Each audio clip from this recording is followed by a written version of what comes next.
There he is, thank you, Jermaine. Joshua Behill, where's Behill? Joshua, there he is on my left. Tyler Fenster, wave your hand. Tyler Fenster. In the corner, here in the corner, got it. Steve Harris, here's Steve Harris. There he is. Our Congo's out there, Austin Player with Austin. Good afternoon, good morning, good evening, good day, wherever you are. We hope you are having a fantastic time as you've tuned in to the continuing coverage of the 2024 DNC. That is right, Dirt Nitro Challenge here from the beautiful Paris Fairgrounds in Paris, California. Scotty and myself will be bringing you the B's and the A's coming up next. The first main on our agenda is the 1A scale 40-plus electric truck B main. And the reason we get excited about lower mains is because the top three out of each of these lower mains will transfer into their respective A finals.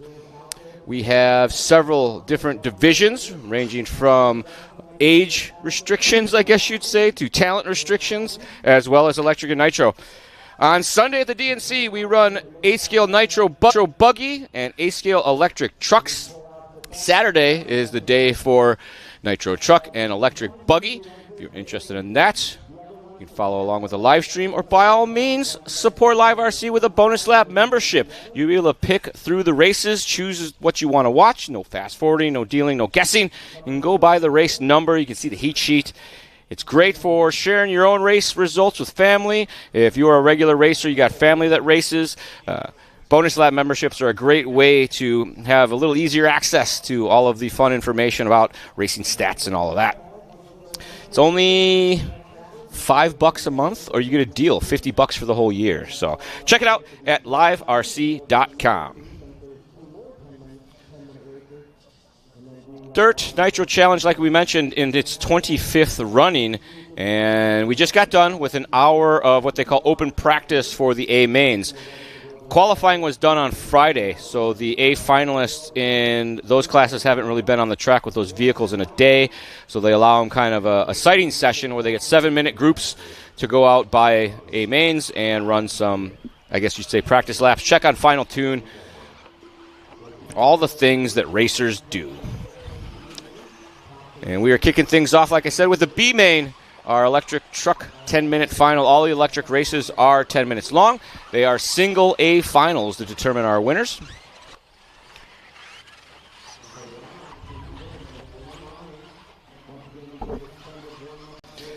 We expect our A finals to happen in several hours from now. Currently about 2:20 in the afternoon local time here in California.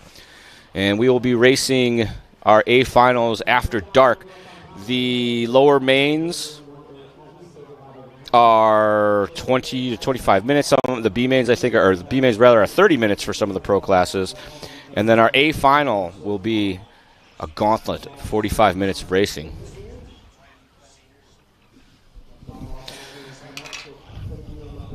So welcome to the show, folks. Good to have you all with us. We call you the Super Chat because if we have questions, the Super Chat is able to answer. And we think it's great to have you guys all with us, chiming in from your various media platforms. We have a Super Chat restream that shows us all of it at the same time. We don't know what time it is. There's an unknown amount of things that can change. But it'll be in the evening after dark. It gets dark here probably around 7 o'clock. So tune in around 6. And realistically, you want to watch these B mains. These Bs, the racing action yesterday with all the bump-ups and the transfers was absolutely amazing. So many position changes, lead changes. There was a TQ jinx in full effect for all of the electric classes. None of the electric classes were won by the TQ. It was sad and amazing at the same time. As we get ready to set the grid here, we got Paul Thacker, Mark Robinson, Jimmy Fishback III, Nels Hansen, Joe Ramirez, Chris Coates, Thomas Tran, Michael Maurer, Jeremy Wallet, Jason Shearer, Matthew Forget, and Sheldon Sanchez. It's the lovely Caitlin setting the grid from Wally Builds. And we got them queued up here. About to get underway. Tone goes off. 12 very hungry 40-plus drivers about to do battle here as they make their way through the first section into our rhythms. This is a set of 3 sets of doubles, the holiday 6-pack. A little bit of contact in the front. We've been grading the starts throughout the broadcast, and I'd say that one gets maybe a C- at best. It's maybe we'll go C+. It wasn't that bad. We've seen much worse. Beautiful shot here as they come over that big double down into the pit of despair. They did some track maintenance earlier today to fix some of the more rugged sections, and it's gotten the racing a lot better, but there are still some spots that'll reach out and grab you. Take you for the wild ride. Coming around now, opening lap going to go to Fishback the third. Thacker and the TQ driver going to be in the 2 spot. Then it's Ramirez, Tran, Robinson, Scherer, Wale, Hansen, Coates, Maurer, Forget, and Sanchez, the running order as our top 2 work to the top side double. It's a little tricky up there, but they're able to hold on to it. You see a little bit of a rut forming in the front side of that big roller. Check that. This is the battle for second, battle for the lead above. Fishback and Thacker duking it out for the lead. Coming back down the hill, little berm shot there off the pipe. 3rd spot of Ramirez. And Thomas Tran, Team Losey's team manager, getting into the mix.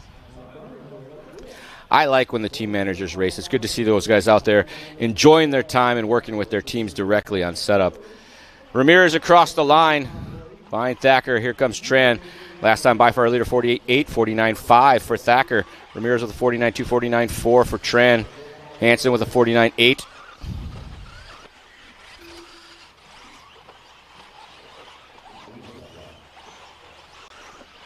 Coming up the hill. A little roller there. Drop back to the blue and white. This is the 1, 2, 3 spot. Bobble there. Sounds like maybe it was Thacker going for the wild ride. That's going to allow Ramirez and maybe Tran to slide on by. Tran in the white and pink. I think Thacker in the white and the blue. Yellow and green should be Ramirez. We're about to find out. No, that's Fishback. Ramirez. Order stays the same. Topside section. Thacker in the yellow. Ramirez in the blue and white. Tran in the pink and white. Coming down the hill, up and over that roller. They got a little step down there. All right, Charlie, what grade was the start? I think I said C+. Yeah. C+. Well, not the worst. No, it was mostly single crashes, but some of them caught the other guys out, so it wasn't that great.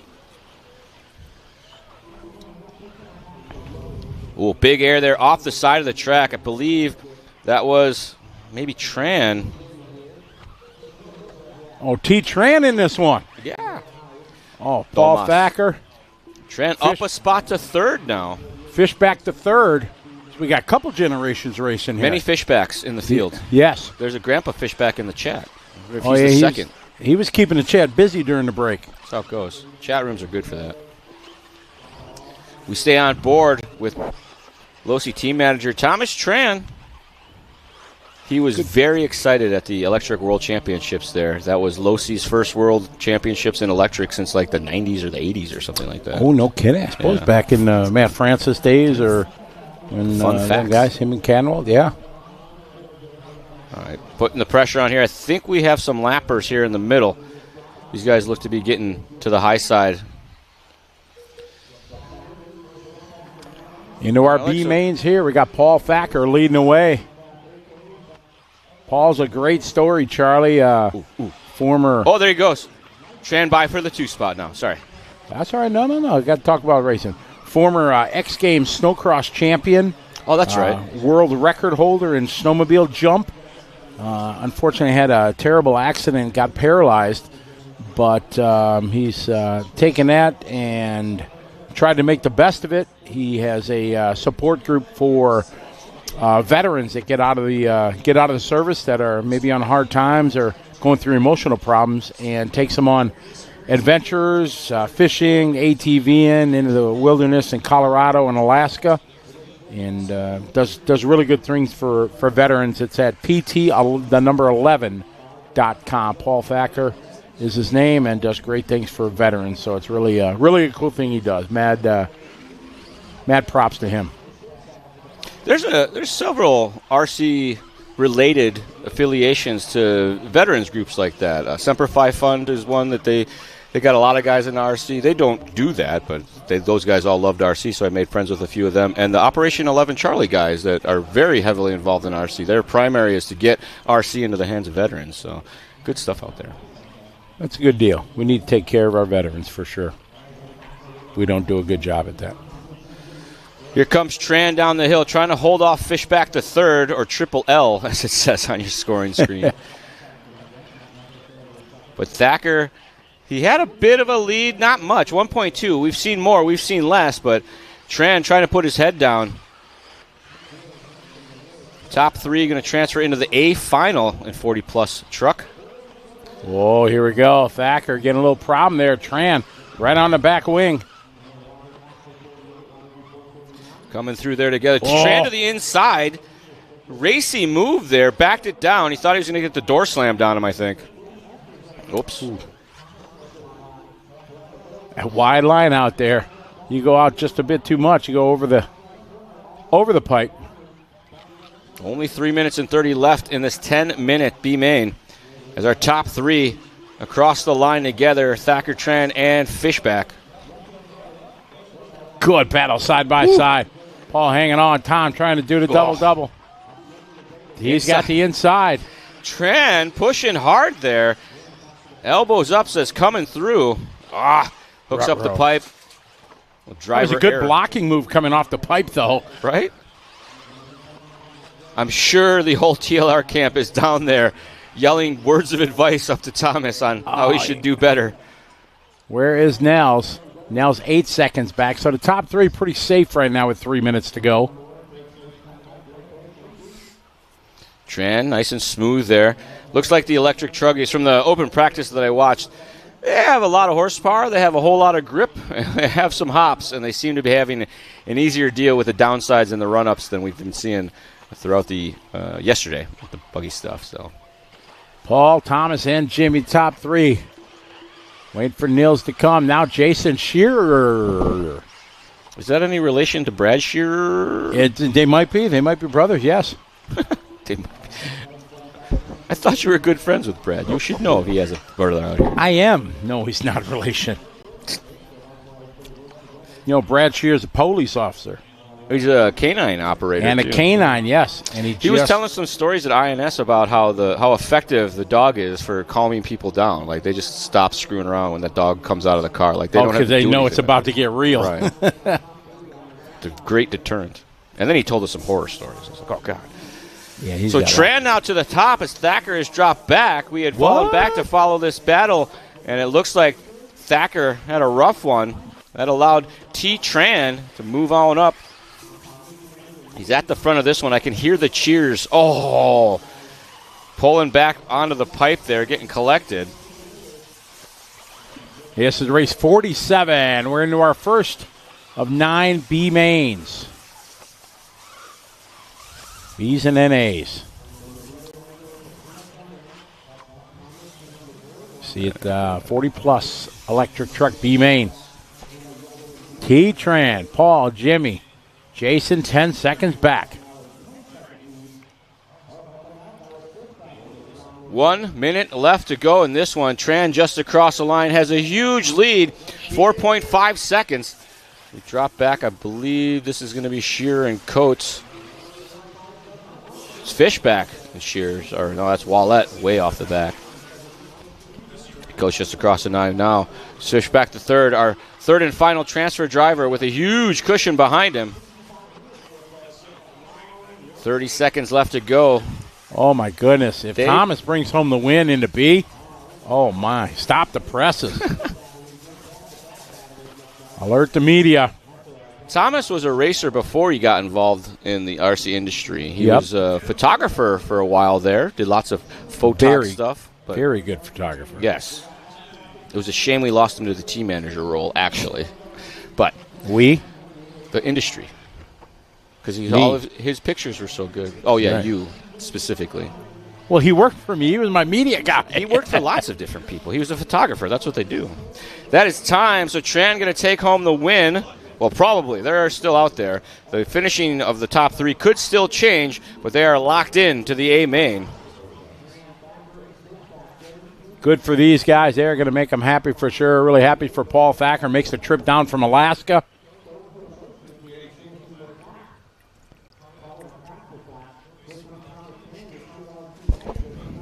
Here comes Thomas. Good run for Thomas. Paul and Jimmy. See him coming into view there. There goes Paul across the line. Jimmy, the last one, looks like racing. Yeah, good push there for Tran coming from the 7th spot to take home the win. It's hard enough just to get into a transfer spot, but takes it to the point. T-Tran. Good run for him. In the A. Oh, and this just in, Scotty got to have some shakies. He's a whole new man. Ah, that's right. Yeah, we did. I'd like to thank Cam, our producer, making it happen. Woo, shakies. Got some shakies. Davis made the road trip. Hour and a half to go get it. They don't deliver it out here to the Paris County Fairgrounds. Thank Davis. You're the best. Appreciate it. He gave me a thumbs up. He didn't say I was number 1 like, Bossman did. Ah, there we go. All right. That's the real number 1, though. Oh, well, wow. You know why? I'm number 2 because I'm the. That was okay. That was Don't good. high five me on those. I didn't high five. Well, whatever. Same thing. Yeah. No. Wow. He's always congratulating me on my funny jokes and burns. Like that's supposed to make me feel better. It was a good one, though. That was perfect. Up next, B main for our Sportsman electric truck. This is our most, I guess you'd say, entry-level division? Of all of them. For new people getting in or people that have been racing for 25 years. Want to go back, yeah. Yeah, no. I don't want to try that hard. I don't have to drive that fast. I would like to just be able to run my car and survive my race and do no service and or maintenance. I shall run Sportsman. Maybe that could be the next rule. As you race Sportsman, you're not allowed to work on the car. You can only do repairs. Whatever, yeah. He's like, going backwards. Rule number 1 of RC. What's that? Don't drive backwards on the racetrack. This is a pretty good warm-up lap. Yeah, exactly. Sometimes it's obvious what division is on the track. Sometimes it's not. This is one of those times. Is our starter girl Caitlin, is it? Caitlin, yes. They painted lines down there now, too, so it's more prevalent. Starting grid? No, well, there's lines along the curve. Odd photos. Did you see that? Our friend from Finland.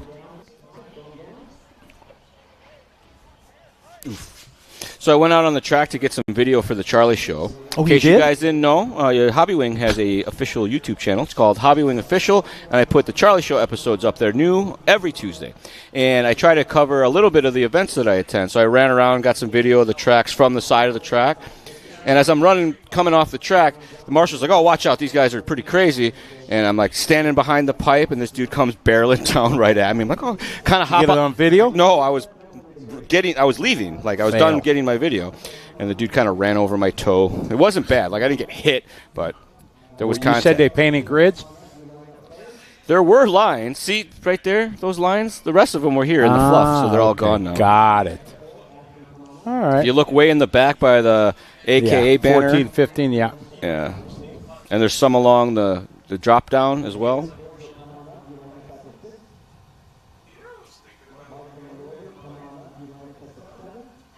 There's Thomas Tran. Look how cool he looks. He is. I feel like it's not sweater weather. It's hotter here in the studio than it is out there, though. As usual. Because that's not a sweater. We're just blowing hot air out of our faces. Not a sweater. I don't care. Sweater's something you wear at wintertime, like out for dinner. I am 44 years old. I can call it a sweater if I want to. You're not the boss of me. I'm a grown man. I can say whatever I want. That's what my brother always says. Red and yellow, yes, for the win.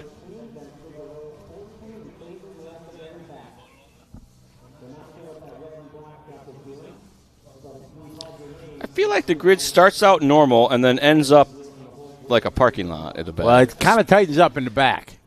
What's the saying? Look at the spacing? Look at the spacing. Charlie takes pride in his spacing when he calls cars off one by one. Qualifying, you do IFMAR. Yeah, if you can get the train to have just a little bit of extra gap for the TQ, about a extra half of a gap is what I like to give them. And then everybody else is equally spaced. That's the move. That's the move. That's it. Sounds very fair. Uh-oh. They're having some technical difficulties setting the grid, which is surprising and not surprising, but at the same time.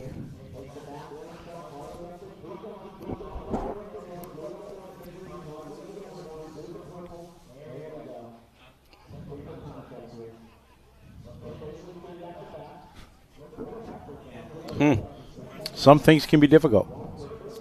They're going to get, and that they have the one grid position on the hill. Oh, the parking rock. That's a pro move. Thomas Chan has been around a while. The car won't park. Put a little rock in front of the tire. It won't hurt anything. Exactly. Thomas probably put a big rock if that's not a Losi truck. Oh, that's funny. Daniel, it's possible, but it doesn't happen. So apparently, it's one of those deals. Daniel, a lot of races have the stickers, but here the track is so big and you wouldn't be able to really see the numbers. So, well, he means for this particular purpose, it would help clarify. To put them on, yeah, it would. But RC racers, they're RC racers. What number am I? Yeah. Well, you put a 4 on your car. No, mine is, what race am I in? That's on you, bro. Look it up. What race am I in? Off and away we go. What's going to be our grade here? Well, A is impossible. A and B is out of the question. C is... Oh, pack them in, boys. Pack them in. See you later. That'd be maybe our first official D start. I'm trying to come up with a classification for what makes it worse. There's a huge gap and the leader gets away and there's no chance for anybody to catch him type of deal. Beautiful shot here coming into the pit of despair.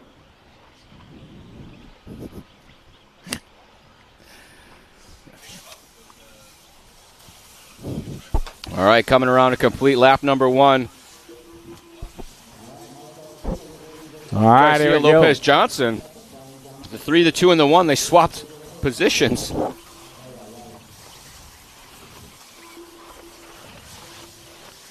Lead battle. Starting to stretch out just a little bit. A bit of a bobble there. You see 3rd and 4th collecting each other a bit as well. Garcia coming down that roller. Downsides just a little bit. To the bottom of the pit. Sportsman B Main looking pretty strong right now. Up front, top 3. Get the bump up. We bump up 3 to the mains. We've been doing it all day, and now it's always been serious, but it is most is serious now. More or serious? More serious, sir? Yes, more serious, sir. I don't think that's it. Garcia, Lopez, Johnson still our top 3, looking to work their way into the A main. The 4th spot is Travis Aspen. But Figueroa now from 14th to 4th. Yeah, that's a good start. And wants to do a double bumper. And I was scrolling through the chat, and I saw there already was a double bumper yesterday. Smiley Hen made the main out of the C. And so did Setzer. So, but that was yesterday. We'll give some live RC shout-outs here. Hussein RC, good to have you follow along. I see Tony Furt checking in from Australia. Good eye, mate. Gate starts rarely make for good starts. Puts them even closer. Yeah, if you have the real estate to space them all out, but Johnson now to the top. Garcia and Lopez duking it out over that 2 spot.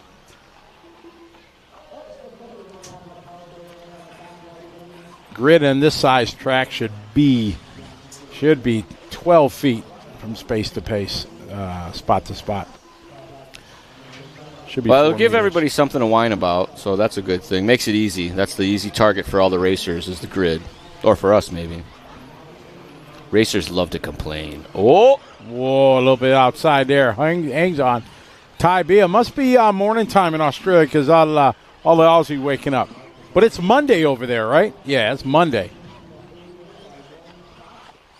Are they in the future? They are. We should ask them what happens in the sports ball games and make bets.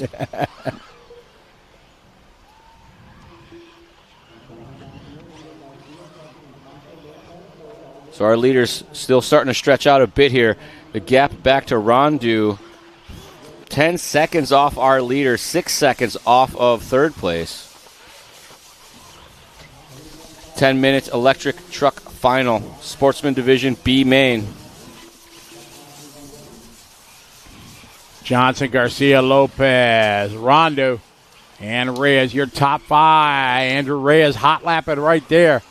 We're 4 minutes in. To Contact 6. There. Second and third takes each other out. He waits for him, but he doesn't let him back by. He says, okay, I'll let you stay close, but I'm going to go. He probably races somewhere where they call penalties, and he was waiting to not get called. And he's like, oh, wait, they're not saying anything.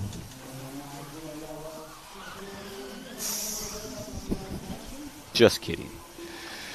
That changes things up a bit. Garcia now in front of Lopez and a little closer Rondu.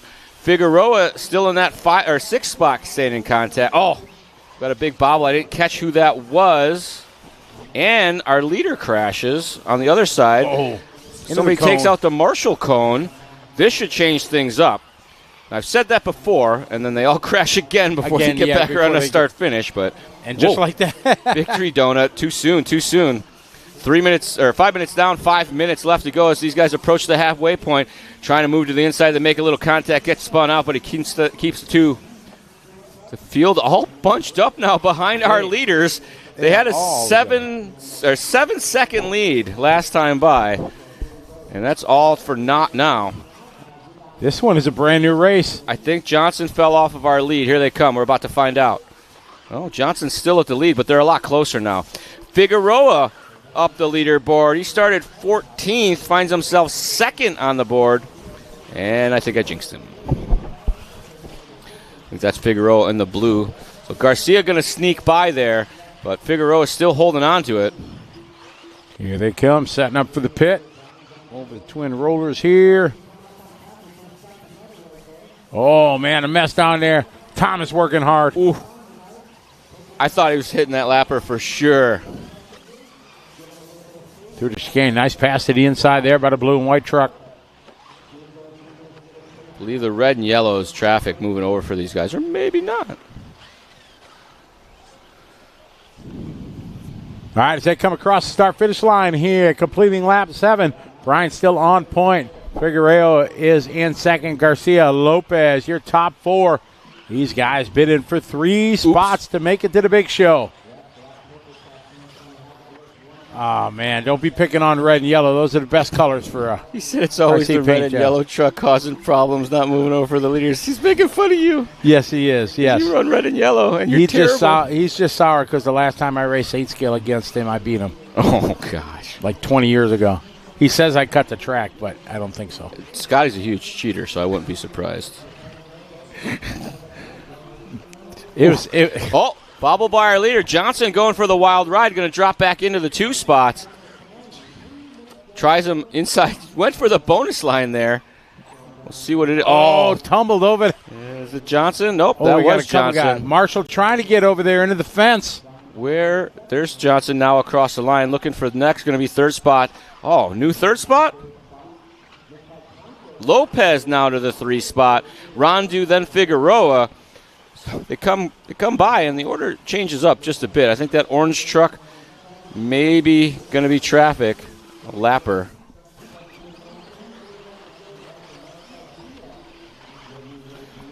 JG, I do not have that information. I'm sorry, sir. It is possible, but not at this moment. Oh, my. Just lost it. Oh yeah, done. The right rear broke. Oh, man. Just yard sale. It was over, and there was no saving it. Wally Bills probably would have saved it because he could have, he's a master at whipping it. But I feel like he hit the brakes and not the throttle, or perhaps there was a drivetrain failure that made it stop, because that was they say something over tea kettle if I've ever seen one. You're right, exactly. 2 minutes to go. Garcia, Johnson, Figueroa.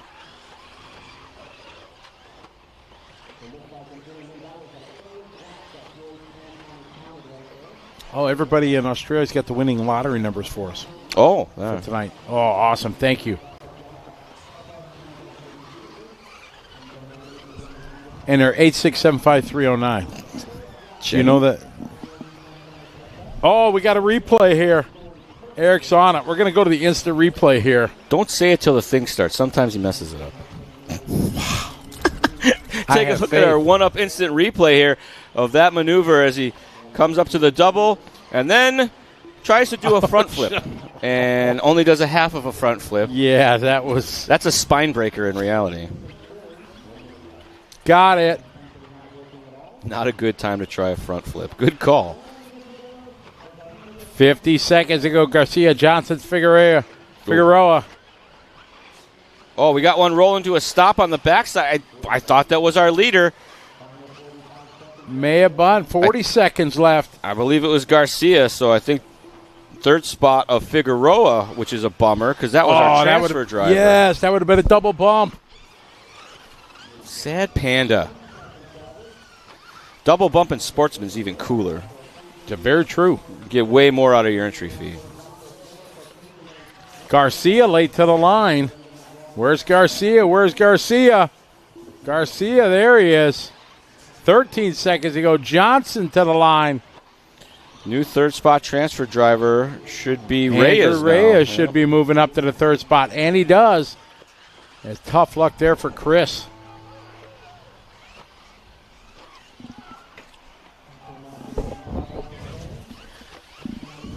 So barring any catastrophes, well, Eric's got a chance. If Reyes has a bad lap, Eric Phelan could get right into this mix. He's 0.8 of a second back last time by. Coming through here. You think he's the orange car? I'm thinking this is it. He's the orange car. Oh, rail slide. And pick up Garcia and Johnson across the line. There's Garcia, Johnson. This should be the battle here. Lapper in the middle. Whoa, hang on to her. Oh, side by side up the face. Reyes takes it. Look at the separation. Look at the spacing. 1045.401 to a 1045.469. Separation at 0.068. Yeah. I did the math real quick. Took one off of 69. Good job. You're used to that. Garcia, Johnson, and Reyes go to the A main. Round of applause. Coming down to the line like that, side by side, I love me some close racing. I was right again. There was a lap car in front of him. So you're always right. Good, except when I'm mistaken. So your running order there. As we move through the program, we got our intermediate, Pro Electric Truck is next, is what it says. According to my information, we have Pro Electric Truck coming up next. Not intermediate? That's kind of why I'm surprised, but I think maybe they space them out one more so that they have more time. Pro Electric. Yeah. You are correct, sir. Did they only have... Oh, okay. There's only 12. Maybe it's so they have more gap before the Pro Nitro B or something. Whatever you say, you're always right, so. I'm not always right.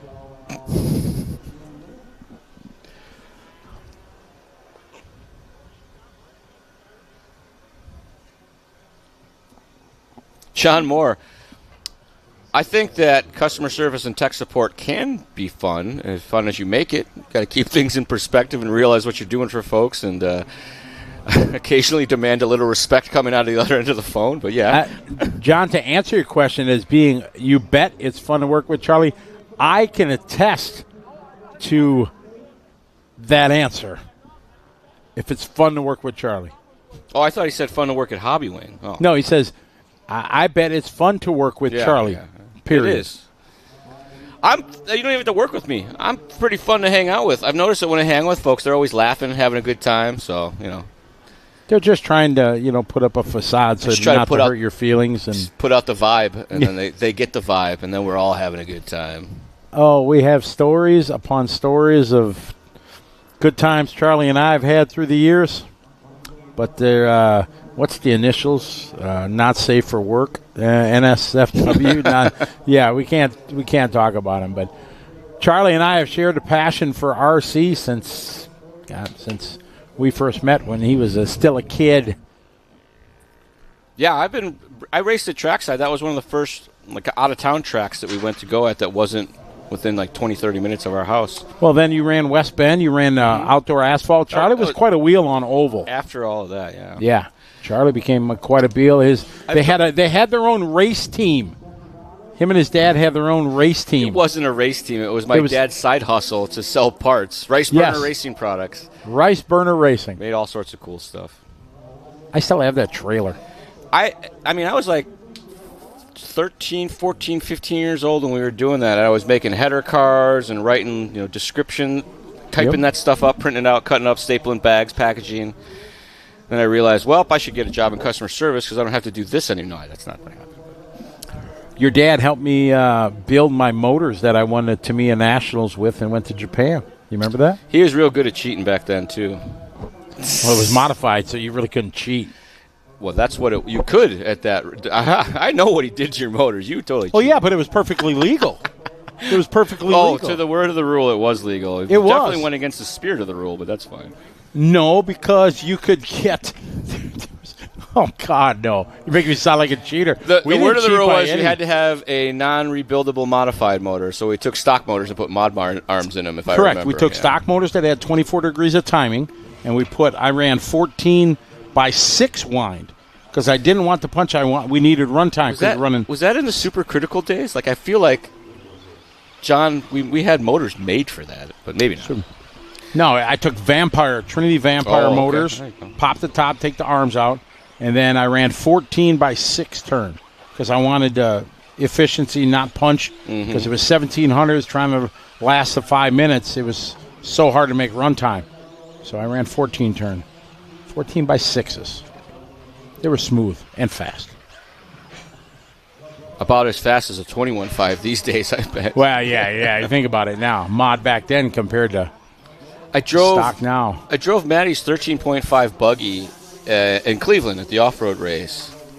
Way too fast. Oh, the motors! God, the motors are way too fast. There's no about a doubt of this. Just everything should slow down. Sound like whiny. The cars are too fast. I'm too old.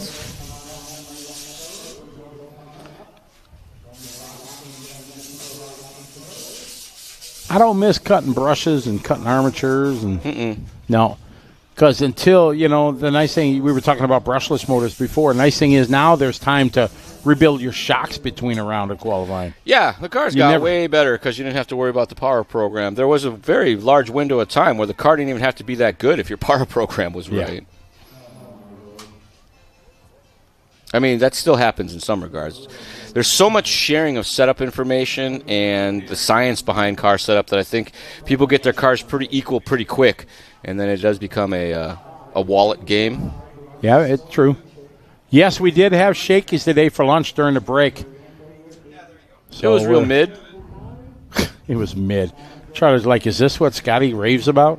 Hey, I like the pizza. I'm not telling everybody it's the greatest thing out there ever. I just like it. You like it, I hate it. It's just automatic. Oh, yeah, exactly. Whatever Scotty likes, he doesn't.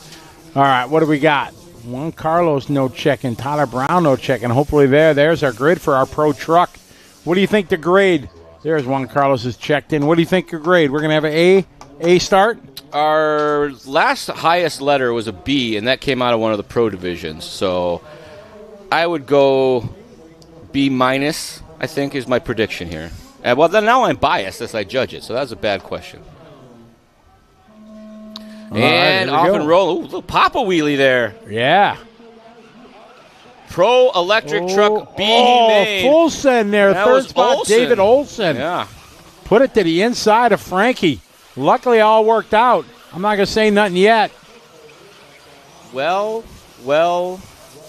There is a report card. We get our first A start of the event. Good work, guys. You actually looked like pros that time. Absolutely. Even with the send from Olsen. Yeah. That was very good.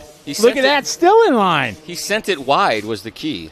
I think these guys all learned a lesson from watching the Pro Electric Buggy A-Main last night that just don't crash. Stay close. Anything's going to happen. Here we go. A full lap with no contact. That just went A+. Juan Carlos at the front. Olsen from 3 to 2. Jermaine Robinson got by Contreras as well as he's in the 4th spot. Ronifel, Fuller, Parente, Moreno, Bornhorst, Drake, Vigil, and Brown. Looks like Brown didn't make the start.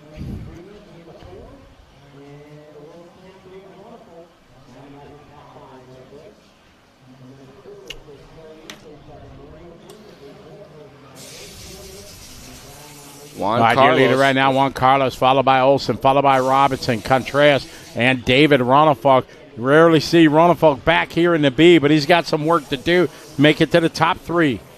See, just a 1.5 second lead here for Juan Carlos as the field is packed up behind him. They're all queuing up behind Olsen, waiting patiently for the next stage of the race to come to a close. 10-minute race. Eventually, we start to see some mistakes, but so far, everybody looking pretty solid. Most of these guys have had more laps this weekend than they've had thus far. Maybe feeling that rhythm. A couple guys getting a little sideways there. Robinson and Contreras making contact, but nothing bad happening. Contreras wisely backs it down, moves to the inside now. Wheel-to-wheel contact. That was, I think, Ronefalk and Robinson going for a wild ride. Ronefalk needs some good luck. He didn't have it yesterday. He's here, looks like in the 5th spot. Olsen and Contreras, almost a disaster there. But the wheel slaps brought him back down on their right side up, if you will. Contreras. Nice tight line there from Olsen. Olsen in the pink and white, Contreras in the red and blue. See the leader of Juan Carlos starting to stretch out a bit from these guys. Field starting to fall into a rhythm now. The gap's starting to equalize. Oh, man. Contreras getting buck wild over that start-finish area. Unloading as he's pushing hard. Comes through those uphill-downhill sections. Lifting the wheel, kissing the pipe there. Coming up very wing high. But thanks to Electric, able to bring that back down just in the nick of time. You can see here coming in the top of the screen, you're going to see Juan Carlos there going into the chicane. So you see the gap there first to second, and then the rest of the guys all wanting that 3rd spot. That's held by Frankie. Olsen went for the wall ride, and it rejected him. Frankie was able to get up on the preferred line, if you will, and made up a bit of time. Now looks to the inside, has to try it on the outside. Contreras. Olsen keeping the door shut. Frankie got the inside. Contact there. And racing deal there. Frankie had it pitched up nicely to go to the inside. Whew. Turn marshal just jumping through the traffic. That seems like a bad idea. No fear. Went for it. After some contact with Olsen, Contreras now to the 2 spot. He brought Periente with him. We got just under 6 minutes to go. Is that enough time for Contreras to mount a charge? Is he going to try to? Top 3 going to transfer into the A final. You don't really need to do much more than hold position.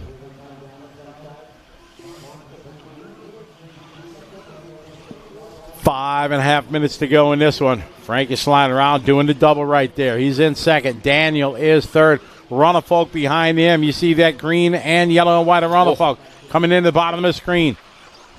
Bobble for Contreras, but not too bad. Just kissed the pipe a little bit. As I say that, a bigger bobble. He collects Parente. They are back underway. Ronefalk now to the 2 spot rather. David needs some luck. Should have brought Fuller with him as well. Halfway there. We're 5 down, far to go. Electric B main for the pros. To come across this time, our running order should reset as Ronifolk and Fuller move into those transfer spots. Parente got collected when Contreras caught the pipe. Finds himself in fourth, wants back in.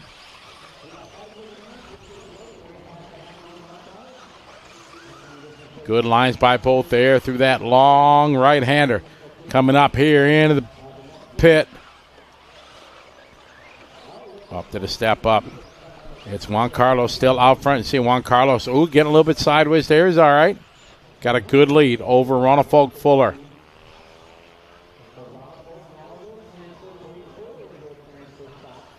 You stick with Ronifolk and Fuller as they come down the main straight. See that downhill off-camber section getting a little tricky. Ronifolk going yard. Almost lands in the flats. Through the doubles, everybody looking clean. Fuller right along the pipe now. Looks like he's closing up a little bit here and there, but hard to say. Some of the sections, they just do better than the other. A lot of front wheel input as you see him trying to make sure they land flat and bring the front end towards the inside of the corner at times. Onto the backside, double, there you go.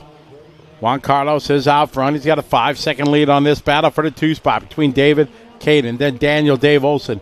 Joe Bornhorst up from the 9 to the 6. Frankie, Ivan, Jacob, Adam, and Jermaine. 3:20 to go. Into the 6-pack they go. Ronifolk leads Fuller. Cooks up a pipe, collects Fuller. Ronifolk able to get away clean. Fuller paying the price. Parente now back to third rather.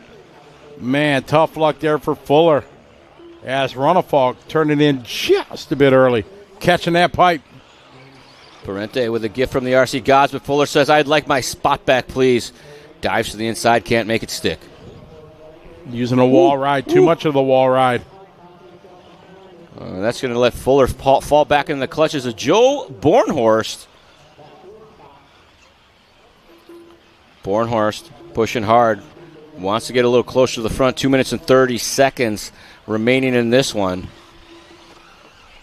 Joe bringing it, trying to make it happen here. 2.5 to go. Nice line there by both around that hairpin. They can see the transfer spot in front of them. Pushing hard as Pariente there in the green coloring. Your third place runner. Up the hill they go one more time now into the interlock. Pariente nice and tight along the pipe. Runs to the high side. Ooh, Joe taking that inside line. It worked for him that time. There's one spot for Joe.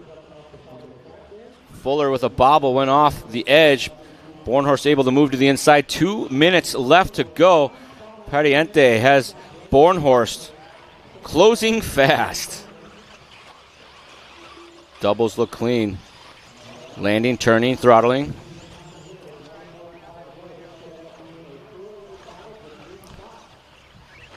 Pariente doing a good job to keep it pretty clean, but Bornhorst moves to the inside. Can he make it stick? Not yet. Excellent racing going on here. Fuller sitting in back, going to have to wait and see if something happens in front of him. So far, the best move has been to wait patiently for them to take each other out in front of you.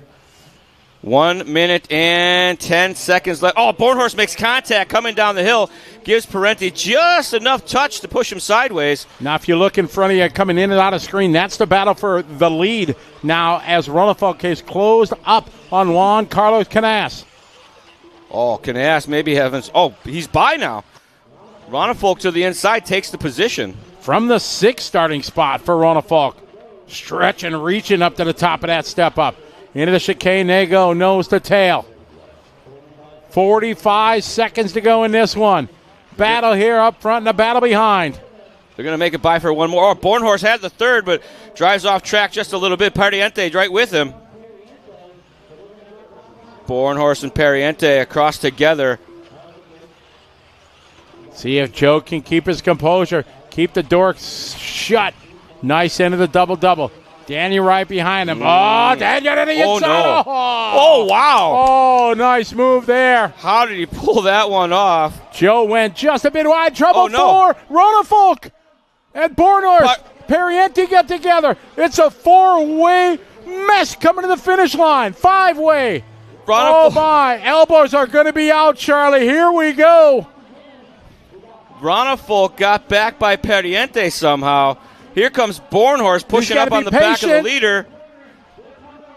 Oh, Bornhorst hits the brake wisely. Oh, my. Smart driving by Joe. He could have pushed it. He didn't. Canaz, Bornhorst, and Ronifolk hangs on, survives. What a great push there. Fuller and Perdiente were in the mix, and luck did not go their way. Juan Carlos. Tough luck for Caden. That was a whole lot of racing. Yeah. Some good, some not so good. Bornhorst from 9th on the grid. Come on. That's beautiful. That was.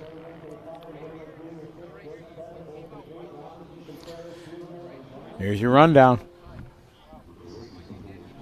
Canas, Bornhorst, Ronifolk, our top 3 transferring out. Fuller, Perdiente, Moreno, Drake, Olson, Robinson, and Frankie Fingers rounding out our top 10. Frankie was up in the mix, but luck was not on his side.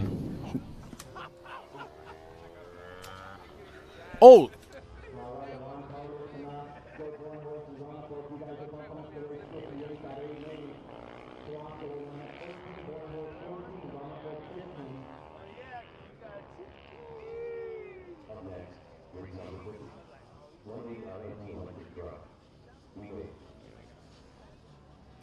Coming up next, intermediate electric truck B main. Another 10-minute B main final. The A's are going to be 10 minutes as well in all the electric classes, in case you were wondering.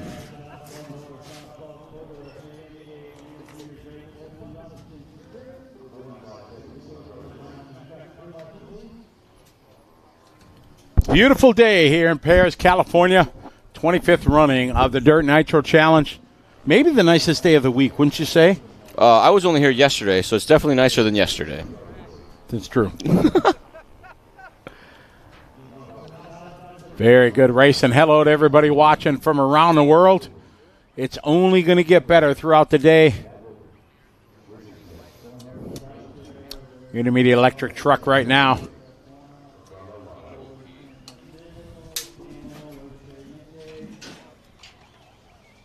I got Joey in this one, Nathan, Chase, Towers, Adrian, Josh, Trammell, LeBeau. I got his name right now. Alan, T-Tran again. Then Daniel, Matt Walter from Techno, Richard, Nels, and Cody. Rob Lupo, how you doing, Rob? We're guessing sometime after 6 p.m. tonight. We don't know exactly. Too hard to get a schedule with watering and all that. I will try to work on one when Charlie gets back. Try to give a ballpark. But it'll be later today. It'll be dark, that's for sure. No water going down for that one. I thought they were going to water, but I was wrong. This race number 50 of 64. Stephen Thorcraft checking in from Newcastle, Australia. G'day, mate. Crikey. Hope you're doing well. Pascal Morin, how are you? Good to have you still with us. Jason Brawley. Daniel Santo says that E-Truggy is the GOAT.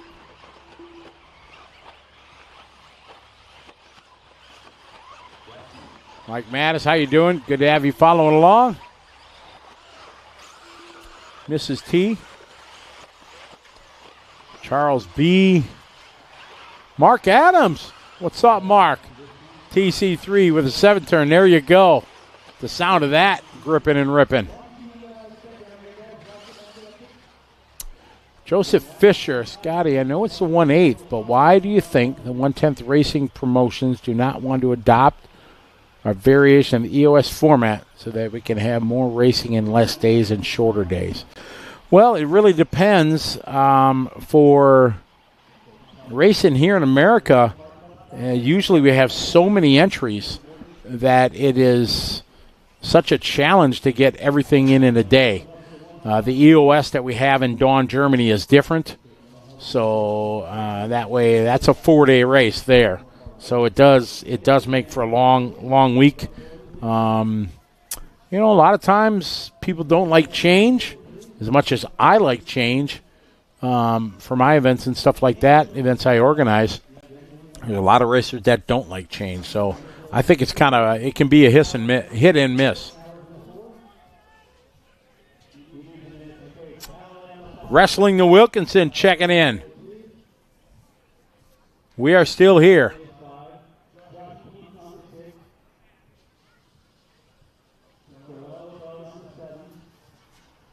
Handy bus. 10,200. What you got to do, you have to think, Handy bus, when airfares and you're trying to make a trip like that, and you look and you see that, there's some tricks of the trade that you can do in flying. You want to make, like from Perth, I've been there, been to Australia. You'll want to buy a itinerary Perth to Sydney, Sydney to Perth, that itinerary, and then buy a separate itinerary, Sydney to L.A. Sydney to L.A. is going to be much less expensive.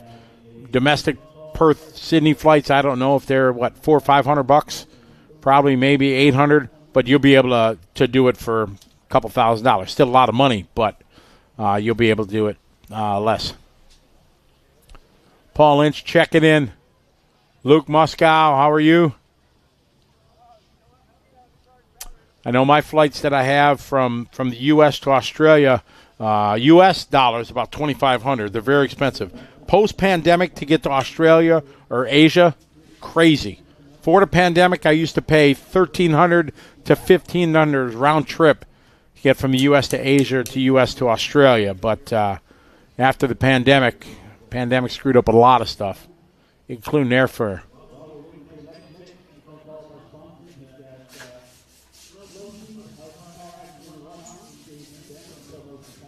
Johnny Lee, thank you very much. Glad you're enjoying it. My name's Scott Aarons, my tag team partner, Charlie.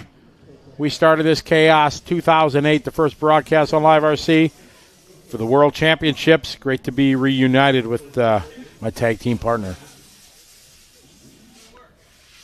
The back of the grid is awesome. Charlie, you should come over here and see this amazing grid that we have. It's beautiful. Everybody says, why you say beautiful? I'm trying to be funny like Eddie Murphy on Saturday Night Live back in the day.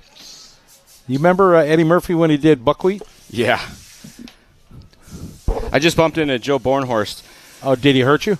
No, I said, good job. That was a great race to watch. Thanks for making it entertaining. I'm like, you came from out of nowhere. He's like, I came from last, actually. I was dead last at the start of the first lap. It's like, oh, wow. That makes it a win. Yeah. He won the weekend, for sure. But at a competitor at his level, I mean, no. You know, if you're not on the podium, then it's, not so much. So if we were to grade this grid, this would be a B+. I would, except the big gap here. Why it's like we're missing one maybe. 2, why 4, it's a B. 6, 8, 10, 12, 4. Yeah, we're missing one. Oh. I'm thinking. All right, we had our first A+ from the pros, the B. Looking good. Ooh. Good patience. Ooh. Good patience. Ooh. That was Towers showing some excellent patience, if I'm not mistaken. All right. Ooh. Pretty good. Yeah. Pretty good. I got to give an A? I think so. I think so, Charlie. I think so. It's not A+ yet, though, because we haven't finished the lap. No, there's already been crashes. So. Yeah, but they were self-induced. Oh, okay. That guy just took them out. Okay. Oh, and that guy took out that guy. Yeah, so we'll go A, no A+. Besides, it's just the start. It's not the whole lap. Till they get to the pit is when I've been stopping great. Oh! Excuse me, right turn, Clyde. Kind of a racing deal, I think. Movie quote. The one on the inside paid the price, though, so that's a tough one. I hate when you get hit from the outside and you crash. It's supposed to be the other guy.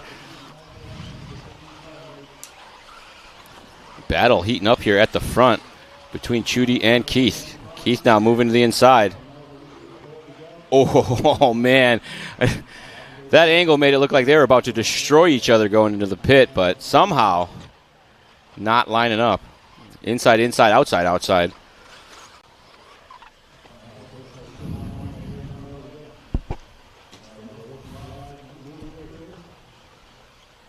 All right, we got Nathan, Josh, Chase. Good start from Oscar Painter from 10-5. LeBeau climbing the ladder, moving into that transfer spot in front of Paley and Painter. Lewis after that, and Anthill dropping down. He was sitting third.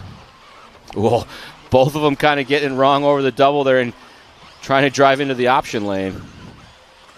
Chudy going to get by Keith now. See if he can hold on. Into the pit. Whoa.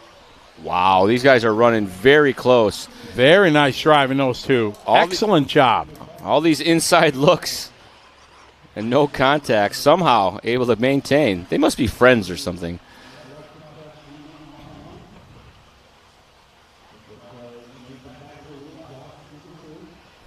Bit of a bobble there by Chudy. Keith falls back a bit.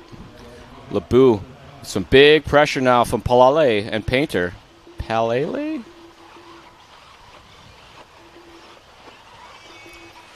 Painter moves to the inside of Palale, but can't make it stick as he gets it wrong over the double. Tight battle up front. 2 seconds between the top three. 2.5 second, top four, top five. Painter trying to make up some time there on Adrian.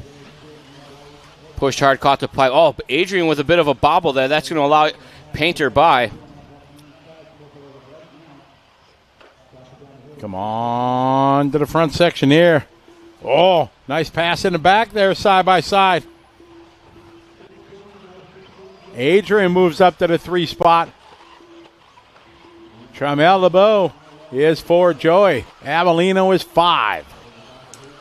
Another spot swap there as we saw somebody check swing through the doubles. Oh, he lost 2 actually. Top 3 bump up. Whew. So this should be LeBeau, and I believe Adrian fighting this one out, but could have been Adrian that dropped back a few spots there. Oh, second spot, hooking up a pipe, trying to get back into the mix. They all get collected. That's going to drop Keith now down to the 4th spot.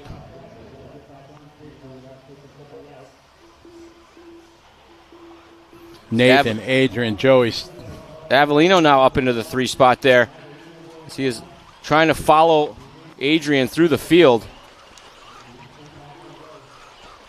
Chudy got a bit more lead than he's had in a minute here, but it's not much.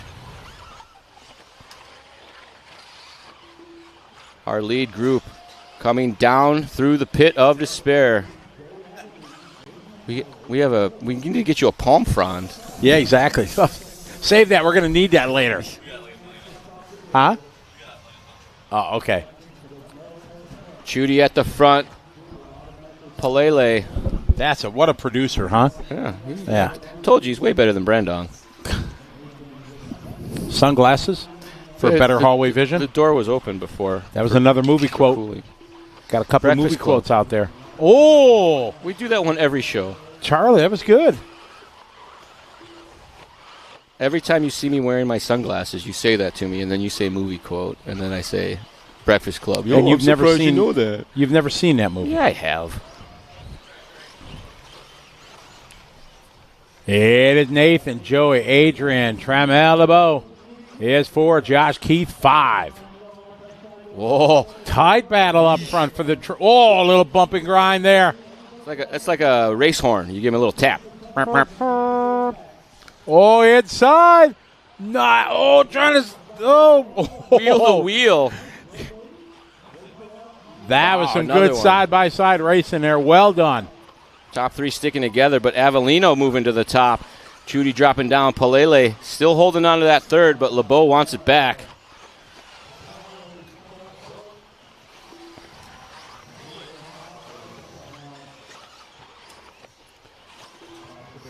Avellino leading the way right now. 4 minutes still to go.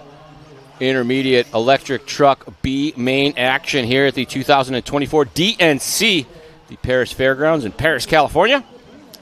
25th running of this world-famous event, an international field of A-scale racers. Absolutely. You only got like 3 of the top 25 not here, so It is as close to a world championship as you will get anywhere in the world. Everybody makes it a point to be here. Oh, a little bit of a bobble there by Avellino. Does a bit of a cheater roll there. Went forward, landed on the wheels. He keeps going. Trying to hit his marks now. See, as they get off tempo, they start to push a little bit harder. You see the vehicle move around a lot more. You see the rear end bounce up and down a lot more as they go just a little bit too quick. Car will unload, go for a wild ride.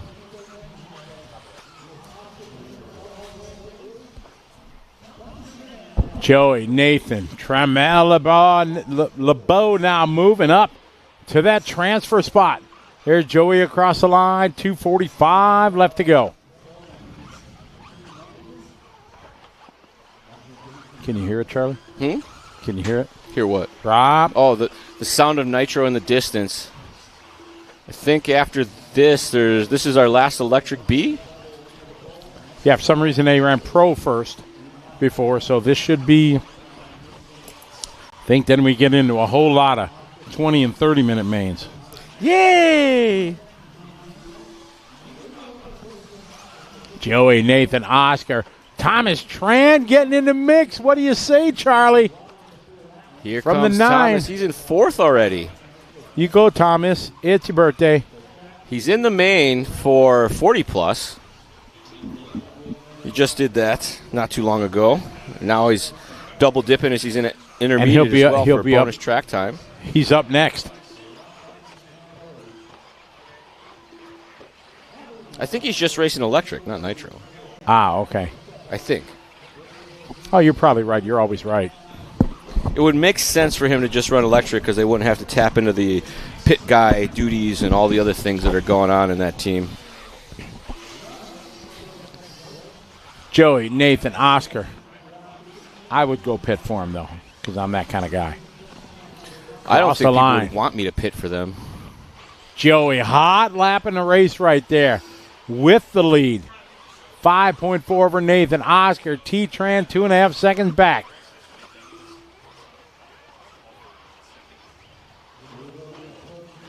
Chudy got a huge lead or Avellino, I'm sorry, has a huge lead over Chudy. A what? A huge lead. There you go.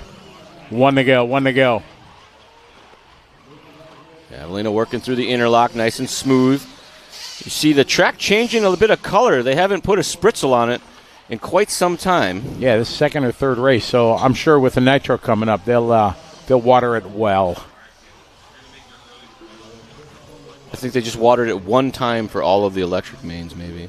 Maybe, to save time. Ain't got time for that. Well, there's only 4 of them, so it's only 40 minutes of track time. It's not that bad. It's not like they water it in the middle of the main. That'd be a neat thing to do at a race.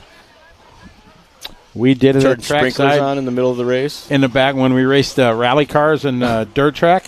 In the back, we would enter the straightaway. We watered the track. Yeah. So you had to slide through with the rally. Oh, it was a blast. How dare you have fun doing RC? Yeah, you the one telling me we never. No fun allowed. Time 10 on the master seconds clock. to go. Thomas, you're going to need some magic, bro. There's Thomas, just to the bottom. Nothing but net. As long as he doesn't get hit here. Oh, that guy teed him up. He was going for him. Howard and Hansen racing for last on that one. Oh, I just got my own replay on the screen over there. Yeah, me too, yeah. I've been trying to pause that to not suck up the bandwidth.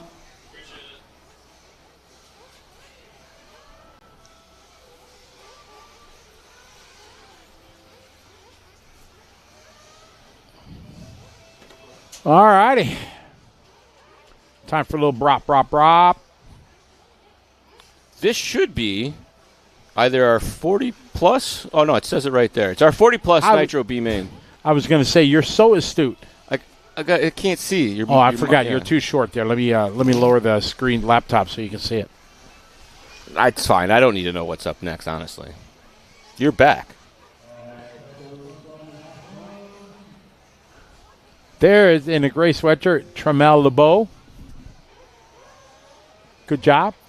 One of the several people that have come over to the booth to get Scotty's attention and tell him some important information.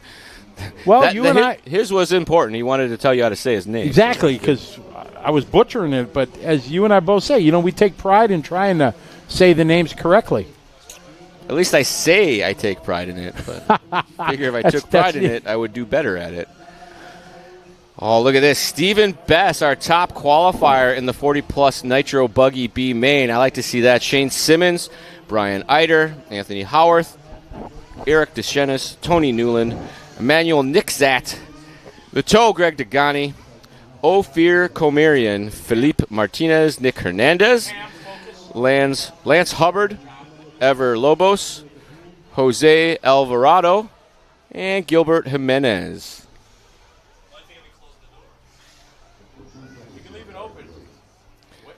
Yeah.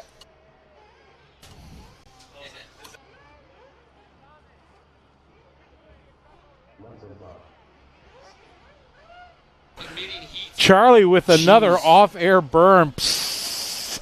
We were talking about the temperature, and Cam's like, it's not that bad. I'm like, well, come sit next to this guy, dude. He's like, he's so hot. Hi. So hot. Hey. What do you think, Charlie? Who's going to sneak Mr. Bess? Going to dominate? I'm pulling for Mr. Bess. Oh, we got E-Clip in this one. But you never know when you have a world champ in the mix. Degani could just pull out some old man strength and be like, pow. Right. It could be the toe. Ophir might be do something. 20 minutes, 40-plus Nitro final. Rudy Rosales, who are you taking, buddy? Good point, Eric. There's a set screw and a wood screw in this race. Degani's got a wood screw nickname because they were at some race somewhere and they started working on his car and he had put it together with a wood screw. And I stripped the screw out, so he just jammed a hardware store wood screw into it. Yeah, but the toe, that's a better nickname. What was that one from? Like got a big infected toe, like at the Worlds or something like that. It was like beyond disgusting from whatever he said. And obviously the story just, duplicates, triples, quadruple as like bad all RC stories, there's a slight embellishment. Right. Oh, man, I almost caught you, man. Dude, you were 10 seconds behind me. They're going pretty heavy on the water. I like that. That they are. It went from light tan to brown. What's next for you, Charlie? Just got to produce a new podcast for Tuesday or a new video? I do. I'm going to do that tomorrow. I got some footage. I ran around and got some footage, gave people a tour of the facility, caught some of the pro electric truck laps, caught some of the Sportsman intermediate electric truck laps, too, because I could talk to the camera and not get drowned out. I got hit by a truck in practice a little bit. Not much. Just a little truck bit. All right? Yeah, it's fine. Okay, just checking. And then after that, 2 weeks from now, third weekend in April, I get to go to Beach RC for the Roar Nationals. Oh, you're going there to do hobby wing things? Take pictures, coverage, shoot a Charlie Show episode, nice. Get some content for the podcast. And then the week after that is TDS. The Dirty Sanchez is the official name of it. It's a bicycle race. It's an enduro that happened. It's the Sanchez family, it's property. And they host a very huge bicycle race that happens in Northern California. Like mountain bike racing? Yeah, it's a downhill enduro race. And they have a bunch of property there, and everybody camps. And in that camping area is a main stage and a kind of fire pit, all sorts of hangout. And they have an RC track. Oh. So we go, me and a handful of buddies, the RC Nerd Crew has officially been dubbed. We show up with all of our cars, we run laps, we have races, and put on a show for everybody after hours. Because all the racers camp there, so they're all hanging out doing nothing. So they come down, watch the races, cheer us on. Kind of like the Fire Axial Fest? Sort of. Yeah. And it's gotten to the point that we've done this is the 5th or 6th year that I'm going back, and we have a bunch of bicycle converts. Like a lot of the folks that race the bikes got RCs because they saw how much fun it was, and they bring them out and they run with us. So they have a rock crawl zone, so we set up a little trail. You can run rock crawlers. Wow. We bring extra cars for folks to drive as well. Mustache Mike, a legend in the Northern California area, comes out, does a lot of help with us on the track. So it's a real good time. That's the last weekend in April. TDS Enduro, if you want to check it out, TDS Enduro. Do they have a band? You said there was a stage. Is there a band and everything? They've had bands over the years. They have containers that are set up, and it has an upper deck that you can go up there and lounge around, big fire pit. Last year there was a band in the camping area that they just busted out all their instruments and threw a party. It was pretty awesome. Busted out all their what? Instruments. Oh, okay. Well, that sounds fun. It's better than a real job. We all say that. Yeah. Yeah, my brother says, I don't work for a living. I don't have a real job, Boomer says. So, yeah. You actually work for yours. I've always just been an announcer. It's really not that bad, if I'm honest. Sit around talking about stuff, trying to be semi-politically correct. So all right, here we go. Oh, no check-in from Brian Eider. That happens a lot, and they're still out there. So I haven't been too concerned with the check-ins lately. But oh, here we go, down and away. Sick. Up. Okay. Oh, we got some penalties being called. Yeah, I heard somebody got to give it back. Otherwise, yeah, oh, no. Oh, yeah. Mostly single cars. And very tightly bunched. I'm giving this B-. I concur. I think that's pretty solid. If you take into consideration it's 40+, maybe it's an A-. Maybe. Could be. All right. The moment we've been waiting for, our running order as they come around to complete lap numero uno. Drum roll. Oh, that was a hard crash. Cheetah flip, though. Simmons, Degani, best of 3. Degani from 8th to 2nd. The toe. Best in the mix here. Our top 3 trying to build a gap over the rest of the field as they do every round. All right, Throbbing Brian, what year and where did Degani win his world championship? I know where. Oh, shh. But I don't know when. And no Googling. No Googling. Leader right now, Mr. Shane Simmons. I can't say former world champ, but I can say. Right, you can't. I'm a big believer in that. Previous? You got to say the year, that's all. Degani, Simmons, Bess, all 3 of them together. Nick's I spoke too soon. Is Eider now moving to 3rd? I wouldn't mind seeing Eider make another main. Nice guy. Great group. I did get to go over and chat with him, and his hobby shop trailer is amazing. It's legit. Oh, my goodness. He's even got an open sign in it. I would probably just sleep in that thing and not leave it alone, unattended. That's a pretty cool setup he's got in there. Ladies and gentlemen, Degani to the front. Is it a bobble by Simmons? I'm asking. Rhonda, no. 2000 Vegas was Kanai. Hi, Mrs. Drake. Hello. We got to interview Adam Drake on the RC Stuff podcast 2 weeks ago. Episode, I think it's number 102 or 101, something like that. You can look it up on your favorite podcast service. It's called RC Stuff, powered by Hobbywing. Anchor.fm/Hobbywing if you want to get it right from the tap. Degani, Simmons, Bess. Best in the transfer, Brian Eider, followed by Nick's at AKE Clip. Jose, Ever, and Lance. Jeff 2002, correct. But the location. Finland had an A-scale off-road Worlds? I don't think so. Yeah, but it was... Not in 2002? No. We pick up the battle here with Bess and Simmons, as well as Eider. This is 2nd, 3rd, and 4th working together over that far side double. Bess coming in double, and a double out. Looking nice and smooth. Bess with the red and yellow. Simmons with the white. Ooh, a bit sideways behind them. He takes a deep, calming breath. Oh, no. That's either Simmons or Eider. Oh, Marshall doesn't see it. Got nothing. I think that was Eider. He was behind Simmons, but... Winner, chicken dinner. Mark Thomas. You are correct, sir. That's not, you guessed. That's not, you got to state it confidently. You can't question mark your guess. Oh, that's true. Yeah, change it with an exclamation point then. That's a guess. Yeah, Uruguay? Was there a world championship in Jakarta? Yes, and Mark Pavidis won in Indonesia. I don't think specifically Jakarta. I don't recall, but that was, yeah.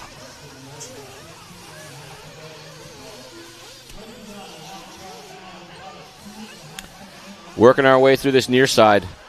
Nice and smooth over the roller. Nice, into the pit there. Airs it out as I believe we are on board now with HCRC? How does it, HRCR? Yeah, there's a whole lot of initials in there, yeah. 3 letters max, folks, when you do the letters for your businesses. HRCR, I believe. Oh, no. Looks like he was pulling Bess's car off. Oh, no, in the transfer spot. Devastation. It was. Marshall was running. There it is. Steve is Bess falling down the order. When your pitman's got to run all the way out there, that's a bummer. Don't get your keychain hung up on the wheel. You've ever seen that happen? I've seen that happen many a times. Headphones is another one. Yep. Back when wired headphones were pretty common, I remember when I was a kid, there was this guy watching races, and he went out to help his turn marshal, and he reached down, car got all tangled up in his headphones, and dude lost the race because of the volunteer turn marshal. We couldn't even get mad at him. Was just trying to be nice. Yeah. I've seen the headphone ones a couple times, actually. TQ Chef, we did. We had a wonderful, nice lunch. Shakey's. Yummy. Yeah, real mid. Real mid. Real mid. His hip talk. No cap. Look at this. Check out who's in third right now. Yeah, bump up Jose. We pick up that battle right now as Jose has Nick for... Oh! Announcer Jinx. I'm pretty sure that was Alvarado. It just moved himself into the third spot as we're coming up on our first round of pit stops with 6 minutes down, 14 minutes left to go. We'll see. They were all together, so that should have been Hernandez, maybe Simmons that got by him. He got it a little wrong as he landed off the backside double. It went for a very wild ride into the hay bale and made a poof of straw all over the track. How was that? A poof. I just spit all over this microphone. I'm sorry whoever uses this next. Eider moving down to the 2 spot with the hot lap. Whoa. Did you see the barrel roll? That was pretty good. Oh, pit stop's going on.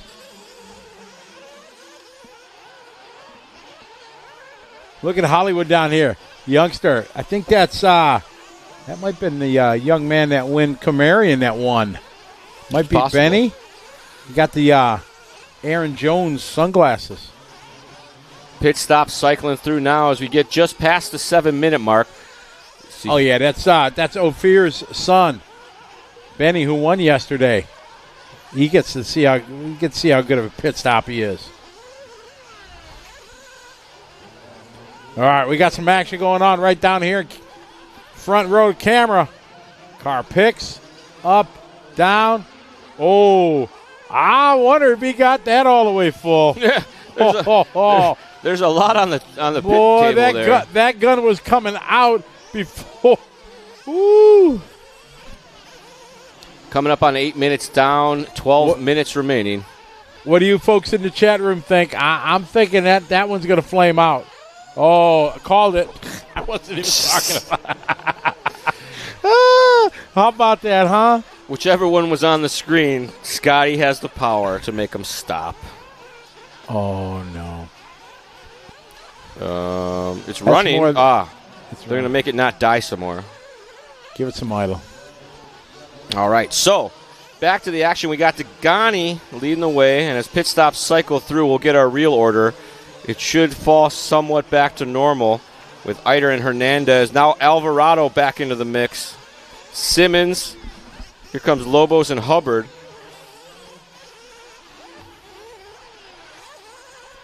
Oh, the chat room saying that car that he quick pitted, it ain't full. We saw some of that last night in the truck final, that Dakota's last stop was faster than anybody else's, but then his truck came to a stop later. And what I was told from somebody who saw it on the sideline is they could hear it burr, burr, burr as it went up the double, and that's why he cased it. I thought he cased it hard enough that it just killed the motor. But Dakota said they were trying to just save a few seconds to make up, and tried to pit as quick as they could and came up just a bit short. Battle across start finish line. Nick and Jose battling for that transfer. Jose, now Shane going up to the 4. 2.2 seconds back. Problems for Alvarado as he dropped down a little bit. He was up in the mix. We saw him kind of get off the backside of the track there, and he's just trying to chip away at this gap. Started 14th and still staying in contact with the transfer, so that's not too shabby.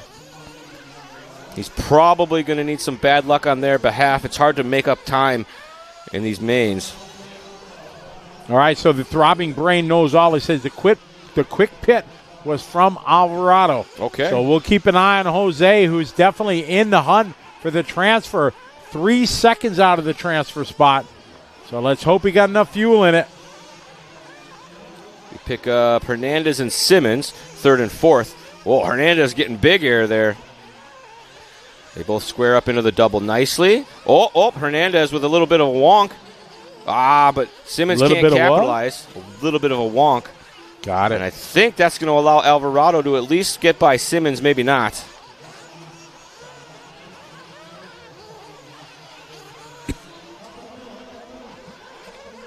Whoa, marshals converge.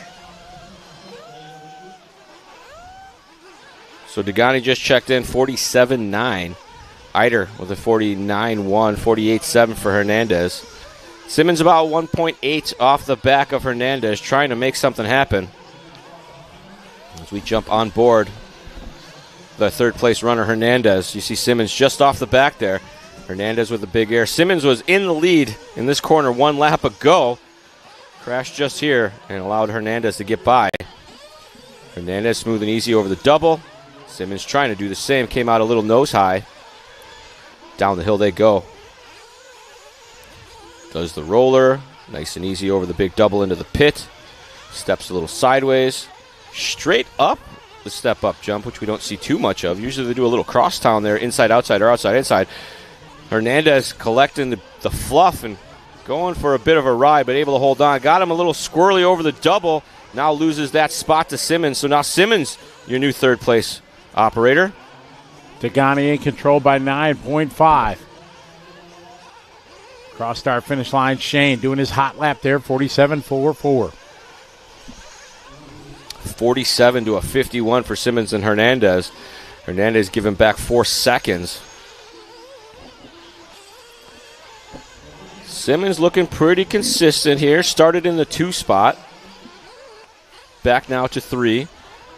Coming up on 12 minutes down, 8 minutes remaining, as we will have another set of pit stops cycling through here shortly.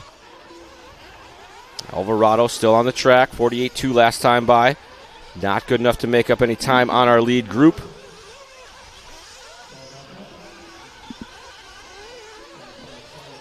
Greg, Brian, Shane, Nick, and Jose.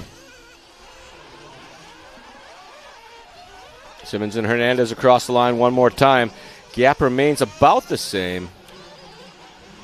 As we pick up, I believe, Everlobos just crossed the line with a 49.7. Drops him 2 seconds back behind Alvarado. Jose, your bump-up driver, the highest running bump-up driver right now in 5th spot. 7.5 seconds out of the bump.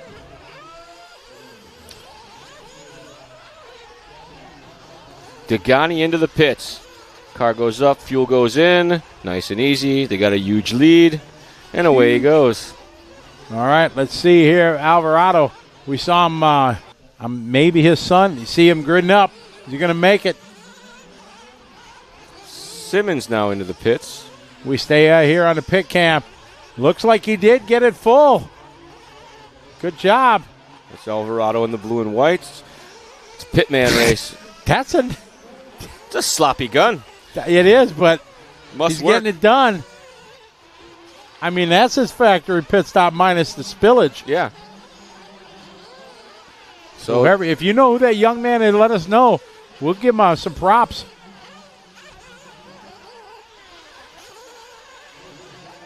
Don't think that Eider came in the pits yet, but I could be mistaken. Chris Lemaster, I mean, yeah, it would have been cool for Dakota to say something. But, I mean, imagine, you're at that level, and it's heartbreak. So I blame understand. Scotty. He was late getting over there.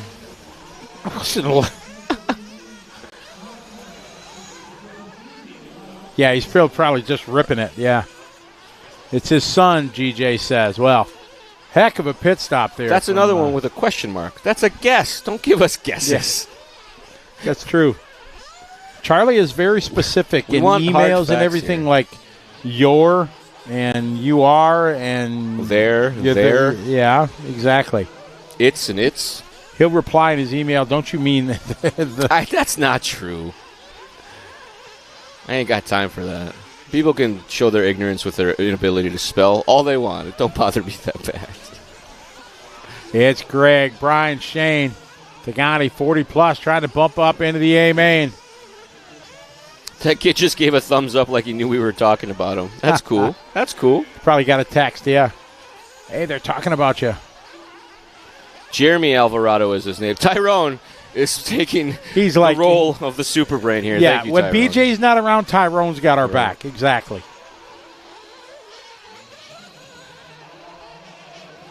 I'm watching on my phone with no glasses. That's why it was a guess. Fair. Greg, Brian, Shane, Ever. The amount of people in the pits here at the race watching and listening to us, it's great. Hello, everybody in the pits watching. If you're in the pits, go out to the parking lot, honk the horn on your truck for me. We love horn honking. We'll arrange that later. Let's do it before the main. I'm kidding. Don't do that, please. Tagani out front. Eider. Simmons late to the finish line. Uh-oh. Oh, there he is. Oh, Jose to the 4. Man, look at it. 14 and 13 number plates on Alvarado and Lobos. And the 12 of Hubbard. These guys making some moves here. They're trying. They got 4 minutes to go. You're saying there's a chance. So what I've seen is it comes down to mistake management. Basically, you win the race if you don't make mistakes. And in this level, there's going to be mistakes. That's just the way that it is. The track's mistake prone. Like, you don't make a mistake, but the track's like, no, you're having too much fun. I flip you. I flip you. Just so, like that, I flip you. I flip you. Not, I'm going to flip you. I flip you. And okay. The drivers just have to deal with that and how well they recover. We see a guy do a crash, and it's 2 laps before he gets his lap times back, and that's kind of where they get stuck at the bottom. Alvarado, not the case. He had a bobble, and he's back at his mean lap time pretty much the whole time. Exactly. Or somebody crashes mega, drops way down. All of a sudden, before you know it, they're back to 4th. Right. A lot of shuffling of the running order deck, if you will. Oh, no. I think that was maybe our race leader getting her a little wrong there. But no harm, no foul. Lands on the fun side. Tagani, your leader.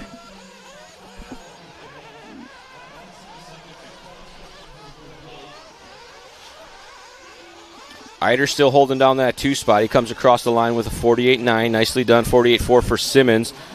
And Simmons about 3-4 seconds off the back of Eider. Alvarado checking in this time by. Dropping a spot there. Alvarado still waiting at the line.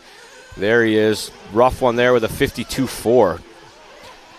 2 minutes and 15 seconds remaining, but it ain't over until the 3rd place car finishes. Exactly. Here at the DNC, anything can happen, and often does. I like that, Akil.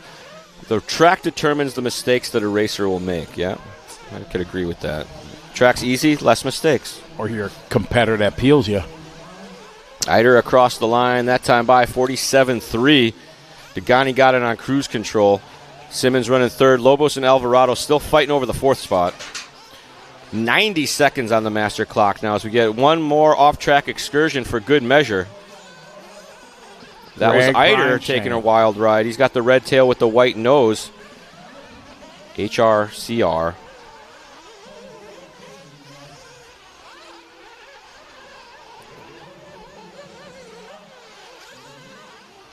Simmons still running 3rd. Lobos and Alvarado. Transfer drivers getting as close as they can to these transfers, but not able to hold on.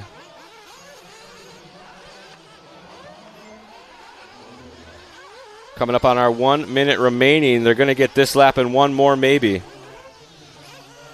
They're under a minute lap time by a good margin, so. Oh, no. Dagani out front, stretching at 13 seconds. Then Brian and Shane, 45 seconds. Everlobos, 5.9 seconds. It's the B trying to get to the A. Man, another rough one there. I believe that may be Eider falling back into the clutches of Simmons. 25 seconds left to go. That's not Eider. My bad. Dagani across the line. That was Deschenes having a hard time. And pick up our race leader, Dagani, going single, then double-double. So power slide to the high side. 10 seconds to go. This one coming to an end here. 20-minute B main and 40+. Looks like Lobos just transferred into the third spot there. Tough break for Simmons as he's dropped way down, maybe a flame. Alvarado right with Lobos, the 13 plate and the 14 plate, trying to double transfer into the A main. Ever going to take that transfer spot. Oh, they were finished. Eider going to go 2. And Greg Dagani going to take the bump to the A main. He went out on a hot lap. He did. Not the hottest of the hot laps, but still his own hot lap. So Ever Lobo is going to do the double transfer into the 40+ Nitro A main. That's a big accomplishment. Congratulations, sir. Nicely done. C to B to A. Jose was close. Only 3 seconds off the back of Lobo, so that's one mistake away.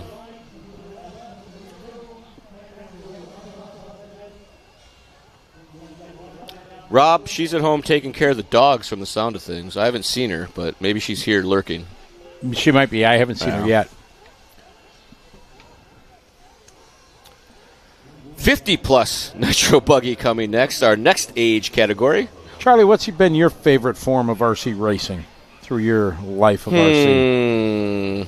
Well, most recently, two-wheel drive short course, but it has to be on loose dirt. We've been having a blast with that. How hard it is to drive consistently. And then once you get the tempo up, the slide jobs and all the kind of hairy lines that you do. But before this happened, micro racing was so much fun on the back patio. We used to get the HPI 18 scales, and we would race those things for hours and hours and hours and hours. It was great. Real low maintenance. They all handled the same. We could all drive them as hard as we wanted. We trade cars, and then one would be a little different, that sort of thing. So it was a good time. But like competitive racing, like go to the track, pay money, touring car. Yeah. I had a real good time racing touring car.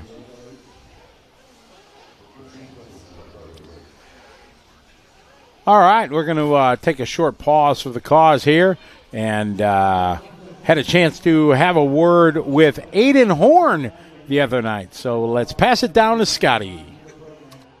We're over here in the Team Associated pits with Aiden Horn. Aiden, it's been a windy day. We had good weather, but the wind was kind of crazy, but you persevered and starting second in Pro E Buggy. Well done. Thank you. Yeah, I would have never guessed that this would be the situation leading up to this event. I mean, I wasn't even sure if I should have even came to the event because I was kind of starting to think that it was going to be a waste of budget for the team, honestly. I ended up not going to Desert Classic to try to get ready for this race a little bit more, and all my teammates and friends were like, hey, man, you're going to DNC? I'm like, yeah, dude. They're like, why? But here we are. It's actually going really good. I don't even really – I mean, I have a mechanic this time, so maybe that's helping out a lot. Eddie Lorette is doing a great job on the wrenches. But, yeah, the cars are insane. The .1 buggies are so good. Yeah, I'm getting around the track for once, right, with these 8-scale cars. So, yeah, hopefully we have a good main. Not bad for a 10-scale guy, right? But did you come here? You obviously wondering why you're here, but does that make it less stress because you had no expectations of – obviously you're pushed to do the best, but you came here with, no stress. Yeah, I mean, when you're not expected to do good, it does take a little bit of the pressure off, but this is the DNC, so – anytime you're going up on the driver's stand to make it count, you're shaking like a leaf, or at least I am. And yeah, the wind this morning did not help. I didn't even bring a coat because they moved this race back. I was like, yeah, it'll be warm. Here we are, 30-mile-an-hour winds, jumping e-buggies up. I about fell over during the first round. I was like, whoa! It almost pushed me back. Yeah, I don't even really know what to say because I never really thought I'd get this far. This race has been going on for 25 years. I don't even think you were born when were you born?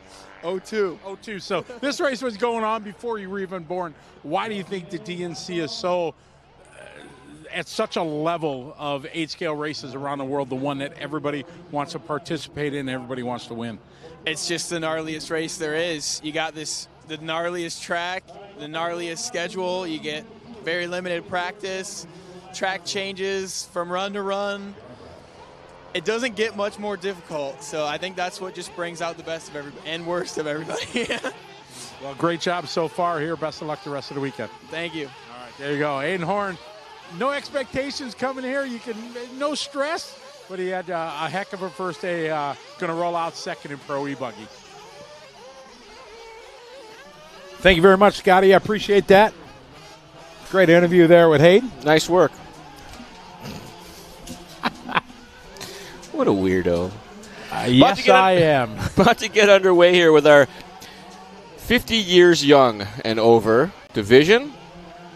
Nicole Lee in the house. Hi, Nicole. Barry Rowe, welcome to the show.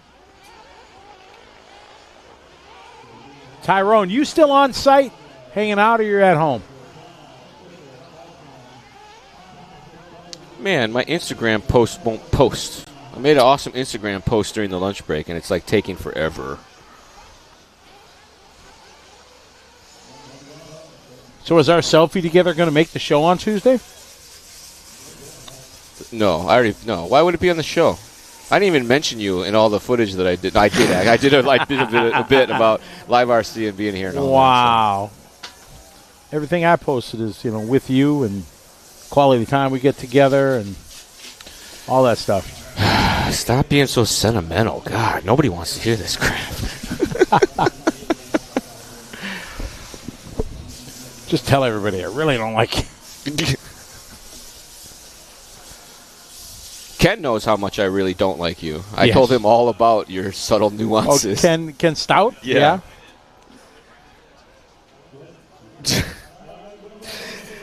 I tell he's got jokes. Yeah, not safe for work. I tell everybody that you're going to speak at my funeral. No, I'm going to die before you. I'm going to beat you at everything, including dying. There's no way I'm living longer than you. And we're off and rolling here. 50-plus Nitro Buggy B main I'm not thinking action. a good grade. I just got a vibe. Nah. Whoop, nope. Single crashes mostly. There was a couple car-on-car contacts. That's one that counts as a car-on-car. That car-on-car crime right there. C-. Oh, Leader just rolls it all alone. Leader just rolls it all alone. Leader gets T-boned all alone. Am I supposed to say something all alone? I feel like you're feeding me one there and I don't get the joke. No, I just was rolling with it. All right. What I was going to say. The field getting reset here as every corner there's another crash and the positions change. And let's see, who's Tim Lime? Maybe Tim's going to lead this one on the first lap from 15th, 14th. We're about to find out. Survey says, Dave, from 12, we were close. That is a move pole up the put field. Me in the back. Exactly.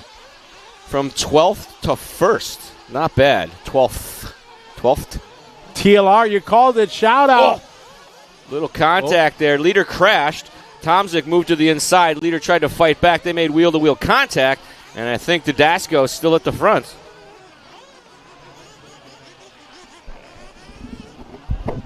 Bit of crashing early in this one. 20 minutes. It's a long time. They might have to take a pit stop just to take a break. To pee. Maybe they all got the catheters in just for the main. Oh, jeez. Gross. Yeah, way gross. All right, so nobody wants the lead of this one. They'd be giving it back and forth a couple times. But Bowen out front of this group, my apologies, Brown out of the 2 spot. Hopkins, Rondu, Tomzak, the top 4, or 5 rather. Really bad with remembering numbers. We jinxed Dave. Holy moly. From 12 to first to I haven't crossed the start line yet. I think I just saw a car getting carried off that had a busted shock. No. The Dasco was on a mission with a gift from the RC gods. Had this one in his hands and no longer. As we see him falling down the leaderboard and has not completed lap number 2. I believe he was the busted shock vehicle. I bet you the pit lane reporter will tell us. I'm sure. Or Tyrone, one of the two. Tyrone will know. I hope you're not, like, texting these people to get information for us while they're at the race. Like, not necessary. Whoa! A little rollover. It's a super flip. They, like, hooked a rut and spun around backwards. Alan Bowen at the lead. Alcorn in the 2 spot. They started 9th and 7th, and they find themselves up front. John Brown is 3rd. Rondu, Hopkins, Tomzak. Tomzik? Tomzik. I think it's Tomzik. I'm going Tomzik. Then Dooley, Keith Henry, Oyvind Eichenberger Sr., and Mr. Tim Lime. Oh, we got to flame out. Tim Lime is father of Camden Lime. He is. Is he a team manager too? Maybe I'm getting my Tims mixed up. I don't know if he is anymore. I thought he used to be. Chris, we love you tuning into our chat and saying nice things about us. Thank you, sir. Bowen's still at the front. He just came across the line. We pick up. I believe this is going to be Alcorn and Brown. Mario, I wasn't going to say that you jinxed them because we always take the blame. That's always the announcer's curse. Tomzak. Chat room's free. Tomzak up to 3 now. Eichenberger up to 4. We're 4 minutes into this one. Eichenberger up to 4. Hopkins 5. He was your TQ. Tough opening lap. Dropped him all the way back, but he's climbed back to 5. A little bit of a rough time there getting up the hill, but just enough to clear the double. Brown and Tomzak. Oh, Brown gets it wrong, but lands on the wheels, able to motor away. Tomzak now to the 2 spot. Brown running 3rd. Bowen way out front. Oh, no. Tomzak getting it wrong on the little roller there. Yeah, bro is right. You should bring me to some international RCMCing because it's a cool tone and it's very natural. Bro, Aquil, if you didn't know, Scotty and I have known each other most of my life. I think I met him when I was like 14 years old probably. That's 30 years ago at this point. Yeah. And not only that, I've worked with him often. We've spent hours together sitting like this. Yes, for many, many events.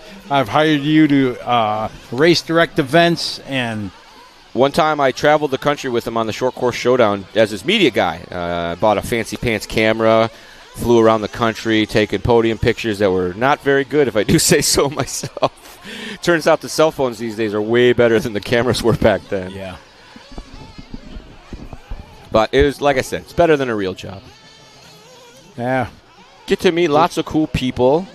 Scotty and I got to, remember in Sicily when me, you, and Hot Carl went out for the romantic dinner at the seaside restaurant? Yes, yep, exactly. And I had swordfish. I remember, yes. Yeah, it was awesome. And we didn't know. It could have been flounder. It could have been. Wouldn't have mattered. No. It's a tourist thing. They bring out the tuna. Yeah, exactly. Hot Carl. There's the one and only. Carl Hinman. He's another one of the media extraordinaires. That has been through the ranks of Scotty Ernst Productions. It's a true story, yeah. He didn't last very long. No, because he got some. Whoa! There was a corner cut there. Yeah, just a little. He got offered huge money for his photography skills. He worked at Car Action for a minute, and probably multiple minutes. Yeah. And upside down there. That's our leader, I think, Bowen. Marshall. Look out, Marshall! Look out! But he's also a cyclist. He was a cyclist before it was cool to be a cyclist as well. Broke his collarbone. Yeah, he got to come out to NorCal and spend a few days with me and Weir doing an article on Weir's a famous mountain bike racer from years. He's kind of retired now, but he's still a person in the industry. So they did a sit-down interview with him about how awesome RC is, and he got like a 4-page spread in Car Action. It was pretty cool. And I got to be the camera carrier because part of the article was those two riding bikes together and then driving RC together. That was the shtick. And since this was before e-bikes were a thing, they're riding up to the top of the mountain. And it's like, I don't want to ride with my camera up there. I'm like, I'll take it. And they gave me a dirt bike, and I rode up the mountain on the dirt bike instead. It was a good time. Alan, Dooley, Eric, John, Oyvind, and Dan. Tim Lime from 14 to the 7. Lime just doing his hot lap there, 55-1. Pit stops due here as we are at 7 minutes 30 seconds. We should see that start to happen any lap now. I bet you Camden's down there on the gun for Tim. Probably. That's another one that I didn't recognize him when I saw him. Because he's like 2 feet taller. He got long hair. Out of nowhere. Yeah. All right, I don't see Camden down there. Unless he's down there hiding on the other end. There was a lady down there pitting. Well, we got a fuel bottle. 1, 2, 3, 4, 5. Ooh, got to be quicker than that. That thing was pretty empty. That one kid did so quick with the fuel bottle. Got to give it a hard squeeze. It might even be a larger diameter tube. Yeah, why is the tube so small? They should use larger diameter tubes on the squeeze bottles. I should start selling that. Of course. Jensen says there are some.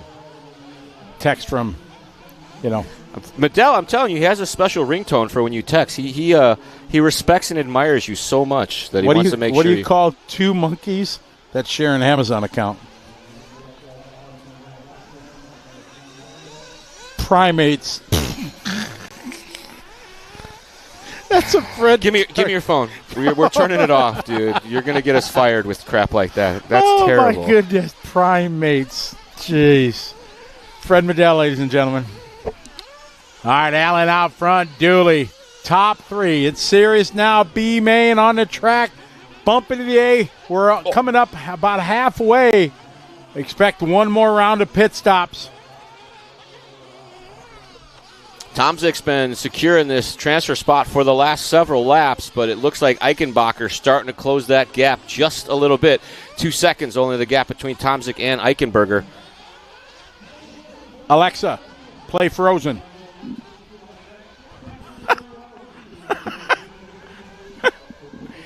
Hey, Google, play Frozen.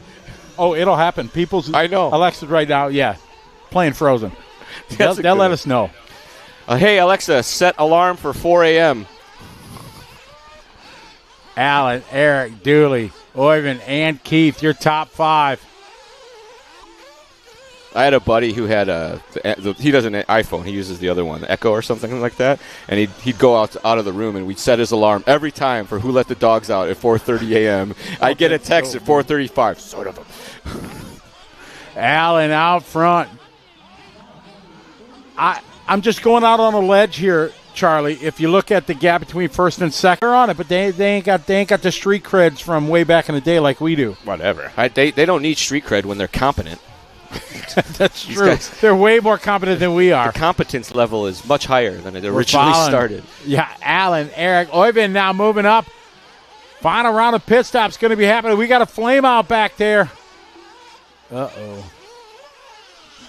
Field looking kind of thin. There's fewer and fewer cars out there, Charlie. Yeah, we lost 2 right off the start. One lap in. Oh, they got the Dasco back out. Yeah, buddy. Yeah. After an 11-minute pit stop. That's all right. They still got I wonder, this might be him. Maybe they changed a motor. Because if it was just a shock, it don't take 11 minutes to change a shock, I don't think. Maybe rebuild it and all that. Look, there's Jay Smoker. That's right, yep. He's like a bad Santa look right now with that beard. Like, that's the Santa you'd see at the bar on New Year's. Yeah, after working at the mall for, 15 hours and kids screaming and all right. Yeah, Alexa's worked. Good deal. Hope you enjoy Frozen, everybody.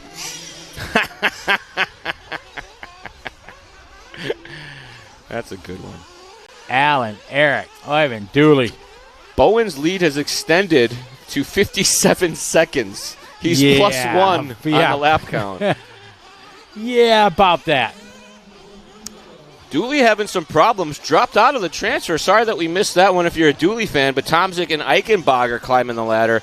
7 minutes left to go as we cycle through for final pit stops. Oh, that is not the line into the pit lane, I assure you. 7 minutes to go. Bowen across the line with a casual 50.4. Pit stop's coming in.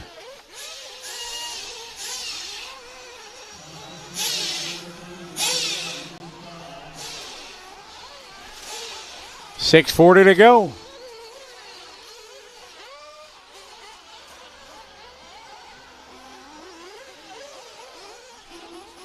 Bowen, Tomzik, Berger. Henry and Dooley just across the line side by side. They come across with less than a 10th separation. That seems dicey. They are right now 7 seconds out of that transfer spot, but still 6 minutes to go. That's one crash here at the DNC. Huge layout. And it could be even a half a crash in some of the situations we've seen. They just get a little wrong, and then it's a very long time before they get back onto the correct racing surface. So we ride along with Bowen here in the blue and white. Up and over that far side. Does the 180, goes single. Big roost coming down the backside. Double out, though. 6 minutes to go, 6 to go. You're welcome, TLR.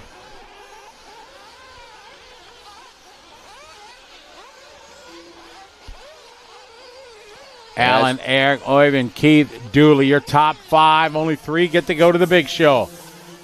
Nice, clean, uphill double there. Out of the pit to the top side. Saw a little shadow of a rut there. Oh, no. Wah, wah, wah. That's a shame. Final round of pit stops here. Oh, that was a quick refire, though. Oh, there's Jay Smoker. He's talking into the thing. Jay, don't put the bottle down just to get the car out there. Don't critique his technique. I know, he's in Sportsman. He's learning.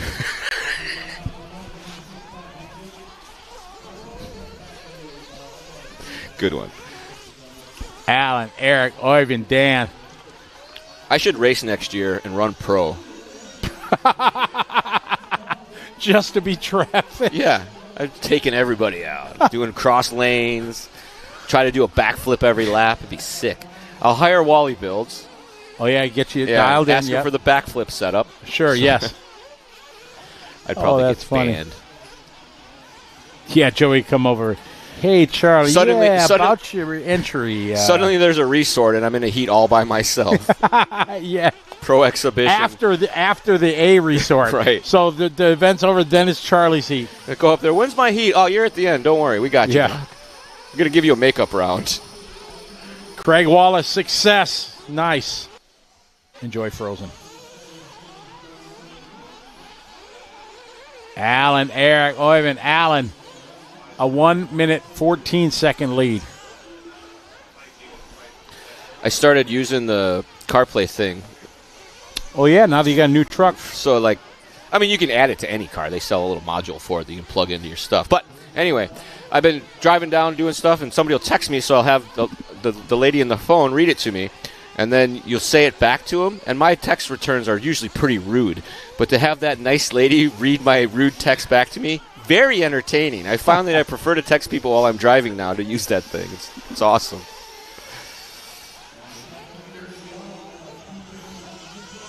Mark Adams from the early Snowbirds days. I can't remember that far back, my man. I saw some pictures. I'm like, that's me. Oh, yeah.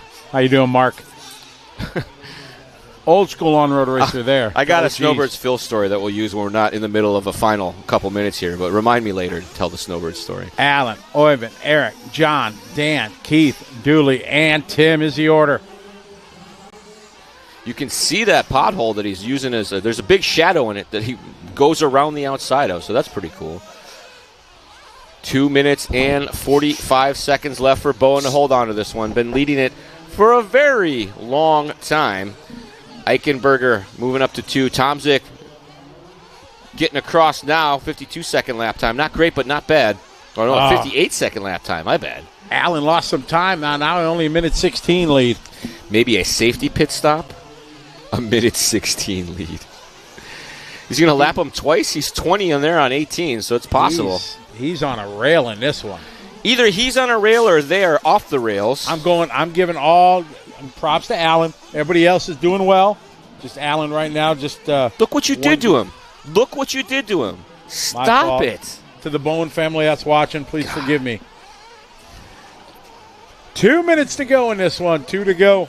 When we used to do live RC bucks, everyone I would pick would lose. I'm not kidding. Like, they would have terrible races. There's Joel. Oh, I can't sing. Where? Over by the dirt pit. I thought you were showing me because his missus was with him. Oh, no. I don't want to look at Joel. Alan, Oyvind, and Eric.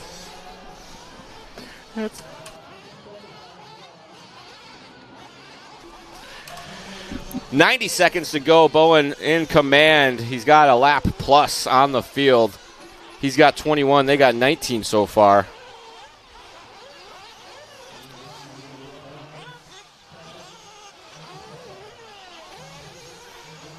Allen out front. Oyvind Eichelberger second. Tough lap there, but still holding on to the 2 spot. Eric third. 8 seconds back is Dan. Dan's going to need some help with a minute to go in this one. Bowen taking it real easy over that double now. I think he's been single over that guy for the last couple laps. Should be out on final lap now as he crosses with 45 seconds left to go. Plus Charles 2 says, laps. Every time I say roundy outside, Eminem gets $1. Highly unlikely. Allen, Oyvind, and Eric. But props to you, Charles, for picking that catch up. Scotty listens exclusively to gangster rap. Yeah. So That's on my playlist. He does a lot of rap music reference when we do these shows. That's weird, I know.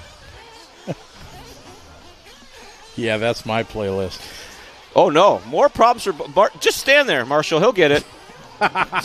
Don't worry. He's been out there in the sun for 20 minutes. He's done. He's tired. Another reason I don't want to race Nitro is turn marshaling long races. Except and seeing some of the way these things go south. The only way it's – does he run out? Oh, he almost ran out of gas. He would have been fine. Yeah. I think he slowed down to make sure the clock was expired. But if you come racing in the Philippines, we got paid marshals. Oh, nice. Oh, yeah, it's great. Another reason everybody likes coming to the Philippine Masters. They did that at Thailand as well for the Worlds, remember? Right. They had the guys in the jumpsuits and all that. It was they got trained, and then they got better. They got trained, right. 2008 Worlds, they had the Boy Scout troop out there doing turn marshaling for about 2 races. Yeah, then they realized that was not a good idea. I think that they signed up for it without ever seeing a race. The troop master's like, yeah, sure. Showed them a video or whatever. Yes. Maybe one of them raced. The kids were scared of the cars, and rightfully so. Like, I'm not saying that they were in the wrong. They're not RC racers. They don't know. Bro, Akil. What is he? It's a balance. Depends on the class you're talking about. Correct. The only guys that are really paid are the pros. Some of them aren't actually paid a salary. Correct. Right? Some are just 100% free part support. And they have a performance structure for when they make top 10, top 3, stuff like that. Finishing order in that one, Bowen, Eichenbacher, Tomzik, going to transfer on up to our 50-plus Nitro Buggy A main event that will be coming up this evening. How long till someone asks when the A mains are up? Oh, it's going to start. Because I mentioned it. Yeah, right. They're going to want to know what time. Usually the first thing folks do when they sign into a chat, I do it too. When are the fast guys up? So that I can know how long I'm going to leave this stream on and get the commercials and all that. How much does it cost and how fast does it go? I meant about viewers. Yeah. I get or can I try? That's the other one. Can I try? You could, yeah. Little kids, I'll bust an RC car. Can I drive it? And that's why I bring the crawlers. That way, you drive the crawler first, drive that around, give it to the kid, and then get your fast stuff out. And they're already lost in the woods with the art car. When did the mains start? Thank you, AJ. There you go. Boom. These are mains. They've already started. They've been running all day since 8 a.m. Bro Akil, where are you checking in from? It's just you, Jason. I don't know. Jerry Klingby, how you doing? Welcome. You finished that kitchen cabinets yet and everything? My dad has one. Can I drive it? If a kid told me his dad had one, I'd be like, has he ever let you drove his? Sure, here, go ahead. You at least know how the controls work. But I've worked trade shows over the years, and we did that IROC race at the Chicago show years ago with the Tamiya Indy cars, right? You forgot I organized that, right? Whatever. So I'm telling the people. I'm not telling you. I'm not looking at you while I tell stories anymore. You ruin everything. So there's a couple kids running around. We're cleaning up at the end of the day, and this kid's like, "Can I drive?" And I'm like, he's younger than I am. I was 13 or 14 probably running this. They're helping run this event. I'm like, sure. So I hand the kid the radio. He grabs it with 2 hands on the trigger, no inkling about the steering, and just goes full throttle into the end of the straightaway. I was like, ah. That's a good story. Oh, you said you had a filler story. Oh, the snowbird story. So this year I went back to snowbirds for probably the first time in more than 10 years. And I went with Matty G so that he could, Matty G's the new Hobby Wing motorman. He helped with his spec testing, and he's going to be traveling around to races to support the racers and the team. Customers as well. If you see Matt at a race, have him look at your Hobby Wing motor. He'll make it better. But he grew up as a young kid watching carpet racers. The movie? Yeah. Wow. And him and they would watch that as it was a cool thing. Like, they didn't know that this is the first time that he'd seen RC in any sort of DVD or TV format. So he was all giddy to go to this race and meet Mike Boylan and a couple of the other guys. So it was a pretty cool experience. And then his, the reality came in. It's another RC race in a hotel. So how cool is it really going to be? There was a second race that was featured in that. There was TV. IIC. Yes. Next time I see Matty G, I'm going to go squashing. So you were excited to see the snowbirds, but not come to Vegas. He had already met you. So right. Okay. Got it. He had experienced Scotty Ernst Productions already. He'd been to many races that you had run. Charlie used to come see, even though, as he says, we're not friends, I used to have him help me with the Vegas race, too. What did I do there? He used to help me announce every time I needed to leave the booth or whatever. Oh, that's true. I got to run practice a lot. Yeah, you help with races because I trusted you on, I trusted you so much to run the race right, call penalties if we needed or stuff like that. Scotty used to hire me to run the Motorama, the 10-scale track at Motorama too, and I'm glad. I don't want to say I'm glad that they've shifted, but Dirt Oval is growing. They get a huge turnout. That area stuff is very popular over there. But that was a good gig for you. You enjoyed that. Oh yeah. The pay was amazing. One time I got paid twice. Good story. Scotty's got a big heart. I was broke one day. I hit up Scotty. I'm like, hey, man. Oh, that's right. You owe me. I'm broke for a couple months, and I'm working for you in February next year. Can you front me the check that you usually pay me for that? He's like, sure thing, buddy. No problem. I know you're good for it. I'm like, beyond me dying between now and then, I got the time off approved already. I didn't, but I told him I did. So the end of the weekend, I'm like, thanks, buddy. We'll see you next time. I'm getting ready to leave, and he hands me a check for the same amount. I'm like, dude, you already paid me. Don't you remember? This is I know it was 6 months ago. He's like, no, man, it's fine. I appreciate you. I love you. You're my brother. Real sappy. Got me all teary-eyed and lame. I left my camera laying around, and he turned it on and, recorded this real sentimental, lame message about how much he appreciates all I do for him and how good of friends we are. And I threw up all over the desk. It was gross. No, but in reality, we are probably slightly better than acquaintances. Oh, my goodness. Yeah, lots of stories we got, don't we? Scotty used to have this saying that is an off-air only one, but ask him for a favor and see how he replies. You remember? No. The thing. Oh, yeah, yeah, hey, how's the weather outside? Yeah. Oh, my goodness, yes. I think we should maybe do an after-hours bonus lap members only episode of these one time where we tell all the terrible stories. And if you're a bonus lap member, you can tune in live in the chat and get it going. So somebody will make that happen. Oh, my goodness, yes. I have a lot of inappropriate stories. Oh, he's got more than I do. $20 is $20. I got to see if Jerry finished the kitchen. Bro, okay. I thought your name, I thought you're in the Philippines, so, yeah. Bro Akil, that's a very Filipino name, so that's what I was thinking. I thought we met. Can't wait. I get to go in a couple weeks. At Motorama, that was one of his first big wins, if I remember correctly. Really? Oh, Aaron sent me a video of the he did? Of the pass, yes. Okay. And, yeah, very, very much so the same. This is great when we're talking about a video that we're watching that we received in a text message from who is clearly an Android user. Yeah. You get the little video. Yeah. He put his phone down immediately, folks. We're back. Don't worry. I'm not going to sit here and watch this video with Charlie's Scotty. not coming to PNB. Negative. I can start coming to more of these, but I can only show up like Friday night. The customers need me to answer their calls on Fridays and Mondays. Those are the worst days. That would be a okay one to come on. On Friday night. Book it. All right.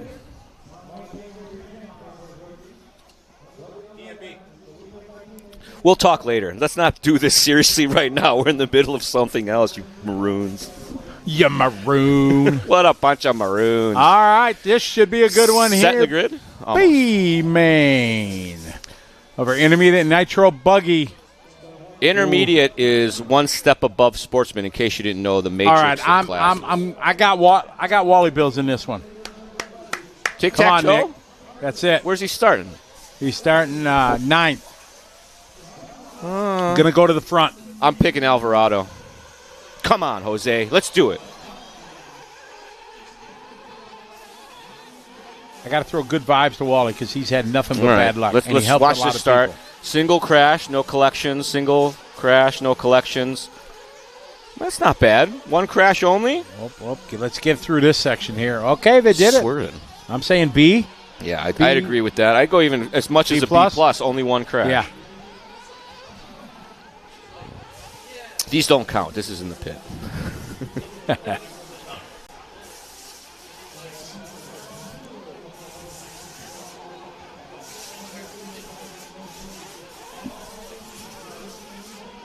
Bringing him around to complete lap number 1 will get you an official running order. I believe Dunford's been able to hold on. He comes across the line first.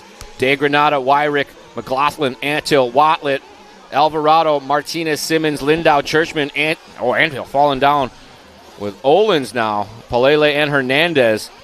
So Alvarado on the move, 13th to 7th on lap number 1. Do that again and you'll be leader. Exactly. I like, nice thing of Ryan Dunford. His car is always easy to pick out, always bright yellow, green, yellow on yellow. Just easy to tell. Lead group, maybe a little bit of breathing room here for our top 2, but third place got a mirror full. That's Wyrick and McLaughlin. There was the Nationals, I think it was the Roar Nationals that were Chico. Wayne Wyrick and his dad were there, and when you went through tech for Blinky, you had to turn your radio on so that it would blink correctly, and every round his dad would be down there, Wayne, turn on your radio! Screaming at him, because he's a young kid, so he's talking to somebody. The first thing you tune out in life is your parent's voice. Yeah. So I couldn't blame him, but every round you had to go over there and scream at him repeatedly. It was great. So every time I see the dad, I'm like, Wayne, turn on your radio. Ryan Dunford out front, followed by Dante. Then Greg, followed by Brian. There's Watley. Come on, Watley Builds. Then Shane, Curtis, Jose, Chase, Manny, Felipe, Adrian, Trevor, and Ryder. No start here for Nick Hernandez. 20 minutes on the docket. They're 2:30 into this one. 17 minutes and 30 seconds left to go. We expect pit stops every 7 to 8 minutes, give or take. That should give them 2 stops to complete the race. We have seen some short stops or maybe a lack of fuel. There's been a couple flameouts here throughout the morning and the afternoon that we attribute to most likely fuel mileage issues. Dante De Granada, your race leader right now. McLaughlin and Simmons rounding out our top 3. Dunford down to the 4th spot. You still got time. 17 minutes to go. Ooh, highest transfer driver right now is Lindau up to 5th. That's really good in 3 laps from 14. Alvarado had a couple rough ones. Last time was a 57, not doing himself any favors.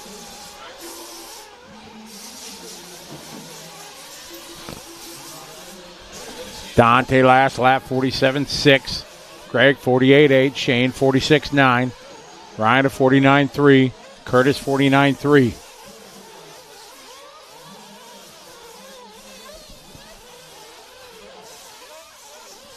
Good lead right now for Dante.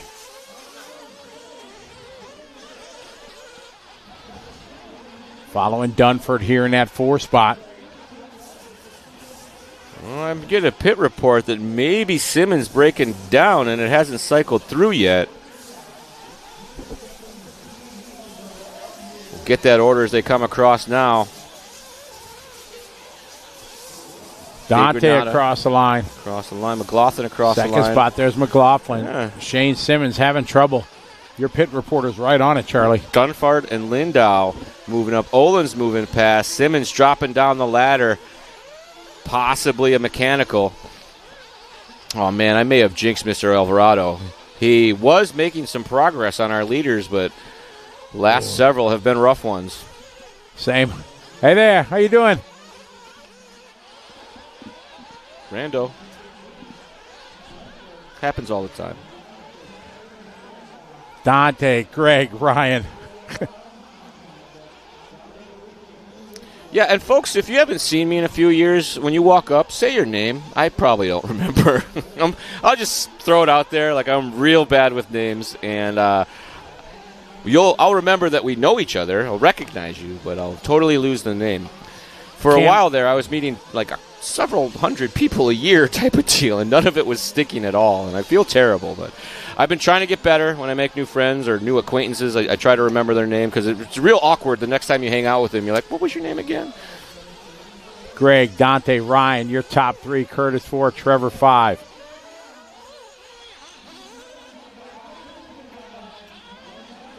Working our way through here. 14 minutes and 30 seconds left to go.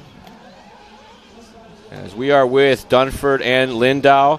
You got De Granada just off the front. Dunford in the yellow. This is actually our lead group, all top 4 together here. First, second, third, and fourth all coming across the line, nose to tail. Barely 5 or 6 minutes into this one now. Dunford through the doubles. Oh, bobble there. I think that was maybe Lindau. Could have been De Granada. Got one being brought to the pit lane. You never like to see that. First, second, third, and fourth. I want to say that it was Lindau that had the bobble and fell back, so he'll be behind Dunford now, but it could have been De Granada. Expect first round of pit stops. It's been 7:30 mark. Dante out front. Great start to this one from Curtis from 14 and battling right there for the lead. Cross start finish line. There's Dunford now to the 2. Dante goes 3. So it is Curtis Lindau from 14 now to the point. Just did his fast lap, a 47-1.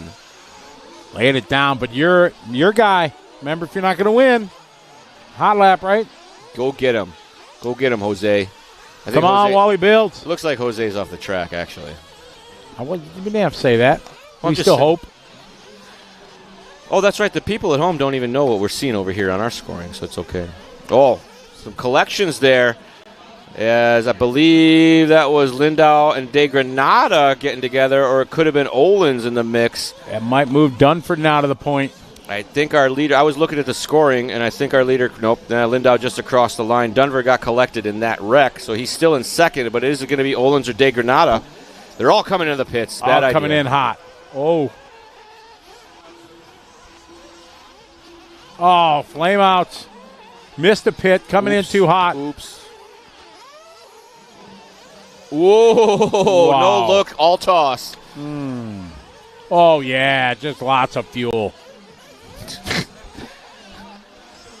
Looks like somebody peed a little bit on the way out. They got scared. As the people that, try to advance and move the car while they're still fueling it like that, and then as they release the car, they still got their trigger on. Right. Of course. Why wouldn't you? Now, in on-road Nitro, you can't do this. You have to car hose behind the wall. Behind the wall, and if you would put fuel down like that, stop and go penalty. You can't even have it above the wall. It has to be all the way over the plane. One of the interesting parts of the Worlds that we covered in Japan a few months back was the practicing that they went through for the pit stops. They spent an hour or more down there working on pit stops, rolling the car in, pit man doing his thing, doing tire changes. That's when I went out and I blew up that dude's engine. Remember that? That was thick. Dwayne, we do not know who will be covering the Worlds. We hope it's us. Love to have the Charlie and Scotty show do Brazil. I'm game. I am. Is this Lindau we are with right now? Blue and white buggy coming to the top side. The corner table. That is Lindau. Our race leader with 11 minutes remaining on the master clock. Our first set of pit stops has cycled through. We got one more coming up. It'll be right around 7 minutes to go, most likely. 10:40 on the clock. Two of our transfer drivers trying to go from the C to the B to the A. Hey, Jose is alive again. He's still got a chance. He's got a 2-lap deficit to make up, but you got never this, know. Jose. He's going to go hot lap some more. Go get him, bud. But Lindau started 14th. Olin started 15th. Anthill started 8th. Some shuffling and ruffling going on here in this intermediate Nitro B main. Rick A., yes, I think 100% the Worlds are going to take place in Brazil. Yes, there are some top pros that saying, I don't know if I'm going. But there's no indication that they would cancel it. I wonder if pro drivers have sick days that they can use. Like, I don't want to go to that race. Most of the manufacturers that I've talked to about it are saying it's entirely up to the driver. It is their call. Well, I think, well, who knows? Who knows what I think? No, I don't even know what I think. You beat me to it. I'd be interesting to have a lawyer look over some of these clauses that are with these guys and see what the easy out is. Like, sure, we'll tell you that, but then your contract's over, so that's fine. Yeah, but I think most of them have it's not like that. It's not that cutthroat in the RC industry. I think a lot of these folks, they treat these drivers more like family than some of their own family in some situations. I think my boss is that way. He's taking real good care of me when something comes up. So, but I'm not a pro driver. I'm a customer service guy, so maybe more valuable than a pro driver. Oh, no, you're invaluable. Irreplaceable. Everybody is replaceable. Never think that you're irreplaceable. Curtis, Trevor, Ryder, and Ryan Dunford. Dunford still in the heat. Got a chance. Yeah, Paul, something like that. People are always concerned about things that may or may not actually matter. Remember when the Worlds were in South Africa? Nobody went? Oh, yeah. Nobody went. It wasn't even that bad. And who was the one guy? I knew you were going to ask. I hate bringing it up without ever. I have no idea. Yep, from Germany. 10 scale. I did know he was a German. I just can't remember his name. Yep. Because I've seen him at previous Worlds since then, in like the D or the C. Yeah, something then like that. Right. So the Worlds were in South Africa a couple years ago for 10 scale buggy, and nobody went. 7 people went, and he still ran the race. And one of the guys I work with, he's scared to go to Bermuda because it's going to be dangerous. Or the Bahamas, I'm sorry. Bahamas? Yeah, I guess Bahamas is dangerous for U.S.ers. Throbbing Brain will know who the world. Pick up. Here's the battle. Dunford and Anthill battling for this final transfer spot. Red and yellow. 50 left to go. Oh, hi there. Just to let you know I'm here. You know who's a super nice guy in this industry? Ryan Dunford. You ever sit around and talk to that guy? Works at TLR. Degreed engineer, but willing to talk to the customers and do customer service. I worked Axial Fest in a Hobby Wing booth, and some stuff came up with Spectrum radios that we were trying to help people troubleshoot, and he was a rock star about the whole thing. I thought he was going to say, that's not my department, like most engineers that I talk to in this industry. But Dunford, good guy. He'll be around this industry for a long time, I hope. I think the world needs more guys. Because the customers talk to the guy. They have no idea that he's an engineer. They think he's just some sort of rep like I am.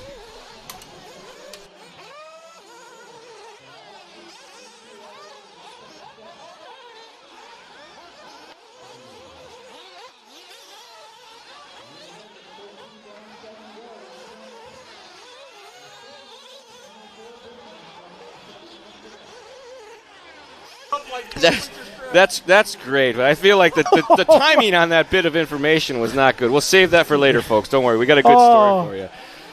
We're coming down to the wire here between Ryder and Dunford. You see Anthill gapped out a little bit here over Dunford, but it could be pit stops. I believe I saw Dunford peel into the pits there. It is Curtis, Trevor, Ryder. Anthill up and down. Over the top, little to the flats. You see the crevasse is starting to come back a little bit.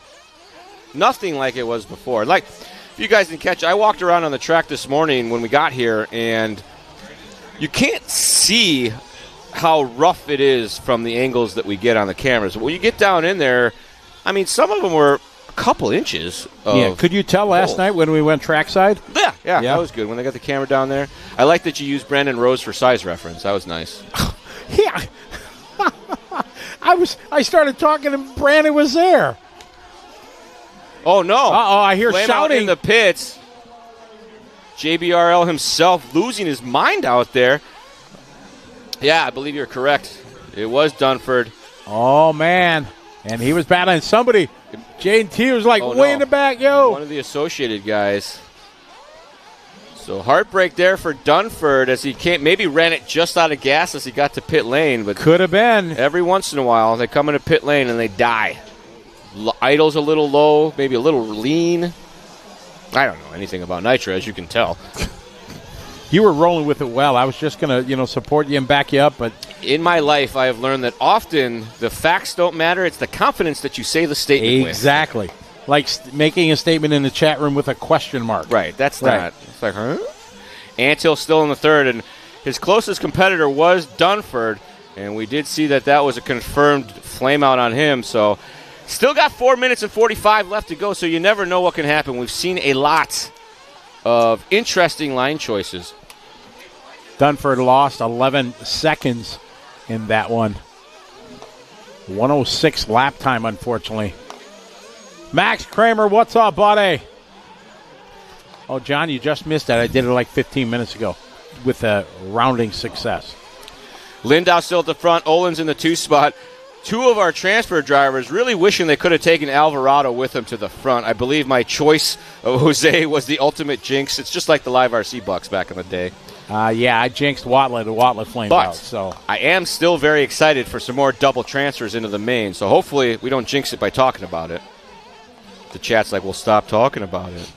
4 minutes to go. 4 to go. So we're still rolling with Antill here in the 3rd spot because that's a spot that matters. First and second's great. You're going to transfer. We're more enticed of the battle over these 3rd positions usually, and a bit of a bobble there for Antill. That is not. Oh, McLaughlin now into that 4th spot. So that may be McLaughlin.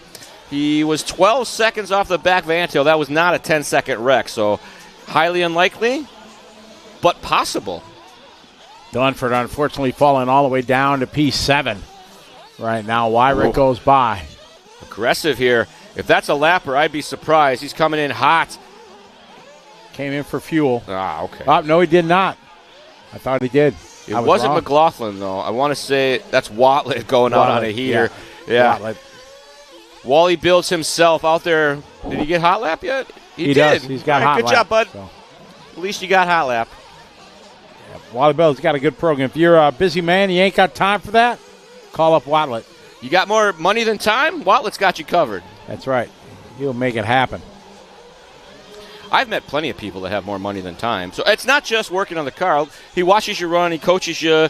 He does driver camps. Well, he'll go out for a day with you and just train with you to, pick stuff up. And I can appreciate that. Even some of the drivers that I chat with, when you say a couple casual things, they take it more seriously. Like I make a comment about how I think the car looks, and they're like, oh, well, maybe I should drive it in here a little bit different. I'm like, maybe this spot you're losing some time, and it turns into a whole thing. And it's very nice when they come back and like, yeah, you were right. That hasn't happened in a while. I'm pretty out of touch when it comes to stuff like that these days, but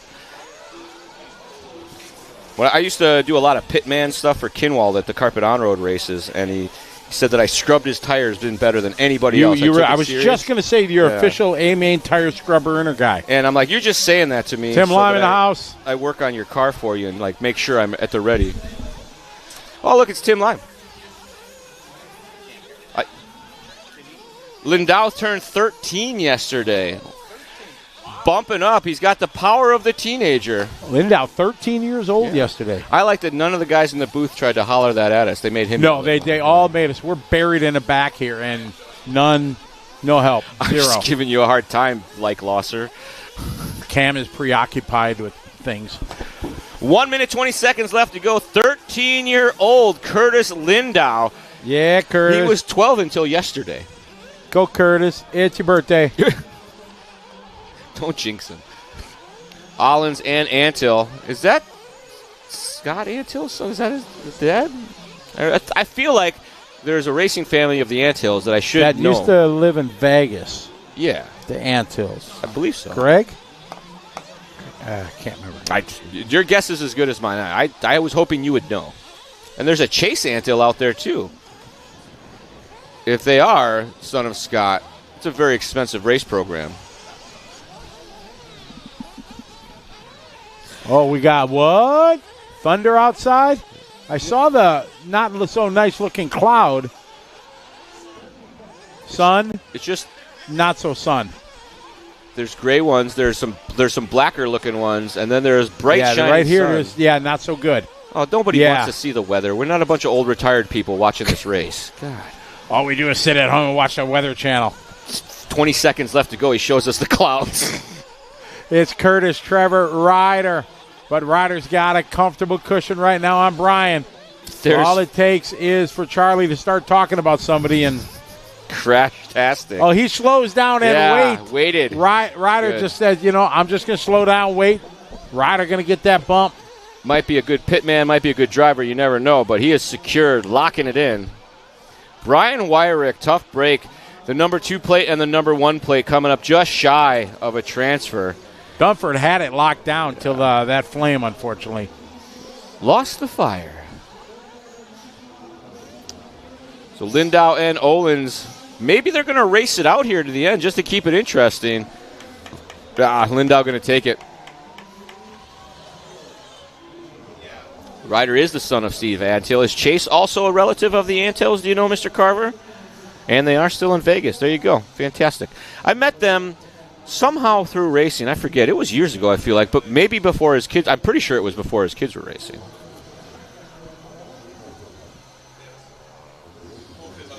Oh, it's his cousin there. The other, I didn't read the whole thing. Thank you for that. Bro, look who just texted me. Whoa, the G-Man. Right? The original 702 Raceway. Yep. Then he came to his senses and said, this has no money in it. I'm out. I'm out. I'm going to do laser engraving and go bike racing and mountain biking. And yeah, he got himself a laser engraver and everything. I don't know if he's still doing that, but he made me a nice Scotty Ernst production water bottle. 3D printers, laser engravers, soap.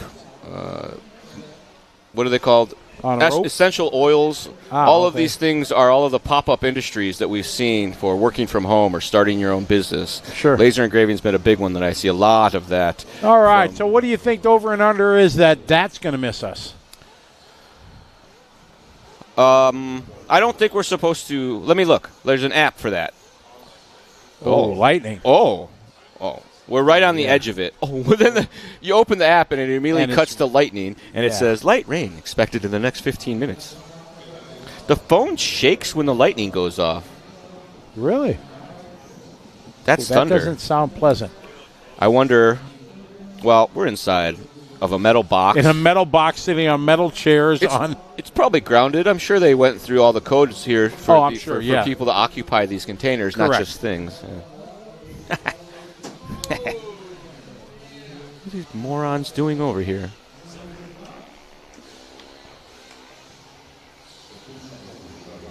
Roberto checking in from Tijuana. How are you? I've been to Tijuana twice. Dwayne, you are correct. You remember us from the North Carolina Worlds. Yes. Charlie and Scotty show was originated there. I have a copy of the DVD. That was back in the DVD days. DVD days, yeah. I still have one of those around. That was an awesome track. Yeah, now I know all the episodes I've done because I got all the DVDs. I need to look. God, such an idiot, Charlie. Every time I go to one of these, I'm trying to figure out which ones I did, and I have I have proof. Yes, exactly. Hard copy. You know, some of you guys think this idiot thing is a bit. Some of it's a bit. I'm not going to lie. I'm not as stupid as I come across every time, but every once in a while I catch myself out saying things I should keep inside. Ryan, TLR is owned by Horizon Hobby. So that's a good one. Where did you hear that rumor? Please tell us where you heard that rumor. That happened a few years ago.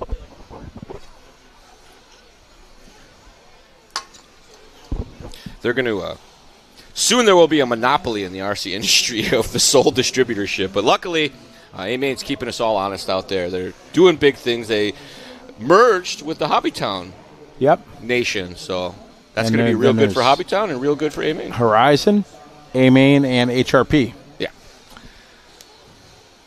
And it's like the more distributors you have, the more cutthroat they get on each other. So they make less money, so we pay less. Or the shops make more and they stay in business longer. Well, that would be nice. I've talked to business owners on trips about our industry. I'm like, how much money's in that? I'm like, well, what margins are you used to working with? Right, like yes. when they do a PO and they see what they're supposed to sell or what they will sell it for, it's a laughable industry that we're participating in, unfortunately. But like a lot of niche industries, it's more about the passion and the joy and the friends and the family that you build along the process. And I feel like there are some track owners out there that are very worthy of the praise of taking one for the team. They make a little bit of money, but most of those places could do something else and make even more money with the amount of time and effort they put into these places. So if you have a local racetrack, you have a local hobby shop at that racetrack, or if you just have a local hobby shop, shop with them. I don't want to say as often as you can, because I even do a lot of online shopping myself occasionally, but try to spend some money at your local shop. Don't haggle with them on prices. Don't remind them that the internet has it cheaper, because that just increases the ulcer. But if we don't have hobby shops and tracks, it's going to be a real bad time. Pop-up events only places like a guy like Joey would have to get his hands on something of this nature to make something like this happen. Rhino! What's up, buddy? Long time no see, buddy. How you doing, buddy? Good to see you. Ready to go to the Philippines? Yeah? Yeah, it's been not as good as we had hoped for you. Yeah. Exactly. You got it's going through learning. Good to see your pops doing some racing. I know, yeah. He's going to hopefully be good. Yeah. Worked on his car a little bit. My race, and we've been trying stuff all week. It's going crazy. A good deal. Good. Good to see you running and traveling a bit. We got Philippines and Australia. So, yeah. Yeah, it's going to be great. Probably only downside that Ryan has, he's going to spend that time with you. Boom. There you go, ladies and gentlemen. Yes, this is my best friend right here. Yeah. Ryan was introduced me to one of his friends at one of the Vegas races. He's like, this guy gets super drunk and just makes a bunch of noise. I'm like, oh, thanks, Ryan. You don't remember that. It was years ago. I thought it was at Weir's house was when we met. That's the story I told. When you and your dad came out for the bike trip? Ah, okay. See? I'll trust your memory over mine. Yeah, I would. What's I that? would do that too. Yeah. He expanded it even more. Yeah, it's sick now. Well, the pump track's still there, but the RC track got bigger. We're having a chat. Yeah, we're having a chat. Ryan Pravitas. Yes, ladies and gentlemen. We need an ambient mic for him. All right, we got to get back to it. Thanks for stopping by, bud. All right, buddy. Be good. He Cool came kid, in. He came sure. in to see Scotty, to be clear, not me. I kind of came in to see you because he looked right at you and talked to you first. So not even close to true. You're a terrible liar. Jensen got the first fist bump, though. So, all right, we are ready to roll. What do you think, Sportsman B Main? You got a pick? Ollie from 15th. I'm looking up the list here. Sportsman is a tough pick. I had mentioned Ollie. Treviso. He's been doing good. I've been saying Treviso's name a lot today, so I might as well jinx him completely by picking him here in the B main. I had a nice thing with Ollie. I was walking through and just made eye contact. I'd never met him. He's like, Scotty, I've listened to you. I followed for years, and, it was really nice to meet you. It was really nice. Him and his family were there, and that was really nice. All right, here we go. Oh, that dude. That one was not going, brah. So that's not a good start. Already disqualified from anything above look at that C. one. And it's not getting out of its own way. Hit him again. Oh. Yeah, you might as well just, bring it into the pit lane and give it a couple hours. All right, off and rolling now as we get underway with our B main in the Sportsman Nitro Buggy division, which I believe means Pro Nitro Buggy is up next. All right, so here I want to comment to the chat here about the racing product, and I've been on both sides of the countertop my entire life. I've worked at a couple tracks, I've worked at a couple hobby shops, I've worked with distributors and stuff like that. Racers are very difficult to stock for. Yeah. The trends change. The guy comes in, we need tons of these tires, and then next week the tire changed. The hobby shop's stuck with all that inventory that you guys are not going to buy because you told them that was going to be the good stuff. Now, I'm not saying you're wrong. Stuff happens. I'm just saying from the shop's perspective, we all got to appreciate what's going on here. This is an investment type of deal, and if they don't think they can sell them. So special orders are a nice thing. Be ready ahead of time. Put in a special order with your shop. You do that on a regular basis. If they're good at what they do, they'll start stocking that stuff so they don't have to do the special order for you. That's what we do with our local shop. Like, I don't expect them to carry all the nonsense that we want, but once we special ordered a couple times, hey, start stocking these. We got a few more guys that got these. We're all going to come in and buy them every once in a while type of deal. Exactly. Yep. Usually that does the job. You got to be kind of level-headed with these tracks. If you're crazy enough to run a hobby business, you might not have the social skills that you might expect from a business owner or shop manager. So they get a little hot under the collar. They take everything, they take it very personal in a lot of these regards. So you got to try to put your best foot forward, be reasonable, be calm, be level-headed, buy them a beer, take them out to dinner, something like that. Those comments expressed by the hosts on this show are not necessarily theirs of Live RC or Paradigm Productions. Paradigm. That's my 2 cents, though. I've been around a long time. If it comes up, I like to say it out loud just so it gets out there and people get some perspective on that. You don't have to agree with me. Back to the racing. But a lot of your points are spot on. Most of them. All of them. None of them. Settle down. Underway here with Reyes at the front. Thomas in the 2 spot from 8th on the grid. Jasula in the 3 spot from 2nd. So our top qualifier here in the B main has control at this moment. Can he hold on to it is the real question. Come on, Ollie from 15th. Woo. Maybe not, as the red bars on timing and scoring are bright. Reyes across the line, Jasula. Thomas and Cox now in that 4th spot. Snyder in 5. Scott 6. Johnson 7. Awad 8th. Schneider. There's 2 Schneiders again. 9th. Brazil 10th. Thibodeau 11th. Niemeyer in the 12th spot. Morrison 13th. Trevizio now 13th. Morrison 14th. And Rondo rounding out our running order. 3 minutes down, 17 to go. Reyes. Perfect start from the pole position out front. Chris Thomas from the 8th to that transfer. Top 3 get to bump up. Those are the most important spots you want to get there. Reyes leading the way. Andrew out front. Second lap was the best lap. Backs it up with a 58. See what he's got here as these guys come to the start-finish line. Andrew across the line. Here's Adam. This the battle here, 3, 4, and 5. Across the line, Chris, Matthew, Andrew. Then it's going to be Dave, Eric right behind them, followed by Ollie. Then Mike, Tony, Derek, Jake, Hugo, and Ryan. Jesse not making a call. Ooh. Thomas turning a little early there. Caught the corner pipe. That's going to give Reyes and Jasula a little bit of breathing room. Oh, spoke too soon because Jasula definitely not with breathing room now.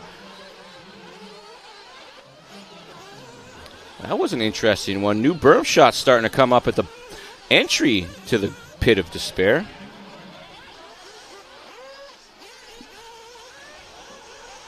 Race leader Reyes over the double. Oh, you forgot to hit the landing, bud. Round the outside. Whoa. Swerving Mervin there. See if Jasula is with him. Oh, no, that's not Reyes. My apologies. Jasula and Reyes across the line. This is Thomas. The battle here, 3, 4, and 5. I should have known.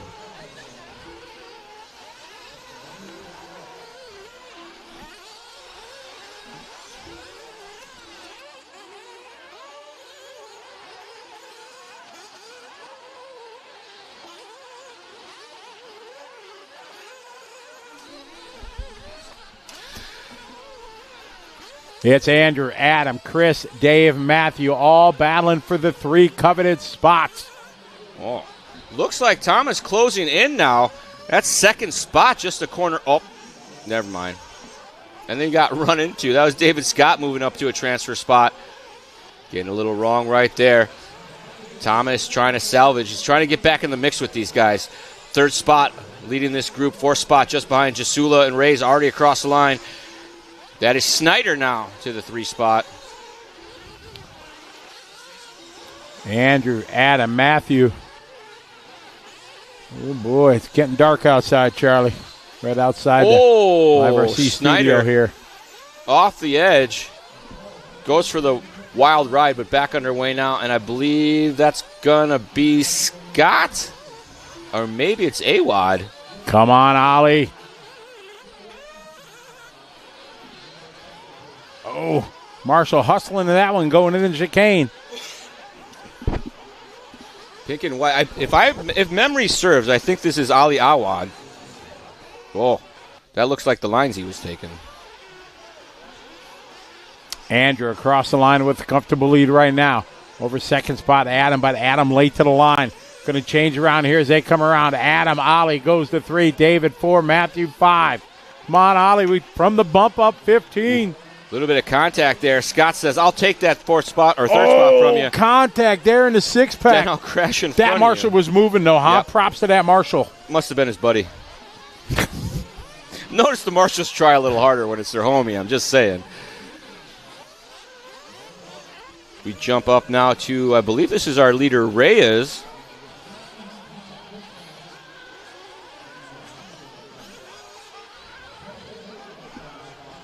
Up the hill he goes, little roller wheelie there. Whoop! Not quite making that double. A little bit Reyes short. just across the line, so maybe this is Jasula. Yeah. This looks to be Jasula as Reyes has a huge lead.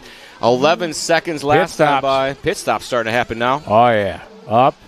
He spilled a little on the pickup. That was a good one. That was a very good pit stop. Whoa. Beat it.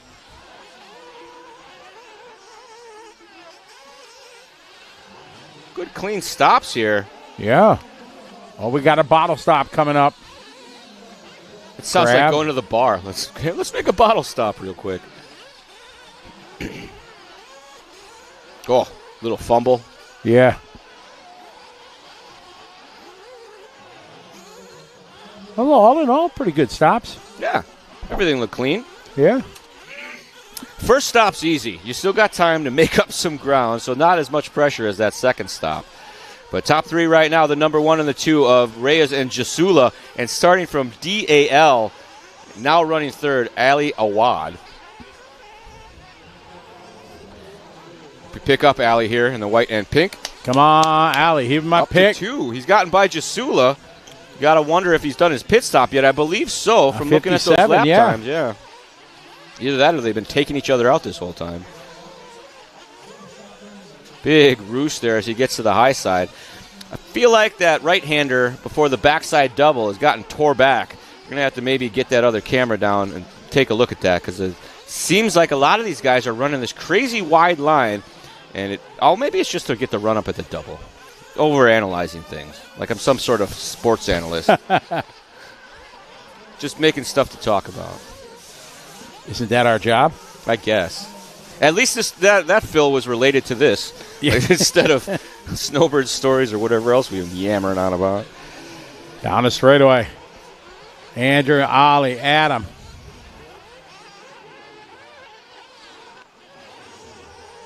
Well, you see, looks like we got a battle heating up for the third spot. Jasula and maybe Johnson.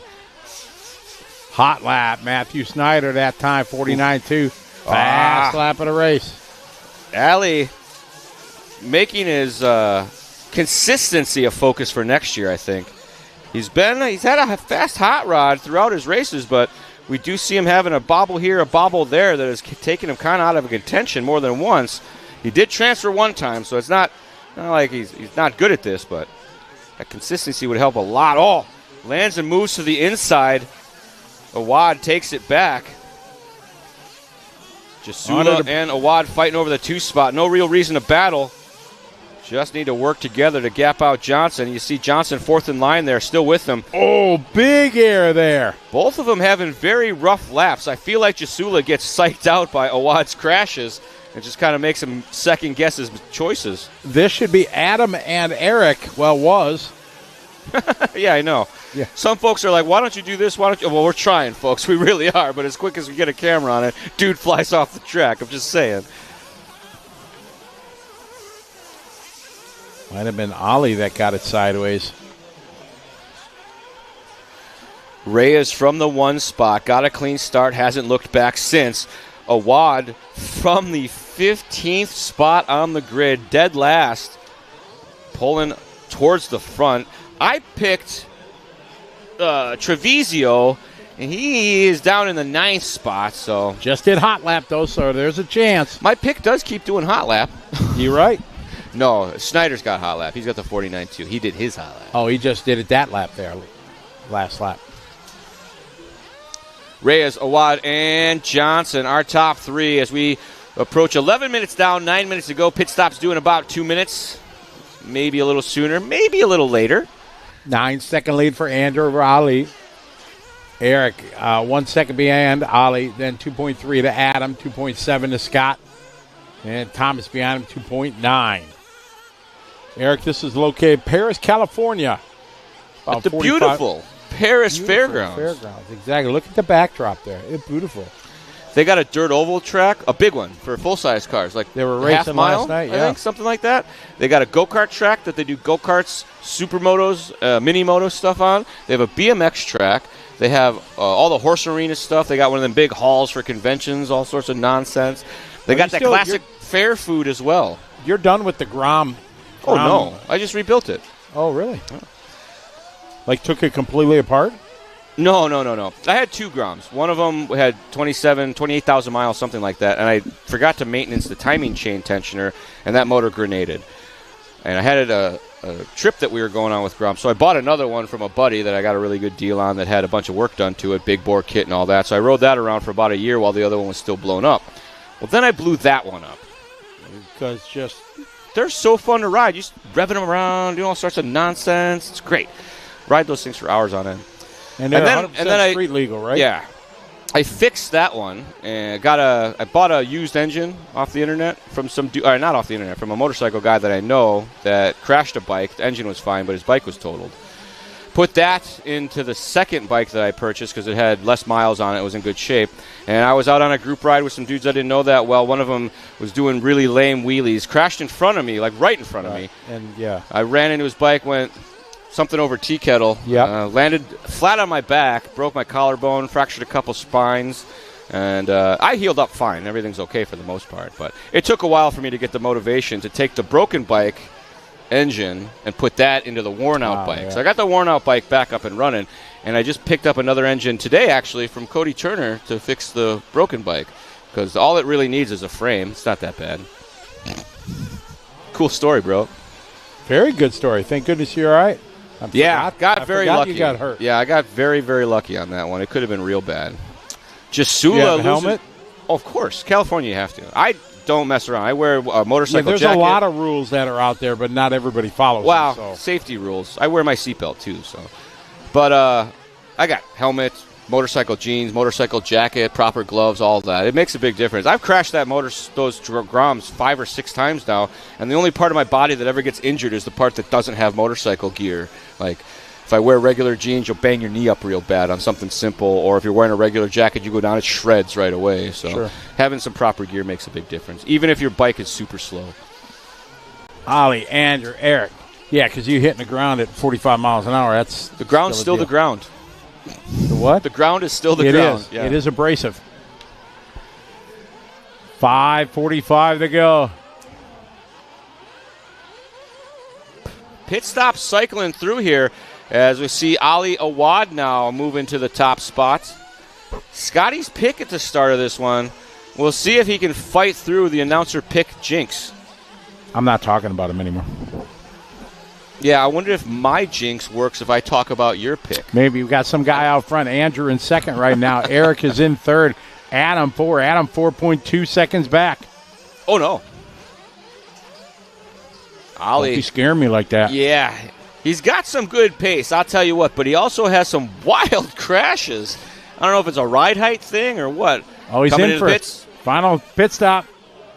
Up, down, and come away. On, get it full. No wind. There you go. All right. Good stop there for some guy.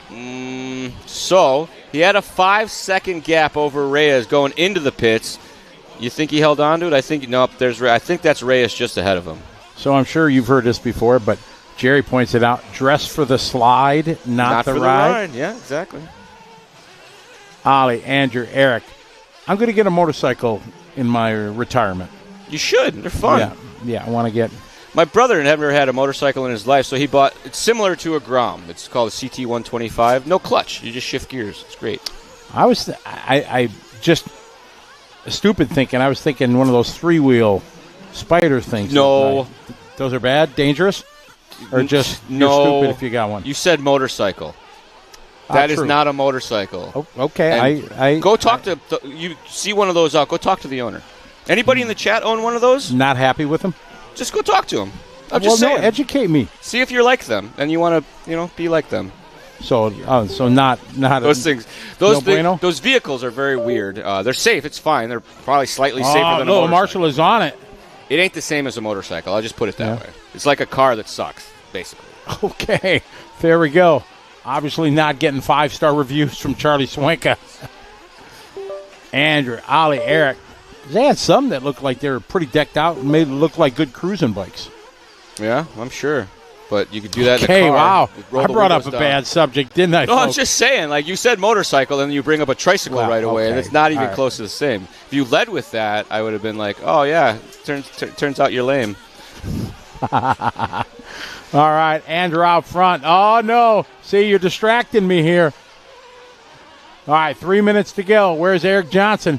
Johnson 4 seconds back. How far back is Matthew? Matthew's got a hot lap, but he's falling back from that bump-up spot.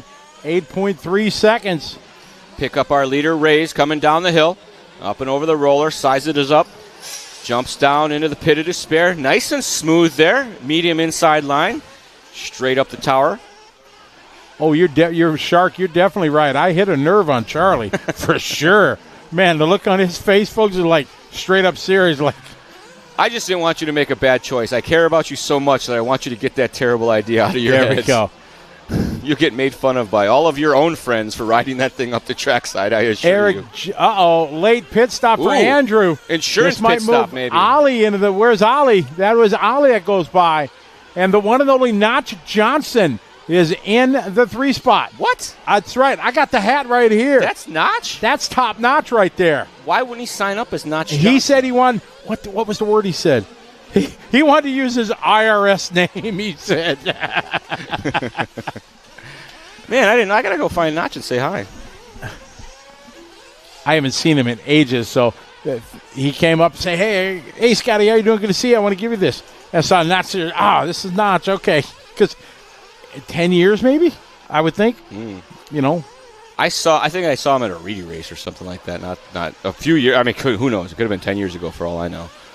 Somebody said, go start a GoFundMe for Scotty's bike. What's a tri-glide? What's that, Jerry? Like a Harley, the 3-wheel Harley? I don't want to get that. 1:20 remaining in this one as we stay on board with our race leader, Reyes. I'm from Milwaukee. I should have a Harley, right? Oh, yeah. Our producer is all over it. Johnson 1 minute to go. Coming up with all the meanings of tri-glide. Terrible. All right, race leader here coming through that interlock section. Cam working hard over there, you know that. 55 seconds remaining on our master clock as he football spikes himself into the big double. Eric, how's it going? Everything good? All right, just checking. Andrew, Allie, Eric. Cross the line he goes. Reyes, 49.1. Is that his new hot lap? He just checked in on his new hot lap. Yeah, at the end of the race here. Come on, Ollie. Ooh. That wasn't our leader. Okay, still rolling. Oh, no. Johnson dropping down a spot. Oh, Eric, come pick on, up Snyder Notch. and Johnson. That's the battle for the transfer. They should be a few spots back from our race leader. They came across the line together. Oh, and Ali falling back into the mix with these guys also. Come on, just get the there line. This is a battle. Come on, Ali. Oh, going big. Second, third, and fourth. He parked it. Come on, Ali. Second. No! Ali's third right now. I don't know if it's Notch or if that's Snyder. Where is he? Oh, landed. No, where's Ali? Oh, no. Oh, no. They're all racing the line. Come on. Ali Awad. was about to double transfer into the main. Where are you? Get the and line. It looks like Don't do devastation for Ali Awad on the last lap. Oh, no. Losing the transfer spot to Snyder and Johnson. Charlie, why did you Awad going to finish fourth. Cox going to finish fifth. Jasula in the sixth. Scott seventh. Thomas Treviso. Niemeyer, Thibodeau, Morrison, Brazil, Schneider, and Rondu not making the start. Man, that would have been a good double bump in Sportsman, but the pressure got to him. Ali, when you watch this, it was his fault. Charlie. I don't know. I didn't crash the car. You did. Oh, man. We're having a good time. Can you folks tell? We love what we do for sure. Having a good time here at the 25th running of the DNC Dirt Nitro Challenge, and it's called Challenge, not easy. And that was a case in point right there. Had it locked down, but I think that must be the 10th time we've seen the transfer drivers change on the last lap. I don't know what is in the water at this place, but, man, it's making these guys drive interesting. Absolutely. That was too much action. That was an exciting last minute. All right, we got our Pro Nitro Buggy B main coming up. I'm going to step away and leave you guys in the capable hands of Scott Earns for just a moment. You got to be careful when you're standing in front of the camera and you're texting, because we can read that, whoever you are. Oh, my. Do you want to enter in a giveaway? I do. We have an amazing giveaway. Big deal. Huge deal. You're a fan of RC? Maybe you race some Nitro. Maybe you don't race some Nitro and you want a collector's item. You know how everything that we collect goes up in value so much over the years in the Especially RC industry? RC, yes. Especially all of us that wanted these things when we were kids. Our parents wouldn't buy it. Well, my dad would buy it for me, but other people's kids would not buy them for them. And as an adult, you buy some RC, but you're like, you know what? I want the stuff I used to have, or the stuff I used to want, for that matter. So big segment of that happening now. Absolutely. You get a chance to win an OS Speed B21 Adam Drake edition number 3. $20 gets your entry. You'll be drawn it here during the Pro Buggy Main a little later this evening. There's the place you send a Venmo. Sorry, no PayPal or anything, just a Venmo at Joey-Christensen-1. You get a chance to win that OS Speed B21 Adam Drake edition, broken in from the Drake himself. And I'll testify to the goodness of the break-in system from the Drake. I use it for all my Nitro on-road engines, and ever since I started doing that, I don't have any motor problems anymore, because I was struggling, and I send them in after a season, get refreshed by Adam, new pistons and sleeves, new bearings, all that good stuff. It works out swell. So if you want a chance to get a buggy engine, here you go. $20 entry, send it to Joey on Venmo. You might be the proud owner at brand new B21.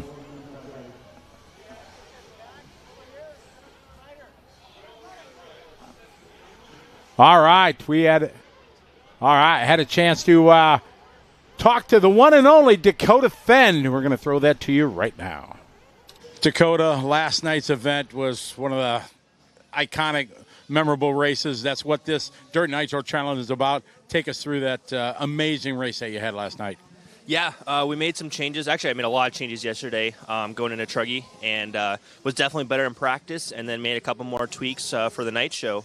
And truck was by far the best it's been in these conditions. Felt really comfortable, was able to drive really hard and send it, and got up to a good start. Ryan kind of had like a couple-second gap, and kind of just slowly ramped up the pace like the first probably 20-25 minutes of the race.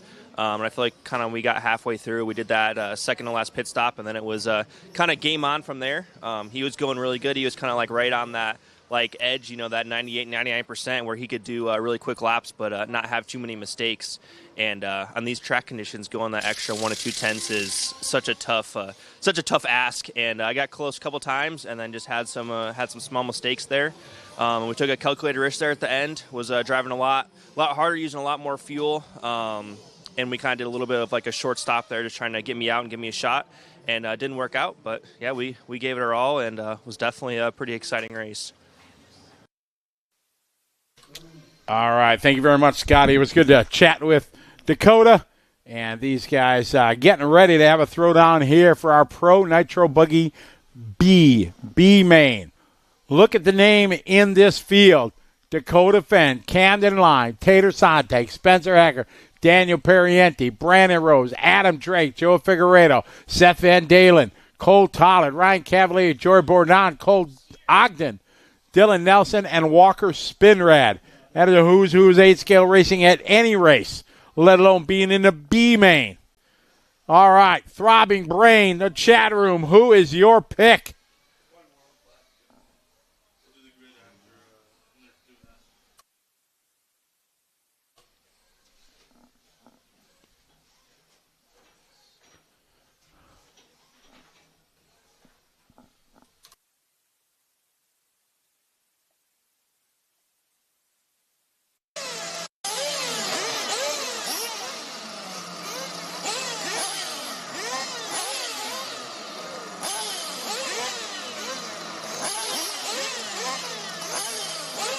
30 minutes of Pro Buggy B main action. Look at this lineup.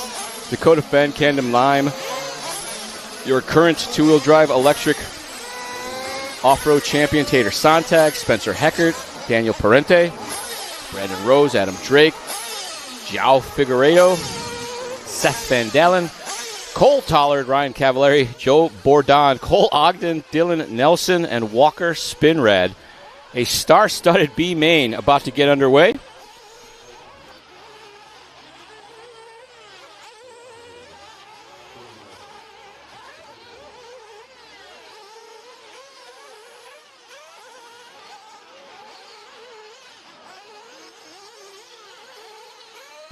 Warm-up's underway here. They get a sighting lap and they bring them back around. And then we will get our 30-minute B final. You guys know how many transfer into the A main? It's 3.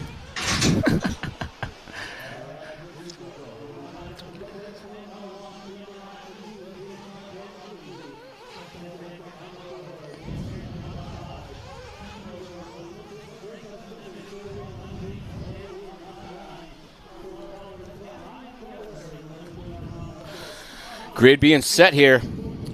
A lot of these drivers have a lot on the line. They're expected to make the mains.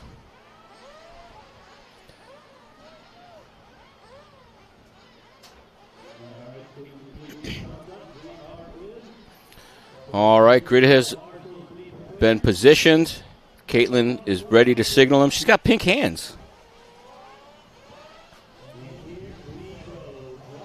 Fisher yelling up at somebody.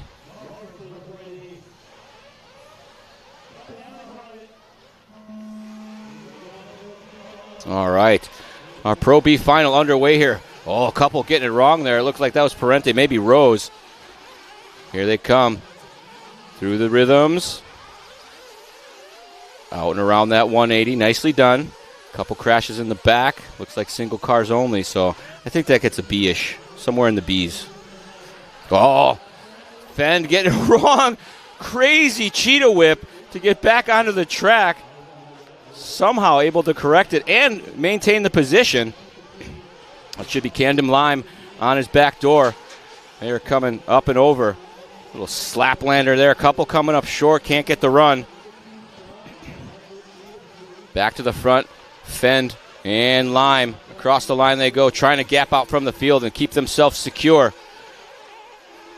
We saw an amazing drive by Dakota Fenn last night, haunting Mayfield in that Truggy final.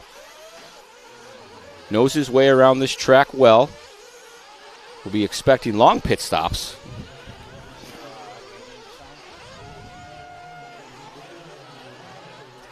Up and over they go. Third spot, fourth spot, just in tow there. That's Heckert and Sontag in the green. Oh, somebody upside down there in the pit. Marshall got him. There should be ambient sound going for you guys, Lee. Whoa, third place gets it wrong. I think that was Heckert coming up a little short. That's going to allow Sontag into the 3 spot. Sontag. Oh, no, that's Rose. My bad. Rose in the green.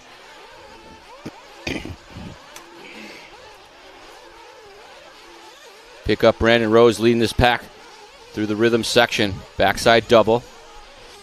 Got Heckert in the red, white, and blue. Sontag now trying to move to the inside. Sontag running his race colors. Man, I wonder where the last time Dakota was in a B main of Nitro. Right? But, you know, you just never know. It could work out to his benefit. You get more laps on the track than the other guys in the A. There have been times when the bump-up guys have a pretty big advantage, but making that work from way back in the pack can be a tricky one, to say the least. Rose, though, looking good right now as he starts to gap out from Heckert just a little bit. 1.3 the gap last time by, and as I say that, gets it wrong. Does a slap up against the pipe and gives back all of that lead that he had. Heckert now haunting. Now check that. That looks to be Sontag on the back of Rose. Now, my apologies. Sontag putting the pressure on B. Rose. Battle here for that.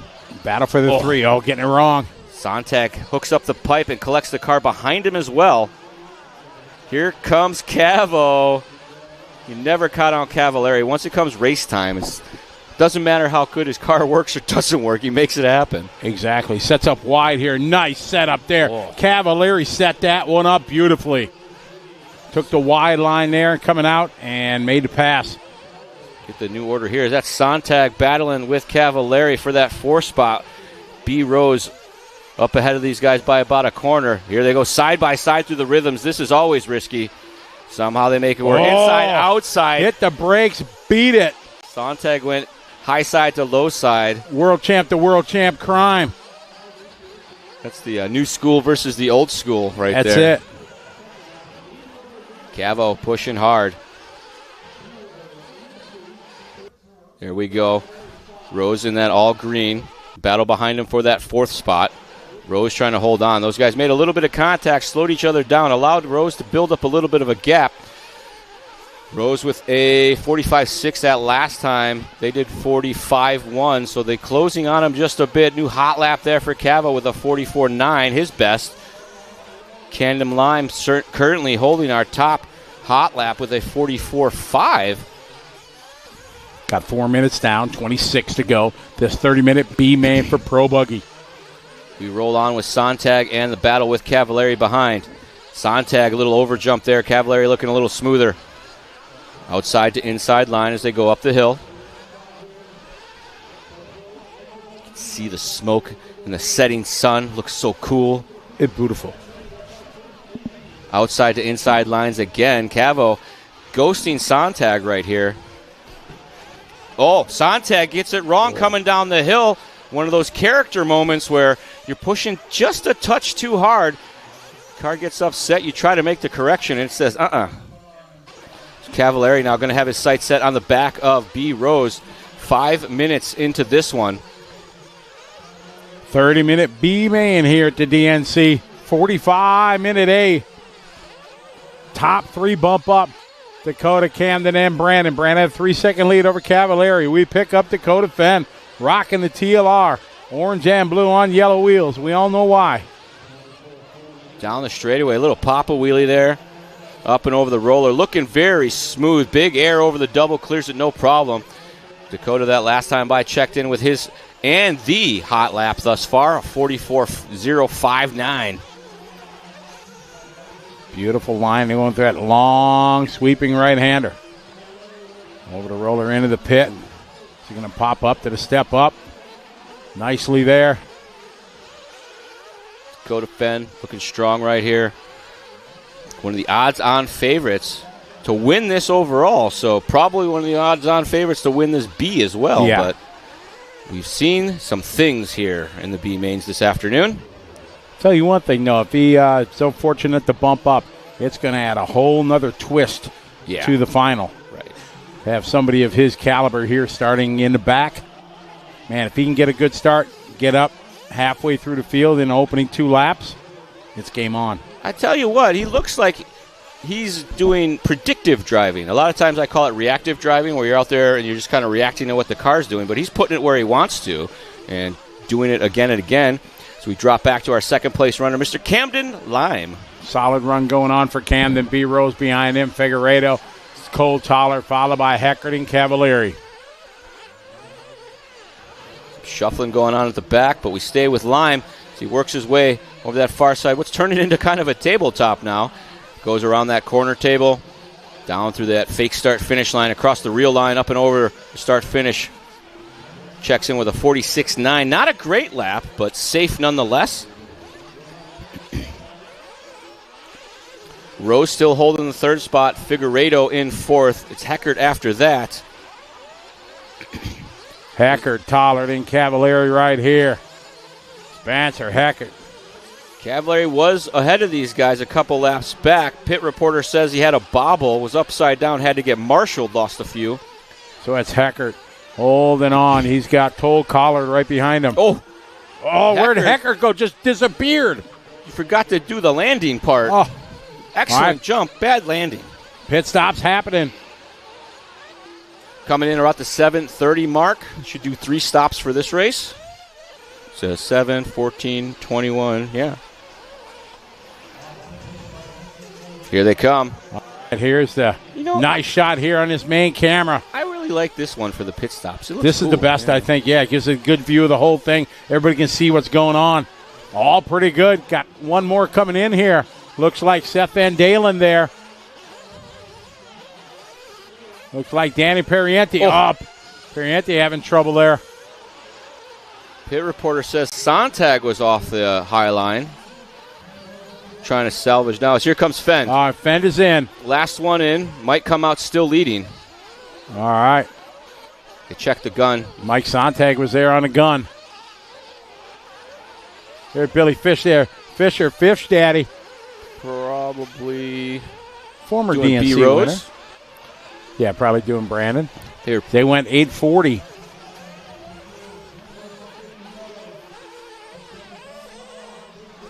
And it looks like as they cycle through pit stops, Dakota got a comfortable lead, it looks like.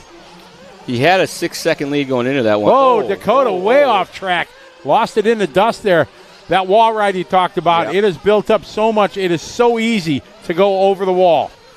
The moisture level has a lot to do with how hard that sticks in. And I think with the changing weather conditions we had today, going from cold and overcast to sunny and beautiful outside, the water not staying in the track during these in-between waterings as well as it did yesterday. So we may see some of those fluff lines changing up a bit.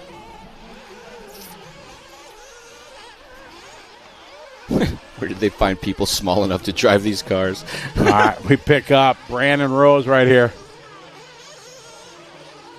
Rose circulating in the third spot right now. He started 6th on the grid and has the transfer position in his possession right now.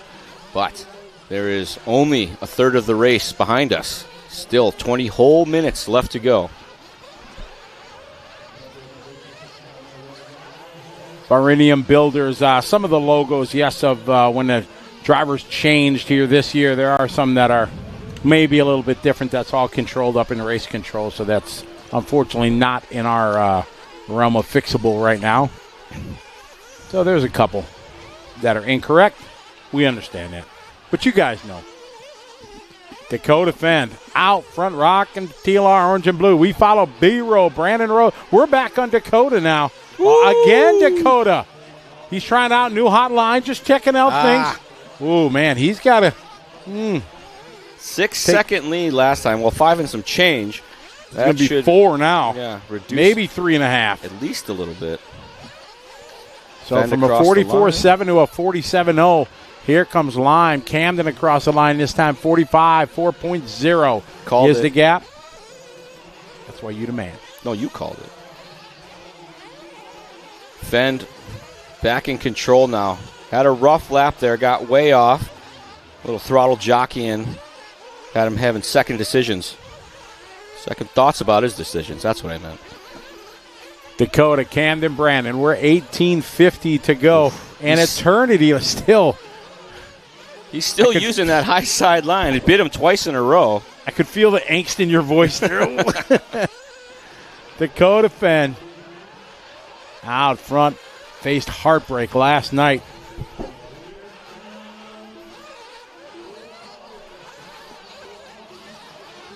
We got a Cole and a Cole battle. Rose and Figueiredo. No. Figueiredo gets by. Yeah. We didn't see it, but Figueredo now +1 on Rose. Rose wants that transfer back. Figueredo started 8th on our grid. 18 minutes to go. Dakota Fenn right now, 4.2 over Lime, Figueredo, Rose, Ogden, Toller, Van Dalen, then Heckard, Cavalieri, Drake, Nelson, Spinrad, Bordon, Pariente, and unfortunately Tater Sontag out here at the 7-minute mark. Figueredo looking smooth right now, but so is Rose. As I say that, Rose goes for a bit of a wild ride, taking the long way around, hopping back onto the lane as soon as he could. Lost a lot of real estate there on Figueredo. Able to stay in front of Ogden, though. It's the only problem with the option lanes, not a lot of traction. No. Not for the tire choice they're on. Oh, there's a good look there at the hairpin. KRC Racing cheering on Figueredo. So is Rax RC. Woo! Side by side, Rose to the inside. Can he make it stick? Yes, he does. Nice. Now he's got to try to gap out a little bit if possible. Rose and Figueredo. Oh, no, Rose with a bobble. Looks like he was going for the wild ride on the wall. So Figueredo back to the 3 now. And Rose has to deal with Ogden. Don't want to have Cole Ogden behind you in a bump-up situation. No, not at all. He's very fast. He is. Oh, come Rose on, Brandon. with a bobble. He does the slow and go. He was almost going to let him go, I think, but he decided to go to avoid the crash, so that's not too bad. Oh, and where'd the guy go behind him? Yeah. All right, it all played out. Fenn now stretching it out there, 7.6 second lead.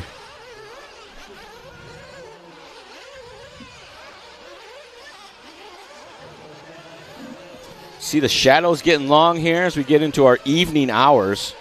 It is currently 5:40 in the evening in sunny Southern California. Thankfully, that scary clouds, they went by. Got our attention, but thankfully Yeah, didn't we had visit. some thunder. And the weather app said it was going to rain. Rose looking strong right now, but has to make up 2 spots. Is it on the leaderboard? Ogden's gotten by him somehow. We were talking about him the other day. Painter to the Stars, Bradley Fine Line Designs is online. Hello, What's up, buddy? How you doing? He's the painter of Fenn, for sure. Hope you're doing good, buddy. He also paints bodies for the world-famous Matt Gonzalez of Hobbywing fame. Paints Scotty Ernst bodies, too. Oh, boo. Dakota Fenn, Cam the line, Joe Figueredo. And we pick up the battle with Ogden and Rose as Ogden has that 4th spot in his position. He wants to keep going fast to reel in Figueredo. Last time by for Figueredo, a 43.8. Ogden only able to muster a 45.1. Hot laps, a couple of these. CFT doing one there, 44.7. 43.5, the hot lap of the race from Van Dalen. Got a dead car in the center. I don't believe that is one of our leaders.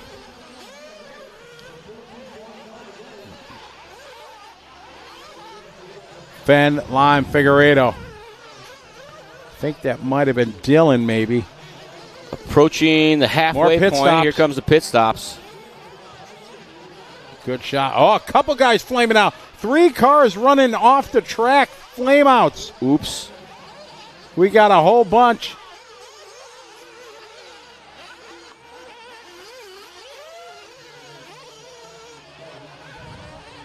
Justin Myerson there from Moto Whips. Who was he? Don't know. He was working. Just drops it down in disgust. Our B-main's done. I think they were having a bad one. As we pick up João Figueiredo. RC Cape Cod, welcome to the show. Good to have you here. Crash traffic in front of him, collected him, but able to maintain. That could be Ogden with them. It's not. Fenn, then Lime, Figueredo, still your top 3. Ogden right now half a second behind the bump up.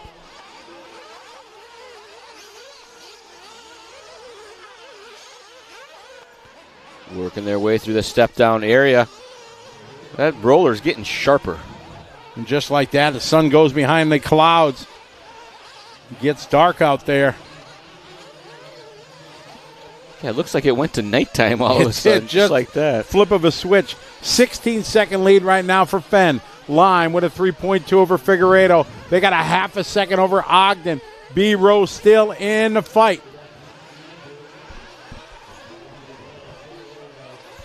All right, picking up Cole Tollard.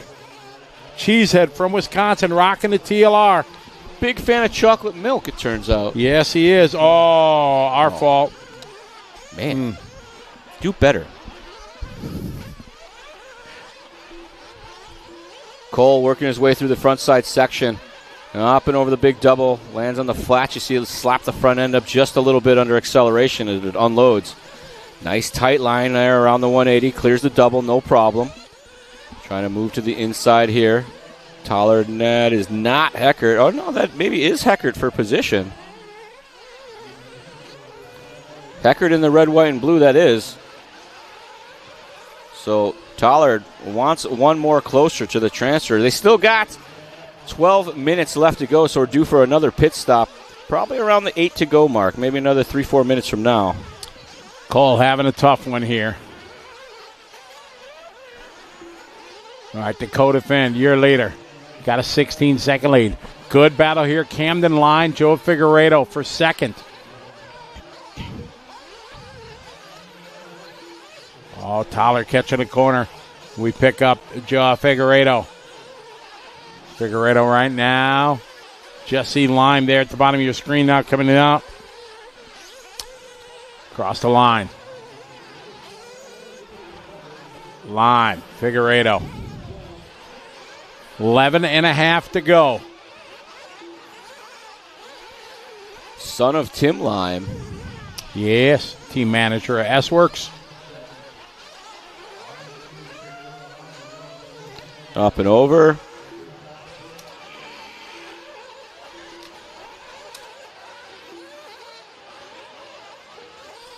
Fenn, Lime, Figueredo, Ogden, Brandon Rose, your top 5. 11 minutes to go. James, I agree. They should turn the lights on soon. Get ahead of the curve. Oh, I'm sure they're. Joey knows his place. Across the start-finish line here, following Camden Lime. Joe Figueredo. Doubles in the center, doubles out. Lime looking pretty consistent here in the closing stages. 10 minutes still to go, though. Still got another pit stop on the docket. And as we've seen, some flameouts have been happening through this one, shuffling up the lower end of the field. Lime and Figueredo here over to step up. We have a guest coming into the studio. Avish Tremesqua? Yes, that Avish Tremesqua? It is Avish Tremesqua. Peanut, what's up, my dog? Look at this guy. I know, you haven't aged a bit. No, not at all. Living the good life, man. Good to see you, sir. Absolutely. Travis has been a long time expert in the world of RC. I got to spend some good times with him at races around the country. Probably Travis is the owner of Best Rental Car Stories as well. Oh yeah, he's got plenty of those too. Yes, exactly. All the old school aces, they got all kinds of good Back stories. before the rental car companies got all these new clauses. Correct, and before there were video cameras and cell phones and yes, stuff that can only be launched in our memories. So good to see you, buddy. All Thanks right, for stopping by, sir. Good to see you. He's the best for sure. Great champion from many years back. Still hangs out here. Lives in Rancho Cucamonga. He does. That's a real place. He does. I think after he stopped racing, I think he got a FedEx gig. Yeah, he still works at FedEx driver for a minute. Yeah, he still does. It's like a union job, but slightly better. Yeah.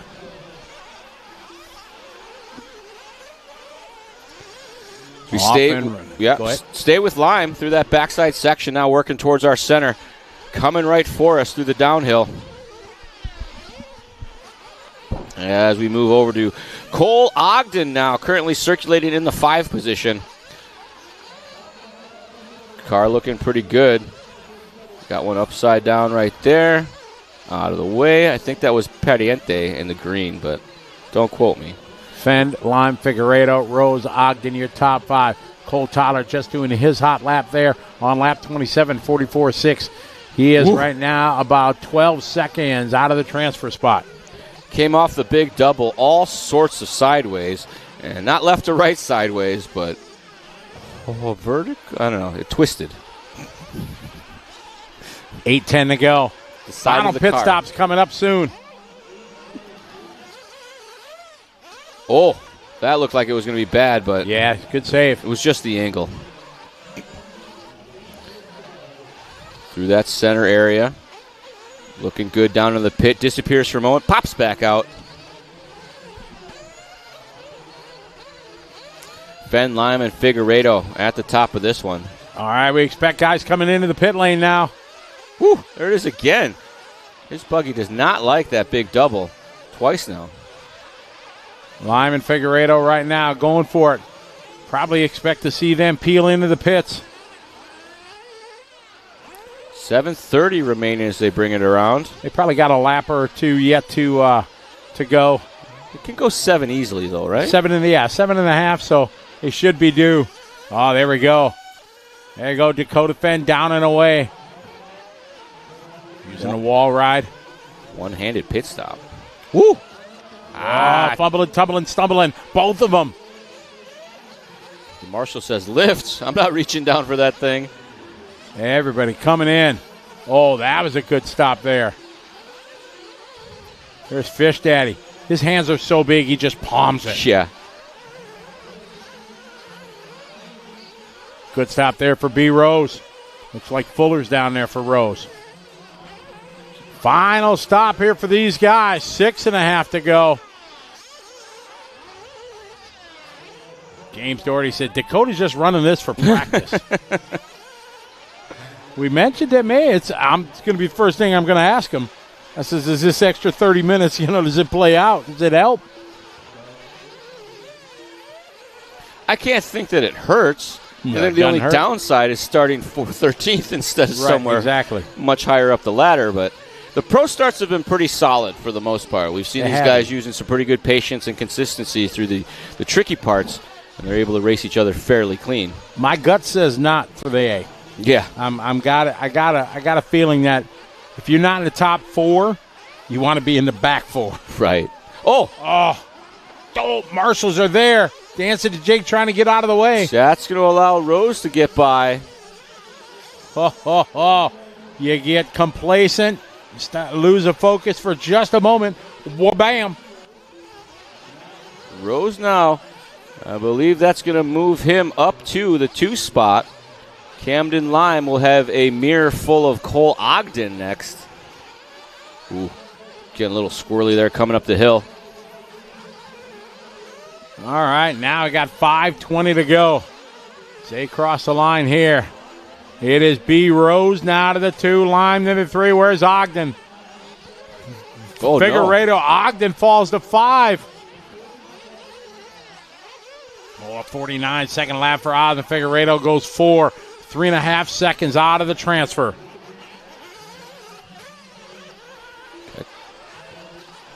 Camden in that pink and blue trying to reel in Rose just for the security. Figueiredo is haunting the back of Lime, only 3 seconds off the back of Camden. Oh no, Lime gets it wrong over the double.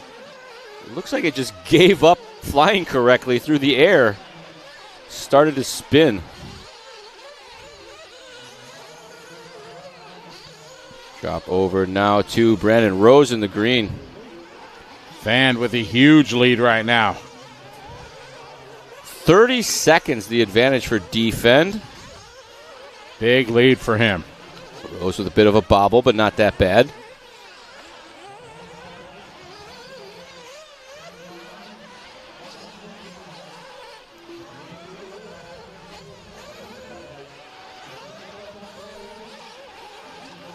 Oh, man.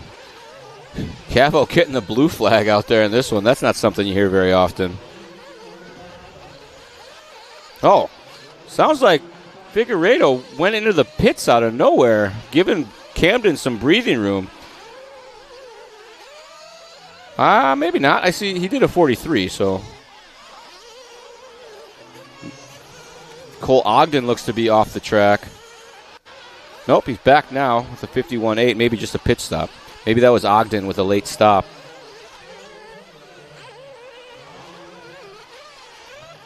Second place runner, B. Rose, also known as Brandon. Camden in that 2 spot. You see the pink card just off the back of the shot. Little flash.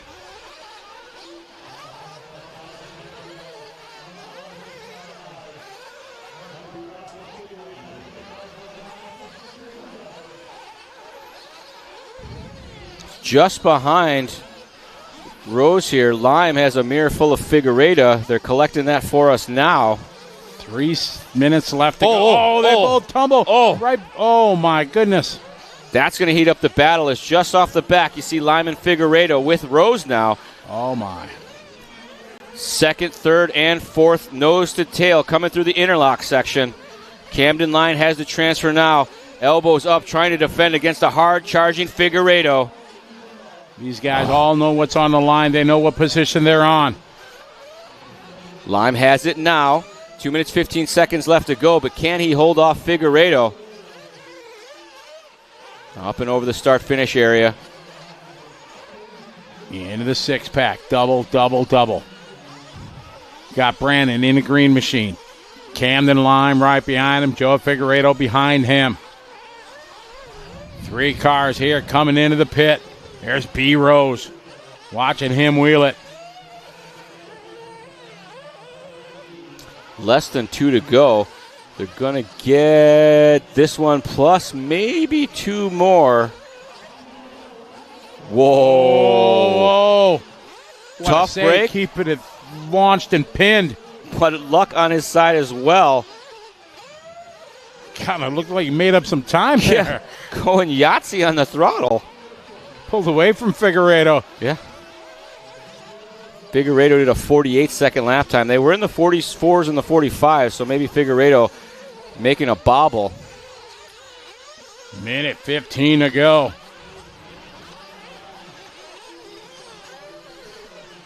Camden looking smooth there. You see the outside to inside line. I'm a big fan of that. That's race car stuff there. B. Rose with that wall ride. To see the whole top side of the car as they go through that corner. Pretty cool. Rose pushing hard. Camden trying to keep the gap between him and Figueredo in that 4 spot. These guys want to transfer into the A main. 40 seconds left to go on the master clock. Brandon Rose in that 2 spot. Camden Lime in the 3 spot. Meanwhile, out of the front, Dakota Fend is 33 seconds ahead of 2nd and 3rd spot right now. They work their way around here. They're probably going to make it by for 1 more lap. Scheduled to go, well, maybe not. It's going to be Cheatham at the line, maybe. Figueredo in the back of the shot there. Anything happens to Camden or Brandon. Here it is. 2 of them hooking up the pipe. Here comes Figueredo. Can they make it through this very treacherous double cleanly? Here they come through the final section. Line with the bobble. Is that Figueredo? No, it's not. Figueredo 1 more back. Here he comes. Pushing through the start-finish. Nothing doing. Figueredo giving it everything he can, but coming up just a couple feet short. Camden had a 46.6. Figueredo had a 43.6. So you see some time getting made up there. Rose able to hold on. Dakota going +1 on the field. Top 3 making it into the Dirt Nitro Challenge Pro Buggy A final that will be coming up here in about an hour or so. Figueredo with the disappointment there, finishing 4th. Heckert with a very rough run, finishing in the 5 spot.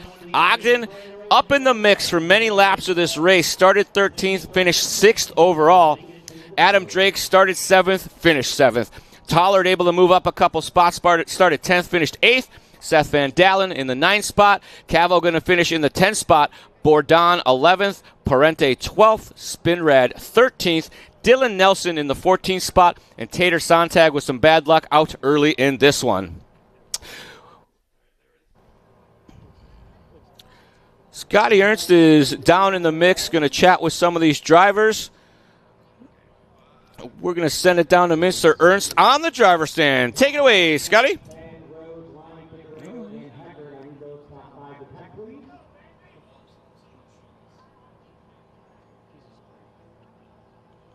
Oh, they were moving for the sun and the drivers. And Scotty's ready with our top 3 of that one. Take it away, Scotty. All right, thank you very much, Charlie. We're here with Dakota Fenn. And Dakota, it was 30 minutes. You made it through. Was it trying to learn something, or was it just extra track time? Both for sure. Definitely tried to learn something. Kind of took what I learned in e-buggy yesterday and in qualifying and stuff, and applied it to the Nitro car.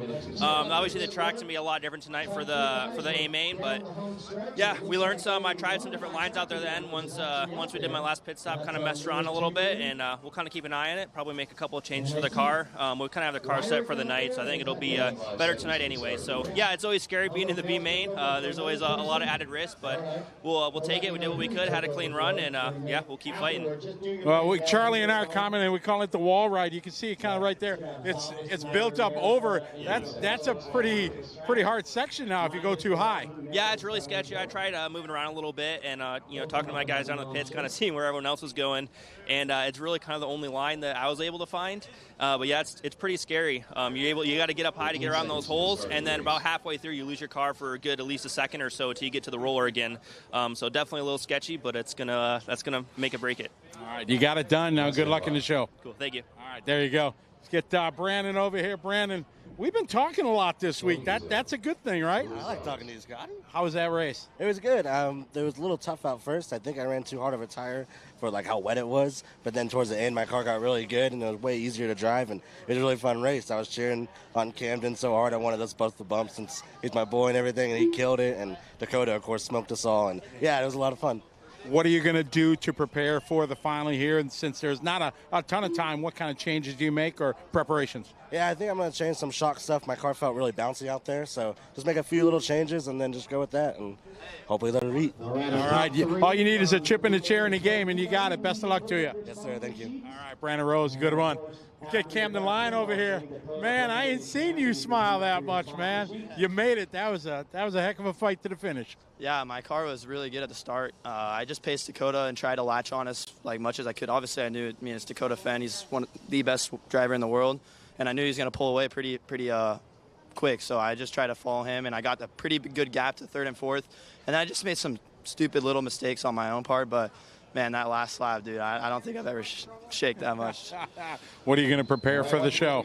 I'm going to do some shock changes. Honestly, I'm really just content with being in the main, but, I'm going to keep pushing and keep trying to make it up there. And my dad said if I bumped, I'm going to come to the Philippine Masters. So here we come. Here we come. Outstanding. Oh, you have a good time. Well, good luck. Get the car ready, and we'll see you in the show. Thank you. I appreciate it. All right. So great job there from Camden. So you can see just the happiness in these guys. Dakota's like all business. Hey, I'm going to do it. But then Brandon and, Camden, they're just happy to go. So we'll throw it back to you, Charlie. We're excited for the finals. Good stuff there. So these drivers sharing their inside thoughts with us. That's some very well-spoken racers up there. Good to see. As we work our way to our first A final, a Dirt Nitro Challenge champion will be crowned in 10 minutes. Sportsman Electric Truck is up first. They're giving these guys some track love. You can see the sun's back out, which is nice. And it looks like they're a little short on the hose operator, so this may take a minute. The time here in Southern California, 6 p.m., in case you were wondering. As we're getting underway with our A mains. I think we have 4 electric mains, and then we have 5 nitro mains, if I'm not mistaken. And as we've all learned, I'm never mistaken, unless I am.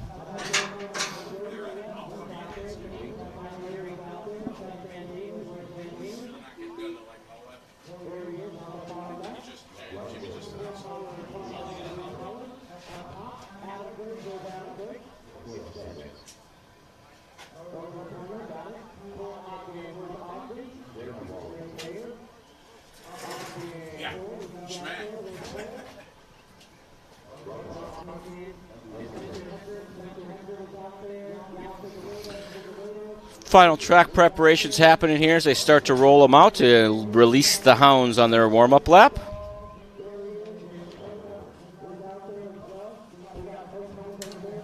I'm back. Hi, Scotty. Those are Hi nice there. interviews. Well, You thank did a you. good job. Easy. They're excited. They're happy. I mean, yeah. Dakota was like, yep, we're good to go. Yeah. I couldn't imagine what it is to run at that level. You know, like what they did last night for 45 minutes. Be at 100%. Just all the pressure and, you know, just everything. I mean, it's just an unbelievable skill these guys have for sure. Dedicated to their craft. Yeah, they are for sure. They're super good at RC. I wonder what they're super bad at. Like if your brain and your body can only be super good at a handful of things, and it loses track on all the other things. Like they you can't go home in their lawn, and they can't cut. They can't do laundry to save their life or something weird like that. Like, oh God, I don't know how the washing machine works. So you guys saying the microphone needs to be more on the interview? That always happens, though, because you and I talk loud when we hold the mic by our face, and when you do an interview, you can't rub it in their face, and they talk normal volume. So I think that's a pretty standard issue, but we'll work on it. You can probably turn it up when we hold it on there.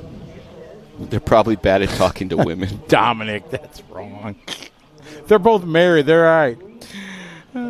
But can you see the joy, like in Brandon and Camden? You know what I mean? They're just so stoked to. Chloe is Dakota's better half. She's part of the race program at a lot of races. She deals with if it's other races not here where they have a plethora of people, she does the pitting.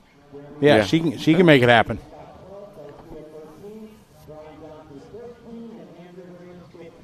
All right, so we get our Sportsman electric truck.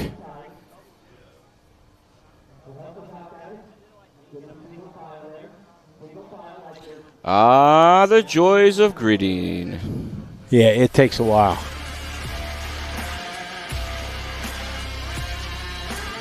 What happened to Caitlin? Don't know. I like it better when Caitlin does the grid.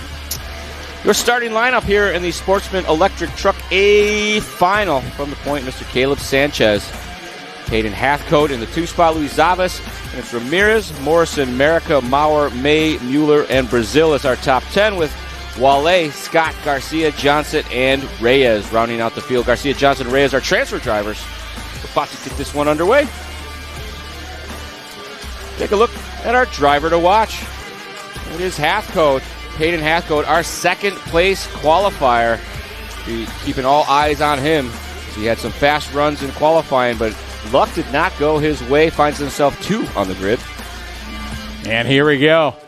Off and rolling. Into the pit. That instantaneously drops it down to at least a C. And Hathcote, our driver to watch, already making a move to the inside. And as I say that, Night Ride, that's an all-black truck as the sun going down here. Not going to do himself any favors. So, no, we got one way off over here. Van Dalen tending to the turn marshaling duties. And back out front, I believe that is going to be still Sanchez able to hold on to it. We're going to find out here in just a second. Contact. Second and third jamming each other up a bit. Sportsman, buggy, truck. Most passionate racers in the field. 10-minute electric truck A main. We're into our A mains. We got a whole lot of them here today. 10 more races? Something like that. 8. One of them's 45. 2 of them are 30, I think. So we pick up Zavis now. Louis Zavis way to the high side, but Hayden Hathcote trying to make his presence felt. You can barely see his truck. All he sees is the wheels. Black body, black wing, white wheels, though.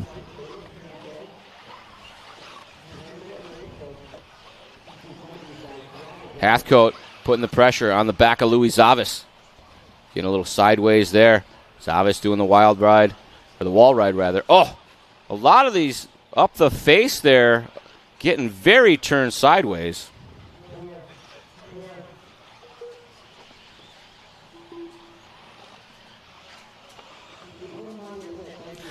No, electric mains are all 10 minutes.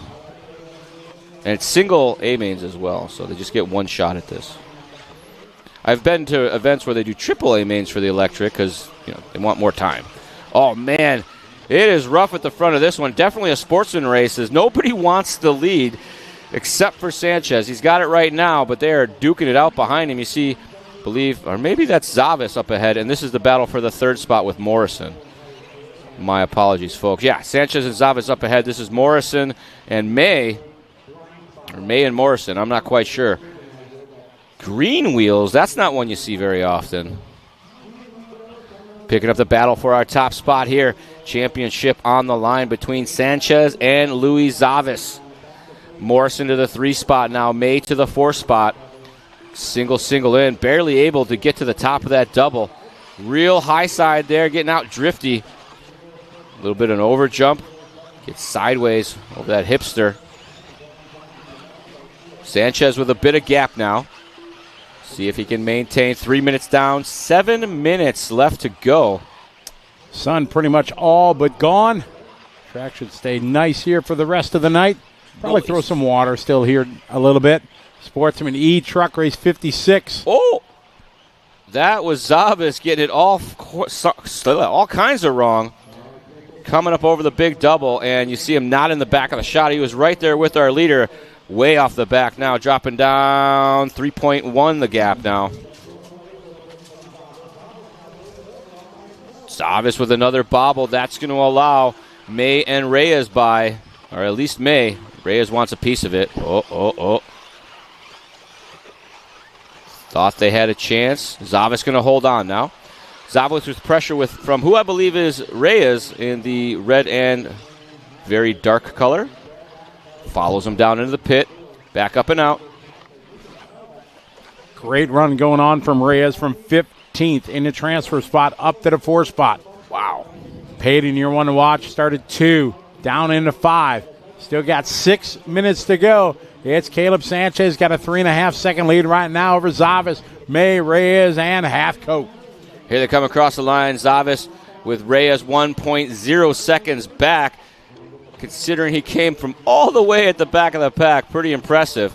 Chipping away here as Reyes' last time by was a 48.2. His quick lap, a 47.6, which is the hot lap of the race thus far. We're barely approaching the halfway mark. 4:30 down, 5:30 left to go. The all-yellow of Zavas being haunted by the multicolored car of Reyes. Yellow wheels versus white wheels. Sanchez in front of them by 6 seconds. Oh, getting a little sideways there, going to the inside. Zavas looked a little quicker coming out of the hole. Reyes staying in contact. Last time by for Zavas was a 50.5. That's not a hot lap.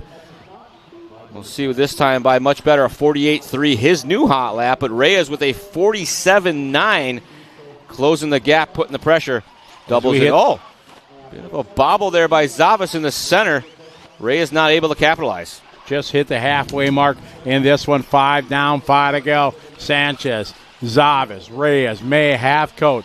May, Halfcoat, Ramirez just laying down their hot lap. Oh, no, trouble going into the pit. Look out, Marshall. Whoa. Whew.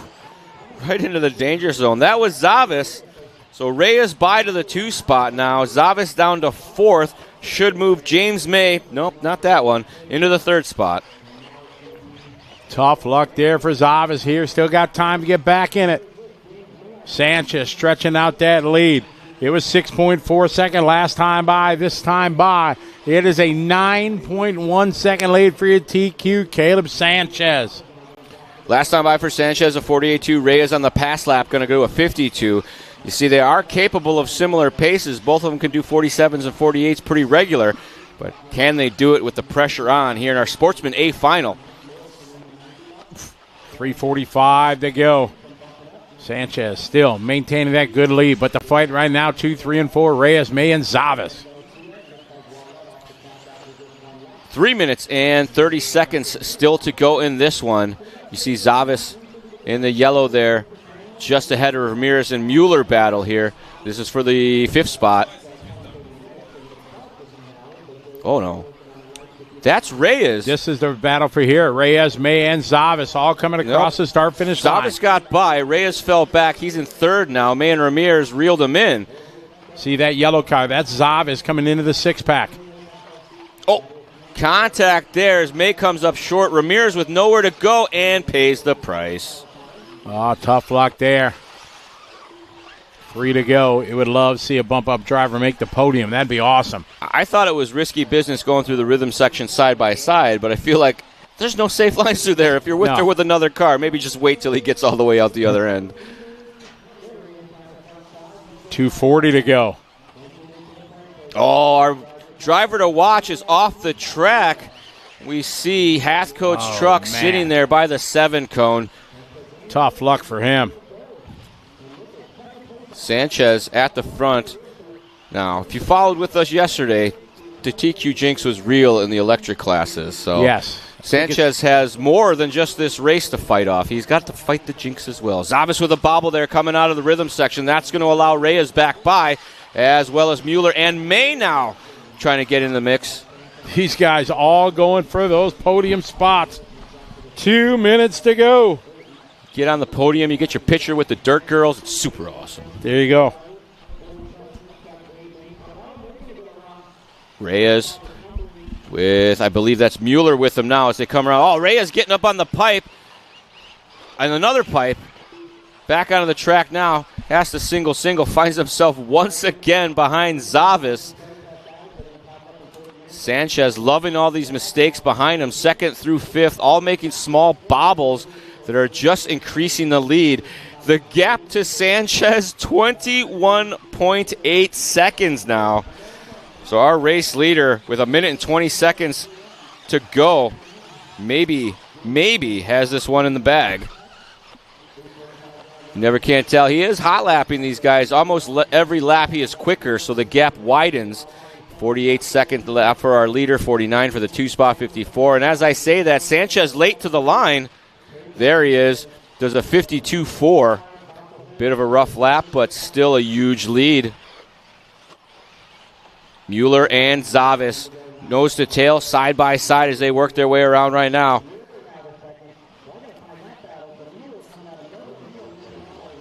Mueller across line. Oh, I'm sorry, Reyes and Zavis. My mistake. Mueller is in the 2 spot. He came all the way up from 9th. Reyes wants on the podium from the transfer spot. Oh, Zavis trying to get to that outside line. Misjudged it.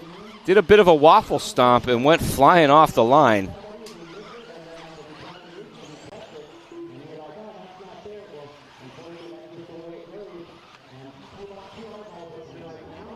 Mueller in that 9-2 spot right now. Just ahead of Reyes. Next car in line should be Mueller. Oh, Reyes coming up short there. Plays it smart. He didn't like the run-up. Time on the master clock expired. Sanchez is out on a victory lap. Mueller racing to the line. Reyes going to finish in that 3rd spot. Zavis going to hold on maybe for 4th. He does. It's a battle to the line for 5th, 6th, and 7th. Here they come. Maurer, May, and Merica all nose to tail. Morrison from out of nowhere up to 5th. May going to finish 6th. Ramirez 7th. Oh, he's like, I give up. I want no more of this. Caleb Sanchez, your 2024 DNC Sportsman Electric Truck Champion. He does a little victory donut at the end there. Fist pumps on the driver's stand. He's pumped. Great race there. Caleb leading it wire to wire, going +1. See our finishing order here. Mueller going to finish in the 2 spot. Reyes from dead last to the podium, a bump-up driver. Nicely done, Reyes. Zavis going to finish 4th. Morrison 5th. James May going to finish 6th. Ramirez in the 7th spot. David Scott 8th. Johnson in the 9th spot. Maurer going to finish 10th. And 11th, as well as America in the 12th spot. Driver to watch, Hathcote 13th, Watlet 14th, and Brazil rounding out our field. Scotty's on the driver's stand with our race winner, Mr. Ernst. Take it away, sir. All right, thank you, Charlie. We're up here with Caleb Sanchez, and he's hooning, hollering, high-fiving everybody. You can tell you're absolutely happy. That was a brilliant drive. Tell us about it. I just kept it clean off the start. Just held my race, held my position. Didn't let anyone catch up to me. Just kept the car in the wheels the whole race. Just kept it clean. You ended up getting a very, very big lead there at the end. How did you stay focused with not making many mistakes? To be honest, the car was just dialed. It just stayed on the wheels. I just stayed focused, just kept breathing. kept calm.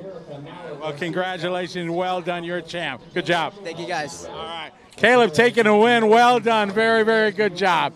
Throw it back to you, Charlie, in the studio. Awesome work there. I love seeing the Sportsman guys so stoked on their wins. He had a plan. I kept breathing. That's a good one. I think a lot of us forget to breathe while we're racing sometimes. So good times there. Coming up in this one, our 40-plus electric truck A final. They're still working on the track. So you're enjoying nonstop coverage here on liverc.com of the 2024 Dirt Nitro Challenge, the 25th anniversary. We're going to be right back after a word from our sponsors. Don't move a muscle. This Thursday night on Speed Sport 1, it's the 2023 RC Racing at Visions Off-Road event from Jay, Oklahoma. The best RC racers in the world come together to showcase their talents for $30,000. These cars are not toys, and the competitors are not playing around. Check it out this Thursday night at 8 p.m. Eastern. Go to speedsport1.com, download the app, or simply watch it on Sling Free Stream. This is Speed Sport 1, the live racing network. I'm going to go download the Sling thing and so I can watch it for free next week. The Visions race was pretty cool. I can't wait to see the production version of it. Oh, warm-up laps underway here in our 40-plus electric truck A final. Hi, Charlie. Hello. Those are the most enjoyable. Yeah, that was a good one. Because they're just true joy, right. You know. No business side to it, just the hobby. And yep, he's only been racing for like a year, and even better. Yeah, it was cool. He's got 25 more years of Sportsman ahead of him. Oh no, you got to go out and come back. I think that's how it works. Is that what it is? Starting lineup for this one, our 40-plus A truck final, as they start to set the grid. HRCR's very own Mr. Brian Eider will start from the pole. My road dog, Mr. Paul Ciccarello, I've known that dude for years. Starting second on the grid. Mike Patel going to be starting third. Sexy Leg Sean Miller going to be starting in the fourth spot. Matt Wolter going to start fifth. Tramel LeBeau going to start in that sixth spot. Towers starting in the seventh spot. Alan Howard going to start eighth. Daniel Lewis ninth. Matthew Armeni going to be starting in the 10th spot. Eric Hanneman 11th. Alan Bowen 12th. Thomas Tran, Paul Thacker, and Jimmy Fishback III, our transfer drivers, starting 13th, 14th, and 15th place, respectively. As I was walking up there, Paul Thacker was up there getting ready. He's in his wheelchair, well, kind of tank thing. It's got that thing's way more than a wheelchair. Yeah, that's awesome. He's like, you coming up to interview me? I says, when you win. He's like, all right. I kind of hoping Towers wins because then we can find out the backstory to having a nickname named Towers. It's in the other scoring it's listed at, maybe it's his last name. It could be, right. Grid's being set. Our driver to watch this one getting earned by Paul Ciccarello. It's Chicky, baby. Chicky, as here we go. They get this one underway. Clean start. They get away nice and clean. Ciccarello looking to the outside. He had a pretty rough 40-plus buggy main. He was the top qualifier, and he said he crashed in the rhythm section, and there was just cars everywhere. Marshall couldn't get to him, and he ended up last. This time I think he was very patient. He's methodical through that section, and he had a very good start. So Brian Eider at the front of this one. Ciccarello right behind him. Eider gets it a little squirrely there. Power slide. And everywhere Brian goes, he brings his hobby shop with him, which I think is pretty cool. So I won't mention it anymore, but I'm excited about stuff like that happening at these events. One of the big problems I've always had travel racing is bringing enough stuff. You always need something when you get there, and a good hobby shop makes a world of difference in your race weekend. Oh, check that. My mistake. That is Armini showing as our race leader, but that is not right. Armini got a hot lap or a quick lap, maybe a late start. So you see Armini at the top of the ticker. That is not accurate. It is definitely Brian Eider in our lead position with Ciccarello trying to apply some pressure. Oh, lands to the inside. Decides to wait to race another day. Both of them coming down through the high side. Oh, Ciccarello not dealing with that rut as well, or maybe caught just a bit more of it. So the truck swapping ends there. Able to hold on. Eider, Ciccarello, Sean Miller. Battelle back to the 4 spot from 3. Matt Walter is 5, started 5. Eric Henneman. LeBeau, then Thacker. Thacker from the 14 to the 8. Nice. What happened to Thomas Tran? Oh, no. Oh, ruh-roh. Maybe they forgot to recharge it. Highly unlikely. Oh, Ciccarello putting the pressure on the back of Eider, inside, outside. Oh, he makes some contact. He waits. He waits. Well he knew. done. There you go. That could have been a racing deal, but he knew he was on the inside. Eider could have been slamming the door on him, but he decides, let's not make controversy. Let's make good racing. He was clearly alongside. I mean, they were right. side by side, so it could have went either way.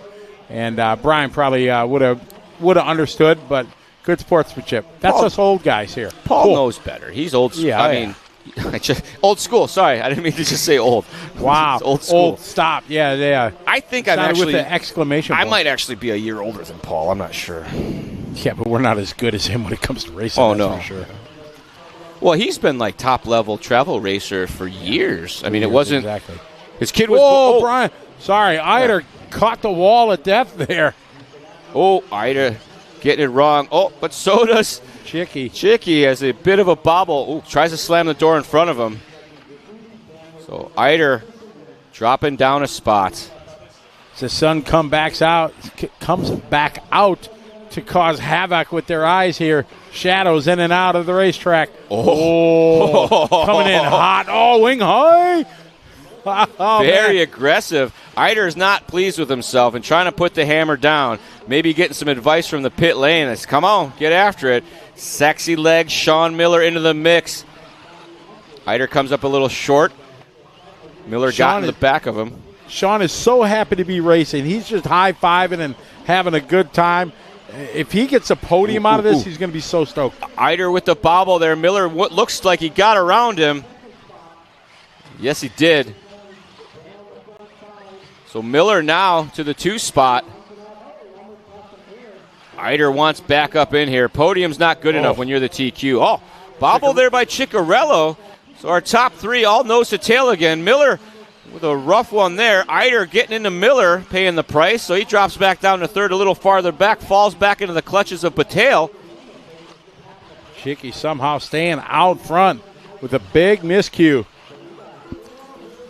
Coming up on our halfway mark, we're at 5:30 remaining in this one. Ciccarello, Miller, Eider, and Battier, our top 4. They all want on the podium. They want their picture with the Dirt Girls so their wives can yell at them later. Down the hill they go. Ciccarello, Miller just behind now. Miller started 4th, making up 2 spots. Eider was our top qualifier, finds himself in 3rd, and he's not happy about it. Actually, he seems like a pretty happy guy. He likes to race, and he's glad to be out here, so that's cool. Ciccarello, Miller, Eider still at the front. Battelle trying to stay in contact. Walter doing the same. Hot lap is going to go to Ciccarello. He did a 45.4 a couple laps back. Less than 5 to go as we were just past our halfway mark. Ciccarello, the biggest lead he's had so far. Last time by was a 0.6. This time by looks like it's at least 2 or 3 times that. Miller coming up a little bit short. Actually, check that. I believe Miller had a wreck, and Eider is now by to the 2 spots. It is. Oh, Battelle to the 3 spot. My mistake. Looks like Sexy Leg having a rough one there. A 53-second lap. Battelle checked in with his hot lap. He's knocking on the back door of Eider. Got 4:15 to go in this one. Chicky 3.7, not nearly enough to lock down a win. Paul, you're right. Eider got that 2 spot back, but he was in the lead. Started from the point. Ciccarello's pace was a bit too much. Chicky baby at the front of this one. We got 4 minutes left to go. We ride along with Eider as he tries to fight off the hard-charging Mike Battelle. Cross the line they go. The gap this time between the 2. That's for the 2 and the 3. Everybody top 3 doing their hot lap. Chicky, Eider, and Battelle. And it looked.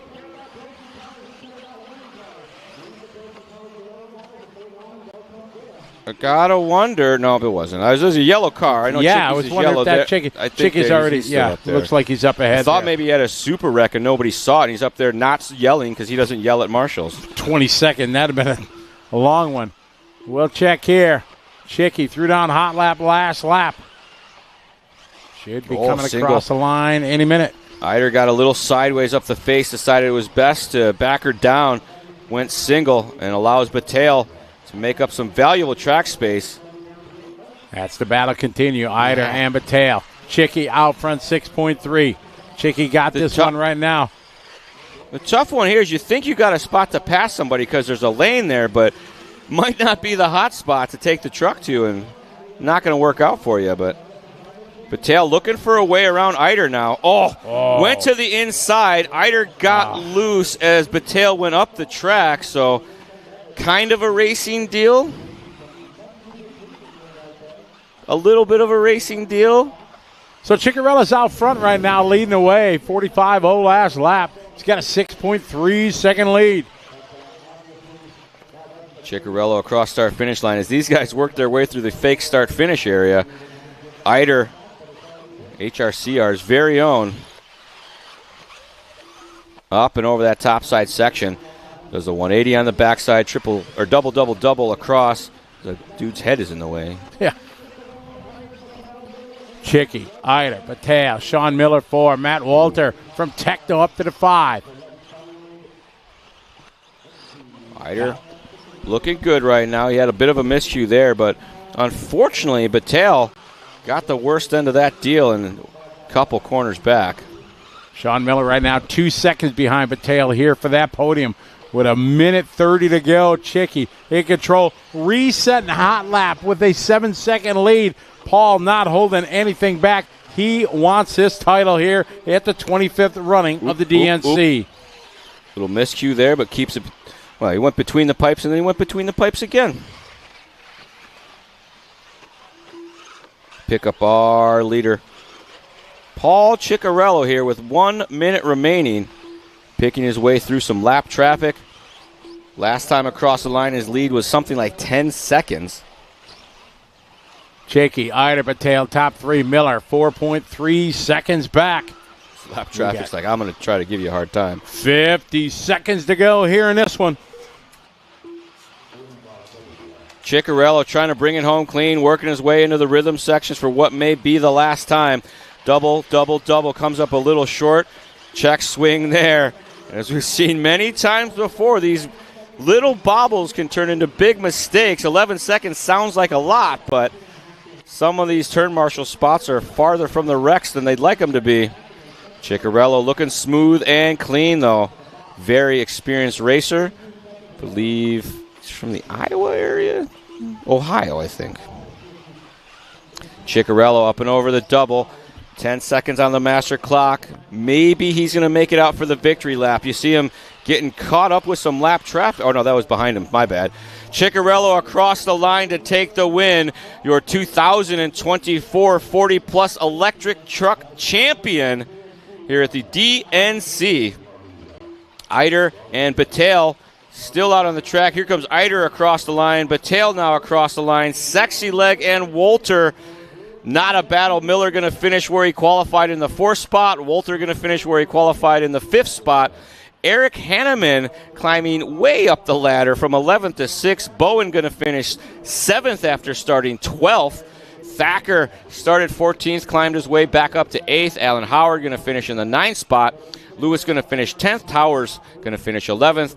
Armeni going to finish in the 12th spot, with Thomas Tran finishing 13th. Jimmy Fishback the 3rd, finishing 14th. And rounding out our field with the DNF going to be Tremel LeBeau. And Scotty has our winner, Paul Ciccarello.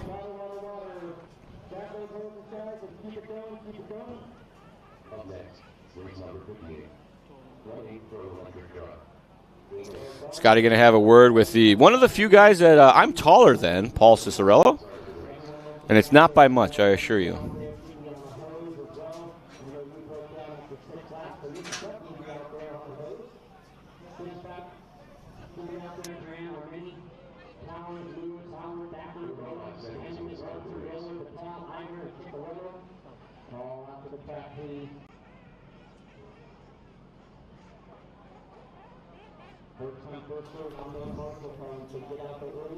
All right, sorry guys. We got Chicarillo here. Paul, yesterday we kind of don't want to talk about too much, right? So we'll talk about now. That was a hell of a drive. Thank you. It went pretty smooth. Me and Brian had a good battle in the beginning, and then he made a couple more mistakes, and then I was able to just kind of hold the gap. Charlie and I were talking about when you went to the inside, a bit of contact there. You were alongside, but that was still good sportsmanship. Yeah, I just want to race it clean and not have any questions. Oh, he hit me, and whatever. So we'll just race it out like legit. So absolutely. Well done. Thanks. All right, Chicarillo getting a win here. He's got him lined up. He's the man. Back to you, Charlie. Good stuff there from Chicarello. And in case you were wondering what electronics he runs, he does run Hobbywing stuff, so good pro. So does Eider, for that matter. He's a big fan. He has a trailer full of that stuff over there. So, and I'd be willing to bet that third place does too. There is a lot of Hobbywing electronics in the A-scale division, that's for sure. Track maintenance happening. They sprinkle the water to keep the consistency, and we will have our first pro division up next. If you checked your schedule, you'll know that the A main for Pro Electric Truck is up next. Top qualifier in this one, Mr. Ryan Mayfield.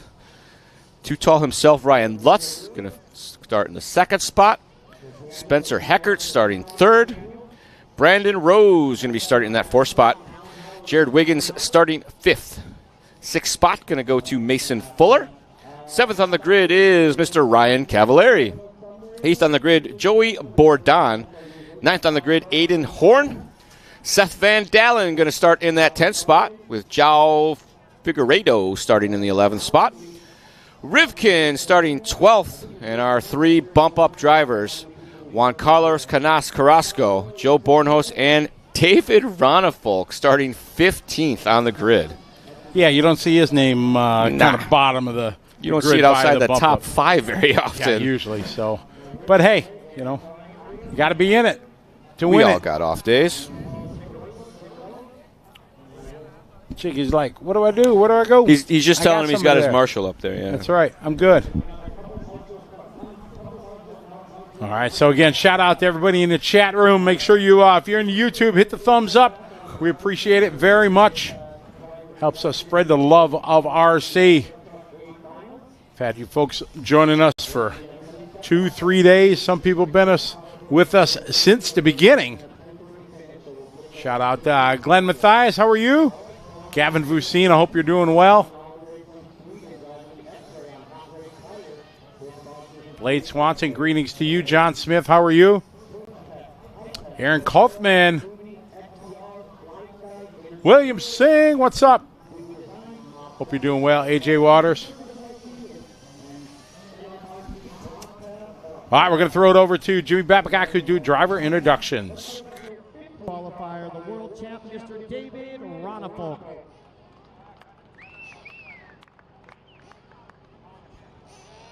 Coming from New Philadelphia, Ohio, driving the S-Works on J Concepts Rubber. His sponsors include S-Works, J Concepts, Tekin, MKS Servos, The Drake Racing, ProTech RC, A-Main Hobbies, Futaba, VP Fuels, Pro Lids Customs, Boom Graphics, and Magic Hobbies.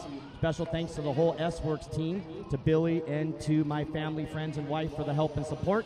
14th on the grid, Mr. Joe Bornhorst. Qualifying 13th from Spain, driving the S-Works on J Concepts Rubber. His sponsors wants to say a special thanks, special thanks to Ruben for the pit help, S-Works, and Jason Rona with J Concepts and the family for the help. Your 13th qualifier all the way from Spain, it's Juan Carlos Canas Carrasco. Coming to us from Chandler, Arizona, driving the Associated RC8 T4.1.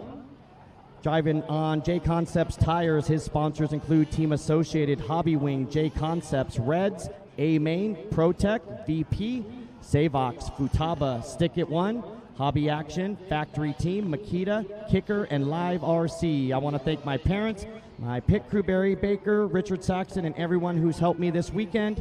Your 12th qualifier, Mr. Spencer Rivkin.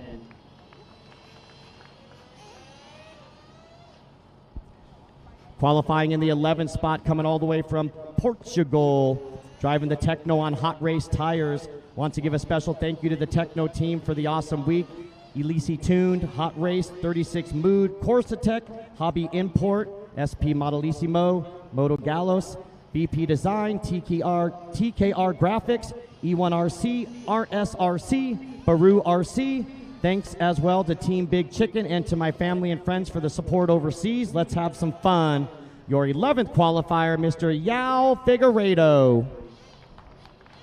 Probably a good idea to turn that Nitro car off over there, especially when you're going full throttle and revving the engine for no reason.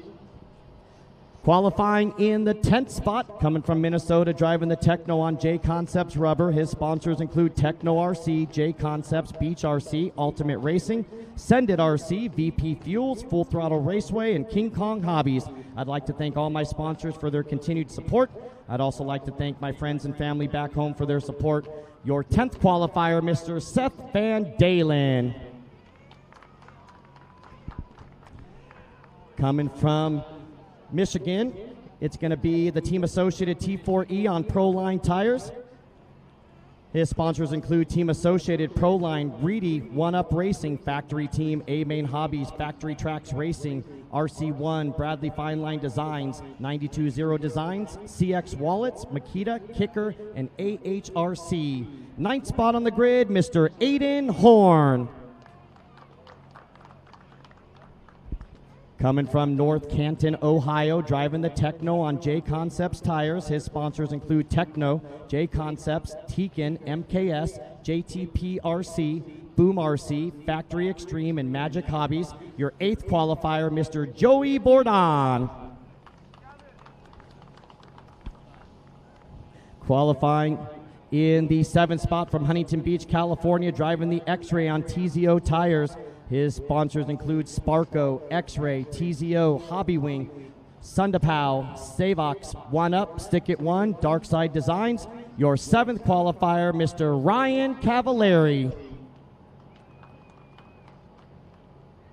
Your 6th qualifier from Urbandale, Iowa, driving the S-Works. His sponsors include S-Works, Beach RC, Reds, J Concepts, Nitro Pro, Exalt, One Army, Bipolar Designs, Zippy Drain, and the No Name RC Podcast. Your 6th qualifier, Mr. Mason Fuller.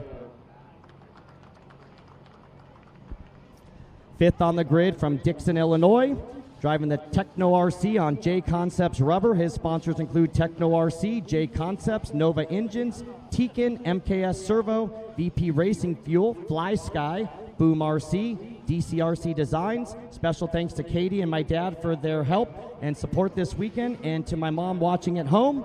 Your 5th qualifier, Mr. Jared Wiggins. Coming from Houston, Texas, driving the S-Works on J Concepts tires. His sponsors include S-Works, J Concepts, Elasi Tuned, Nitro Pro, Tekin, Beach RC, Vision Racing Products, PTRC, Integrity Designs, DCRC, Mike's Hobby Shop. Your 4th qualifier, Mr. Brandon Rose.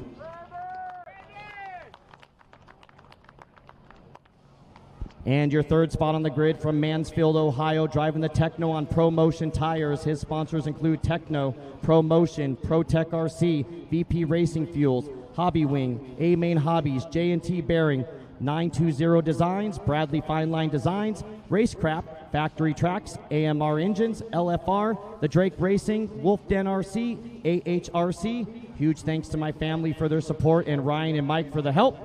Let's give it up for your third qualifier, Mr. Spencer Heckert.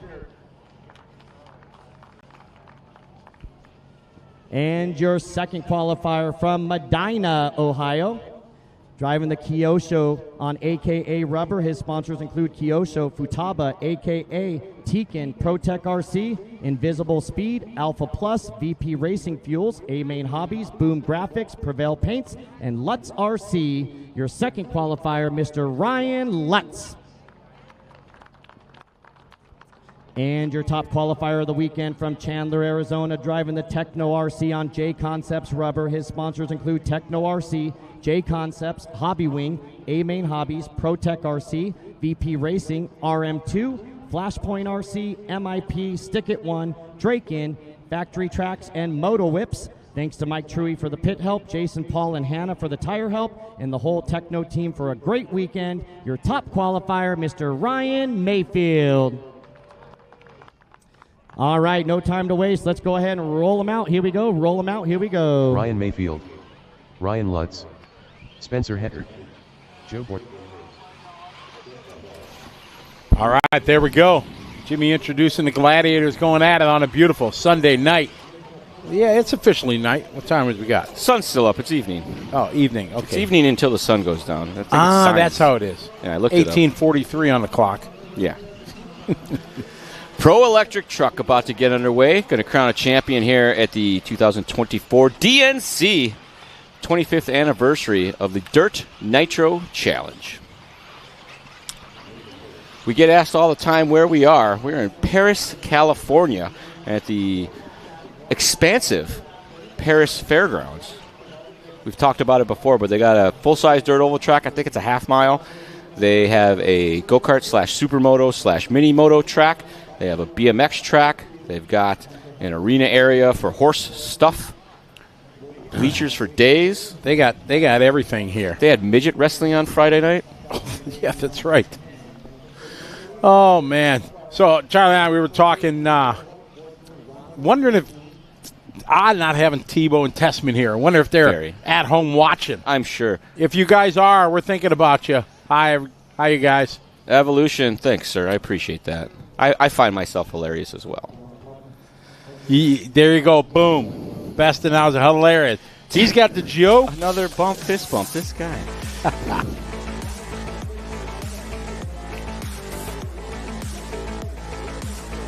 About to get underway. Wow, not about to. This is the longest grid setting process ever. Yes. What number is Cavallari? That's a 7, bud. It's a 7. A little closer together. If I remember correctly, the back of the grid is at the top of the hill, but yeah. We all know how good my memory is. 4 meters here and then a meter, 5 feet there. Look at the I mean, Mayfield's so far up we can't even see him. That's nuts. Take a look at our driver to watch in this A final. It is, of course, going to be the Iceman himself, Ryan Mayfield. After that amazing drive last night in the Pro Truck Final, we would expect nothing less from him here today in this 10-minute sprint race. All right, here we go. This should be a good one. Are we going to have an A-plus start, Charlie? I hope so. Although the mix and match of the order is pretty fun. And about to get underway. And we are off. A main Pro Electric Truck underway. Keeping them nice and close. Everybody dropping in cleanly. Smooth and easy through the doubles. Everybody kind of gets side by side. Oh, man. Caught the corner. Hackert with a bobble early on. That's hard to overcome. He's been feeling the pressure. There was a lot of expectations from Hackert this weekend, and unfortunately, the luck has not been on his side. But at the front of this one, Mayfield and Lutz duking it out on lap number 1. They know very well track position is key here. You get to pick your lines and not worry about the guy in front of you. Mayfield putting his head down, going to gap out a little bit on Lutz. And I believe that is Wiggins to the 3rd spot now. We're about to find out as they work their way through the start-finish area. Rose now to the 3rd spot. Cavallari up to 4th. Top drivers here going through the 6-pack. It is Mayfield from the TQ spot leading the way. Lutz, Rose, and Cavallari. This is a flat-out sprint, 10-minute electric pro truck race here. Mayfield took the win last night in Nitro Truck. Can he do the sweep of the truck classes? Nose to tail, our top 3. Mayfield, Lutz, and Rose. Mayfield to the high side. Lutz to the inside. Nothing doing. Rose staying right with him now. Oh, both Mayfield and Lutz a little bit sideways there. Rose getting a little buck wild behind him, but everybody able to keep it between the pipes. Coming up to the 6-pack again. Tight line to a wide line. No, he follows suit this time. Takes that hairpin nice and tight. Here they go to the far left side. Mayfield a bit quicker coming out of that section. A little rough on that top side. You see him getting a little loose, showing the bottom, showing the tops of the cars a little more than they're probably comfortable with. Mayfield coming up just a touch short coming up the hill there. See, that little difference allowed Lutz to close in a couple feet. Inside lines over the big jump to the outside. Up and over the table. Both of them looking very good right now. Coming across the start-finish line. They're still trying to break away with Rose. Rose trying to stay in contact. Our leaders 0.5 apart to the ever-tough six-pack here. Both make that first one. That's the hard one. Around the hairpin, just hugging it close. Mayfield and Lutz trying to pull away from the field, making a two-horse race. Lutz continues to knock on the door. Continues that tight line he takes every time. Mayfield and Lutz at the front of this one. As Lutz keeping it close to the back of Mayfield, but not close enough to make a move. Came across the line last time by nearly identical lap times, 42.6 to a 42.7. And Lutz closes the gap again, this time by now half a second apart. Made up a few hundredths, that's about it. Into the six-pack. Mayfield bringing him around. Take a look here. Lutz has been doing a couple different lines than Mayfield. Some inside stuff when Mayfield's on the outside. And it does close the gap a little bit there, but as we've seen throughout the day, those inside lines can get real beat up and tricky. And throw the truck sideways. Get them all sorts of not good. Into the chicane. Mayfield opened the door. They both take it. Oh, here's Lutz to the inside. Oh, no. That door quickly shut by Mayfield. Mayfield with that high line got a little sideways. Lutz able to reel up on the back door. I think he tagged the brakes to avoid the contact. Lives to race another day. Gotta say, look, Lutz's truck looking a little bit more racier than Mayfield. But Mayfield keeping the door behind, closed. Not giving Lutz an opportunity. We saw a first bit of daylight that last lap there, but it shut quickly in front of Lutz. Down the hill they go. Mayfield, probably the biggest lead he's had so far. About a jump. Yeah. Last time they came across the line, the separation was 0.48. I'm sorry. This is where Lutz has been quicker. Coming up to this section, let's see if he's going to close up again this time. Oh, close one there. Both of them with a bit of a bobble. Lutz to the high side. Luckily, they put that pipe up to help save some of the trucks off the edge there. This time across the line, separation was 0.8. Lutz is pushing, trying to reel him in. Six-pack again to this tough hairpin. Mayfield a little faster through that section. 5:25 to go. Oh, Mayfield's inside line starting to cost him. See, it caught up in the air, and he had no forward traction. Here they come into that chicane. We'll see. 42.7 to a 43.1 last time by. So Mayfield quickening the pace. Oh, Lutz again, all the way out sideways. It's those few tenths of a second he loses. So easy to do because these guys are holding back. I think they're not driving punched everywhere. They're finding the smooth lines, and they're kind of taking it easy to make sure they get grip.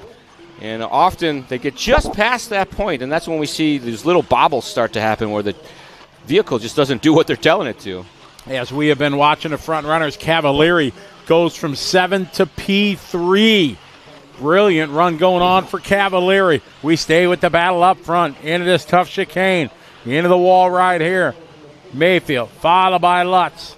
Last time by was a 1.9 second lead. Going to be about the same right now. Coming across the start-finish line. Here come Mayfield under the bridge. Now across the stripe. It's a 42.8 to a 42.3 fast lap for Lutz. 1.4 is the gap. Great shot here, straight on, coming into the six-pack. Backside they go to the top of the hill. Lutz trying that inside line again. Not quite as much to the pipe this time. Starting to quicken the pace. For the last few laps there, Mayfield was a touch quicker, up to a half a second, maybe in a full second, a lap back. But Lutz finding the pace right now, and you see the gap is closing. 3:45 on the race clock here in this 10-minute sprint. There's Mayfield. There's Lutz. No other contestant behind them. It is just these two out front. 1.4 across the line that time by. This time 9/10. Lutz closing the gap up, making up the time. Here they come into that six-pack here. Double, and double with 3:20 to go. Lutz pushing hard right now. He's been quicker than Mayfield for the last two laps. He's going to need to keep doing that if he wants to close this gap. Up and over the roller. Downside nice and smoothly. Inside to the outside. Oh, up on two-wheel bicycle for Mayfield. Lutz is right there. Oh, and Lutz catching the wall ride a bit too much. Mayfield going to pull away about a half a second again. Lutz cannot afford these small mistakes because Mayfield's not making them. 2 minutes and 45 seconds left to go to crown our 2024 DNC Pro Electric Truck Champion. Right now, Mayfield has it in control, but Lutz not that far off the back at all. 2.5 minutes on the race clock. Coming into the pit, it is Mayfield and Lutz. Inside lines again. Ooh, looks like Mayfield came up just a touch short on that one. Able to maintain. You should see Lutz close as he's been in a few laps. Again, Mayfield's truck looking much better through that bumpy section where the ruts are starting to form. Lutz has been quicker through this section. It's where he's made up some time, pushing it all the way to the limit. Here's a great shot down the front straight they go. Mayfield leading the way.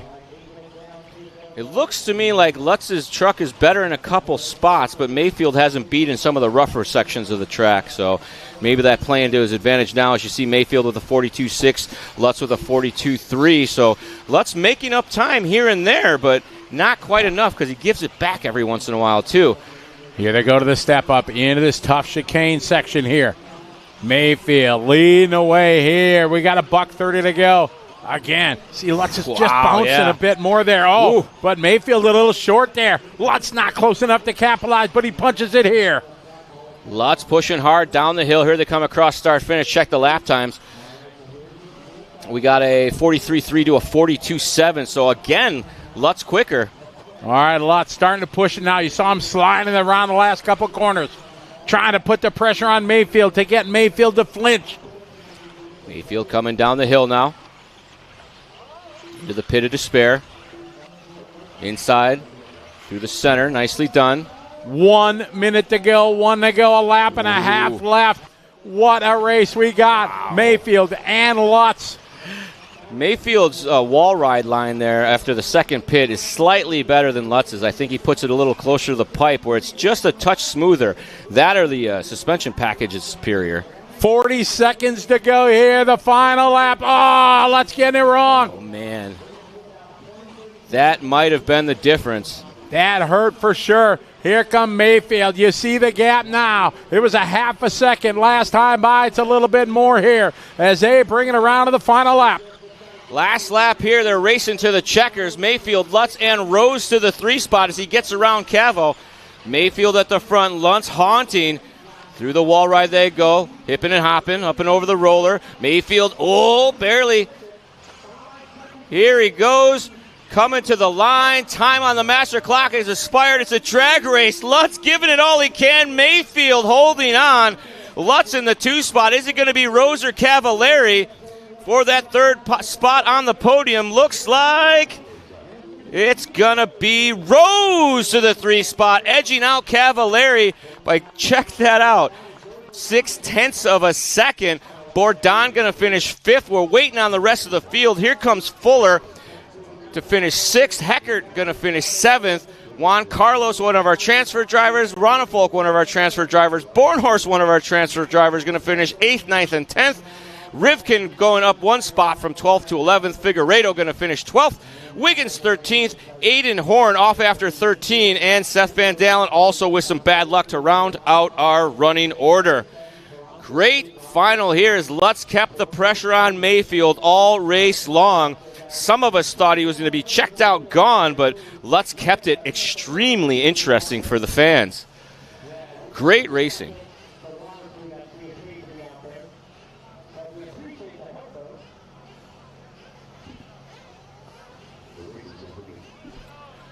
And I hear the sound of Nitro in the background as we move our way to the final 5 races of the evening. Check that, Top qualifier in the Nitro 40-plus buggy division, Mr. Mike Truey, Mark Pavitas in the 2 spot, Frank L. Root going to qualify 3rd, Ciccarello 4th. And we got Scotty up on the driver's stand with our finishers of that last one. Scotty, take it away. Thank you very much, Charlie. We're up here with Ryan Mayfield after an absolute minute sprint, a brilliant race between you and Lutz. Yeah, that truck was awesome. I ran the same tires I ran last night, like literally the same exact set, because I didn't really know what to do. And I'm like, well, these worked yesterday. Let's put them on. My truck was awesome. It was super comfortable, fast. Lutz put on an amazing drive, raced us, raced clean like usual. Just thanks to Techno, thanks to everybody that supports me. Another good race there, and we got the big one coming up later. Hopefully we can have a good one out there. All right, man. Good drive. Best of luck. Thank you. All right, let's get Lutz in here. Man, oh, man.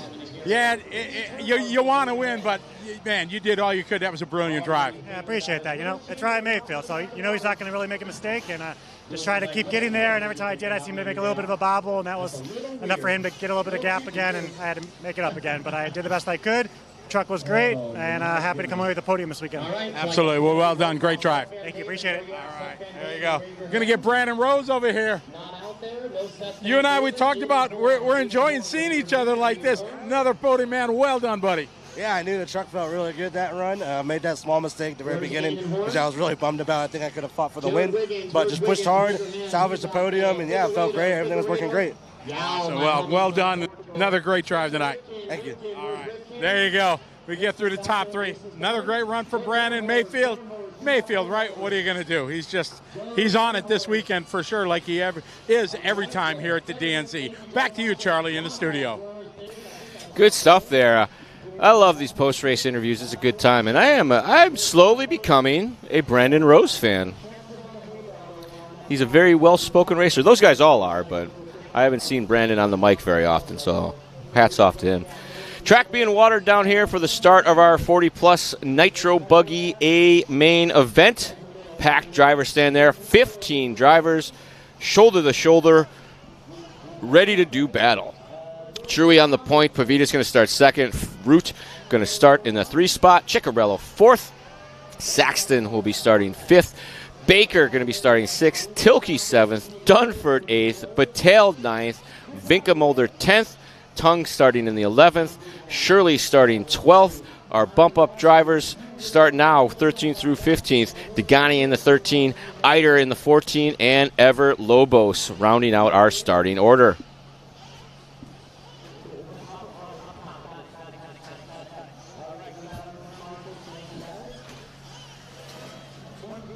The lights are on. The sun is setting. The clouds are changing color as we get ready to get our first round of Nitro mains underway here at the DNC. 25 years of DNC being celebrated this weekend, and it is my honor to be bringing this broadcast to you alongside Scotty Ernst and the entire Live RC crew.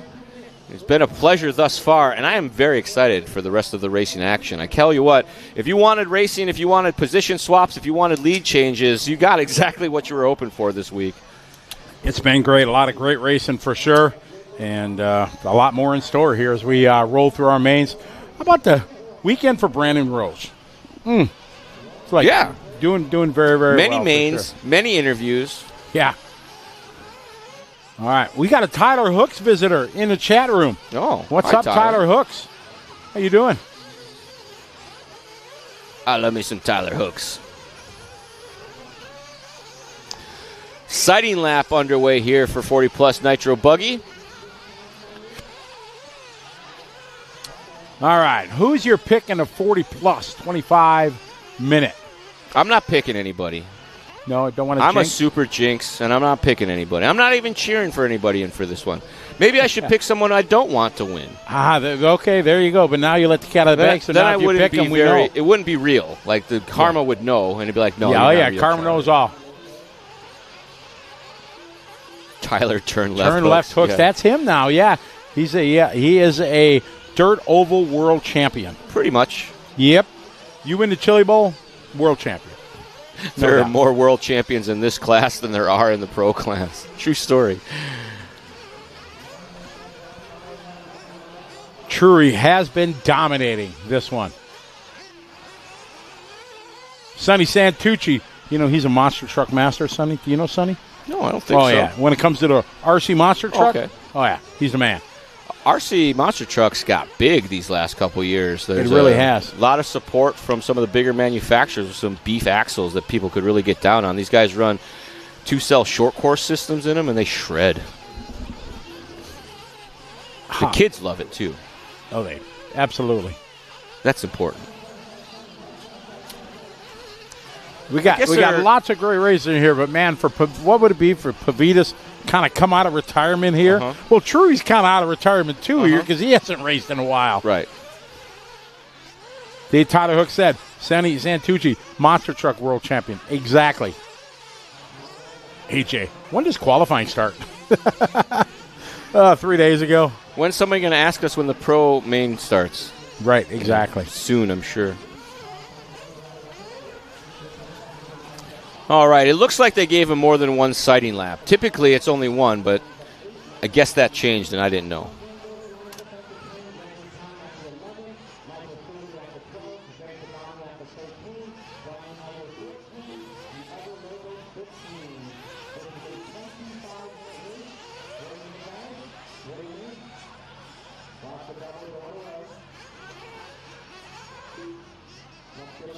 Thanks, Mike.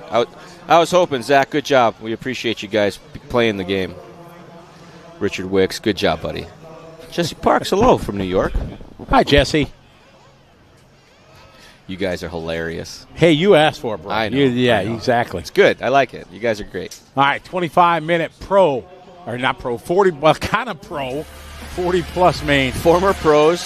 Former pro, former NFL football superstar, former world champion, former still engineer, former 7-time Reedy Race touring car champion, former DNC winner, former slot car world champion. Just the list keeps going. There's Pavitas, Ryan down there, setting him down. You take a look at our driver to watch, Mr. Mike Truey, our top qualifiers. Racing gets underway. Truey leads the field through the first couple corners and into our rhythm section. 40-plus buggy division. Pavitas getting shuffled to the outside there. Oh, man, I believe that's Truey down to third now. That's going to allow Pavitas, or check that, maybe Root to the lead. No, I see Root back there in third. That's Ciccarello in second. All white, I would have to guess, is Pavitas. They probably didn't have time to get his colors done. I saw a red wine. I saw Pavitas' paint job out there. Is Truey running an all white? I don't think. I saw him cleaning his race colors. Well, we're going to find out. Who else? Saxton should be in a red. He was in a red car earlier. Maybe we're going to find out here in Saxton 5, switched for nighttime. 4, 3. Oh gosh, 2, we're not finding 1. out anything. Saxton. Oh, Saxton tricking Baker us. Pavitas at the front of this one. There's one you don't say very often these days. Exactly.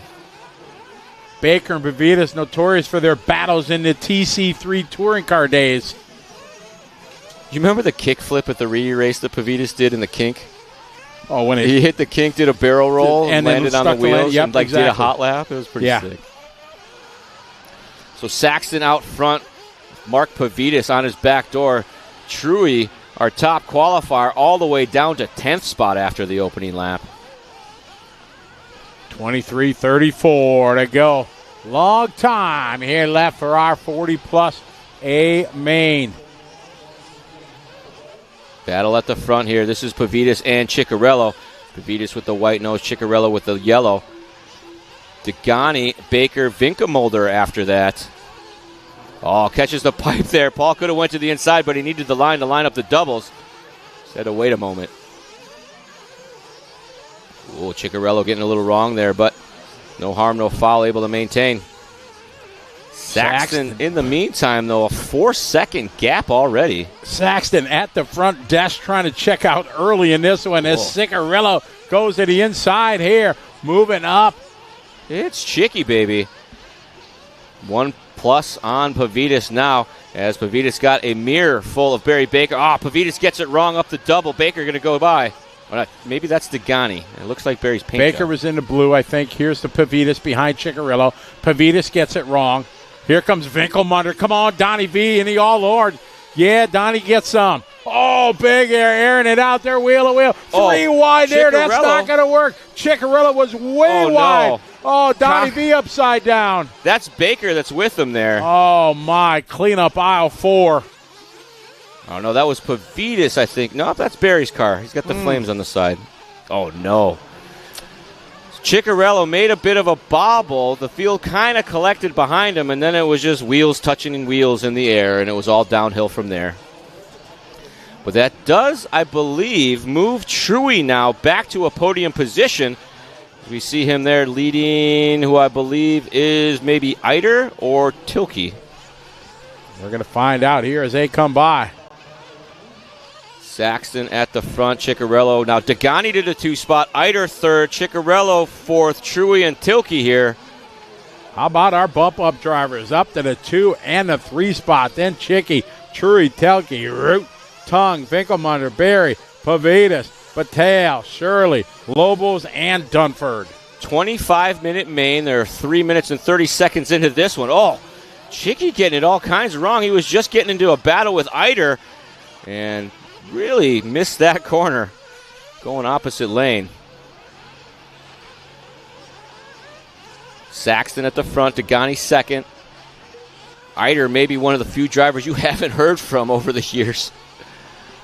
Saxton building up an 8.7 second lead. It's going to be a little bit more now, 8.8. We follow Degani and Eider. Degani, 2002 world champion. Now, something we need to point out is Eider's a transfer driver. Started 14th on the grid, bumped his way in. We got to talk with him earlier today. He's stoked to make the main. He'll be even more stoked to make the podium, but far too early to make predictions like that. We're only 5 minutes into this 25-minute long main. Tyler, quit picking on us old guys. Sarah, don't support him. 2015 to go. Saxton, Degani, Eider, and Root. Oh, Eider getting a little wrong there, but able to hold on. Degani to the far side. Coming back at us now.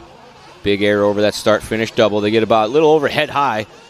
And just like that, Frank Root throws down a hot lap of the race, 46-0. Root trying to get in the mix. Oh, here we go. Eider on the outside. Oh, around the outside, making it happen there. Eider going to the outside and Degani. Beautiful pass there. This guy's a wheel. Oh, he is. Degani doesn't like that. He's coming back. Oh, Degani. For sure he's pissed. He just didn't pass me on the outside, did he? Here comes Frank Root. Oh, Degani tries the outside, inside, nothing there. Brian Eider, HRCR's very own, down the main straightaway. Way in the back of the pack starting. Going to have to keep it clean here. Cool heads will prevail here in these extended mains. Oh, no. As I say that a little wrong. Degani runs to the high side, checks up. Nicely done. Here come Root. It's going to allow Root to close in. Degani making a look to the inside. Tries him. Can he make it stick? Eider goes back to the inside. They come out with Degani in the front of Eider. Good pass here by Degani. Outside, inside. Lands to the inside. Keeps the door closed. Going to take that spot from Eider. Frank Root having trouble as you saw him behind going into the chicane. So now no pressure behind Eider. Eider can focus, try to reel in the toe Degani. Degani had a lapse for a couple laps, allowed Eider to get by, but now back on his marks. Last time by 47 and a 48 for both of them, so pretty close. Oh, Eider just gets bucked coming up the double, lands on his lid. Marshall grabs it, but doesn't correct in time and gets together now. I believe that was Truey that he was racing with.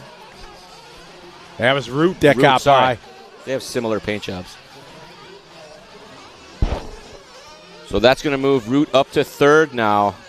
Eider just had a couple bad corners and cost him a spot and some time. Back down to the 5 spot now as Ciccarello is also moved by. Root getting a little nose high there. Gets it wrong. Kisses the pipe right upside down. Going to allow Ciccarello now to the 3rd spot. And as I say that, goes for a wild ride. Off your phone, Marshall. All right, pit stop's going down. Here Pit lane getting busy. Frank Everybody in. Pits. Here comes Eider. Down and away. Little buck wild down on the far end. That was Ciccarello. More action in the pit lane.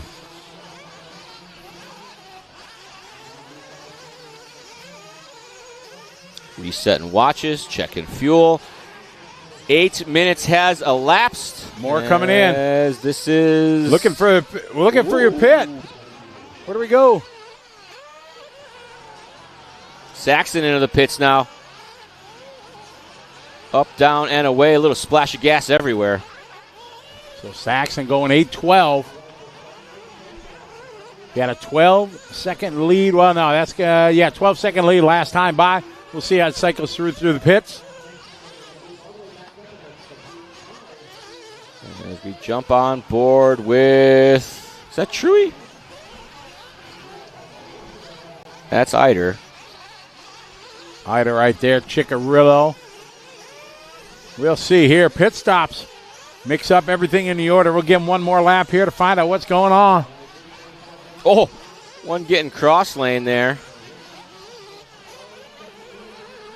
49-second out lap for Saxon, I believe. Eider and Ciccarello here. Currently down in 7th and 8th, but I believe Truey's going 10-minute stops or something crazy like that.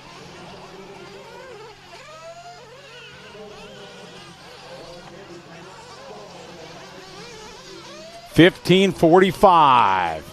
Saxon out front. Degani after the pit stop, 4.4 seconds back.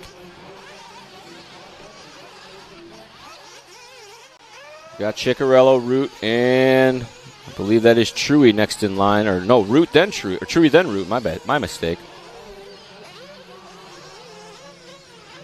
Ooh, Frank. 50-50 grind. Saxon in the top of your screen. Oh. Coming in and out of frame. Check the gap here this time. There's Saxon across the line. Here comes Degani across the line. Degani 4.6 seconds back. You see him at the bottom of your screen here. That's your leaders. Oh, trouble there. I believe that was Root again. He's got the yellow wing. Truey's got a white wing. Pierre Ronafuk out there marshaling, making it happen. Truey across the line in the 4 spot. Ciccarello across the line in the 5 spot. As we jump forward to our battle with Eider and Truey here. 14:45 on the clock. Saxton, Degani, Eider, Truey, Ciccarello, Root, Telke, Winkelmunder, followed by Batale, then Dunford, Tung, Lobos. Meanwhile, Shirley, Baker, and Pavitas all out. I was about to say, we're right on board with our top qualifier. Mike Truey had a very rough start to this one. Finds himself back down here in the 4 spot. Was just starting to collect some hot laps and then caught that pipe and gave it all back. Eider with some breathing room in that 3rd position now. Saxon keeping the lap times consistent here. 8.4 the gap. 4 year later, Saxon, Degani. Eider right now 7 seconds behind Degani. Truey 3.3 seconds behind Eider. Looking smooth and easy there. Little wheel input to slow her down in the air. 14 minutes to go.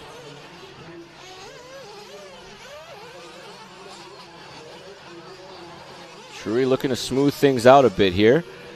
But unfortunately, Eider, I say that, goes for a little bit of a tumble there, gives back some time. Truey's going to need a couple more of those. 3.3 seconds back is Truey. Hot lap of the race. Frank Root earlier in this one, 46.0. Everybody else in the 46, the top guys for their hot lap. Oh, I believe that was a bobble by Eider in front of Truey, so Truey's going to go +1 now to the 3 spot. Eider crashed before start finish, so that made it easy. But Truey now to the 3 spot. Eider to 4. It's still +10 from where he started. Let's see if Truey can drop the hammer and reel in Degani. Degani's just doing his hot lap, 46.8. Truey just doing a 46.1. Truey made up 0.7 of a second on Degani that lap. Degani, one of our transfer drivers as well. I completely forgot about that. Yes. Truey having a real hard time up that double. It doesn't seem like it likes it at all.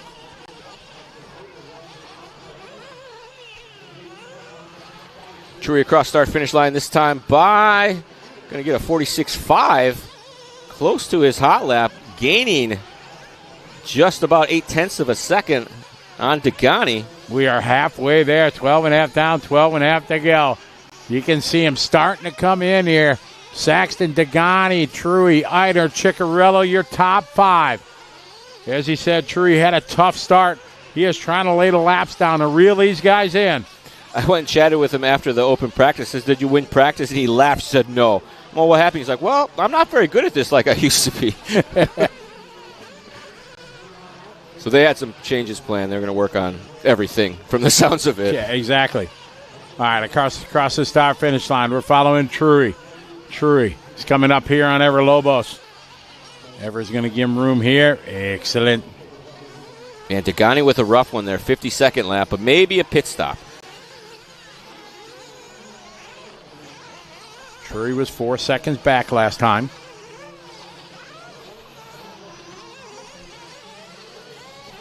Saxton, Degani, and Truey as we ride along with third place operator, Mr. Truey. We jump up to our race leader, the King, Richard Saxton himself. 8.5 seconds ahead of Degani. Here's Saxton across the line. Saxton not really doing hot laps, just being pretty consistent. He did a 48.4 that time, but he doesn't have any 50s. That's the key. Consistency. Truey across the line that time by with another 46-second lap time. Only driver in the last several laps to do a 46, so Truey got the bit between his teeth and running with it. Saxton smooth and easy here through the switchback section, using that high side line where the car disappears. They can't see it from the driver's stand. I think our camera angle is better than the driver's stand, so there's no way they're seeing it either. Saxton smooth and easy to the inside, crosses the line that time by. No, quicker that time, 47.9, so.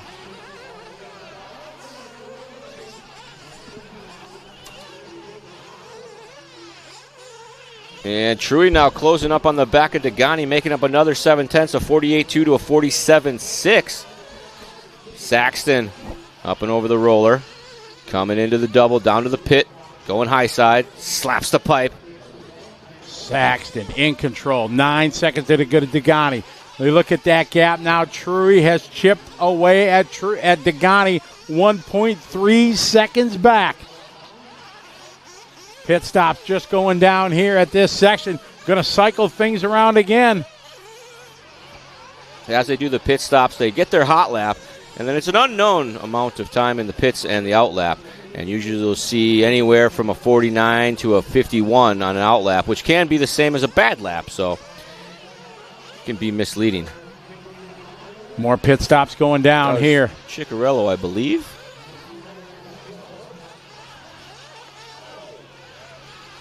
Saxton looking in control here. Did another 47.9.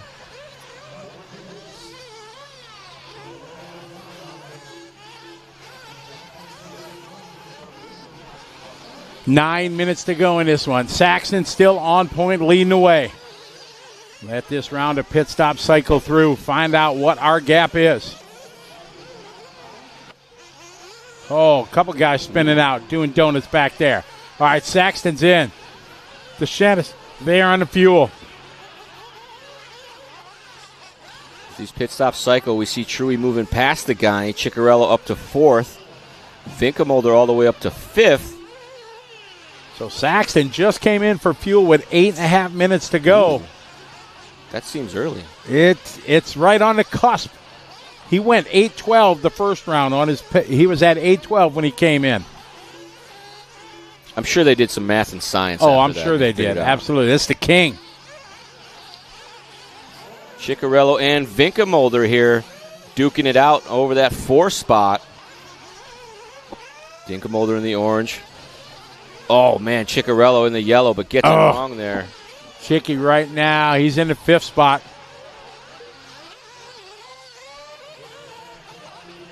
All right, pit stop cycles probably have been completed. We see some 55s and 56s up there.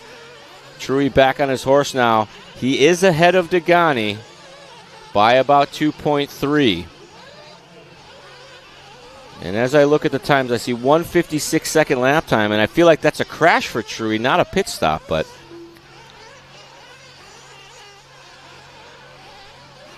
back on board. 7:30 to go right now. It is Saxton. Truey to the 2 spot. Truey got by Degani with the pit stops now. Truey 8 seconds behind Saxton. 2.3 back is Degani. Donnie V from the 10 to the 4, trying to crack the top 5. First, second, and third here.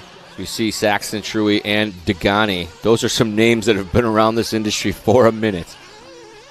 7 minutes to go. 7 to go. Ciccarello and Vinkelmolder Still duking it out. Oh, no, check that. Is that?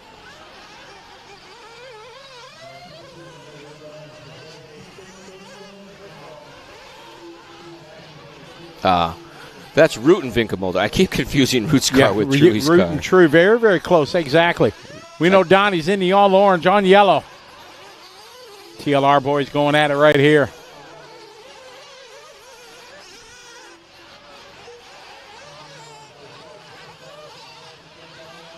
Oh, into the fluff he goes.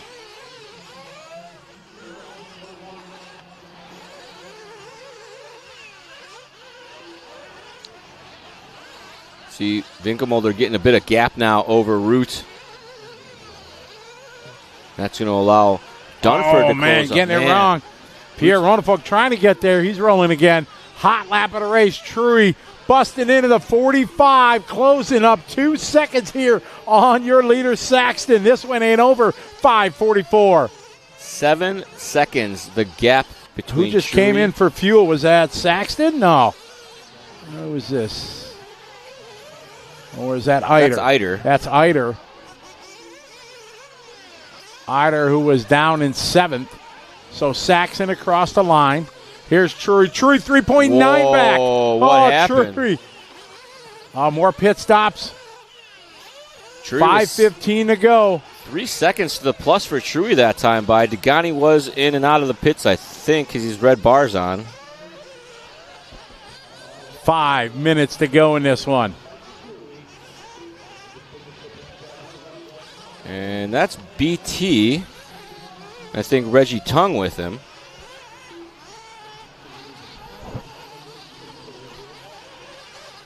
The lead is pretty close here. Saxton will get the separation this time by.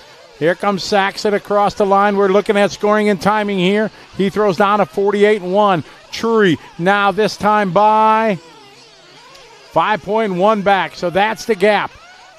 Truey had a bad lap there, 49.3. That's the first one of those we've seen, or may have been a fuel stop that we missed. All right, 4:40 to go. We ride with Degani now as he's our third-place runner. And as we mentioned, from 13th on the grid, the toe making his presence felt here in this 40-plus Nitro Buggy A main. But he has fallen way back, 14 seconds behind Truey. So Truey has no pressure rib behind, just trying to chip away, but he's running out of time. 4 minutes to go. As we pick up Mr. Truey on the top side. And Saxton not that far in front of him right there. Truey now to the lead. Where's Saxton? Saxton had a problem. 54-second lap here. TQ back to the point. Truey coming up on some through traffic. the infield. Saxton now right on the back door. Game on. Old school versus old school. Truey with the lead right now, but Saxton wants it back. Hooks a rut. Saxton went for it all. Zero patience there for Saxton. Truey now taking a deep, calming breath with 3:20 left to go in this one. I was going to say, is that Truey? 46.5 last time by for Truey. He can get down into the 44s. Or 45s, rather. 3 minutes to go. 3 to go. So it'd be a great comeback for Truey. We follow Truey here, picking him up down the front section now. Going to be coming up to the six-pack. He's got a mirror full route there. Checking up, give him a little bit of breathing room. That's very kind. Truey wing high there, slaps her down.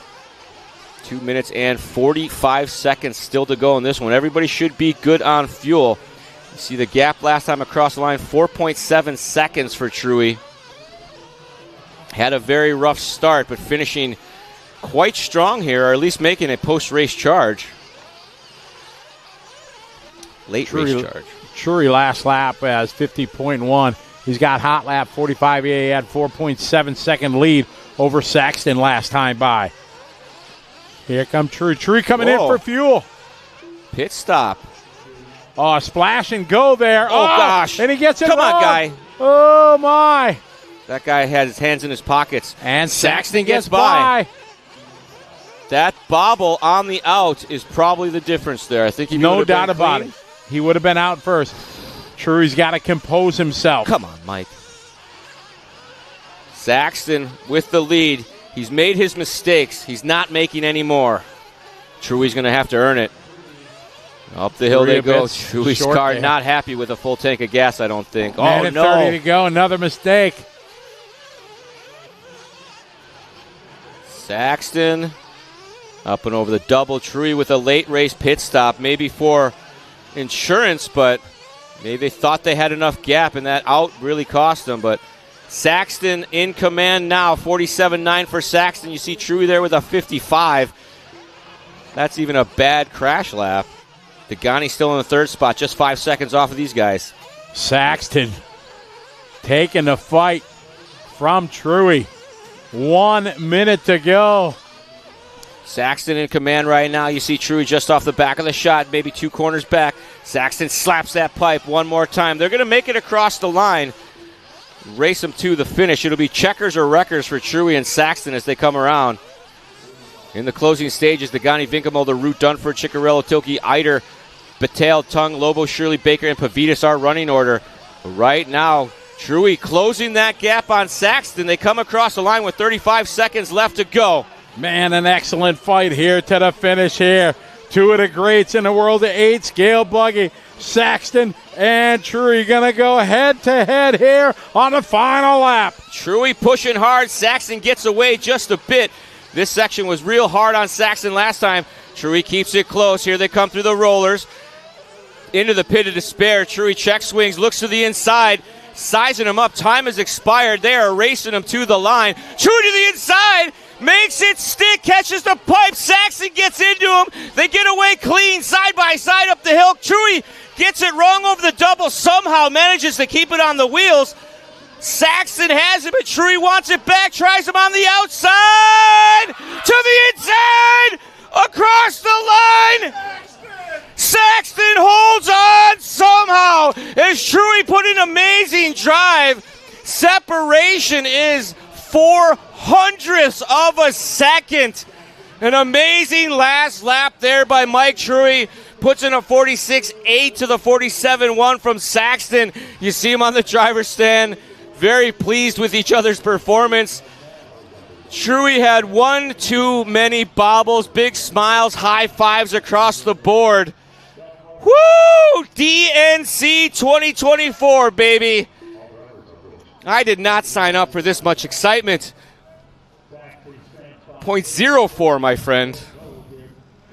Saxton, Truey, Degani, our top 3. Impressive run there from Degani, from 13th to 3rd, plus 10 positions. Vinkelmulder going to finish 4th, Dunford 5th, Root 6th, Ciccarello 7th, Tilke 8th, Eider 9th, Battelle 10th, Tung is 11th, Lobos is 12th, and it looks like DNFs for 13th place finisher Shirley. Baker in 14th, 15th was Pavitas. We've got Scotty on the driver's stand with our top 2. Take it away, Scotty. All right, thank you, Charlie. We're up here with Saxton with guys, man. That was absolutely epic, man. Take us through that last lap. I mean, I got the Adam Drake pinched Angara OS, drops a pit from Truey, and the last lap, I was shaking like a leaf. I didn't mean to let him go on the inside. I was trying to go slow, but I was shaking so bad. Then he got in the lead. He piped it. I ran him over, and I sucked down in the little gravity cavity, but we got it. And then Truey used his pro skills, and it was dialed. It was dialed. It was a good time. Team Associated, Proline Rubber, VP Fuels, OS Engines, Billy, Kurt Winger, Spencer Rifkin. I got his shocks on there, so hopefully those are going to do well for him. And just a team effort and fun family atmosphere. Awesome. Well done. Well, while you're here, we got to bring Truey in here. I mean, geez, I came up. You guys were high-fiving and laughing. You ain't raced in a while. Said, you're doing testing, but, man, you're back full throttle into it. Yeah, no, it was fun. It was a blast. I mean, kind of didn't realize it was 25. I thought it was 30. And pit strategies, I mean, we're out here to have fun. I mean, sure. I'm, doing laps, racing the old guys, helping Ryan out with some setup stuff on my car. So, all in all, it was a great time. Awesome last lap. got to see the picture on that one. Oh, it was awesome. I was starting to walk out of the booth to come here. I had to stay because it was just epic. So great job. Awesome. Thank you. All right. Well done here. We're going to quick word here. We got a minute here. Dagani bump up, worked his way to the podium. That's all right. I mean, I qualified 30th the first run. We're going to move over here so these come on up. We're gonna do, yeah, good TV right here. Then we gotta get the program going. So tell us about that last. Well, I qualified in the B. I qualified 30th the first run, 30th the second run. My car was terrible. I did a 1 hour crazy text, Yelp. What do you call it? What's up session with JQ to tell me how to fix my car, and then I qualified 5th. So I had a 30, 30, and 5th. Ended up in the B, behind E-Clip, bumped up, and that 20-minute B really helped me because it was really easy to drive the main. I mean, I was actually reeling Richard in the beginning there for a little bit. He had one less pit than I do, and I'm happy with 3rd. That's good. You should be with a bump up. That's a good one. I'm happy with 3rd, so it's all all good. Good to see you. Well done. All right, there you go. Old guys having a good time here at the DNC. Back to you, Charlie.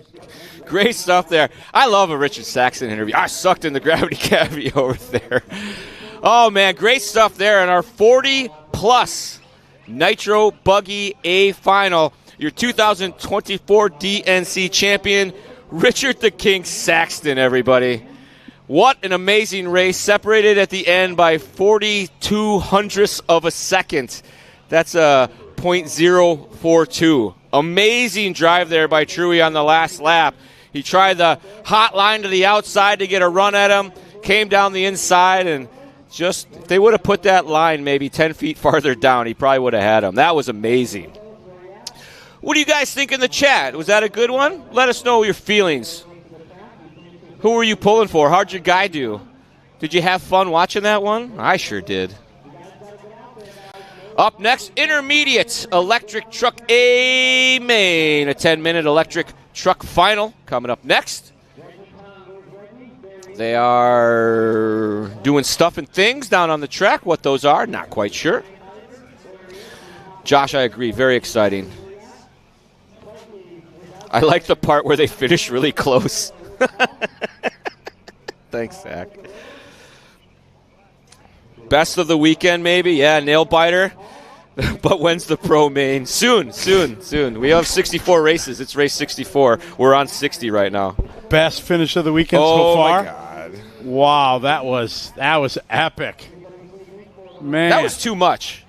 That's too much excitement for me. No. I can't handle it. I almost knocked my chair down. Oh, you were into it, though, man. That was good. That was a good one for sure. Hello. I still got that video of Chad Dew from Motorama. I was up in the scoring booth, and he was just sitting in the pits minding his own business, eating a hot dog. I don't know what I did with it, but it's around here somewhere. Oh, my goodness. That was awesome. My chat room is like, Same. Check my text. Who said that?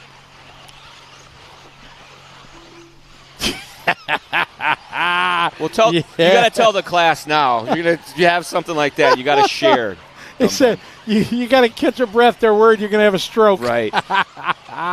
No, you were good, man. You were into it. That was awesome. I'm easily winded. If you guys have ever been around me, that's why I don't turn marshal anymore. That's why I don't take the stairs. And just some heavy talking got it to me. That was a good one there, Charlie. Good job, buddy. That was a great race. It's easy when it's that exciting. I mean, they make it easy to get excited about a finish. I don't know. I've blown some extra exciting finishes before in my time behind the mic, so I was glad I didn't say anything ridiculous. Oh no, I had faith. That's why I let you just go with it, man. You were in it. It was a good one. That was a good one. Saxton was so. I sucked in that gravity cavity section. Gravity cavity, I like that. Yeah, that was a good one. It's better than Pit of Despair. So I think Pit of Despair will be the other one, the first one, and then Gravity Cavity will be the second one. It's good that we figured this out with 4 races to go. Yeah. Oh, my, that was good. All right. Coop, it's race 64. No. That's when. Struggling with the grid again. Shocking. They're not even doing it. Maybe somebody called for a minute of grace. No, Ask for an update from the pit reporter, Scotty. Pit reporter, what do we got? Yeah, come in. What's going on? Got anything there? All right, there's our grid. Matt Klein, AJ Schumacher, Ryder Antil, Jared Cosacera, Dylan Bartlett, Smiley Hen, Lewis Chamberlain, Sean Miller, Brandon Bartlett, Adam Curry, your top 10.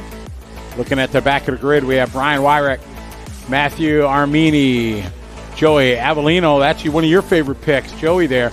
Nathan Chuddy and Oscar Painter.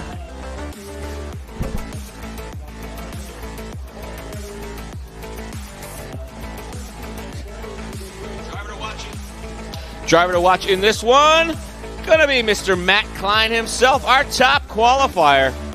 And they are off and rolling. Klein leads the field down the main straight. Dark colored red body, white wheels, white wing. Leads him into the first carousel corner. Up and over they go. Decently clean start. Oh, no. That's going to take him from the front. Woo! Turn marshal. That's a good turn marshal. Oh, man. In a 10-minute main, that is tough to overcome. And he crashes again. It just gets worse. So that should put Schumacher, Antil, and Kozokrea into the top spots, but we'll find out our official running order as our intermediate electric truck A main is underway here.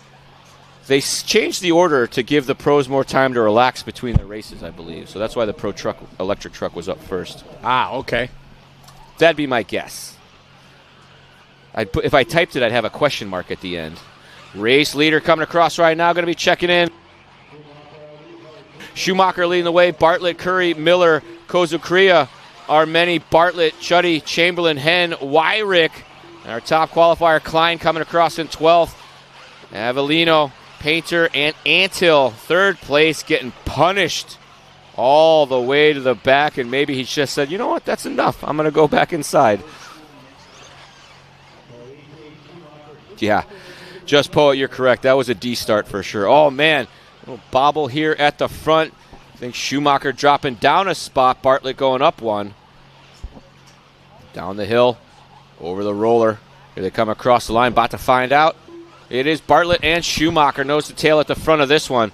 Vying for a DNC championship. Sexy Leg in the third spot. Nice run. From 8th, a good start. Adam Curry coming from 10th. Jared from the 4 falls to the 5. Where is Matt Klein? Matt Klein hot lapping the field there on lap 2, but he's from 1st down to 11th.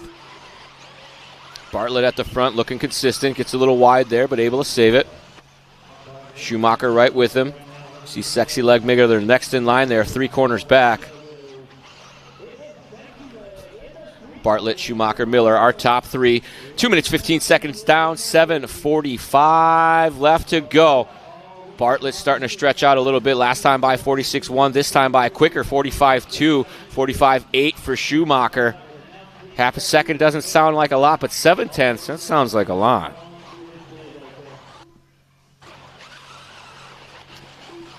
So we get on board with Sean Miller. One of the JBRL crew, helps out with about anything he can for the most part. I got to work some races with him during the Hydrogen series that I used to run, the Horizon Grand Prix. Not the Horizon you're thinking of. It's a company that makes educational things for schools. They give out grants for schools to participate in this program. It's pretty cool. Look it up. If you are a teacher, by all means, and you want to get your kids into some RC, it's a pretty cool series. They do it in California right now, but it'll be spreading nationwide here, I think, in a year or so. In many ways, it's worldwide. Yeah, there's a lot of places that... They do a world championship that happens every year as well. So in different countries, they have this going all over the place. So it's a pretty cool program. The kids get to experience the thrills of RC racing. With hydrogen cars. Hydrogen augmented power. They run a LiPo, and they use the hydrogen system that Horizon sells to add runtime. Pretty cool. They got different ways they do it. They use it to charge the battery. They use it to run the radio system. So pretty neat.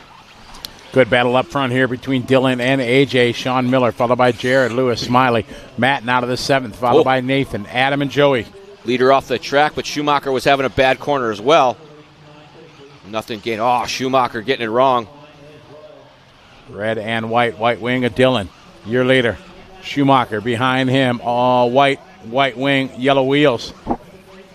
So the start of this one was a little rough. There was a lot of crashes in close proximity to other vehicles that packed up the field.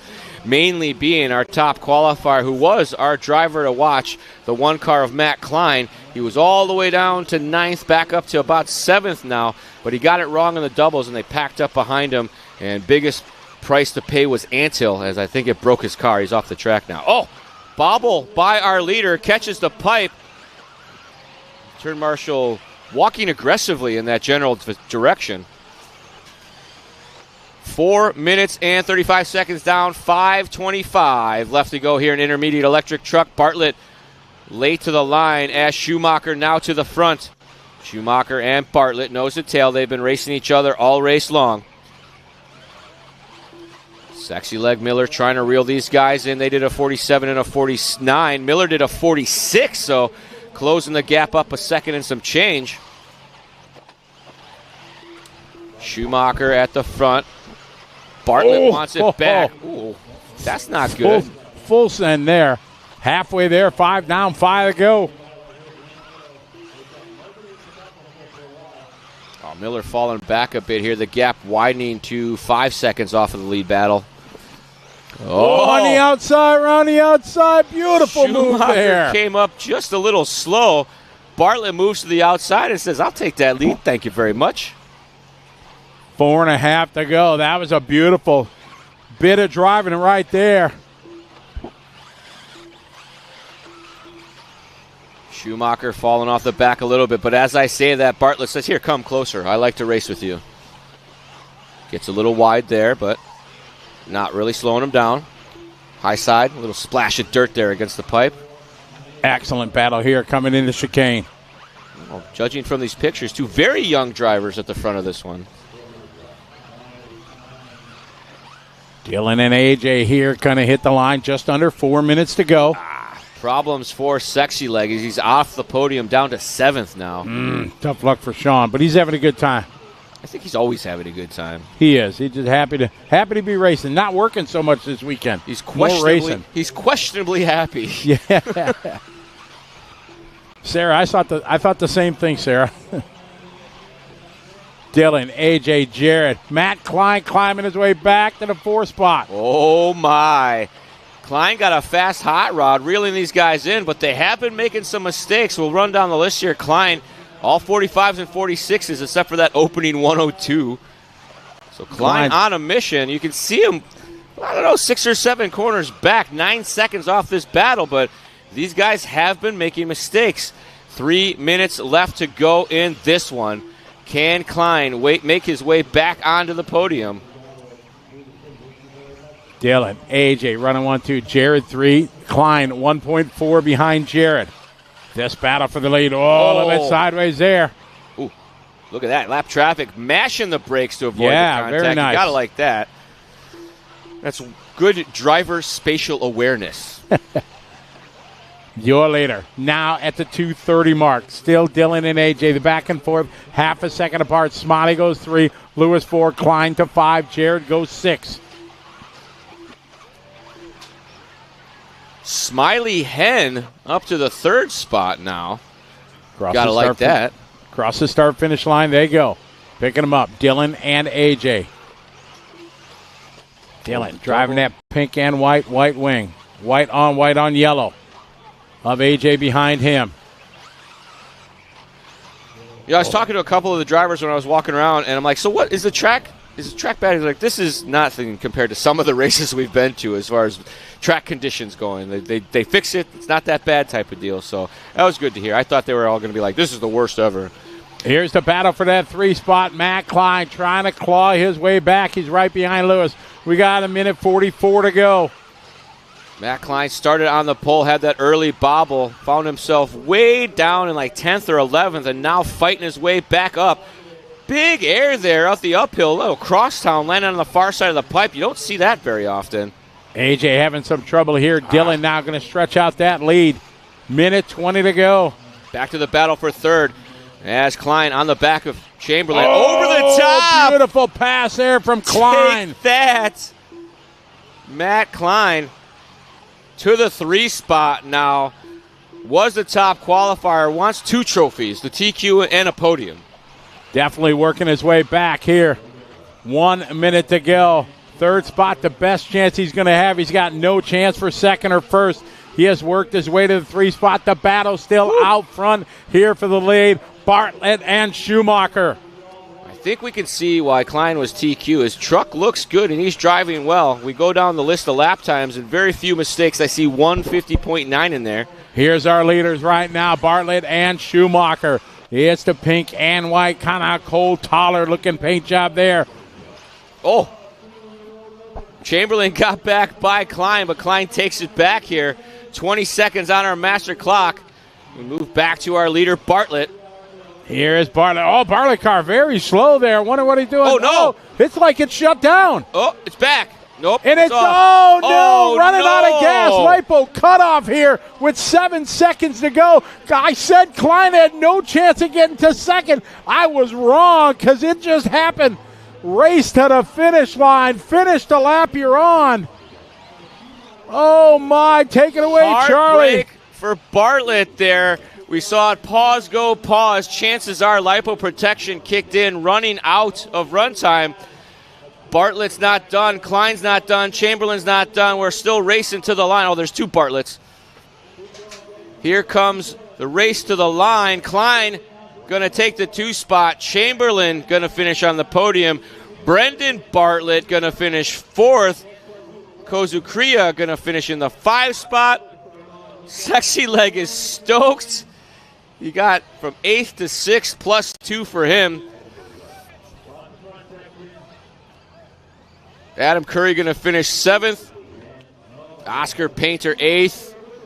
And as these guys, looks like problems there for Bartlett and Hen. Avellino already done, Wyrick done, Chudy done, Armeni done, and Anthill off early. There's your finishing order. Our top 10, Schumacher, Klein, Chamberlain, Bartlett, Kozukria, Miller, Curry, Painter, Bartlett, and Hen. Our top 10. Rest of the field, Avellino, Wyrick, Chudy, Armeni, and Anthill. Got taken out early on, and they broke his car.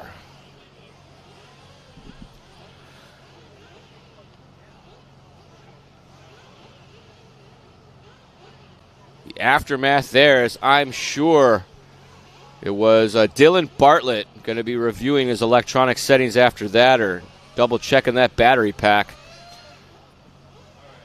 Shutting down on the last lap is always a rough one.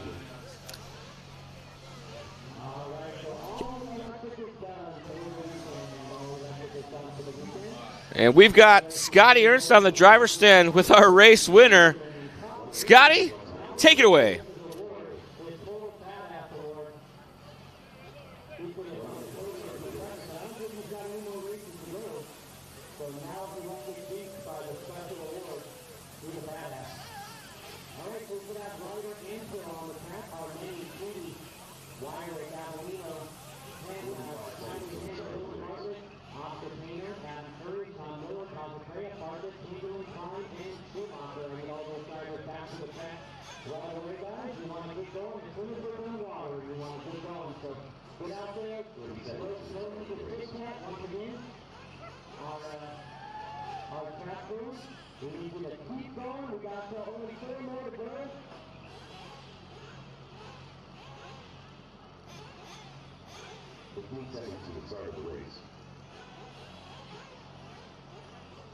All righty, as we pick up the action here, our 1A scale 50-plus Nitro buggy. There's 40-plus, and then there's 50-plus. The mic hit. Top qualifier of our 50-plus Nitro buggy, Mr. Mark Pavidis, as they're out there laying down the moisture.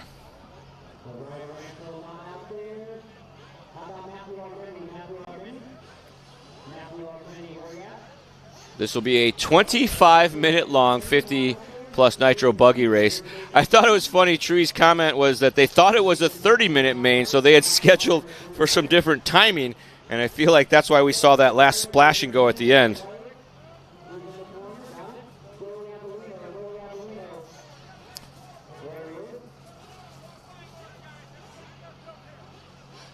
$45 to the start? No. Jeremy Court says, let's go, Mark Pavidis. Yeah. Trevor, that's the thing. I've encountered a new trend in professional electric racing where they will gladly sacrifice a LiPo battery versus LiPo cutoff, and we may have seen that there. Because usually if it's a battery, it just slows to a stop. It'll slow, and they'll just ruin your battery. But when LiPo cutoff comes in, depending on the speed control's tech on that, you'll either get a warning that's about to shut off, or it'll slow down so you can get out of the way, or you'll get something like what we saw happen to Bartlett there. So tough break. Never like to see a mechanical take somebody out of the running, but it did make for a very interesting finish. Yeah. Paul, I agree. The last two races, all of the races have been very good, but the last two were especially good. Trevor, yeah, most of them do, so.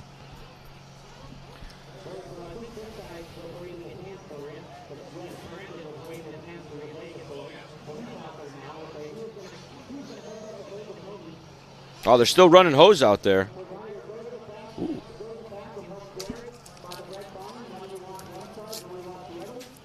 Jeremy, most of us would. I've seen it more times than not these days. Batteries are kind of a disposable item in the RC segment. You'll run them until they get bad, do that hot cycle stuff, and keep track of your capacity. So, one of them deals.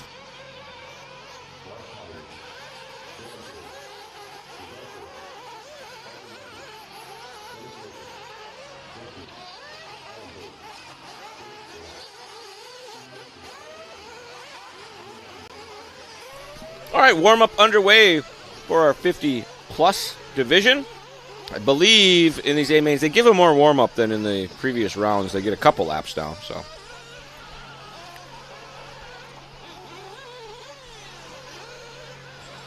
But as always, folks, thanks to the members of the chat, our super chat, for tuning in. If you like what you're seeing here today, make sure you drop a line to One Up Racing. Let them know thanks for sponsoring the live stream. And if you want to do some more support, maybe watch some playbacks of this that are easy to find. Maybe you're a racer and you want to go back and look at your races that are covered on Live RC without having to scroll through the live stream. Well, guess what? $50 a year or $5 a month will get you the bonus lap membership, where you too can have all access to the liverc.com scoring and video matrix.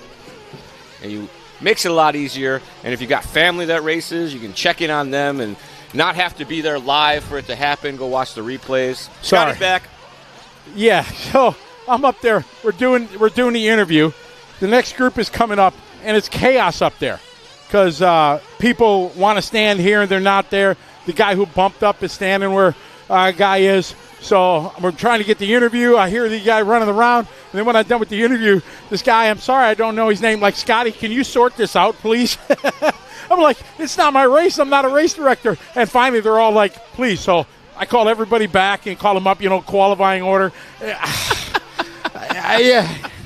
got a race director hat on, but it was like people were pissed. You know what I mean? I'm sure. They said this guy had a bump up standing on the ladder was right where the TQ guy wanted to be. Yeah, it was a mess. So I didn't want to do it, but it was like the look of please. Right. You got to help when you can. We got a star, a famous person here. Oh? Oh, yeah. 100,000 plus YouTube subscriber star. I'm here. We know that I'm yes, here. But somebody a little bit more clout than you. Who? Mark Santa Maria in the house. Oh, really? Yeah. Apparently, did you know there was some big RC show here in L.A. this weekend? Pomona. Yeah. Yeah. There was nothing on the internet about it. Yeah, they don't do a good job. Unbelievable. Mark said, I'm here for this RC show. I'm like, what RC show? Yeah, apparently there was the old RCX or whatever is in town this weekend. No, somebody bought the mailing list from RCX is what it looks like to me, but yeah. Yeah, nothing. There was no promotion of it at all. They won't confirm. I won't get into it, but. Okay, so. We chose not to go. Otherwise, I wouldn't have been able to do this. Not on purpose, but I would have been in Pomona this week instead. All right, here's a rundown of our 50-plus: Pavitas, Finkelmunder, Baker, Patel, G, Perez, Sexton, Wilson, Squalis, and Yukovic. Keynes starting 11. Elton Martin's going to start 12. Alan Bowen, one of our bump-ups. Eichenbacher Sr. going to be a bump-up as well. And Eric Tomzak. Tomzak.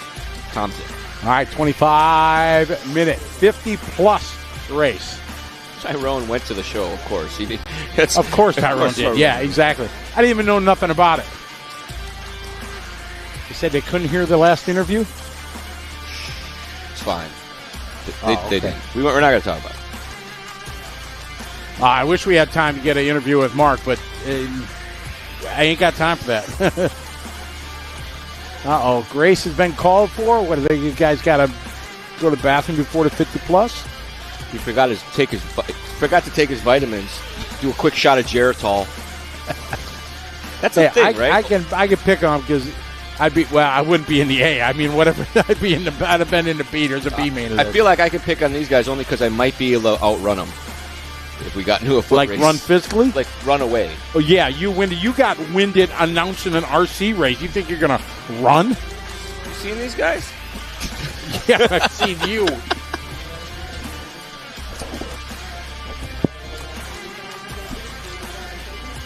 All right, 50 plus. Oh, I see. We do have a minute of grace. Those guys are down there wrenching away, flashlights in hand.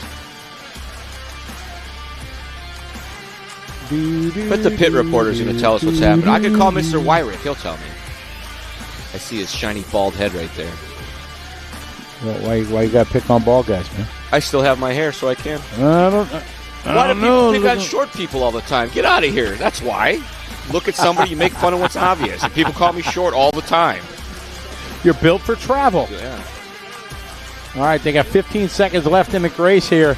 Oh, that was the driver down there working on it. That's never a good sign. No, not at all. I hate running up to the driver's stand before a race. That's the worst.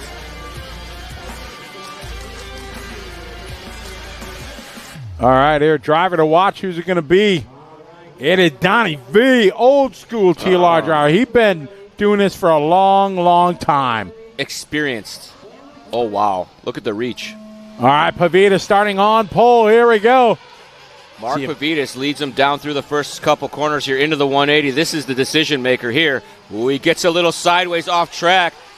Another rough start for our top qualifier. I don't think Donnie got into him, but he was very close. If he did, RC Karma just stepped in and said, you go over there now. That's going to put Patel and Baker ahead. Sam, yes. Patel did run Traxxas T-Max with Steve Slayton for a long time in the T-Max craze. Oh, that's who that is. Yeah, see, there you go. I thought that all brings it back together. You hang out with me more, you pick the stuff You up. were no help. We talked about that guy before. You never said anything until Sam said something. Thanks, Sam. Oh, okay, my fault, I guess. Here we go, 25-minute final here. The fabulous. Oh, please. No, please, go ahead. The fabulous one, Barry Baker himself at the front of this one. The one and only. Oh, we jinxed him. We didn't even have to have the camera on him. We just said his name, and we saw him crash off the bottom of the shot there. So back to the front. That's going to be Patel and Baker now.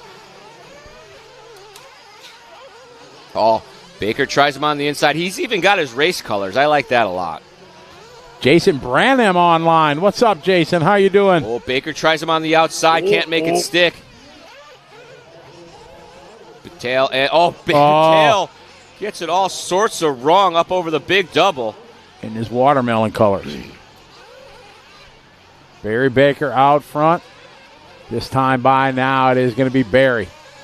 Check the lead he's got this time. Over Jeff G. Patel, then Donnie V. Miguel. Where's Mark? Mark back to sixth. Vinkelmolder moving to the inside here on Patel, trying to make it stick. Can't do it. Patel hits a rut, goes for a wild ride. Looks like Jeff G there having a rough time. So Patel and Vinkelmolder both moving up a spot. Vinkelmolder lands right behind Patel.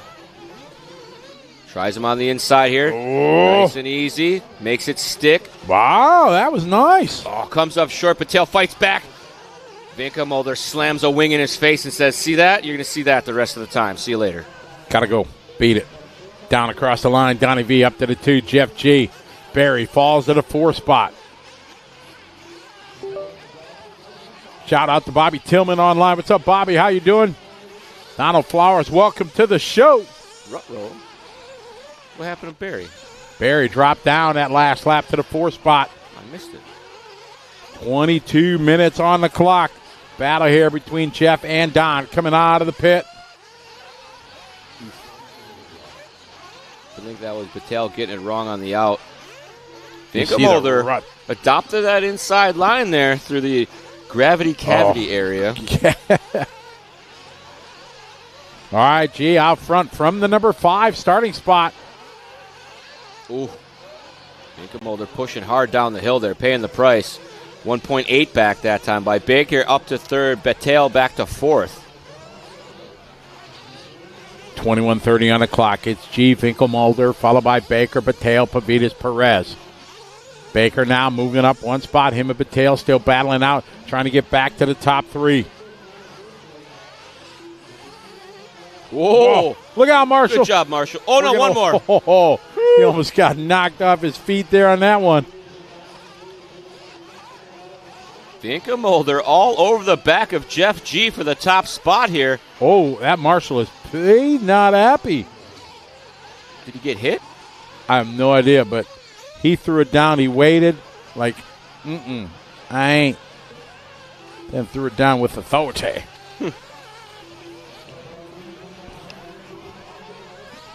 Vinkelmolder now to the front. As we say that, we pick up a crash, but not our leader.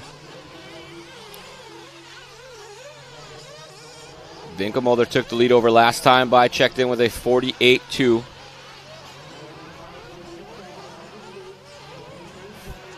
Coming up on the 5-minute mark, 4 minutes, 40 seconds completed. We expect pit stops right around the 7 or 8 minute mark. Our leader, 20-10 to go. Donnie V now getting by G. Baker still sitting in the 3, but tail behind him of Pavitas. Trying to work his way back to the front after a tough first lap for Mark. Across the line we got Donnie V. There is Baker now, the fabulous one to the 2 spot. Baker making a move, trying to make it stick here through the doubles. Oh, no. Gets off track in the center lane there. Didn't lose a spot. Oh, coming up short there. Should have did single. Easy for me to say being here. Right. Jeff G leading Barry Baker here down to the pit of despair. Climbing the mountain one more time into our interlock area. Several 90-degree corners tied together as one. Down to the gravity cavity, up and over our roller. The trickiest double on the track is this one. Oh, Barry closing up big time there. Making up a lot of ground on G. Oh, Barry, you see him just rip on the throttle, trying to go to the inside. Can't do it. Vinkelmolder, G, and Baker as we are with the battle between G and Baker. Vinkelmolder starting to check out from the rest of the field. Oh, Baker coming up short. Marshall there. Baker, part of the One Army team here. I think Baker is a member of every team in the pits. If you need some help, you talk to Barry. He'll happily help you out. Still got some Novak fans out here. Rhonda, that's not the best pick of Donnie V. Rhonda has shared her battles with Donnie V for many years. Miss having you here, Rhonda. Hope you can make it next year. 18.5 to go. Still got an invite for you and Adam to come to the Philippines. Got 2 spots open for you. 18:15 to go. Donnie V to the point. Rizad, that's good to hear. I like when I get a story of somebody still using their classic electronics. Oh, yeah. Still got, HP Pro in their Emax. Holy cow, there you go. I have an Emax with no electronics in it that I wish I still had one of those for. But I got an Emax. I'm sure it's got a Novak system in it. For a while there, Novak made the speed control that was included in that thing. Exactly. That was a good deal. All pit stops happening now. 7:15 on the race clock. Complete. Oh, man. Fumbling there. Went a bit past his pit man. Gentle on the release. Pit stop cycling through here. These cars are old, over 50 years old. Got to take it easy.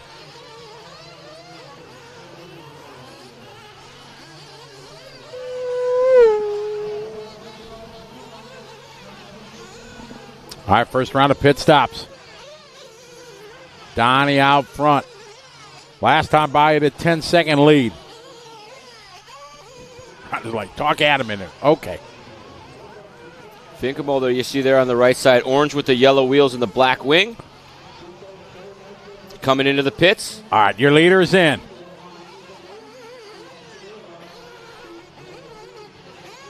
Down and away. The trail of fuel behind him. Oh, that's a paint job. I thought it was just a solid orange body. That was a nice one. There's graphics in there. 16 and a half to go on the race clock. Donnie, Barry, and Jeff last time by. After all these pit stops cycle through, we'll give you the new order. Oh, this looks like maybe it was a battle there. Donnie and Barry. I think that's Barry in the blue and white. I think that was some traffic given way. He moved way over. We know Barry doesn't move over. Not for a battle. Not for a battle, I'm saying.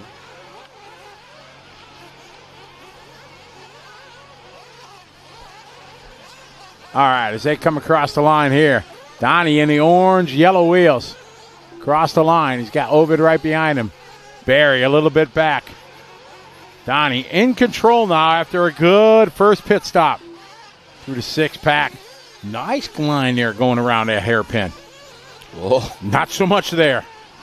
Man, they're doing so good, and then all of a sudden I feel like the servo falls out of the car, and they're just not in control anymore. It's the age thing. I talked about it a little before. Predictive driving versus reactive driving. When you're in control and everything's going your way, you're telling the car what to do, and sometimes you're just along for the ride and reacting to what happens, and it goes up and down. 15-15 to go here in this final for 50-plus A-Main. Finkelmolder looking clean there. Comes across with a 48.3. Not a hot lap, but not that bad. Drop back and... battle here between Bataille and Baker. No, check that. Barry across the line. Bataille 4.8 seconds back. Then it's G. Pavitas has found his way back to the 5 spot. Perez, Darren Canes, and started 11. He's up to 7. 14:30 to go.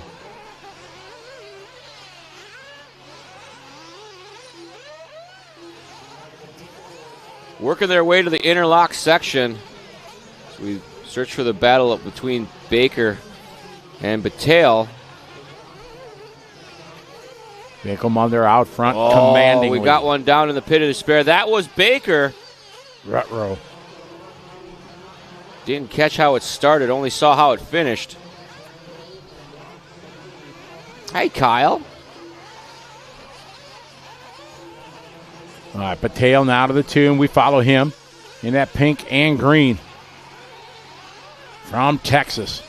Ooh, trouble in the double-double upside down. Where is Baker?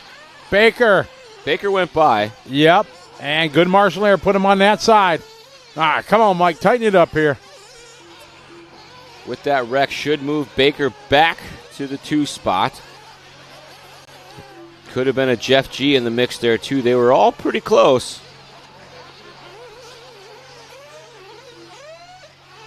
$13.20 to go.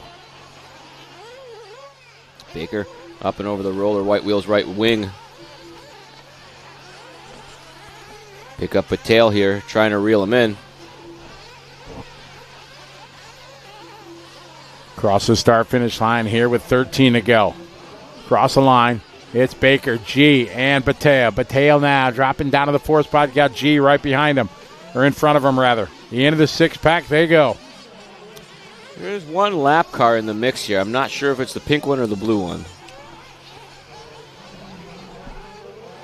But Jeff G, 3 seconds back from Baker. Bataille, 1.7 behind G. Oh, Bataille moving to the inside. We're about to... That was a hard in on the pipe. Saxon was slapping that pipe in the 40-plus race as well. G and Bataille here going into the backside double.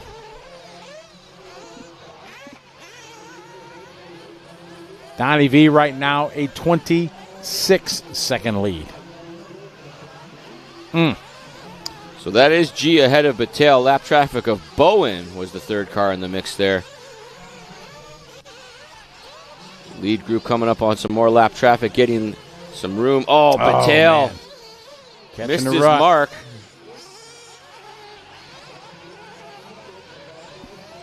What's up, AE Fanboys Online? What's up, buddy? That's Kyle. It is Kyle, the one and only. Oh, we got a flame out. That one dead. Get Battelle. Oh, and the step up. Good work. Very nice. Pacific Coast Hobbies Online. It's Phil. PC Hobbies. It's above. You guys scroll up past Kyle. Oh, there it is. What's up? How you doing? Good to have you online, Theo. Hope you and the family and business are doing well. Donnie V in control of this one. Barry second, Jeff, Mike, and Mark. Your top five. Miguel, Darren, Marty, Allie, Coach, Elton, Oyvind, and Eric. Dean and Dennis not getting a start here on this one. 11 minutes still to go. As we follow Battelle trying to reel up on G. Oh, no.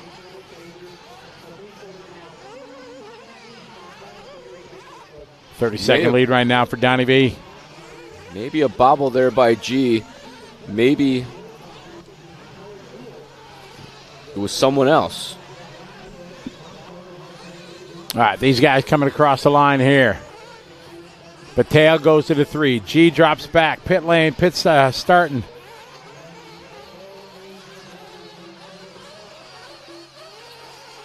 Coming on our... Well, this won't be our last set of pit stops. Still 10 to go. 25 minutes, an odd number, I guess, for these guys to do equal pit stops.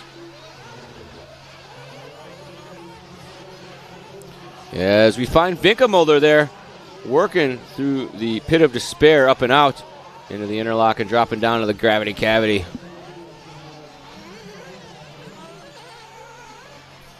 $9:45 left. Ooh. Oh, yard sale there for Donnie. He's got a 32-second lead, but he's got to keep the rubber to the dirt. Sparks coming off the bottom of the chassis. It looks awesome. Here's Donnie in the orange. Yellow wheels. Second spot, Barry. That's Pavitas with him. Pavitas. So laps. Pavitas in 7th. Oh, Pavitas had a flame out. Minute 42 lap.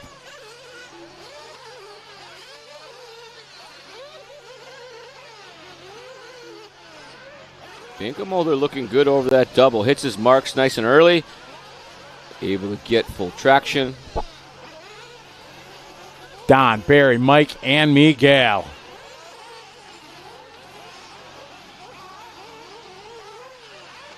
Pavitas says, I don't care if you're the leader. I would like my lap back, please. You know who I am. Donnie across the line. Now looking to lap up to 3rd. Done. Just like that. Just like that. 8 minutes and 30 seconds remaining on the master clock. We've seen multiple times this weekend. It ain't over until it's over. It's not. But 16 minutes in a race, you get a lap. That's a dagger. It gives you. You're in 3rd and you got lapped. Donnie on a mission in this one. It should be a little more relaxing on him up there to just do his job. Doesn't have to race with anybody. He can afford to just stop on the track on occasion. Yeah.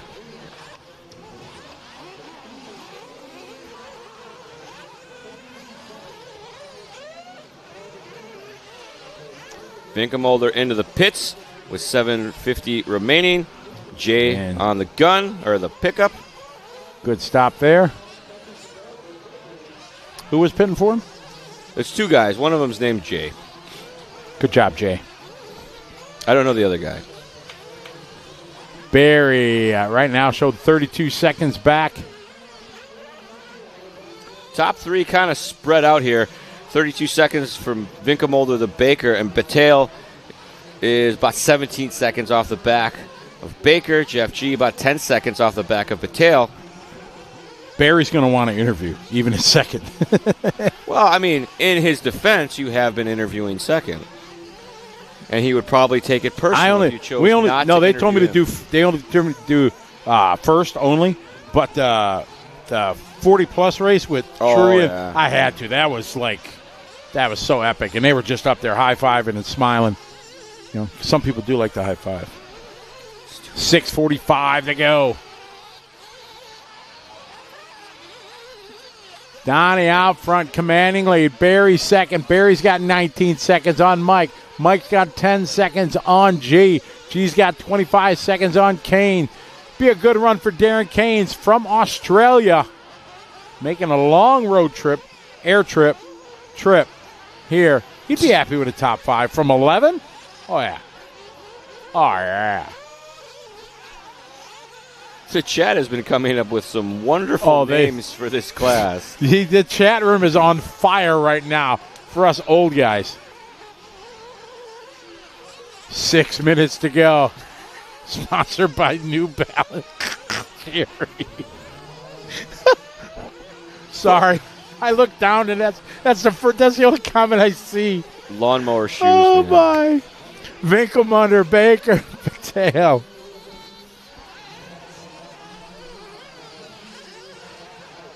Marshall. Good job. 5.5 to go.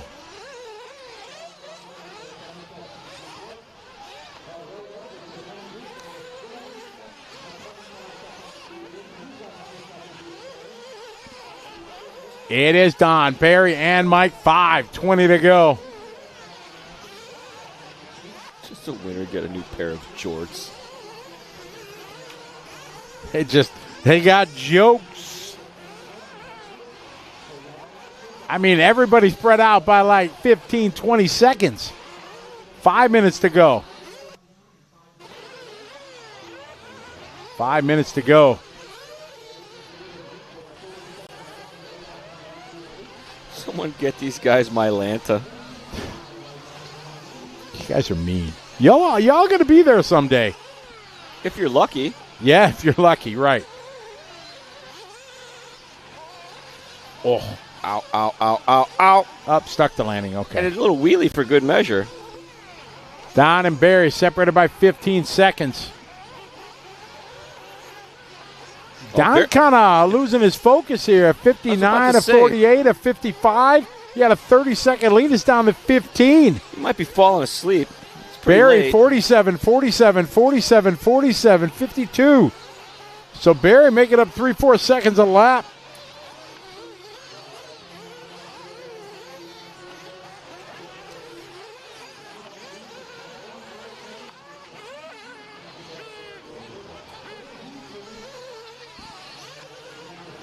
Oh, big bobble at the top of the hill for one of our racers. We drop back to Donnie V, and give or take 15 seconds off the back, we should see Mr. Baker, let's say 5 corners at best, maybe 6. Oh, that was a close one. Oh, worked out. This is, I'm not complaining. I'm just saying the excitement level here has decreased dramatically since our previous race. It's hard. There's 20 seconds apiece apart. Yeah. Well, that's what I mean. Like, yeah. We could ask Donnie to slow down. I don't think he would oblige. I don't think so.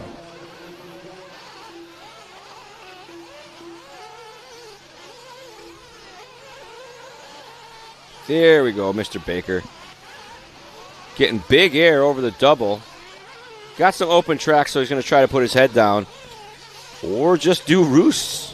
That's pretty cool. Whoa. Good save there from Barry. Barry's got a solid hold over Mike Patel. 2 minutes and 45 seconds left to go. This was about the time Truey came in the 40-plus main. Don out front.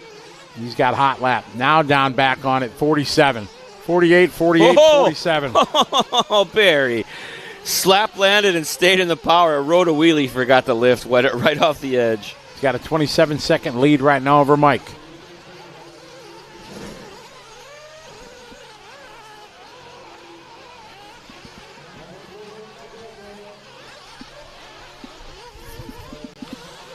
2 minutes and 13 seconds remaining in this one as we circulate with the fabulous one, Barry Baker himself. Or is that? My eyes deceive me. Oh, no. In fact, that was going to get ugly. Nobody's coming out of the pit. I see a dead car. We got a flame out. No. That's not Barry. Barry didn't have yellow wheels. He knows better. He knows better. Touring car guys are very inclined to run white wheels because we didn't have choices. Right. For touring car wheels. They were always white. I ran black wheels. There was some black touring car wheels, and it made it feel like your car was hovering around the track because you couldn't really see. I can't run black. I couldn't run black wheels. When I run 12 scale and they had like controlled tires, black wheels, I needed to put like yellow marker on or something. Vinkelmolder leading the way right now, looking smooth and easy. They just fired up one of those smudge pots out there, and I thought something blew up because there's like a 6-foot flame just outside the door. Hey, if you didn't get signed up here for the giveaway, here's all the info. You can $20 entry to Venmo. You get a chance for a signature signed OS Adam Drake B21 engine. Take advantage of that. A good chance there to win something pretty cool. It's autographed as well. It is. Charlie, you take this one to the end, buddy. I'm going to go up there and talk to Don. Vinkelmolder in command of this one. 35 seconds on our master clock. The gap is 19 seconds back to second spot. It was his biggest 30 seconds early on, but Baker able to cut that gap down. Battelle in that third position. He is a solid 19 or 20 seconds ahead of maybe 30 seconds ahead. Oh, Vinkelmolder trying to make it interesting here in the closing stages. 15 seconds left to go. Baker closes to within 19. Oh, we'll check that. He hasn't got there yet. Baker just checked in with hot lap, though. May not win, but Baker's usually going to get the hot lap. 45.7. The only driver in the 50-plus Nitro buggy main to turn a 45-second lap time. The next closest is a 47, in fact. So Barry Baker loves the hot lap. So do I. And Vinkelmolder bringing the field around. Congratulations to your 2024 DNC 50-plus Nitro buggy champion, Don Vinkelmolder. Donnie V getting hugs. See Dunford up there. Dunford not in this one, right? He's not 50 yet. Your finishing order going to be Vinkelmolder, Baker, Battelle as our top three. That's our podium. Jeff G going to finish fourth. Canes in fifth. Pavitas with some very rough luck in the beginning. And a flameout going to go to the sixth spot from TQ. Marty Vukasovic going to finish in the seventh spot. Alan Bowen eighth. Miguel Perez ninth. Eichenbacher Sr. going to finish in the 10th position. Elton Martins finishing 11th. Eric Tomzak going to finish in the 12th spot. Coach Squillis finishing 13th. Dean Sexton 14th. And Dennis Wilson finishing 15th. Neither of them making the start. Scotty's up on the driver's stand with Mr. Vinkelmolder. Scotty, take it away. Thank you very much, Charlie. We're up here with Donnie V. And Donnie, it was a long race, a good race. I'm not going to say it was easy, but when the guy's crashing and fighting behind you, you can't ask for more than that. I kept it mostly clean out there, and that's what you got to do at this kind of track. The dirt at Paris, it's an awesome track. It's big, it's rutted. It's fast. It's technical. I'm glad they got the rhythm section in there. It's narrow and it's hard to get through. I got into Mark on the start right going into the rhythm. I mean, I couldn't have gone any slower. If I would have let up, I would have not made the double and got cleaned out. And I waited, I think, for at least 7 cars, I think, at the next corner. And I'm like, I thought he went by, but I don't know if he did. But sorry about that. I kind of owe him one from a couple years ago. So there you go. But no, my car worked great. My engines worked great. My tires worked great. All my equipment was awesome. Thank my wife, Karen, at home. Ryan Dunford, John Brown, Jay Neal, Jose Newman, everybody at TLR, Horizon, J Concepts, my new tires, Nova engines. They ran great. I really appreciate those guys. They came out and helped us out. So I got one more race to do. And that's what I really want to get is that intermediate buggy main. So I won the first one in 2015. I want to get that one again before I'm way too old. But it's going to be tough against those youngsters. But I've got something for them, I think. I've really been working hard, so we'll see how it goes. Well, all of us old guys like you, everybody in the chat room, we're all cheering you on. Well done. Go get them. All right, thank you very much. All right. Donnie's got something for them young guns coming up here, so we'll see if he's going to be able to do it in intermediate. Back to you, Charlie, in the studio. Don Vinkenmolder, your 50-plus Nitro Buggy DNC champion here at the 25th anniversary edition.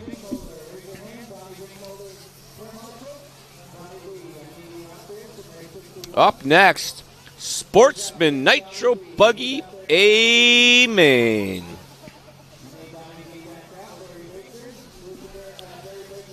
Starting from the point, Jay Smoker himself. Starting second on the grid, Benny Comarian, the kid's like 12. Jose Bo going to start in that third position. Patton Hathcote starting fourth. Ruben Cervantes going to start in that fifth spot. Alejandro Gutierrez going to start in the sixth position. Dylan Bachelet going to start seventh. Kyle Norze starting in that eighth position. Boomer Wheeler starting ninth. Darsan Patel going to start 10th rather. Jay Neal, one of my old racing buddies from the SoCal days. I haven't seen that guy in maybe 20 years. Going to be starting 11th. Louis Zavis starts 12th, and our bump-up drivers, Andrew Reyes, Matthew Schneider, and Notch Johnson rounding out our starting field here for our Sportsman Nitro Buggy A final.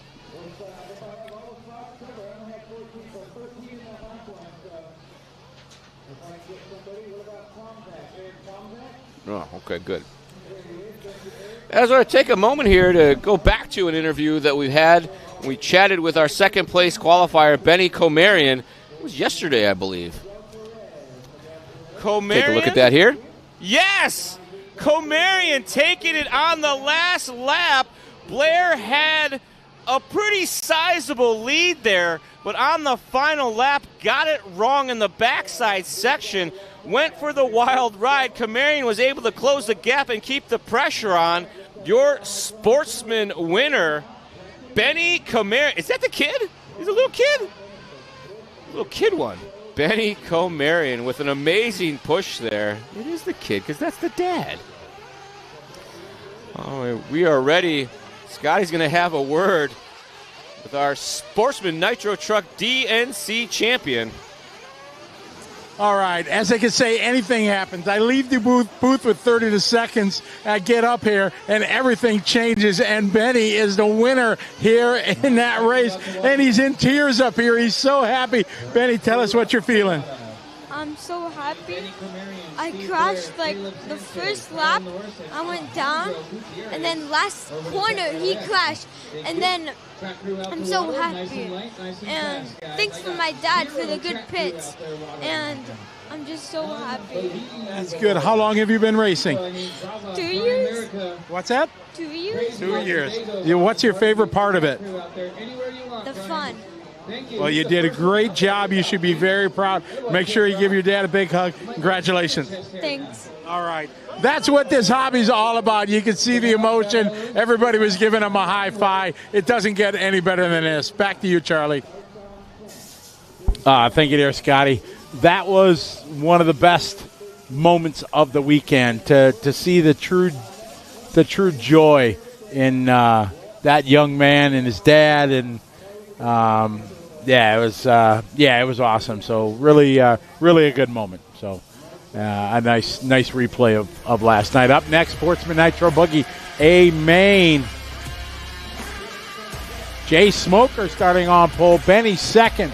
Jose, Peyton, Ruben, Alejandro, Dylan, Kyle, Boomer, Darshan, Jay, Lewis, Andrew, Matthew, and Eric. We're ready, down and quiet here. We're getting ready to roll.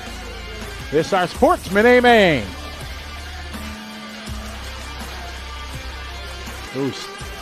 A little bit late going into throwdown. Let's see how they do. What's our start grade going to be? So far, pretty good. Come on, guys. Keep it together.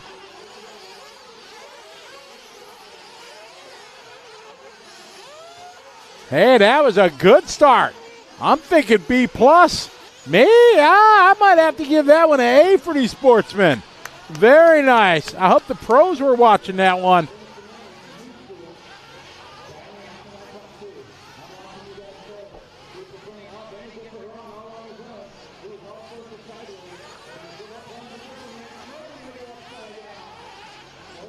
All right, here we go.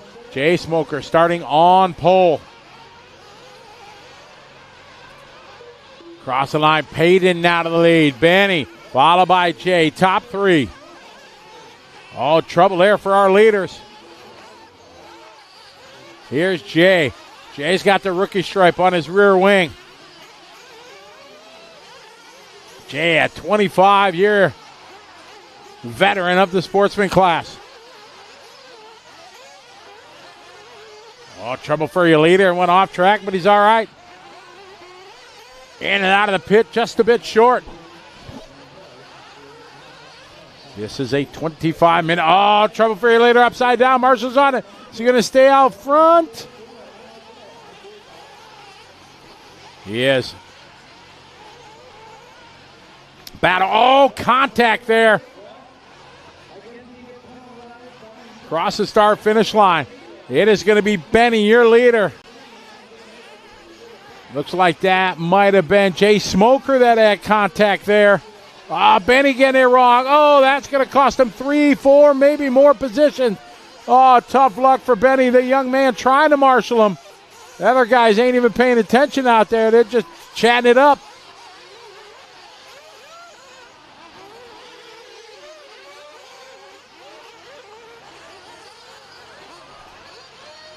We had an A+ start in Sportsman, Charlie. Really? You'd have been proud of him. Oh, maybe I should leave more often.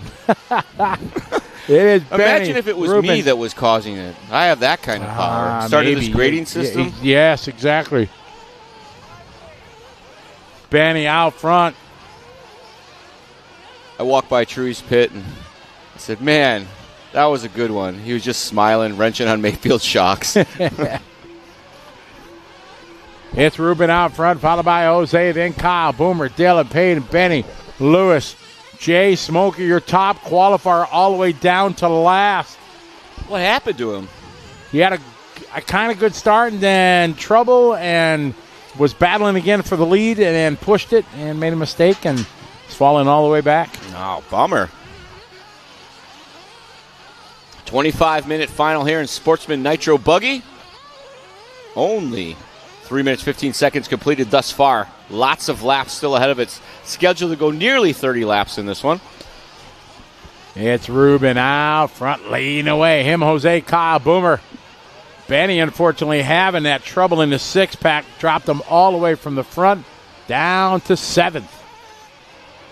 Cross the start finish line. Ruben, your leader. Followed by Jose, Boomer. Great start for Boomer. Wheeler from the 9 spot to the 3.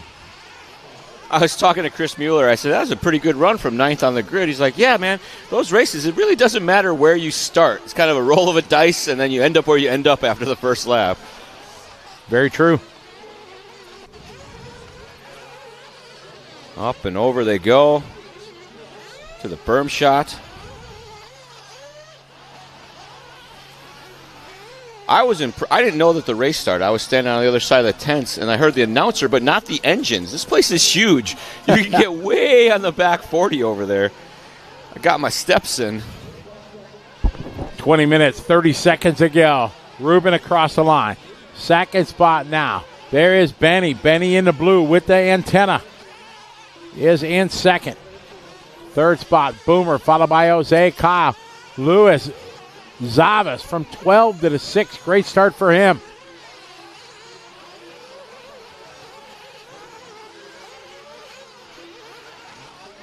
Oh, bobble there by Wheeler coming down the hill. That's a bad spot. The marshal's all very far away, and it's kind of a high-speed section. Oh, man. Marshall trying to get to this one. Ooh, he sent it in. Ouch. Full send there. That's a terrible marshalling spot, having to go down that hill every time. Very dangerous. I would, if that was my number, I'd switch it with another one. 20 minutes to go. Ruben out front, 4-second lead. It's going to change now. Benny goes to the point. As Ruben having a tough lap here. Ruben going to come across in second. We follow the battle here, third and fourth. We pick up Benny here in second. I think Benny just took over the top spot, actually. Or Benny, rather, in the lead. And hanging on for dear life. Figured that was a back down line, but he's stuck with it. He's got a huge antenna tube. 19-10 to go. Benny, Ruben, and Jose. Oh. Comes up short, but able to maintain. Comarian up the hill over that hip jump. Nice and smooth. Had a 4-second All right, coming lead. in for fuel. Our leader's in for fuel. It's up. With a fuel bottle down on the way. Good job, Good Dad. stop. Nice.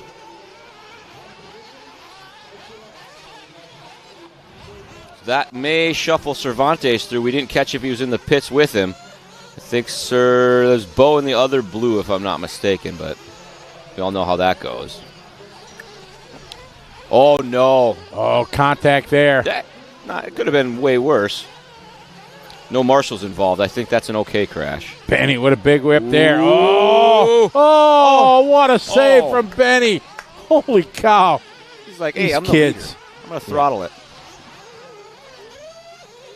Pop a wheelie there. A little showtime. Tuck to the inside to make it happen.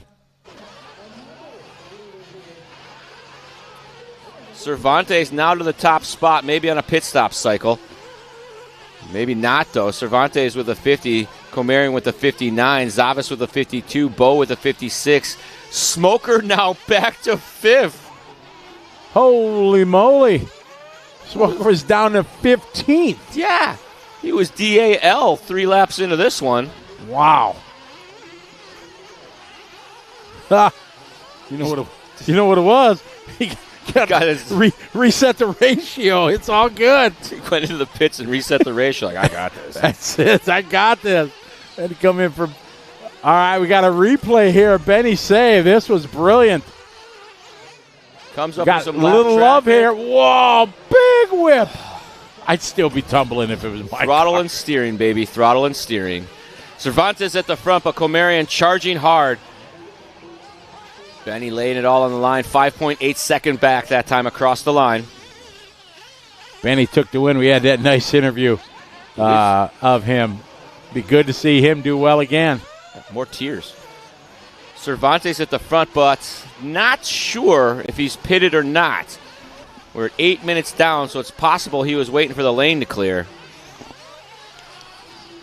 Following Benny right now, 5 seconds back. He was +4 before he went into the pits.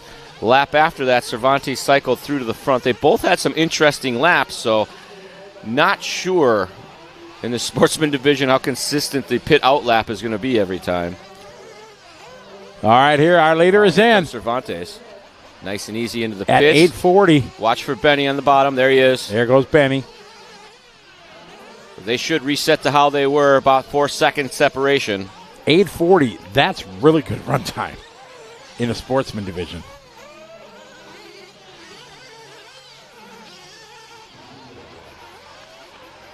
I would get super good run time because I couldn't use full throttle anywhere. You'd be like, just out there idling around. You'd put like a pad behind your trigger so you couldn't. Yeah, you have pull to it full, really yeah. give it full Yeah, throttle. just one. Yeah, to be able to get it to rip. You do that when you let the little kids drive the cars. That way they got to mean it when they squeeze it, and their hands aren't big enough to get that to happen. Ruben out front leading the way. Benny in second. Jose in 3. I was at an event one time, and we were turning the throttle down on the radios. One kid knew how to turn it back up. Like, he watched us mess with it, and then he turned his throttle back up in the middle of the try me session. Hey, give me that back. Too smart for this. Get out. Comarian at the front. Cervantes, Bo, Zavis, Smoker to 5. Johnson, Gutierrez, Hathcote, Norze, Wheeler, Neal, Patel, Bachelet, Reyes, and Snyder. Everybody still circulating. Maybe Snyder off the track. because he's only got 8 complete. Last time across the line for him, it was a while ago. 15 minutes to go in that last race. Barry Baker, when he coming down off driver's stand, not happy. No? Oh, no. He comes, hey, Scotty, you do not want to interview me. That's all the more you say, well, hold on then. Let's definitely interview you. Hey, let's talk, yeah. See if you can get you fired. Step into my office. All right, here we go, across the line. Benny taking over the lead with the pit stops now. Now I'm interested to see what he's so upset about. Like, if it was a driver situation, he's upset with himself. It'd be interesting to know. They're watching the show right next to us, so maybe they'll tell us. Oh, that's right, yeah. I thought that we were playing outside on the PA at one stage, but they had their TV cranked up. I'm like, oh, okay. Benny, Ruben, Jose, Lewis, and Jay.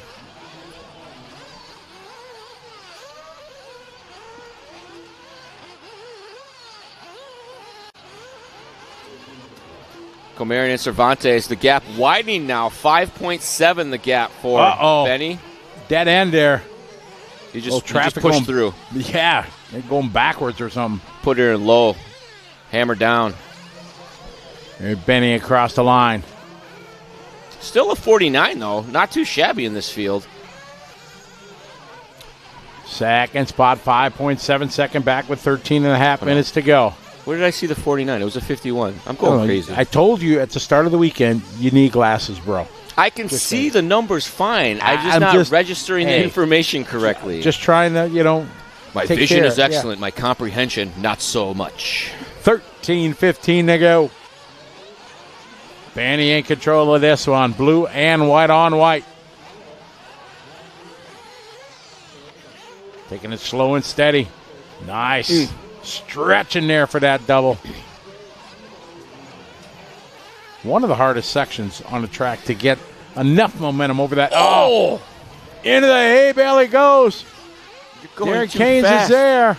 The track did not like the rate of speed that you were going down that section and said, no, you flip now. All right, so he just gave up a couple seconds here to Ruben. Ruben was 9 seconds back. Ruben late to the line. Now Jose Bo. 7.5 back. 56 for Ruben, a 52 for Bo. Bo moving up a spot.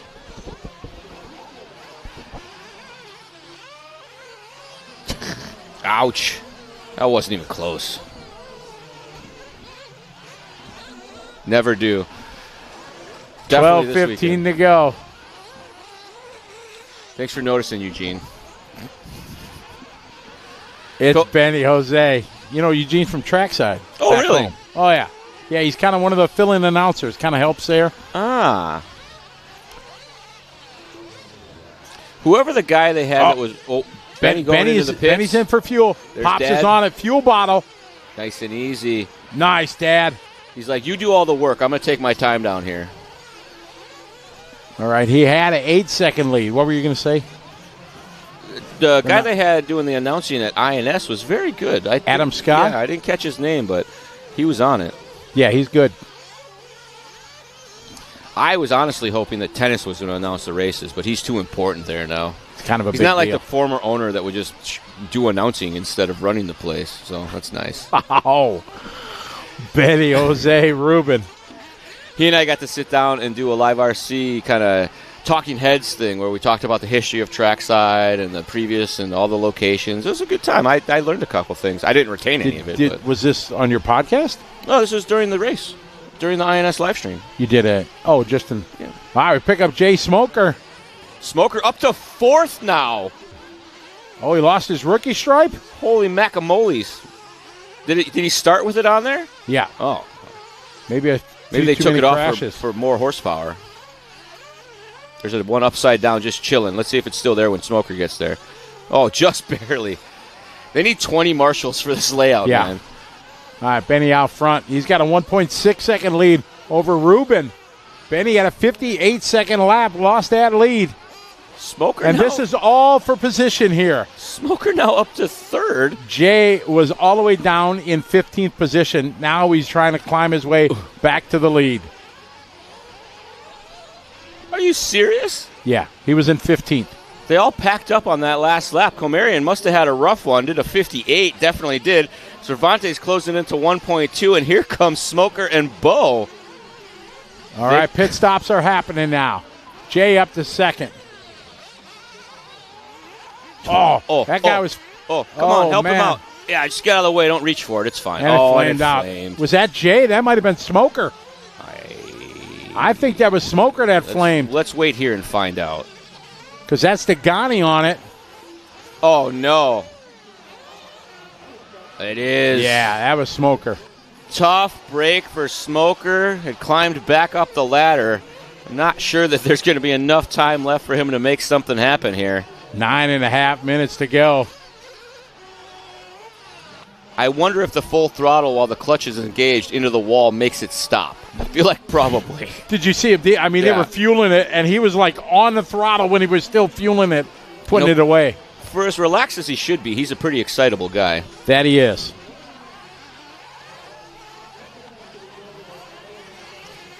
So as this cycles through, we're going to need another lap or so here before we know our running order. With about 9 minutes on our master clock. Cervantes is back up to second. Komarian at the front. Separation back to 8.6 now.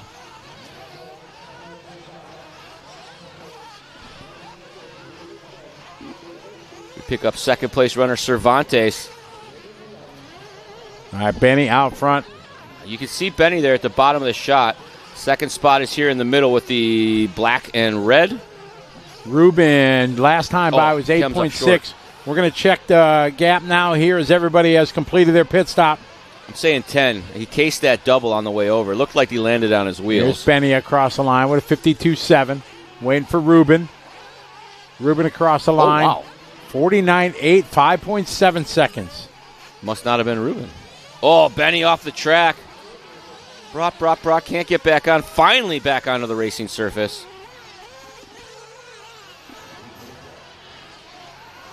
Benny, blue car with the white antenna.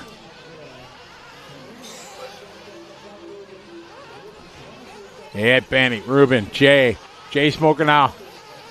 He had 1:20, and he's back to third. Holy cow. I'm shocked and amazed. The lap time's not super impressive, but I think we got a lot of rando slow laps out here in Sportsman class. 7.5 minutes to go. Benny out front, followed by Ruben. Benny in the blue and white wing, white wheels, white whip. Single, smart driving there by Benny. Almost got dicey. And nice traffic. tight line. Hats off to the lapper for wearing her down a bit there, too. Yep, absolutely.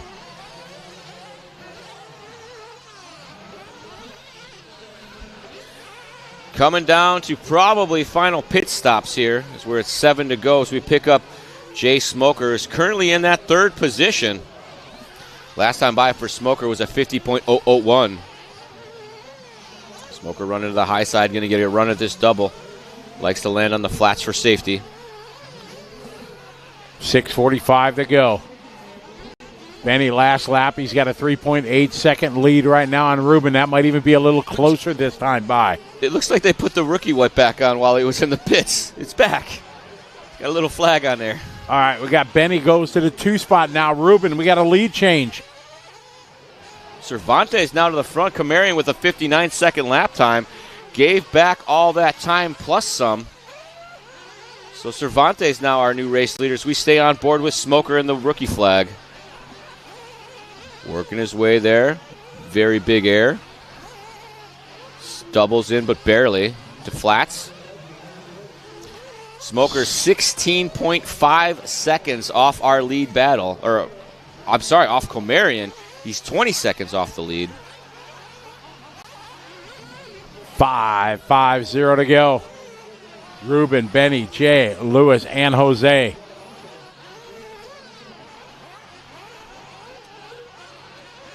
Well, it looks like maybe Cervantes on a pit. Benny's in for fuel. Here's full. Benny in and out. Last stop and a good stop. Oh, nice slide there. That's Cervantes? Benny came in on a 48. Cervantes with a rough lap of 57. I think that was Cervantes we just saw in the pit stop.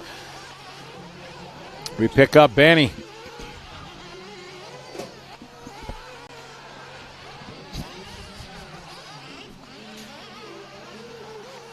Komarian in the all blue white wheels, white wing, white whip. Dropping down, back up and out, smooth and easy. Ooh, ooh. Oh, luckily fire stays lit. Benny's all right. Benny back in the lead. We'll check the gap this time by. After this round of pit stops, 4:45 to go. Here's Benny across the stripe. Benny clicks in with a 50.8. See how far back. Now Ruben is the lead, rather. Ruben back to lead, right in front of Benny. This is the battle. Leaders give way.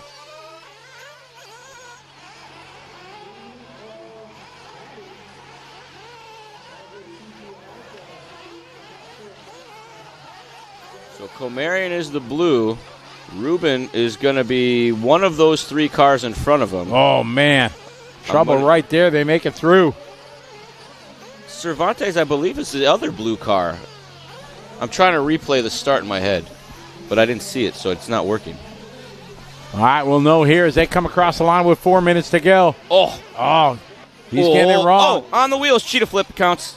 Benny to the inside. It is. Benny now to the point. That was Alejandro traffic. So here's Ruben across the line, 3.3 back. So Benny, still your leader. Taking it slow and steady. Ooh. Nicely there. Good save there. Almost got it hung up on the pipe. Comarion, Cervantes, Smoker, Zavis, Wheeler, Bo. Now Nurs ahead of Bo. Jay Neal, Reyes, Gutierrez, Johnson, Hathcote, Patel, Snyder, and Baclier off the track after only 12 laps. 3:30 to go in this one. Benny out front.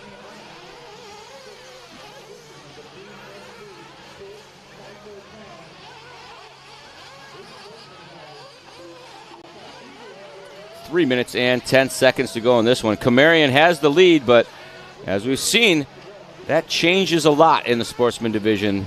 Cervantes has been to the front on more than a few occasions. 2.9 seconds the gap now. Nice line there through the 6-pack for Benny. You see right coming into frame was Ruben.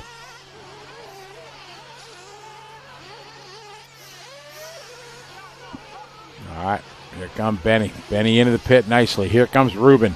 Ruben into the pit. Leader now coming up on some traffic here. Leader, give him room. Oop. In the most dangerous part of the difficult part of the track. He stops. The spot where you can't see your car from the driver's stand. All right, here come Benny. Gap tightening up here. Cross the line now. Ruben across the line. Ruben 2.3 seconds back.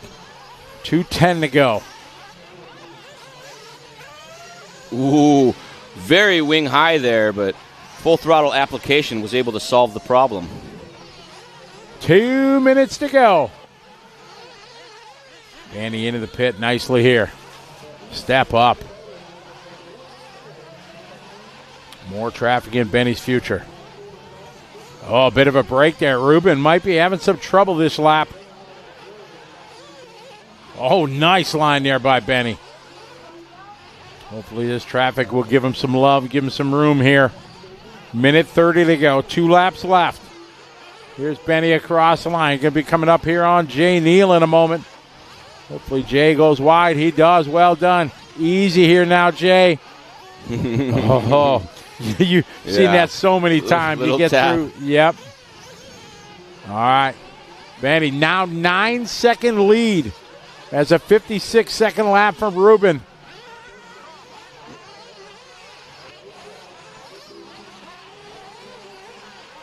One minute to go here. Sportsman Nitro Buggy A final at the DNC. 25th anniversary. This is the year of 2024. We're in Paris, California, as Benny Comarion, the youngster, leads this field of sportsman racers around in the final stages. Qualified second on the grid. Bad luck early on for our top qualifier. Got Benny to the front and hasn't had much challenge from anyone except Cervantes. It's kind of back and forth between these two the last several minutes of the race. Benny has it now. Cervantes is charging hard. He is making up time. 7.3 the gap as Cervantes puts his head down and continues to turn quicker laps than Comarion. Comarion looking to be very calm here in the final stages of the run. 10 seconds remaining on the master clock. Comarion has it in hand. Cervantes in the 2 spot. Smoker third, Wheeler, Zavis after that. Time winding out. Finish the lap you're on. Everybody is across the line, including Smoker. So Comarion going to have to run it clean. So does Cervantes. Comarion across the line. Your 2024 DNC champ. That's 2 classes for Benny Comarion. Waiting for Ruben across the line. Cervantes going to finish in the 2 spot. Who's it going to be, Smoker or Wheeler? Looks like, Wheeler's a lap down. Here comes Smoker to claim the podium.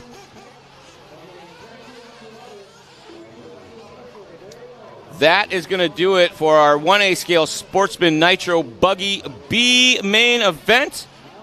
Couple more to finish, just Smoker and Zavas, and here they come.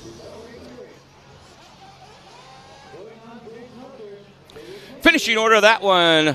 Taking the top spot, young Benny Comarion. Finishing in the 2 spot, Ruben Cervantes. Jay Smoker going to finish 3rd. Boomer Wheeler 4th. Louis Zavas 5th. Kyle Norris 6th. Jay Neal 7th. Andrew Reyes 8th. Alejandro Gutierrez in the 9th spot. Peyton Hathcote going to finish 10th. Our 11th place finisher, Darshan Patel. Matthew Snyder in the 12th. Jose Bo going to finish 13th. Eric Johnson going to finish in the 14th spot. And Dylan Bachelet going to finish in that 15th spot, rounding out our running order.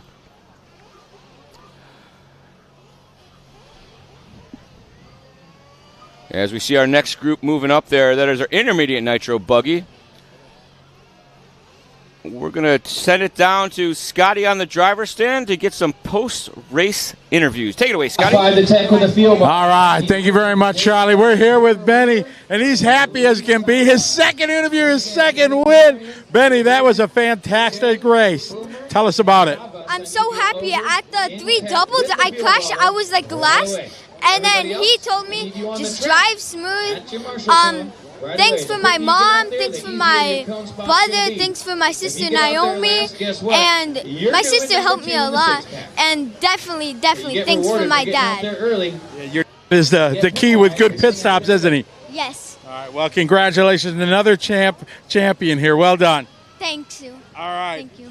Yeah! 10 years old here. He's got 2 wins at the DNC. That's a pretty awesome weekend here for Benny. Back to you, Charlie, in the studio. That's good stuff. Even his sister getting involved helping him out. You got to love that. A family affair. That's what RC Racing does. The more competent, caring hands you get in your race program, often the more stuff you can get accomplished, one less thing for the driver and the mechanic to worry about. So that's always great to hear. Up next, intermediate 8th scale Buggy A final. This will be 30 minutes of knockdown, drag out buggy racing.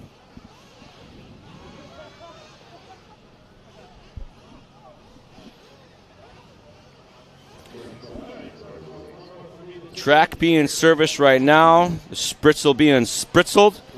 They moisten the surface to keep it consistent.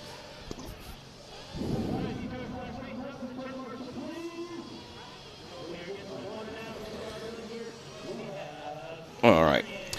As always, folks, we appreciate you joining us for this nonstop coverage of the 2024 DNC from Paris, California. We're going to take a small pause for the cause, and we'll be right back with our intermediate Nitro Buggy A final. Don't move a muscle. We will be right back. This Thursday night on Speed Sport 1, it's the 2023 RC Racing at Visions off-road event from Jay, Oklahoma. The best RC racers in the world come together to showcase their talents for $30,000. These cars are not toys, and the competitors are not playing around. Check it out this Thursday night at 8 p.m. Eastern. Go to speedsport1.com, download the app, or simply watch it on Sling Freestream. This is Speed Sport 1, the live racing network. 2023 Visions race coming up this Thursday, rebroadcast on Speed Sport 1. You can download the app, or you can watch it for a free view on Tubi.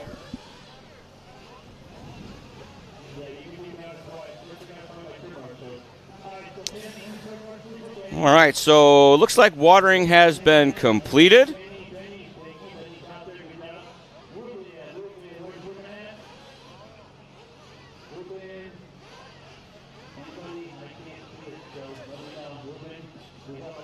Like I said before, 30 minutes here for intermediate Nitro Buggy. 4 pit stops. You get 7, 14, 21. And that should run you to the end for 30. That's a 9 at the end. So maybe if you go 8, what's 8 times 4? 32. So 8-minute stops. That should be doable. So that's only 8, 16, then 32. So 3 stops.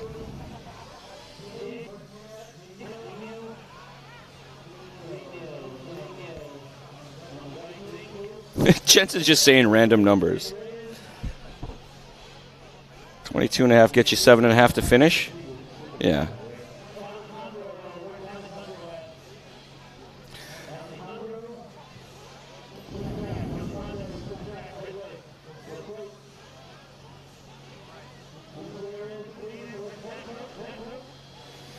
$9 p.m. here in Paris, California.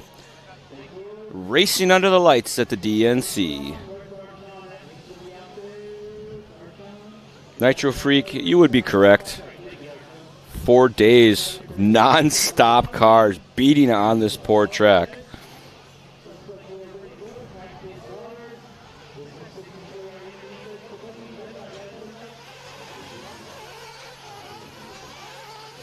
All right, they have released the hounds.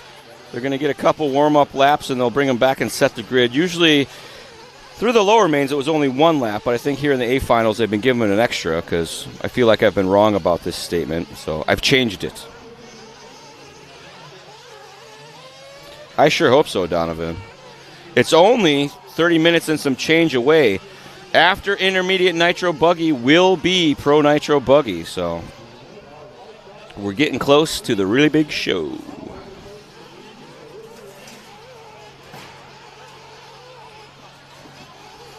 Benny's only 10.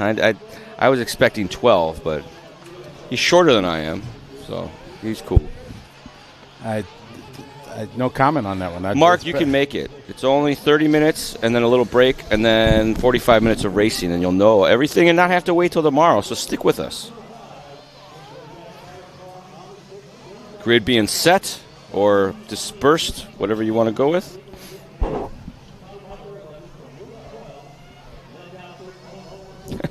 He even said please. I like when they put a please in their request. Who's that? He wants more Nitro sound in his broadcast. And he said, rop, rop, rop. All right, what do we got? 2 to go, Charlie? Yep. Intermediate Nitro Buggy about to get underway. Our top qualifier, Jimmy Fishback, the 4th. Jared Kozuria in that 2 spot. Then it was Ramos Peterson and Thomas running our top 5 with Horn, Bartlett, and Vinkamolder. Getting ready for the diner down and quiet as we pick our driver to watch. That is Fishback, of course, our top qualifier from that Fishback Racing legacy. And they are down and away. Oh. Sideways at the back. And Sparks here we go. Coming off Donnie V. Donnie V said this is the one he wants. Right. Run with these young guns. Show them what old school can do. And he's got a good start. We follow here. Yeah, Donnie. Donnie started 8th, finds himself up to 4th, 5th already. Oh, wow. That one went off hard. Donnie up to 4th. On a mission in this one. He was confident. He said he thinks he's got something for him. Yep. He really wants to get one of these under his belt again before he's too old to beat the kids. I thought that was hilarious. If you notice, Donnie's car is very low, or he's got a very soft spring pack because he is bottoming out almost every big jump. You see sparks coming off. Yeah. Maybe that's the hot setup. Up to 3rd, maybe. Man, Vinkamolder picking his way through this field pretty rapidly early on. All fired up. Oh. Deep calming breaths. Almost got up in a second there for a moment, but caught the pipe, went for the wild ride.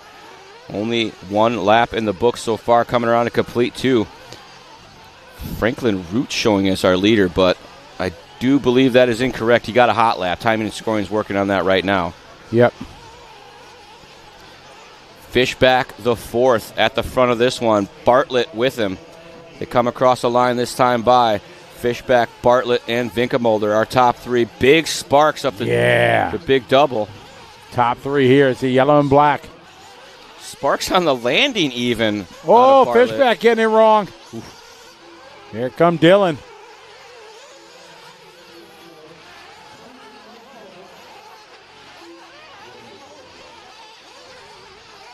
Top three starting to gap out from the field just a little bit, but it looks like fourth, fifth, sixth, all right on pace with them. A couple corners back, but running nose to tail. More Sparks up the face of the double. Oh, Bartlett gets it wrong. Oh, maybe a problem. Oh, there's Vinkelmuller. I'm like, where's Donnie? Oh, no. Oh, Donnie. Oh, save it. Easy. Cost them only 2 spots. Not so bad. It's a rough one. How do you mess up a turn? That's why we're in here and they're out there, you know. It's the track. The track says, no, too fast. Oh, Fishback with another bobble at the front, but way out in front. Doesn't cost him much.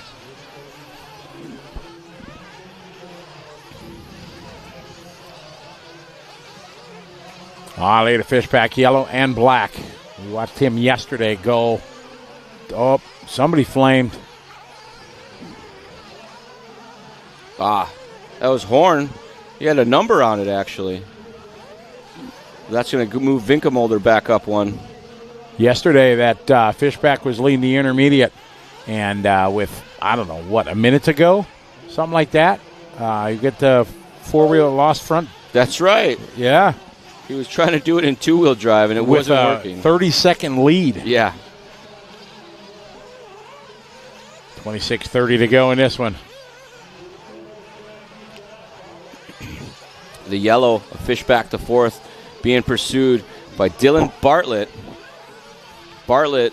Fishback getting it wrong. Bartlett now to the point. Bartlett had the intermediate electric buggy race in the bag and had some sort of failure. We don't really know what it was, but the car stopped running with barely a half. He crashes there. Head-on collision there between our leaders. Luckily, all 4 corners still on it.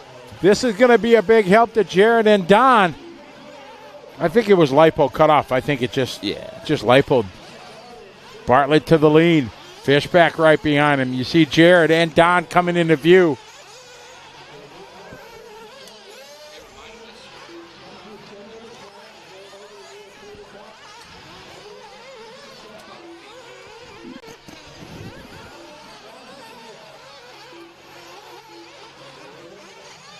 Battle here, Bartlett. Whoa, way up on the wall. Bartlett dropped a tire off to the top of the pipe, I think. Bartlett get it wrong. Fishback goes by. Coming up on the 5-minute mark with 25 left to go. By our math, 7.5-minute pit stops will be perfect. Battle here between Fishback, Bartlett. Donnie V dropping back.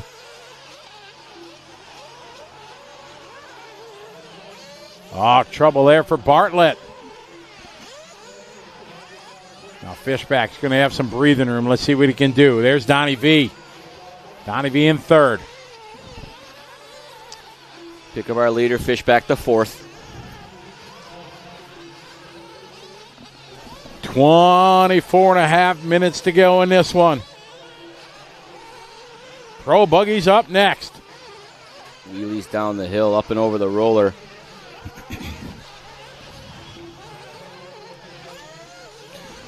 I love Fishback. the Sparks. It looks so cool. Yeah. Fishback through the six-pack nicely. Good line there. Man, that was a good save there. Punch the throttle. Bartlett behind him, followed by Jared and Don. Staying with Fishback here into the pit. Bartlett closing up a little bit this last lap. Great battle here early on. Hopefully they can keep it up. Fishback caught a rut.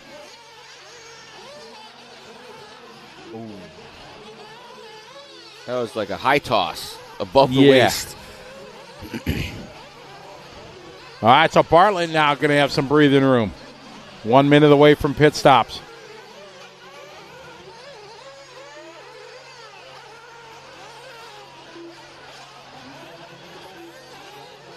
Fishback, got to gather it back up here. Even Sparks on the little doubles. 23:10 to go. Ouch. Marshall got to wait for traffic to get by. Keeps wiggling the wheel. Servo probably loves that.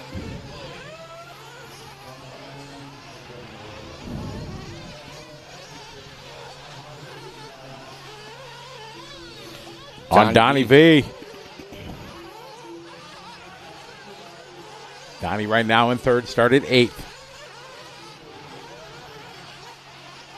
Oh, another mistake from Donnie. Come on, Donnie. Oh, and that's a costly one right there. Just a little inside, caught the pipe, and the car was like, no, you can't do that to me. I roll over now. All right, pit stops happen. You got a flame out.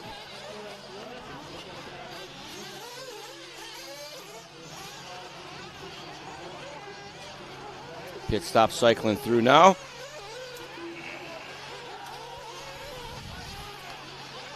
Bartlett, Kozakria fish back the running order. Vinkelmolder down the 4th. Thompson, Chamberlain, Antill, Lindau, Reggie Tung, Frank Root, Adrian Ramos, AJ Schumacher, Trevor Olens, Adrian Ramos, AJ Schumacher, Dylan Patterson, and Travis Horn. Get your hand out of my way. Yeah. That's serious business. They're doing science and math now.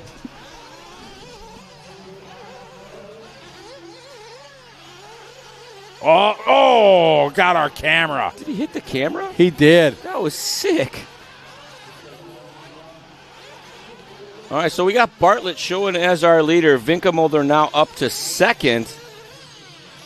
Sadly, I do not know if Vinkelmolder stopped or not. I'm imagining he must have. That was the one we were on. It was. Hey, 21:10 to go.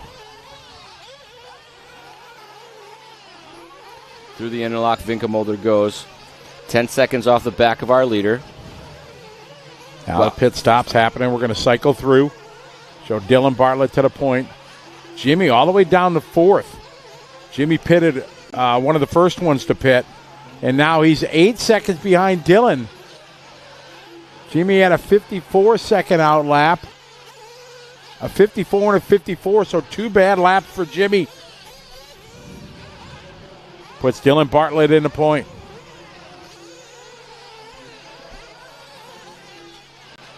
Alex Hudson checking in, 5 a.m. from Sweden. Perfect timing, Alex. Pros are up in 20 minutes. Vinkelmolder looking strong right now, but going to have to pick up the pace if he wants to reel these guys in. Lands on the top, nice and easy. Nice downside there through the roller. Bartlett, Fishback, and Vinkelmolder. Donnie just doing his hot lap there, 47.5.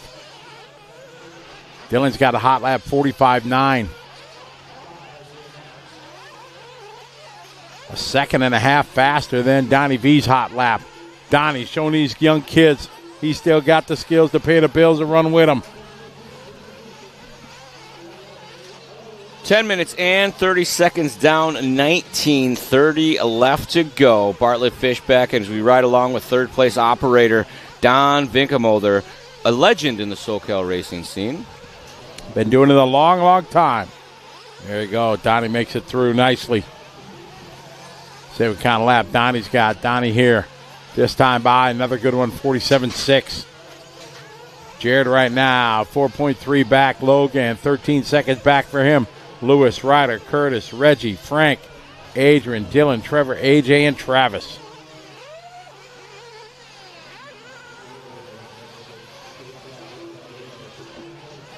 Pick up your leader, Bartlett.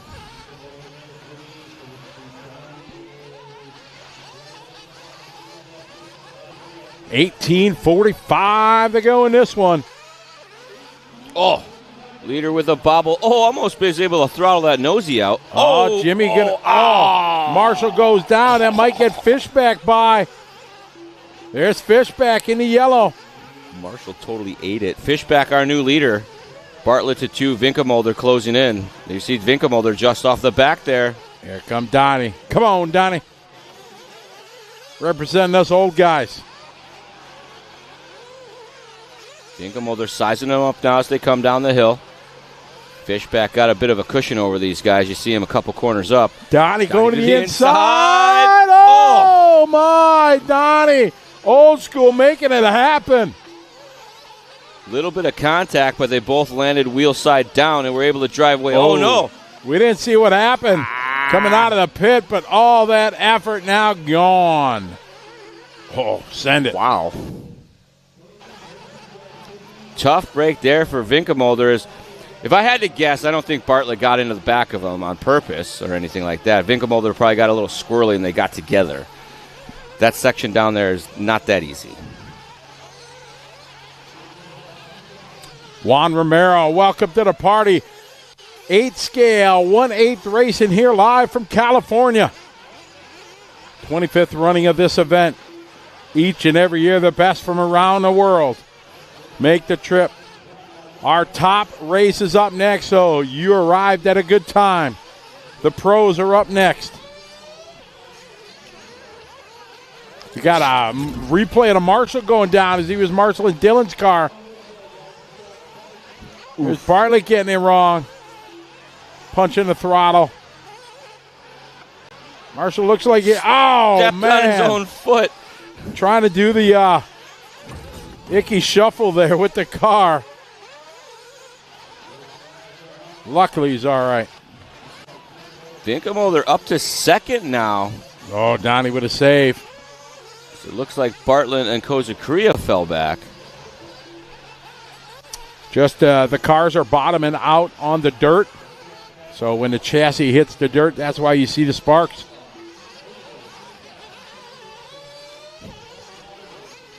Because sparkle, bros. But yeah, the faces of the jump get pretty hard packed. You go out there and like put a foot on it. It's pretty solid. So you get the screws in the back of the car making shiny sparks. I would want to put like a magnesium plate in the back for extra sparks. That'd be cool. Remember when the Tamiya F1 cars used to have the little plastic thing with the you to put the flint in from the lighters? Yep. Oh, that was awesome.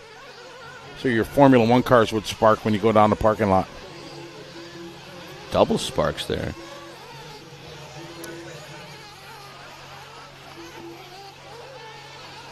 Theo says he doesn't miss this. No? No, too many long days, and he'll stick to touring car. Yeah, you don't miss the long races, though, Theo. That was awesome. Pitting for your friends, that's fun. Sometimes it was a more stressful pitting than it was driving. Donnie V down the straightaway in second, 10 seconds back from your leader. It's just really noisy. Like it's a constant bees attacking you when you're at a Nitro race all weekend. I've only been here for 2 days, but typically we go to these. I lay down in the hotel room after, and I can still hear engines revving late into the night.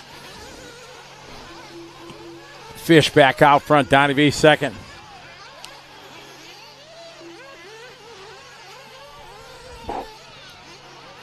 Up next is going to be our pro final feature event. Just past the halfway mark, 15:30 down, 14:30 left to go. We're going to get another pit stop pretty soon. We got Thompson and Kozakria here. Thompson in the white-pink. Battle here for the 3 spot. Pit stops. Jared in the Peterson. pits. That was Thompson going by. Kozakria down and away. Whoop, whoop, whoop. Pulls down right in front of, I think that's Bartlett.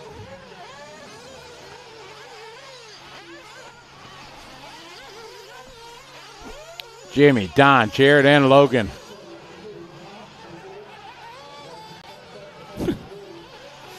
Theo, no one like that. Pit lane getting busy.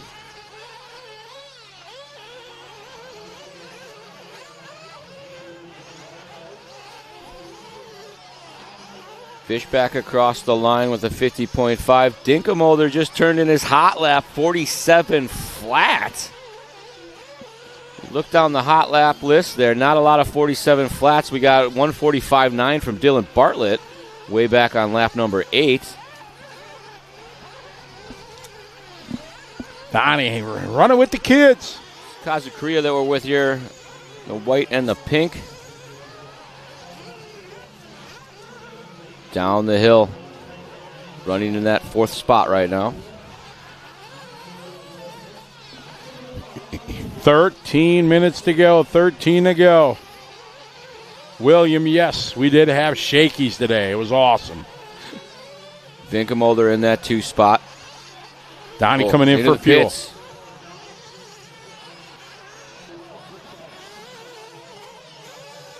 Donnie smooth out of the pits. That's old school right there. Safety first.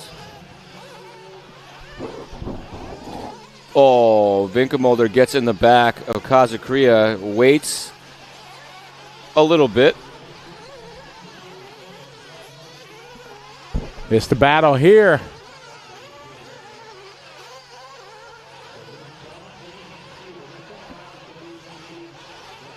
All right, Jimmy, Don, Logan, Jared, Dylan, Ryder, and Frank, your top 7 last time by. 12 minutes to go in this one. 12 minutes.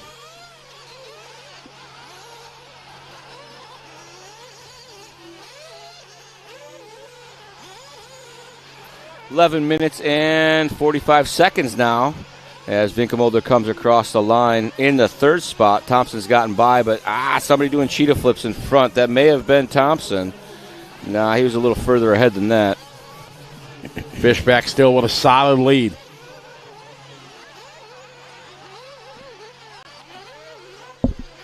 $11:20 to go. This one ain't over till the end, though, for sure, as we follow our leader, Jimmy. Watch yesterday, he had a solid lead, 30-second lead, and then mechanical problems with 2 minutes to go, maybe 2 laps to go. Fishback's car looking pretty smooth. It is, really good, driving it well. 11 minutes to go.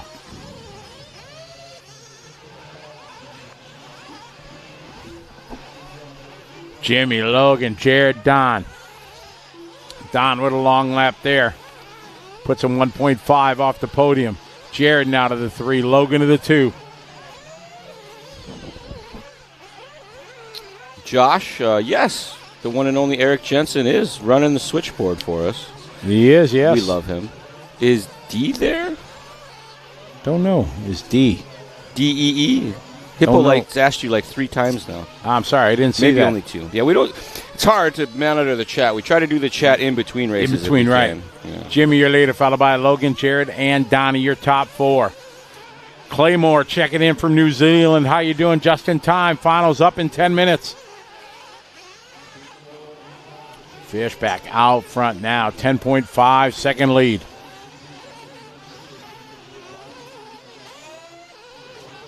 Ha, ha, ha, ha. Trying to be funny.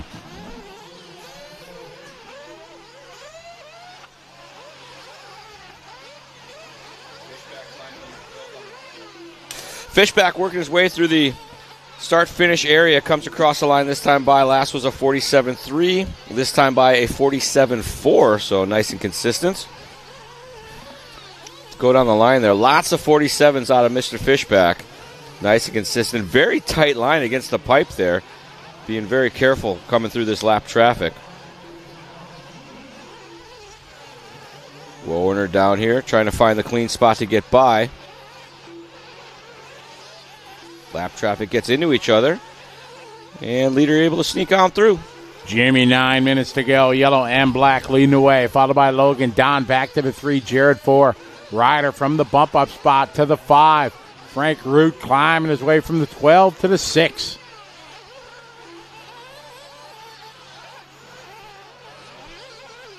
One more time across the line for Fishback, and one more. Oh, I was going to say one more 47-second lap, but it was a 48 that time. Jimmy looking solid there through the 6-pack.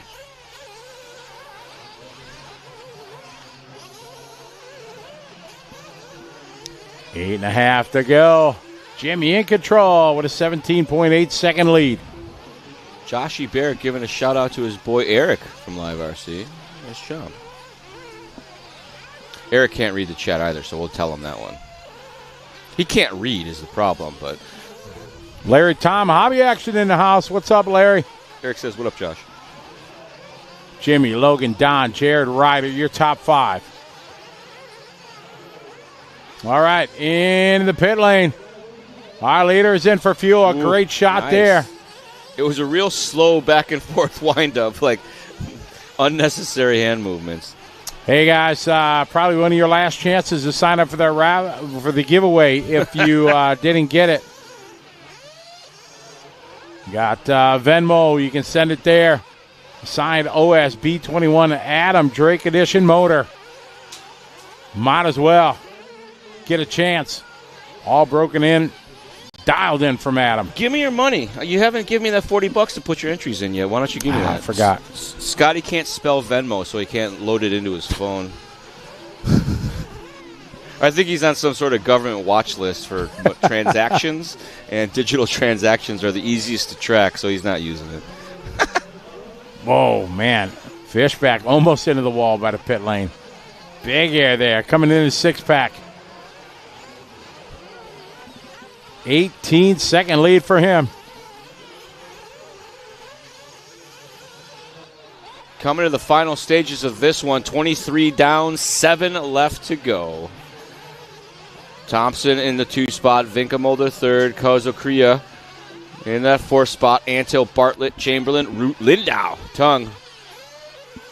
Olins, Peterson, Ramos, Horn, and Schumacher. Our running order. All 15 cars still circulating.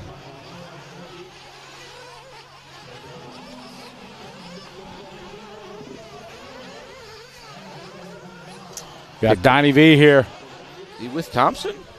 No. Unless Thompson had an error and he's fallen back into his clutches. We got 6 minutes to go. Jimmy out front with a 15-second lead. 2nd spot. Yeah, Logan a little late to line. There's Logan and Donnie. That is for position here. This is the fight for 2nd. Donnie into the pits for his final pit stop. Donnie in and out. See, Logan had a 54 a few laps ago. Probably was his pit stop.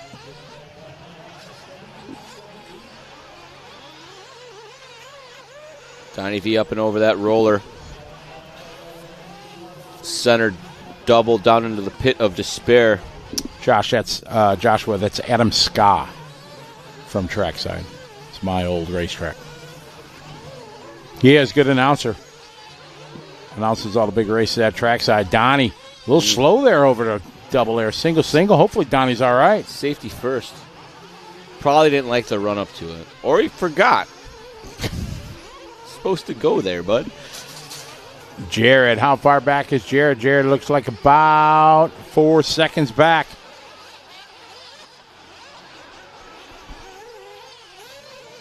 We're down to just under 5 seconds. Jimmy out front, followed by Logan and Don. I think you meant minutes. What did I say, laps? Seconds. There's a lot of seconds left. There's a lot of seconds. I thought you were talking about a gap. I'm like, no, that wasn't it.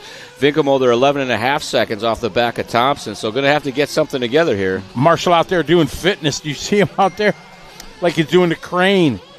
He was standing on one leg. Look at him. He's cramping. He's cramping. My hammy.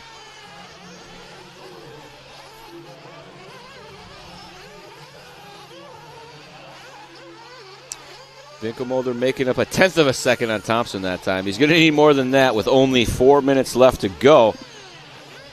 There are, crashes happen. The track says, this is boring. Let's make it interesting and mix you guys all up. 4 to go. Vinkamolder with a all right, later in for his final stop. Safety pit stop, maybe. All those sparks. Oh, no, Don flamed out. Oh, no, Donnie V in 3rd. Oh, my. That's a bummer. And Jay running. Oh, he lost steering. Something in the steering department locked up. It was still running. 3rd. You see him put the foot on there, and Donnie was probably wiggling the wheel. There, old man mind meld was happening. Battery died. Maybe he didn't get a charge enough after the last race, 20 minutes ago, half hour ago. tough luck. Jay reached down and tried to turn the wheels with his hand, and you could see it flex. If the battery dies, I think it shuts off and the servo doesn't work. So I'd guess that it was something more catastrophic than that. You're so smart, Charlie. I'm experienced. I'm not smart. People tell me, you're a smart guy. I'm like, nope, I've just done things wrong so many times in my life that I've learned from those lessons. 3 to go. We got Fishback out front now, commanding lead, 25 seconds out front. Marshalling the mains is almost as bad as driving them. Nope, it's worse. Imagine if you go out there and you do a 10-minute electric main and you're going to stand out there for a 45-minute pro main. Yeah, exactly. It happens. That's not fair. And if all the things that should Life's be fair, not fair, get a helmet. I agree. That's been my joke for a long time, is to say, because that's not fair. And I always say, yeah, well, guess what? Life ain't fair. Oh, no. Fishback upside down. Spectators there. There's a Marshall spot up there. There's one down at the bottom of plateau by the hay bales. All right, Jimmy out front, 2 minutes to go. Oh, man, Fishback kind of crumbling here a little bit. Real rough lap. Sometimes that happens. You make one wreck, and that you can't reset until the lap is over almost, because you realize how bad you've been doing for an entire lap. You're like, oh, God, get it together here. Logan is in second. Jared third rider. Dylan. Tough luck for Donnie. Man, he was looking to get a podium out of this one. Antil is in fourth. 25 seconds out of the podium. 90 seconds on the master clock. Sparks up the hills. Little puff of smoke as he comes down the hill. No sparks at the front side jump. Must not have been going that fast. Big sparks there. I've seen some guys getting sparks in the landing right here as well. There. See? Thank you. Fishback with 1:10 to go. Landing sparks are the jam. Pro final up next. Tell your friends the DNC Pro Nitro Final will be on the track here in just a few minutes. Share the YouTube link. Share it on the Facebook. Smash the like button. Leave a comment. It helps us all share the wonderful world of RC car racing. Makes it bigger for all of us.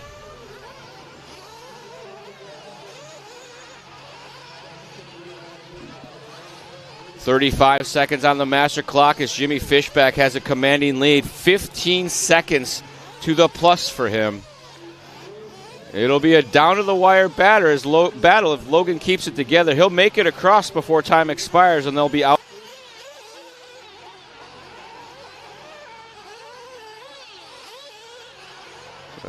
It looks like this may be the last lap. I don't think he's going to make it to start-finish before this is up. Fishback going to the high side. A little bit of an over jump there. Coming down the hill. This is the final lap. He's racing to the line. Jimmy Fishback the fourth. You can keep this between the pipes. You will be the 2024 Intermediate Nitro Buggy DNC champion. And he does it. Jimmy Fishback across the line.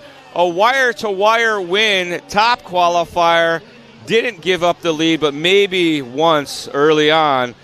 See, big congratulations there from his competitors. Still lots of cars left to finish. Thompson across the line, Antil across the line, Olins, Peterson, Rude, Ramos all done. Kozukria going to finish in that third spot. He can do no wrong now. Comes across the line there, right into the pits. Top three, Fishback, Thompson, and Kozukria. Here's your rundown. Fishback the fourth on the top spot. Thompson going to finish second. Kozukria third. Ryder Antil fourth. Dylan Bartlett fifth. Reggie Tung sixth. Curtis Lindau seventh. Lewis Chamberlain eighth. Trevor Olins ninth. Dylan Peterson in the 10th spot. Finishing 11th overall, Mr. Frank Root. Adrian Ramos going to finish 12th. Don Vinkamolder with that tough break there, finishing in the 13th position. Schumacher 14th. And Travis Horn rounding out the running order. That is going to do it for our Intermediate Nitro Buggy. Jimmy Fishback the fourth, your DNC champ. It's our Pro Nitro Buggy. A final is up next. 45 minutes of knockdown, drag-out battle.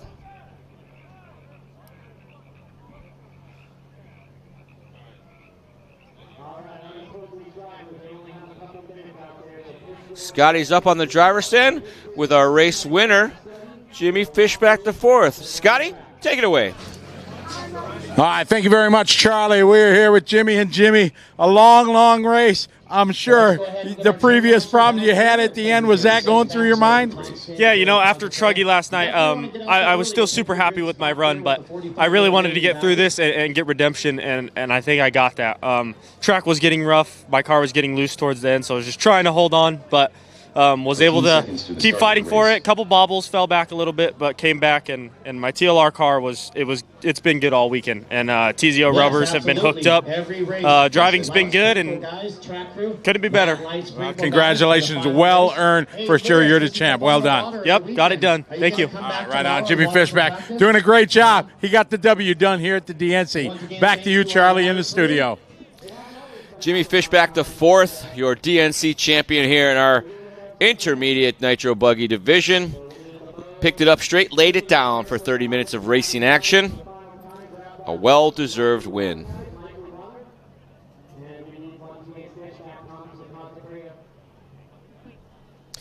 Well, we got a little downtime here while they're watering the track. I want to take a moment to personally remind you about all the cool things I do beyond Live RC.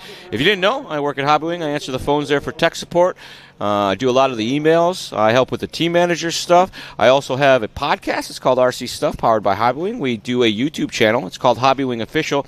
If you want to inform yourself on all things RC, I invite you to tune in, watch a couple episodes, maybe listen to a podcast or two.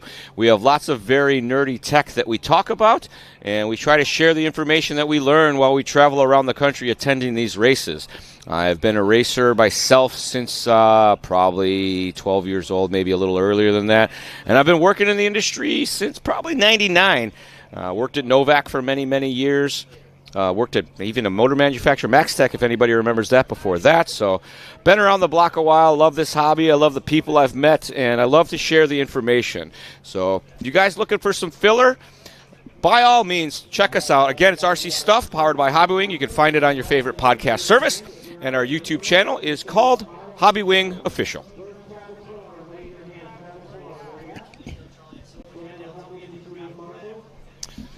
And for you viewers at home, if you are entered in our giveaway, don't forget that's going to happen after the final immediately. We're going to make that happen. So don't tune out. I know a lot of you guys like to run away and do things, and you can still get signed up for this giveaway. Information's on your screen. You can, it's a very awesome prize, autographed by Mr. Drake himself. So that'll be happening at the conclusion of this 45-minute Nitro Buggy final. And while these guys tend to the track and the pros walk around, we're going to just take in the views, enjoy the ambiance here of the DNC. It's not very often that you get such an epic race weekend as we have had. The lower mains, the B mains, the bump ups, the multiple transfers has been simply amazing. I've been to a lot of races, but boy, oh boy, this stuff has been too much for me to handle. I feel like I'm getting heart palpitations and stuff. I'm just kidding. I'm not that out of shape, but amazing racing here at the DNC, and I hope to make this a regular stop for me moving forward.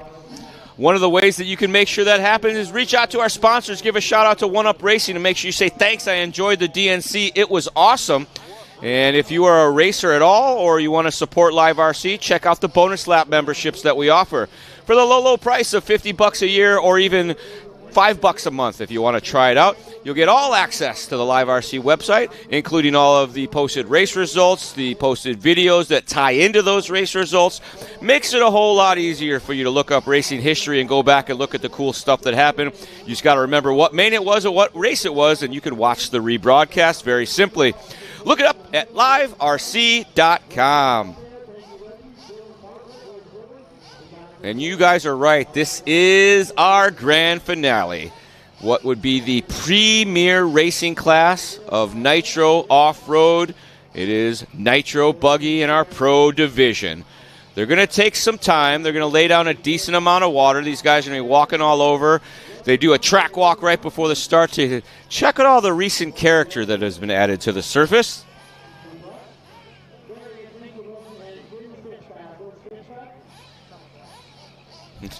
Give us a B Rose in the chat. He transferred in.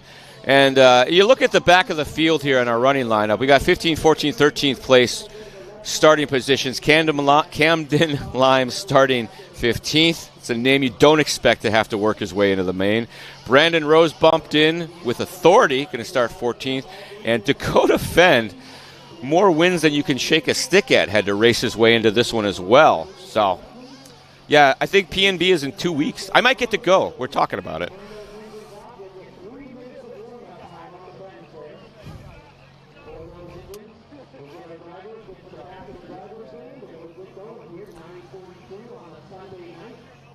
And we have some special extra. You see Sexy Leg right there, his battery-operated titanium extra leg.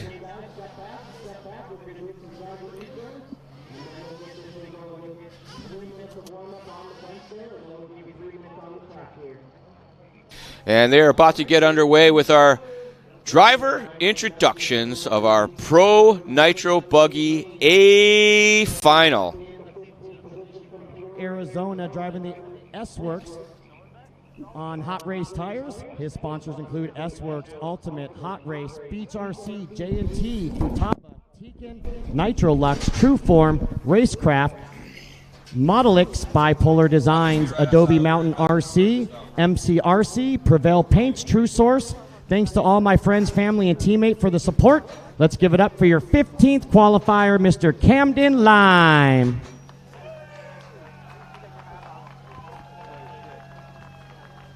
Qualifying in the 14th spot from Houston, Texas, driving the S-Works on J Concepts tires. His sponsors include S-Works, J Concepts, Ulysses Tuned, Nitro Pro, Tekin, Vision Racing Products, PTRC, Integrity Designs, DCRC Designs, and Mike's Hobby Shop. Your 14th qualifier on the grid, Mr. Brandon Rose. And winning that B main, bumping up to the show from Indiana, driving the TLR on J Concepts tires. His sponsors include TLR, J Concepts, Ultimate, Nitro Lux, Nitro Pro, Trinity, Beach RC, Horizon Hobby, Bradley Fine Line Designs, DRC, Pro Performance RC, Stick It One Racing, Moto Whips. Special thanks to my wife, Mike, Paul, and Jason for all the help. Your 13th qualifier on the grid, Mr. Dakota Fend. Coming from Highland, Michigan, driving the Team Associated B4.1 on Proline tires. His sponsors include Team Associated, Proline, Reedy, One Up Racing, Factory Team, A-Main Hobbies, Factory Track Racing, RC1, Bradley Fine Line Designs, 92-0 Designs, Makita, Kicker, CX Wallets, and AHRC. Shout out to the Dirt Crew for putting on such an amazing event. Well, thank you very much.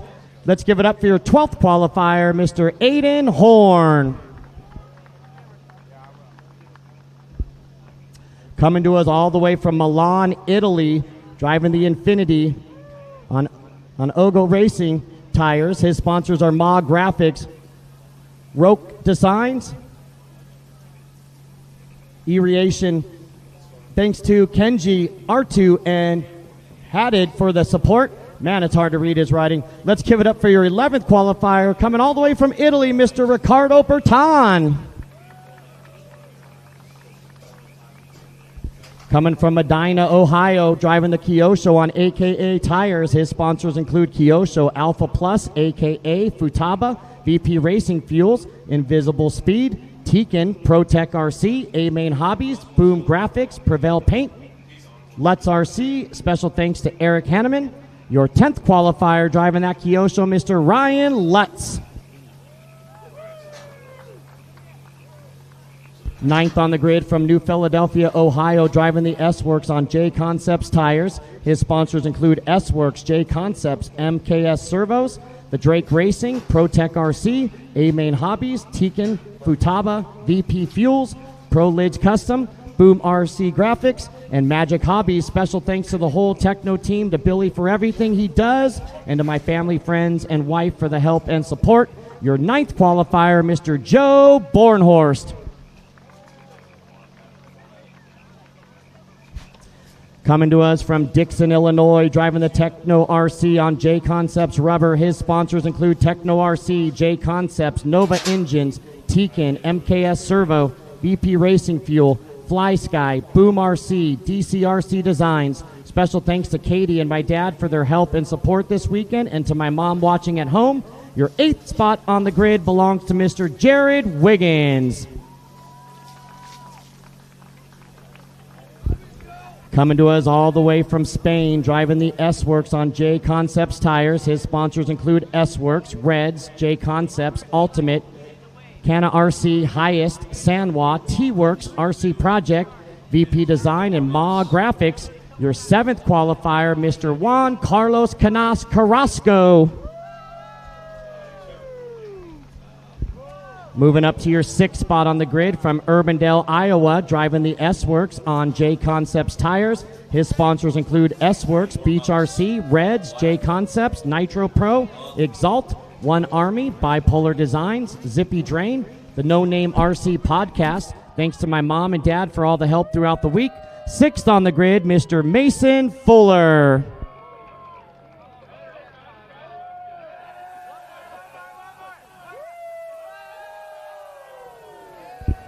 Coming from Chandler, Arizona, driving the Techno NB48 2.1 on J Concepts tires. His sponsors include Techno Racing, J Concepts, Hobby Wing, A-Main Hobbies, ProTech RC, VP Racing, RM2, Flashpoint RC, MIP, Stick It One, Draken, Factory Tracks, and Moto Whips. Thanks to Mike Truey for all the pit help, Jason, Paul, and Hannah for the help with the tires, and to the whole Techno team for the great weekend. Your 5th qualifier, Mr. Ryan Mayfield.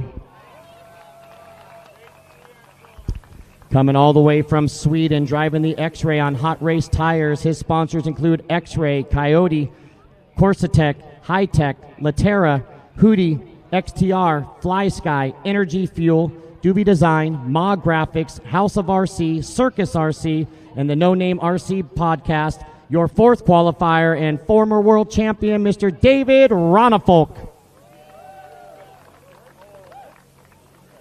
Coming from Whittier, California, driving the Mugen Seiki on Proline Rubber. His sponsors include Mugen, Proline Racing, Hobby Wing, Flashpoint, A-Main, ProTech, Draken, Racecraft, Bipolar Designs, Moto Whips, Coach Custom Paints, and Theo and Lindsay from Pacific Coast Hobbies. Special thanks to Rhonda and Adam Drake for the support. Also thanks to the fabulous Barry Baker for the setup pointers. And last but not least, I want to thank my mom and dad, Papa Frank, and my grandparents, Lola and Dave, for being here. Crowd favorite with a big cheer coming up. Your 3rd qualifier, Frankie Contreras Jr.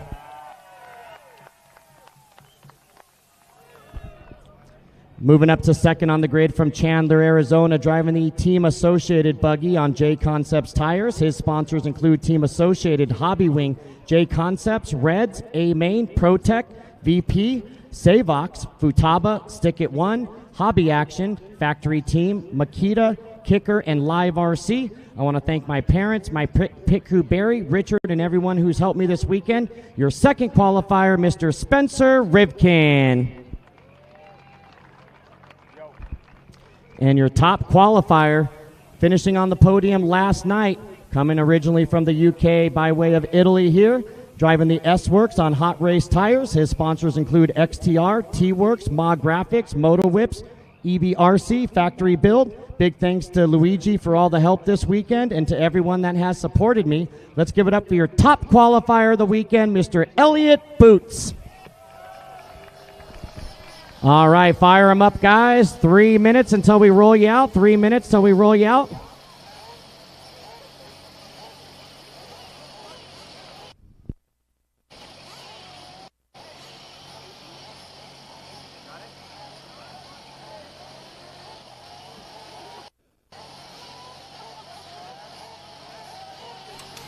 All righty, everybody. Driver introductions are complete here for the racetrack. We are getting ready to get this rolling. It's showtime! Yeah, that it is. So, folks, to give you guys a little heads up what's going to go happen here on Live RC, this event is being televised for TV. So once Charlie and I get things rolling here, we will be eyes off chat. We will not be interacting with the chat and things like that during the event. because obviously, if this is made for TV, they will have no idea what we're talking about. Don't think that we're ignoring you. We're not. We are, but we have to. So don't feel bad. While they go off and run and do post-race stuff, I'm going to sit and chat with you guys, tell you some cool stories, stuff like that. So don't worry, guys. Yeah, still comment because producers and everything, we're all going to be looking at everything. It's just that if you ask us a question, don't think we're snobbing you and we're not giving you the answer. It's just, again, this is going to be produced for TV, so we want to put our best foot forward, shall we? But before we start, you know what we got to do? We got to get our roll call going here. Let us know where you're from, what state, what country, because this is one of the biggest races in all of the world. Thanks, Donovan. And we want to know where everybody is from. It has been a great week here, and we got one more race to go.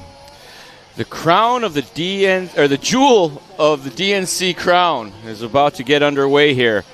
Our Pro Nitro Buggy A Main. Here we come. Malaysia, Hemet, Washington, Texas, New York, Bolivia. Yeah. It is great to see people from around the globe joining us here on liverc.com. Man, it's going so fast, hard to see them. We saw Anchorage, Alaska. I saw one from Illinois, NorCal, New Zealand. State of Denial, welcome Vegas. to the party. Texas in the house. Man, that's Brazil. The north-southwest of Australia. Boom. Aussie, oi, oi, oi. Wisconsin. Saw Cheesehead. Jennifer Avery. Lime says, go Camden, love your mom. There you go. Boom. From Seoul, Korea. Yeah, hey, all right, Korea. We got to add that one to the list. Ontario, Canada. South Africa from the Pretoria region. Playground RC in Yakima, Washington. Denver, Colorado. Utah, Sweden. California again. Knoxville, Tennessee. Pahrump, Nevada. Nice. I've been through Pahrump a few times. I've seen the sign, never been there. Brazil, Fort Worth. Palm Springs. Tijuana. See, they're lined up around the track. Sacramento, Reno, Marysville, Tennessee. More Australians. Wisconsin. Grimes, Iowa. Costa Rica, Reno, Nevada at Whippet RC. Whippet's a cool place. A couple of my buddies been up there, and they speak highly of your facility up there at Whippet, so good job, guys. Chirac Suburbs, Hobbs, New Mexico, Waukesha, Wisconsin, Georgia. Sonny Ocho checking in from the greater Chicagoland area. What's up, Sonny? Hawke's Bay, New Zealand, Vancouver, Washington, Adelaide, Dallas, Texas, Mackay, Australia, Paris, California, home of the dirt. All right, folks, we will see you in about 45 minutes. As always, thanks for tuning in. We would be nothing without you. We love the Super Chat. We couldn't get to all of it because you're so awesome. We will be back in just a little bit with more action from liverc.com. It's nonstop coverage of the 2024 Dirt Nitro Challenge continues. Absolutely. Thank you, everybody, for watching here. It is going to be a fantastic show. No doubt these guys are going to put on an amazing event. And everybody around the world is going to catch it firsthand here on liverc.com. Got a couple minutes of warm-ups going on. Warm-ups underway. I think they're getting 3 or 4 minutes of warm-up. They gave them a couple minutes of warm-up on the bench. And there's a countdown. Is that accurate? I don't know. You would think maybe.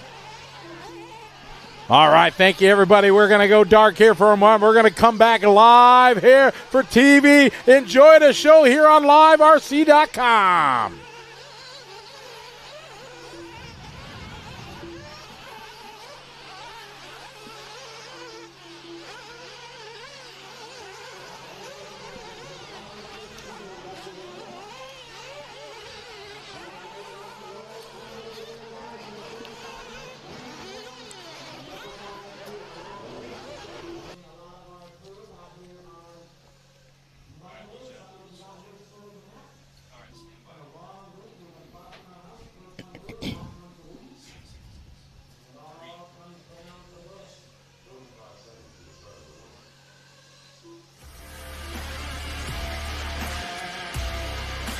Welcome, everyone, to LiveRC.com's coverage of the 25th running of the Dirt Nitro Challenge here in Paris, California. This is one of the big ones around the world. Drivers from all over the planet join here, descend on the Paris racetrack here for the DNC each and every year. 15 of the world's best drivers are here to go 45 minutes wheel to wheel, head to head to find out who is the best in the world here at the DNC 2024.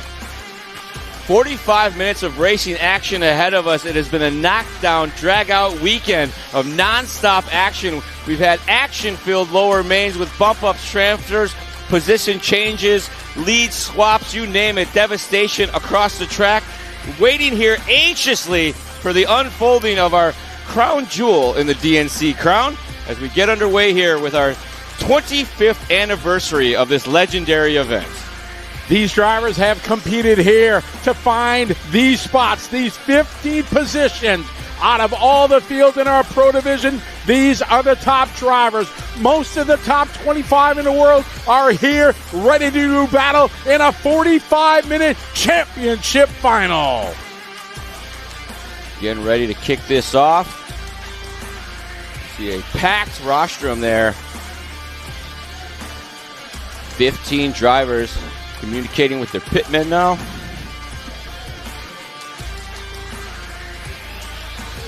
All right, we are ready to introduce our drivers here. We start with our 15th driver. He is starting from the P15. He is driving for S-Works. He is ranked 15 overall from Arizona, Camden Lime. And starting 14th on the grid, makes his way here from Texas, running for X-Work, Brandon Rose. Moving up to the 13th spot, it is the Phenom Dakota fan, driving for TLR by the bump up. He's starting 13th. 12th overall, you're coming from Michigan, your 12th place qualifier, Mr. Aiden Horn. Starting in position in 11. He is one of our international drivers here, all the way from Italy, Riccardo Berton. 10th on the grid, representing Kyosho. He makes his way here from Ohio, Ryan Lutz. Starting in position number 9. It is Joe Bornhorst making a trip here from Ohio, starting in P9.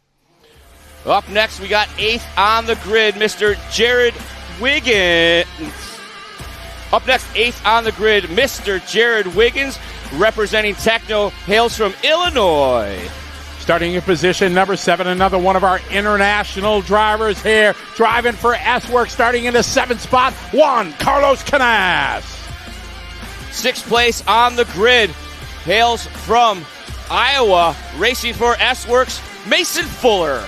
Moving up to the 5th spot, one of the favorites here, starting in P5, driver for Techno from Arizona, Ryan Mayfield. Up next, 4th position, representing X-Ray all the way from Sweden, Mr. David Ronnefold. Your 3rd qualifier, youngest racer here from California, starting P3, Frankie Contreras Jr. Starting 2nd on the grid, Team Associated's very own, all the way from Phoenix, Arizona, Mr. Spencer Rivkin. And your top qualifier, making a trip here from across the pond, representing S-Works from the UK, it is Elliott Boots. And we are down and away. We are live here. 45-minute championship final. The best in the world having a throwdown here on LiveRC.com. The 25th running of the Dirt Nitro Challenge. Boots leads the field down through the rumble strips and through our rhythm section. Working his way to the front here. He's got Rivkin in tow. Top two starting to transfer or get away with Contreras now in that 3rd position. An amazing job to be able to start on pole and earn the top qualifying position here at the Dirt Nitro Challenge. But S-Works driver Elliott Boots was able to do it. He's having a perfect start, keeping the field behind him. Elliott Boots coming around here to try to lead lap number 1 in this 45-minute final. Boots now coming through the start-finish section.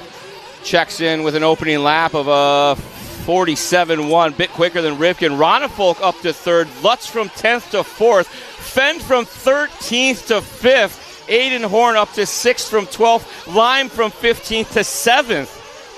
One of the names one of the names we're normally talking about is Dakota Fenn. He had struggles in the qualifying. He had to come up from the last chance qualifier bump out of the B lower mains. He was able to take that win. He started 13th on the grid. He is all the way up to the 5 spot, trying to be a contender here in the final. As we believe this is Ron Folk. Well, this is Spencer and Boots here at the front. Boots leading the way. Rivkin just in tow there. It is Boots out front. Ronald now finds its way to the 2 spot. Rivkin goes 3. Dakota Fenn goes to the 4. Aiden Horn also from the back of the grid started P12 up to the 5 spot. So some big movers here for Fenn, Horn, Brandon Rose from 14 to the top 7 here in the first minute and 50 seconds into this 45-minute final. We're following Ronald Folk here into the big pit. On the step up he goes. He's got Spencer Rivkin right behind him. It's the X-Ray driven by David Ronald Folk from Sweden and the associated Spencer Rivkin from Surprise, Arizona. Ronald Folk leads Spencer through the backside section. Up and over the double they go. Hip jump looking clean as they downside through our start-finish area. Ronald Folk across the line with a 46-1. Rivkin with a 46-1 as well. Here comes Fenn, checked in with a 45-8, backs it up with a 46 flat. Oh no, check that 49-6 as Dakota drops down a couple spots. We stay with our second place battle here, Ronald Folk and Rivkin. Elliott Boots leading the way here. He's built up a 3-second lead. Doesn't sound like a lot, but at this level of racing, every race is about a 1/10 of a second. He's built up a 3-second lead to full field. Boots, Ronald Folk, Rivkin, Bornhorst from the 9 to the 4. Then it's Fenn, followed by Juan Carlos Canas, Horn, Wiggins, Rose, Berton, followed by Camden Lime, Ryan Lutz, Ryan Mayfield, Frankie Contreras Jr., and Mason Fuller. Round out your 15-car field 3 minutes into this 45-minute final. Boots across the line, 46-1. Ronald Folk with a 45-7 starts to reel him in. Couple tenths here, couple tenths there. Next thing you know, he's knocking on the back door, but that's not going to do it. We see Ronald Folk with a bobble there, kissing the pipe. 41:30 left on the race clock there. That small little mistake from Ronald Folk going to give some more real estate to Boots. Going to allow Rivkin to close in. Joe Bornhorst right behind him. Bornhorst just doing his hot lap there. 45.8 seconds there for Joe. Behind him, Dakota Fenn. Again, Fenn started via the bump up from the B main. Started 13th on lap 1. Got up more than halfway through the field, sitting in P5. Pick up our leader, Boots now. Works his way through that big air double. Around the 180 into our rhythm section. It's a double. Holiday 6-pack. Another 180. More doubles. It's a very tricky section at the top side here. It's a little crown at the top, and it unloads right as they're trying to put the power down. We drop back now to our 4th place runner, Dakota Fenn. Dakota Fenn driving the TLR chassis. His well-known paint scheme here. The blue and the orange on yellow wheels. Dakota Fenn working here into the big pit.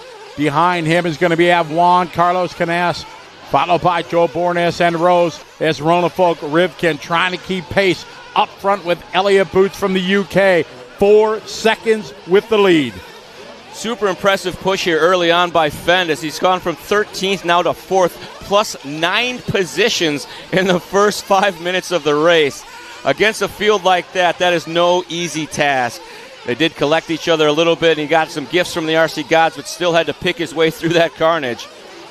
Fenn making up a second that time on Rivkin. Now the gap between him and 3rd spot in front of him, 3.6. You see Fenn coming here, going to be jumping into the pit right now. You'll see in front of him, you'll see Rivkin coming in and out of view, going into the chicane. You see Rivkin right there. Rivkin all the way out by the wall, using the wall right here. So is Dakota. Ooh.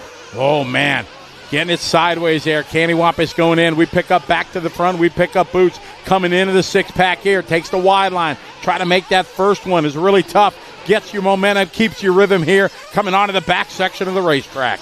A little bit of a pothole there in the run up to the double. Got him a little sideways, but somehow able to hold on. Boots pushing hard. Up and over. Lands that downside nice and smooth. Lots of traction to make the corner. Boots, Ronald Folk, and Rivkin, your top 3. Fenn still about 3.5 seconds back. Rivkin 2.9 back from Ronald Folk. Ronald Folk 6.1 behind Boots. So we got the 2 of the Europeans. running 1-2. Elliott Boots from the UK, David Ronnefolk from Sweden, as Elliott Boots just throws down the fastest lap of the race there, 44.5 to stretch his lead over 6 seconds as we follow Fend around the racetrack here as he comes to the start-finish line. We'll check his lap time there across the stripe. This time by for Fend, his fast lap, 45.1. Fend around the 180 into the rhythm section as we move back to Boots now. Boots up and over that double big air. You see him turn the wheels in the air to get the car to rotate on the landing. Smooth and easy here into our interlock section. It's a set of 90-degree corners that turn into a very treacherous S-turn. They drop down into the gravity cavity, up and out. Big air double, smooth and easy. They jump towards that outside pipe to get the line for the next corner, and up and over the hip jump. Boots Some of the great parts here of this form of racing are the pit stops. Pit stops, a crucial part here, and they will have many in the form of these pit stops.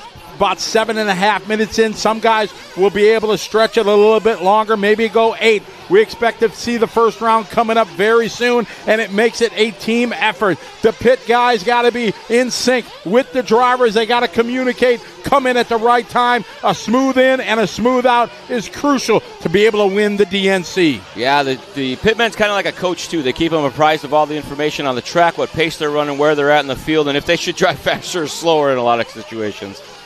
It's Boots out front, followed by Ronnefolk and Rivkin.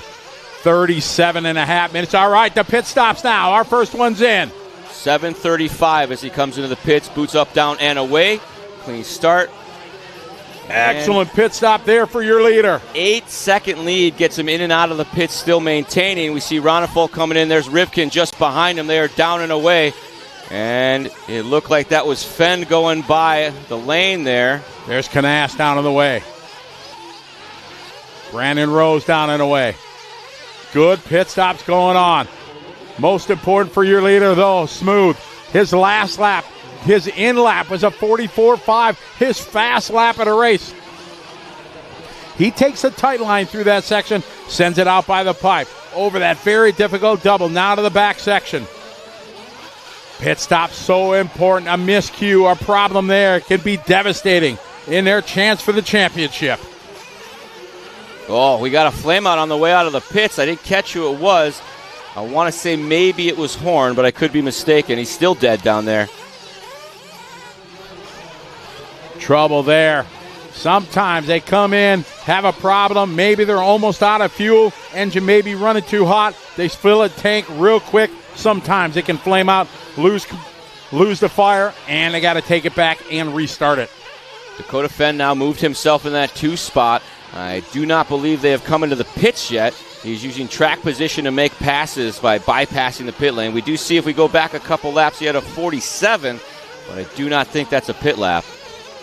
35:50 to go. 45-minute championship final. Elliott Boots out front. Last time by 7.8-second lead as Dakota Fend with pit stops now. Defend up to the 2 spot from 13th on the grid. An absolute brilliant start to this one for Dakota Fend. 9 minutes, 30 seconds down. If they haven't pitted yet, they better pit soon. It's rough to get 10-minute run times out here. We see Dakota into that 2 spot. He was back behind these guys a couple seconds, so I got to think he's going a long run time here. He is. He has not pitted yet. He's been 45, 46-second laps here. So Dakota getting some long run time, trying to get maybe one less pit stop. Pit strategy, run time, so crucial in these long finals. If you can run longer on a tank of fuel, you will go one less pit stop. That's faster on the racetrack and a better chance to stay up front. He is second right now. Let's see if Dakota's coming in. No, he is staying out. Look at it. Doesn't look like he came. Looks like he might have just came in that last lap with a 50.5 possibly. 34.5 to go. It is Elliott Boots in control of this one. He's got a 9-second lead. Fend now on the back of Rivkin as we pick up our race leader, Boots. Elliott has a 9-second lead over Ronnefolk, 11 seconds over Rivkin. Boots coming down the hill, up through our start-finish section. Checks in with one of his slower laps, a 46.8. Back to Fend now as he's gotten by Rivkin. All right, so David Ronnefolk is second. Now Dakota Fend is going third. Third, 3.8 seconds behind Ronafalk. Elliott, David, Dakota, Spencer, Juan Carlos, followed by Brandon Rose, your top 6. Good look here at the Pit of Despair. Earlier in the week, very rough section. They went and did a speed grooming halfway through the day today and fixed a couple of very bad spots, so it was a little easier on these guys. But still, a lot of very treacherous spots on the track that these guys need to look out for as they maneuver at a very high rate of speed. Drop back now to Fenn. He's doing the wall ride there. Tricky spot because from where the drivers are, they lose the car for about a half a second as they go through there. And Dakota talked to us about that after his B main and said, it's a tricky spot, but there's really not a lot of other places to put the car right now. Fend across the line, new fast lap for him, 44.9. Wow. Chipping away a few more tenths there on second spot, Ronafalk. Back to Boots now at the front. See him working to that high side there, smooth and easy. Boots, a very accomplished racer in his own right. He's been doing this for a very long time. And out here in control of this Dirt Nitro Challenge A final.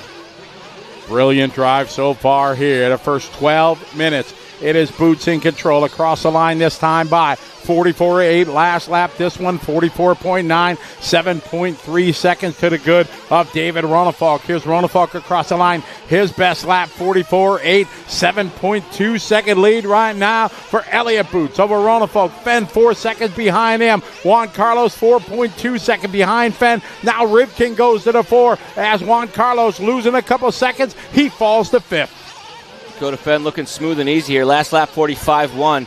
Trying to improve on that. They need to stay down on those 44s if he wants to close this gap. Back to Boots now. The top side of the track. Up to our corner jump. Down the hill he goes over that roller. That one gets tricky as the race wears on. A little nose slap there. Boots across with a 45.8. Ronafalk with a 44.8 last time by. This time by 44.9. So Ronafalk got his head down. Now traffic in front of our leader. Boots going to be coming up to some traffic here as we're following Fenn here into the 6-pack. Nice double. Around the hairpin he goes. Coming on to the back section. Here's Fenn right now in third spot, 4+ seconds behind your leader, Elliott Boots. We pick up the battle here between fourth place runner Spencer Rivkin. As we say, he rolls it off the track. Juan Carlos Canas Carrasco going to take over that fourth position now. Rivkin fighting back. Elliott Boots still out front.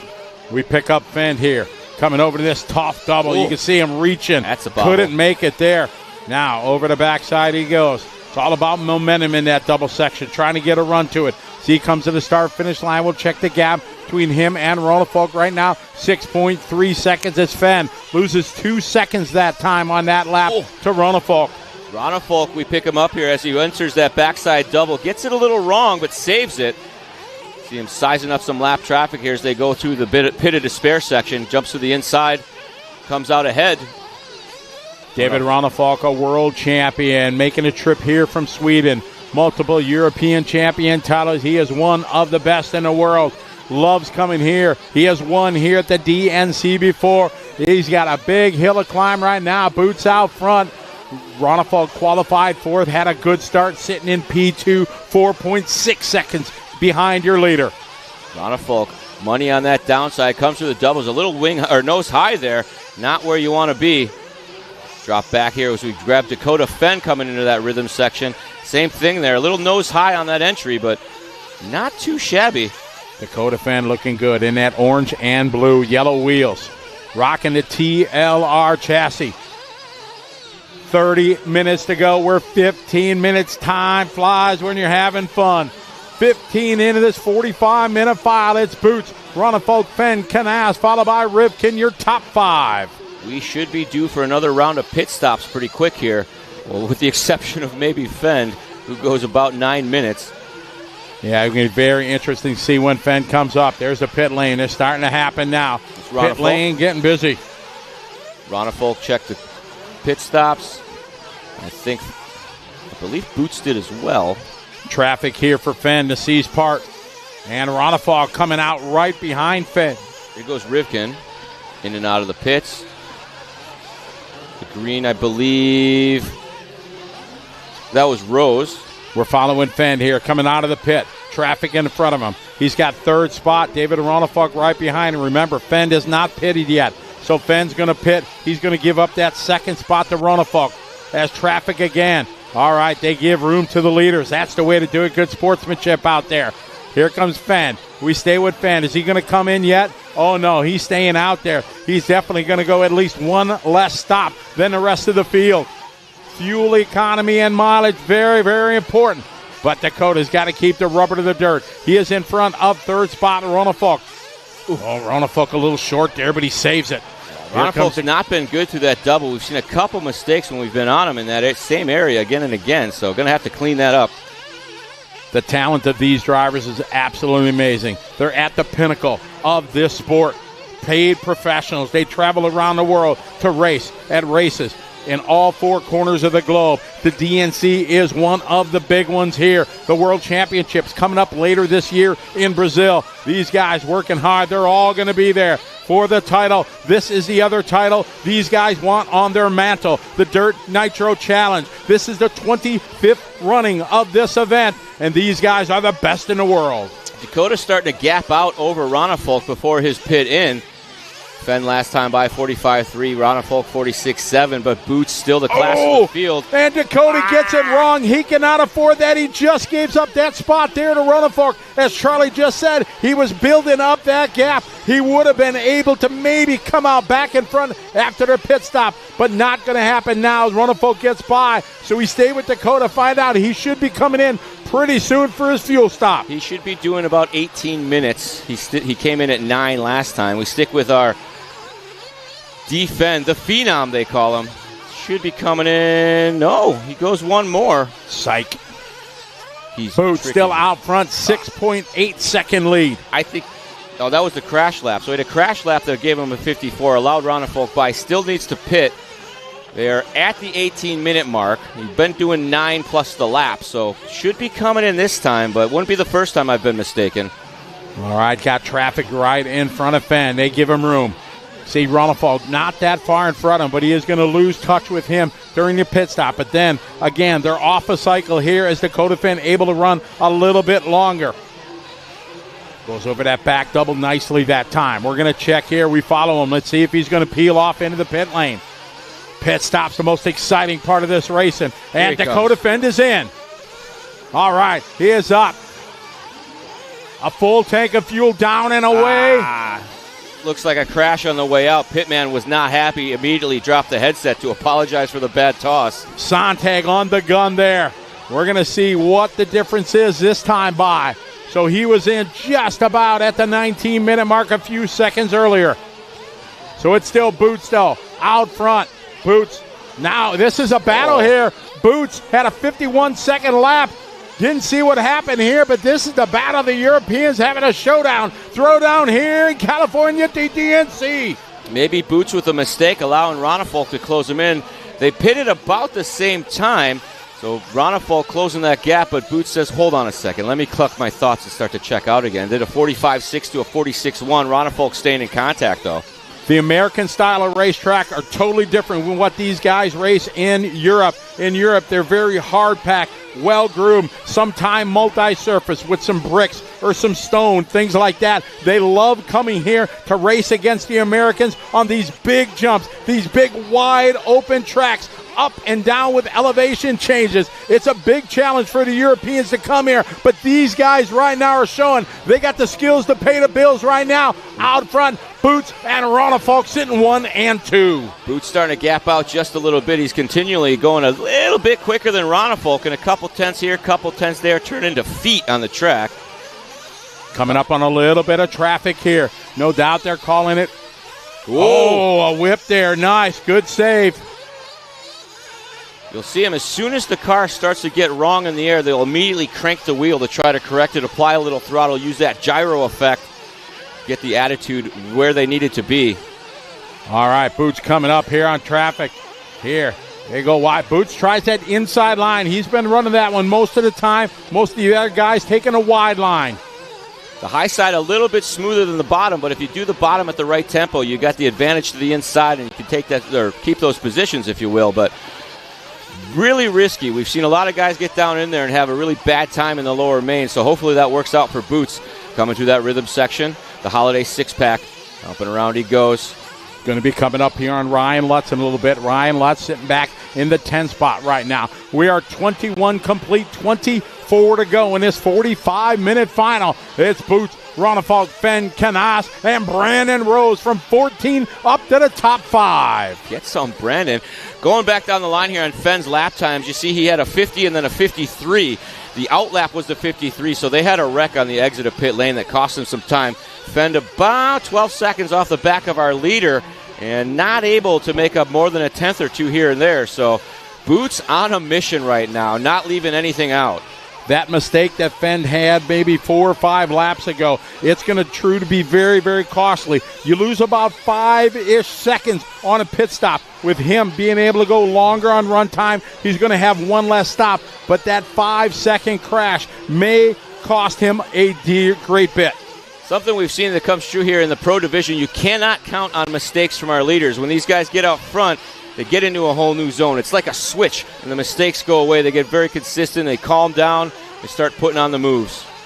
It may look easy when you guys are watching this here, but the skill of these drivers, and as difficult as this racetrack is, with all the ruts and the bumps that have just grown through the laps, thousands and thousands of laps have been turned on this racetrack here this weekend. So it makes it a huge challenge for these guys. And in this long race, new ruts, new bumps, they appear, and they have to learn to drive around them there to be able to keep the wheels to the dirt. Boots just turned in a new hot lap on the field, 44.5 that last time across the stripe. Elliott Boots driving the S-Works car, making a trip here from the United Kingdom.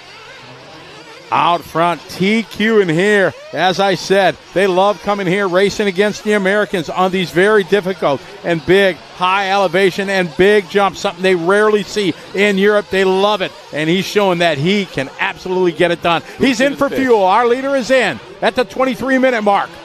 And a good start there from the S-Works team, and they come up right behind traffic. The outlap's so important. Oh, no. And he's waiting for him. Very nice sportsmanship. I think that was Lutz. One of the trickiest spots to pass traffic is that rhythm section. Can get it wrong real easy, get into some traffic there, and it's kind of a catastrophe because there's not a lot of marshal positions down towards the center of it. It is Elliott Boots coming in and out of the pit right now. He's got a 4.7-second lead. Last time by. Things are going to change a little bit here again. Pit stop changes everything. Oh, we got a flame out in the back. Somebody. Elliott going wide. They check up behind him. Somebody ran out of fuel or something in the back. Couldn't see who it was. Boots now through the start-finish gate, coming across the line. Going to hold on to the lead. He was able to do the pit stop and maintain that. Ronefalk came in right behind him. It's a 3-second gap right now. That time by between Boots and Ronefalk. Could have been Heckert with the flame.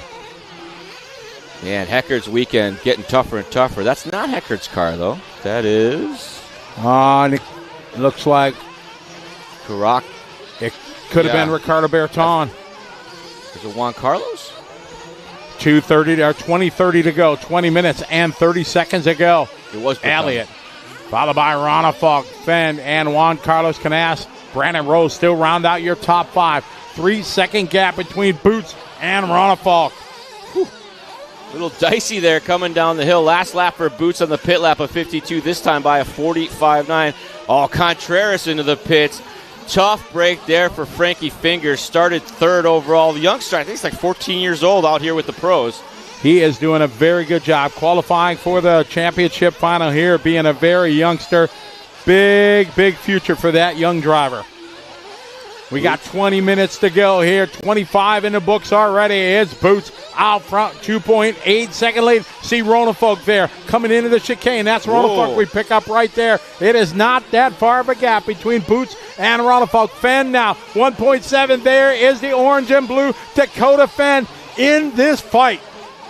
Dakota Fenn back in the mix now as he applies the pressure on the back of Ronefalk. Fenn has another pit stop coming up, but it's not due for probably another 2 minutes. So Ronefalk hoping he peels into the pit so he can stop dealing with this. But bobble there. Small mistake turns into several seconds of loss as Fenn getting into that rhythm section, hooked a pipe and went into the wrong lane. Elliott Boots absolutely locked down out front, leading the way. 19 minutes on the clock here. 45 minutes. It is absolutely a grueling battle for these guys. It is cold up there on the driver's stand, a bit of wind. But these treacherous conditions on this racetrack, the track continues to erode through the course of this long final. Boots across the line, that time by a 46.0. We'll check the gap to Ronefolk. Here comes David Ronefolk across the line. It is 4.3 seconds a gap. Then Fenn behind him, followed by Canas and Rose. See Fenn suffering the price there. 48.7 that lap after that bit of a bobble as he finds himself now working with some traffic, clean through. And Fenn now to that backside section. We back with Boots. Works right through the pit of despair. Coming around here to the interlock, dropping down to the gravity cavity. Nice inside line there still. I think he's smoothing it out for himself. One of the favorites going into this event, starting P5, Ryan Mayfield. He had a tough start, and things have not gone his way. He has not been able to climb up the ladder. He is a 17, now 18-time champion this weekend as he won the truck division. And now he's sitting back here in the 10th spot. He is the greatest champion in the history of the DNC.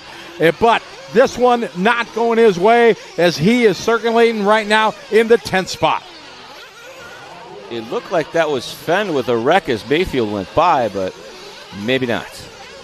17 and a half minutes to go. It is Elliott Boots out front. 5.4 seconds is the gap. He was able to pull a little bit away from David Ronefolk over the last lap. 44 lap to David's 46 lap. So there's 2 seconds to the good. It is Boots out front. Down the line, rocking the S-Works chassis in front. That time by 44.6. Let's see what Ronefolk's got this time by. Ronefolk across the line, 46.2. So 2 more seconds to the good for Boots. Absolutely putting the hammer down, trying to pull away from Ronefolk. Boots in a class of his own right now. 44s like it's an easy thing to do. Everybody else struggling to get into the 45s. Elliott Boots pushing very hard here. Wants to make that long flight worth the trip and bring home the big trophy.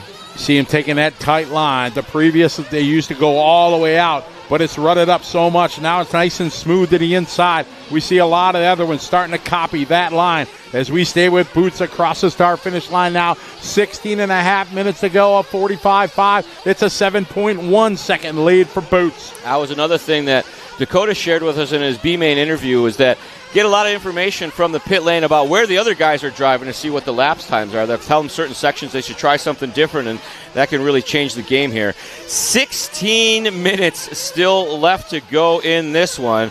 Dakota Fenn trying to mount a charge to reel in our top two. Ronefolk doing everything he can to stay in contact with our leader. Boots now to that inside line. Drop back as we find, I believe this is Ronefolk. Up and over the roller he goes. Ronefolk hipping and hopping there. Last time by for Ronefolk, a bit better, 45.5, but Boots still beat him with a 45.2. So even when he does great, Boots does a little greater. It is a 15 minute and 30 seconds left here in our championship final. It's Boots out front. Ronefolk, Fenn, Canas, Rivkin, Rose, Bornhorst, followed by Lutz, Lime, Fuller, Mayfield, Wiggins, Contreras, Berton, and Horn. There it is again. Ronefolk not having any luck with that backside double. One more mistake there, maybe the biggest one. He does a little cheetah flip. Oh, man, tough luck there. That's going to give Elliott Boots more real estate between him and the field. Boots there, coming through the backside section, over the corner table. Start-finish area goes. Last time by 44.6, this time by 45.0. It's Boots out front now, 30 minutes down, 15 to go. And we go back a lap with that wreck from Ronefolk. His lap, 47.4. Now we're going to see how far back Fenn is. Dakota Fenn, this time by 5.9 seconds. You go back 2 laps, you see Fenn at a 51.6, maybe the pit lap. That would have been about the time when they were due at the 27-minute mark. If things play out, Dakota should have one less pit. Well, we're going to see. We got 14:30 to go. It is still Boots out front, leading away, a 9.7 second lead. Here come Boots to the start-finish line. Across the start-finish line he goes. And it looks like he's in. Boots is in for fuel. With 14 minutes to go, a nice safe pit, a look from the mechanic. Boots, nice and smooth out, not pushing it. Pits in, pits out, maintains the lead. That's what a 9-second gap will do for you. Dakota Fenn, that time by 7 seconds behind Ronald. We're at 14 minutes to go. Boots coming down the hill, up and over the roller, down into the pit of despair. Medium high side there. Flat lands at the top, coming up just a touch short, but didn't cost him much. Boots' in-lap was a 46.3, I believe. This will be his out-lap after the pit stop. We'll check it here. A little wheelie there going over the backside. He comes to the start-finish line. Boots with his pit stop. This time by 51.6. We're going to check with Ronald.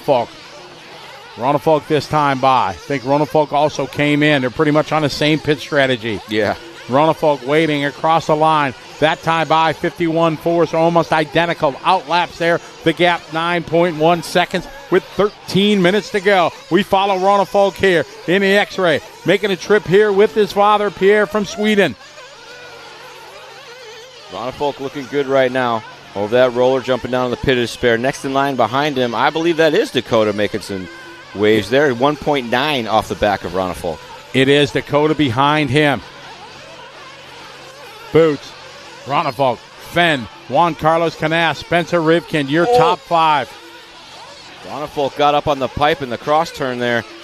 Looked like he was in a wreck, but RC guys were smiling upon him. And there is Ronald just throwing down his hot lap. 44.5. It's an 8.6 second gap between him and your leader, Elliott Boots. And there is Mr. Boots. Boots coming into the pit right now. Going to have a little bit of traffic in front of him. And it's scary. These guys know what to do. But if traffic gets a little bit sideways, anything could happen. With 12 now on the race clock, 12 minutes to go. Well, Boots coming up a little short again. And you see even the most dominant driver on the track still has some tricky sections where he's almost having some pretty terrible wrecks, but just getting past the wreck point. Boots at the front, lap time by 45.2. Ronald just did his hot lap one ago with a 44.5. Comes in this time with a 45 flat, making up a couple tenths. 11 minutes and 40 seconds to go here. We follow Ronald around the left side hairpin here. Coming up, that's been his Achilles heel on this racetrack. That section. This cost him a couple wrecks so far. 8.4 back from Boots. Pick up Boots now as he works the right side of the track. Up and over that big double. Smooth and easy that time. Collecting his thoughts, hitting his marks now. Car looking a lot more in control than it did the previous lap. That time by for Elliott was a 45.7. Oh, a little over 8 second lead as he comes into the six-pack. Across the start-finish line. We got Ronald there. Ronald across the line, 7.5. Ronald making up a second that lap on Elliott Boots. And you see Fenn now through the six-pack behind Ronald. Top three starting to get away from the field. You see a 23-second lead from Boots down to Juan Carlos in the fourth spot. 10.5 minutes to go in this 45-minute final. We got Boots, Ronald, Fenn, Canas, followed by Rivkin, then Joe Borner, followed by Rose. Then it's going to be Lutz. Big bobble there by Boots. Goes for the wild ride coming down the corner jump, but able to hold on. We don't see Ronald that close. 48.4. That cost him 3 seconds. 4.3 is the gap now. That is going to inspire Ronald, no doubt. Pierre, his dad, is on the headset communicating with his driver, telling him just what happened. This is going to relight the fire under Ronald. Boots, now we are at the 10-minute mark. We got 10 minutes to go. It is Elliott Boots out front leading the way. More traffic in his future. It was a 4.3 second lead last time by. Elliott, no doubt, has to reset. Refocus here down the front straight. Going to be coming up on fourth spot, Rivkin. So Elliott Boots looking to lap up to fourth spot. Into the six-pack they go. Rivkin, great sport, gives him lots of room. Here is Ronald in the six-pack. Last time by was 4.3 seconds. Ronifolk pushing hard there, cleans his Achilles heel section. That backside double has been giving him trouble. Boots kisses the pipe. Oh, very lucky there. Lands on the inside pipe. Flirting with disaster here with just 9 minutes remaining in this 45-minute final. One more pit stop for Boots. Fenn probably thinking about his final pit stop as well. Ronifolk will probably be in right behind Boots, and that'll be the tail of the tape. Pit stop strategy for the Fenn team is going to come to fruition. 8:45 left to go. It is Boots with a 4-second lead right now. We pick up Ronifolk through the six-pack. Double. Slides it around. Here, stretches, saves it there on that big double. Almost in the same frame now. You see Boots going into the pit and out of the pit. There he is. You're going to see Ronifolk coming into the top of the frame here. He has 4 seconds back. There's Ronifolk at the top of your screen in a green and yellow. Traffic again in front of your leader. We are coming up on the 8-minute mark here. The final round of pit stops soon to be. Here comes Elliott. Elliott going to stay out. We crossed the line there with a 44.8. Let's see what Ronifolk's got this time by a 45.6, a 4.8 gap now with 8 minutes to go. Boots trying to stretch back out. He was up to 9 seconds. A bobble brought him back to within 4. So Fenn just come in for his final stop. 7 minutes and 30 seconds left to go in this one. Boots leading the way right now. It's going to come down to this final pit stop, very possibly here on the mechanics. We're at 7:25. We follow Boots. Let's see if he's going to peel out and come in for his last stop. Yep. Nope. No, he's staying out there. Where's Ronifolk? That time by 45.4. Here's Ronifolk. Ronifolk staying out. 7:10 left on the clock. 45.4 to Ronifolk. 46.2. 5.5. Elliott now trying to put the hammer down and pull away. Ronifolk here through the double. Back to Boots. He works his way into the pit of despair. Up and over nice and clean. Little medium high side. Gets out by the pipe. Cleans that down into our interlock area. All right.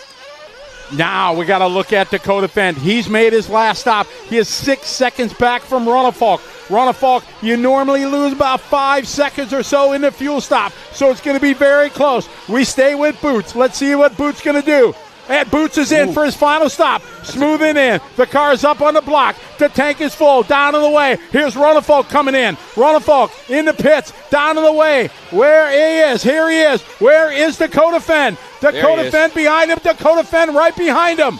It's Boots with a perfect last stop. Here's Ronifolk. Oh! Now you think of the 3 crashes that Dakota Fenn had. With the pit strategy, he would have been in front of Ronifolk. But that wreck now puts him in third, and now it's a race to the end with 6 minutes to go. It's Boots, Ronifolk, Fenn, Rivkin, and Joel Bornhorst. Fenn pushing so hard, maybe a little crack under the pressure there as he knew it was all coming down to this last couple minutes.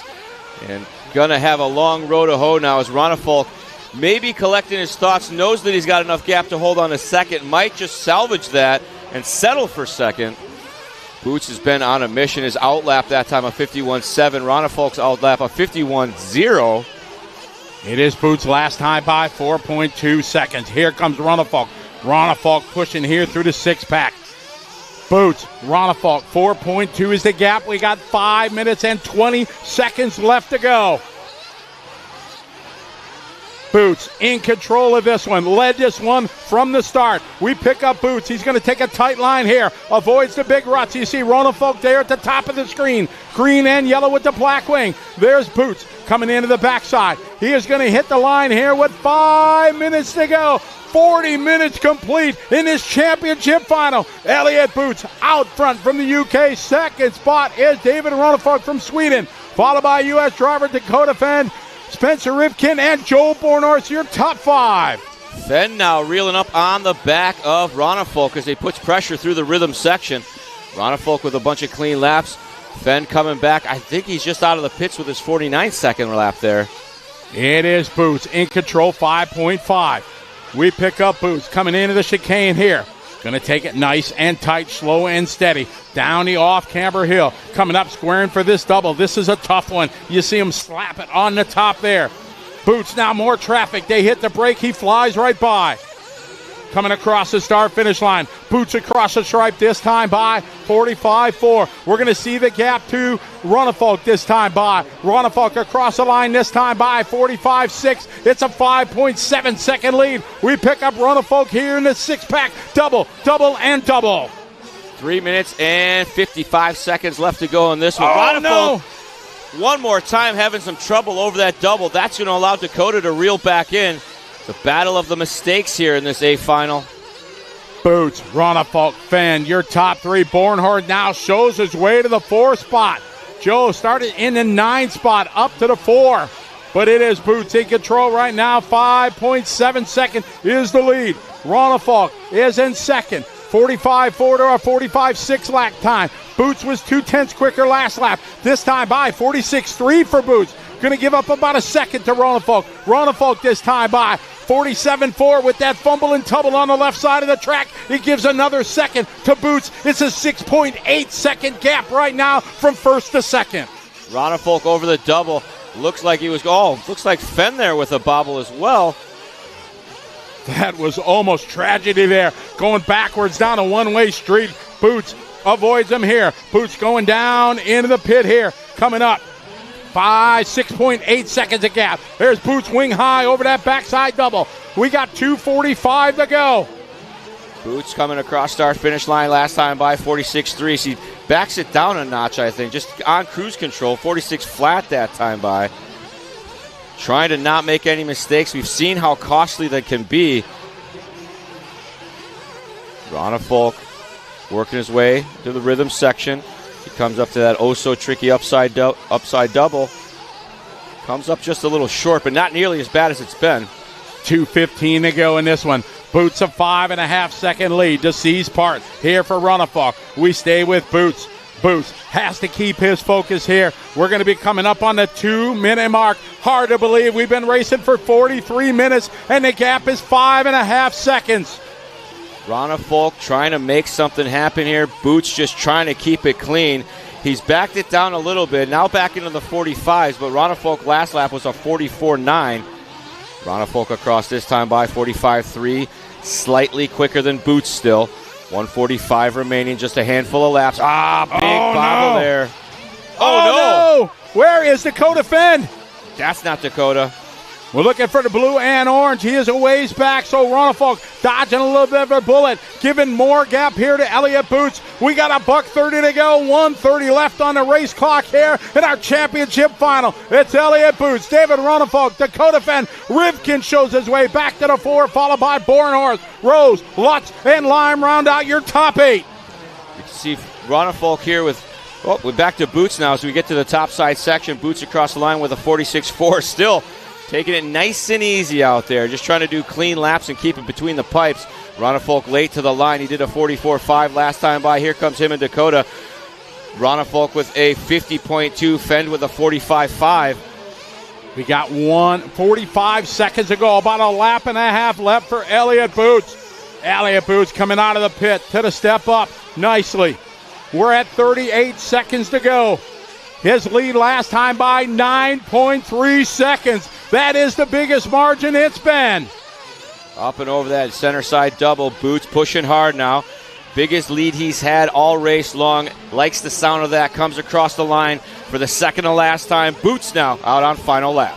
We are 19 seconds to go. Elliott Boots out front. He has worked so hard this weekend. One of the hardest things to do in qualifying is earn the pole position. He did it with some brilliant driving. The next hardest thing to do is convert that top qualifying spot into a win here at the Dirt Nitro Challenge. A 9-second lead last time by. A half a lap left for the S-Works driver from the UK. An absolute brilliant drive here from Elliott Boots. Can he bring it home in the final 2 corners? Up to the backside double he goes. He's got one more corner to go and one more decision to make. Is it going to be paper or plastic? Because this one's in the bag. Elliott Boots, your DNC champion.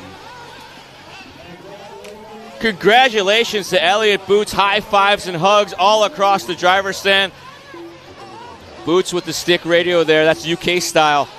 great charge there from Dakota Fend to go from 13th to 3rd, plus 10 positions for the Phenom.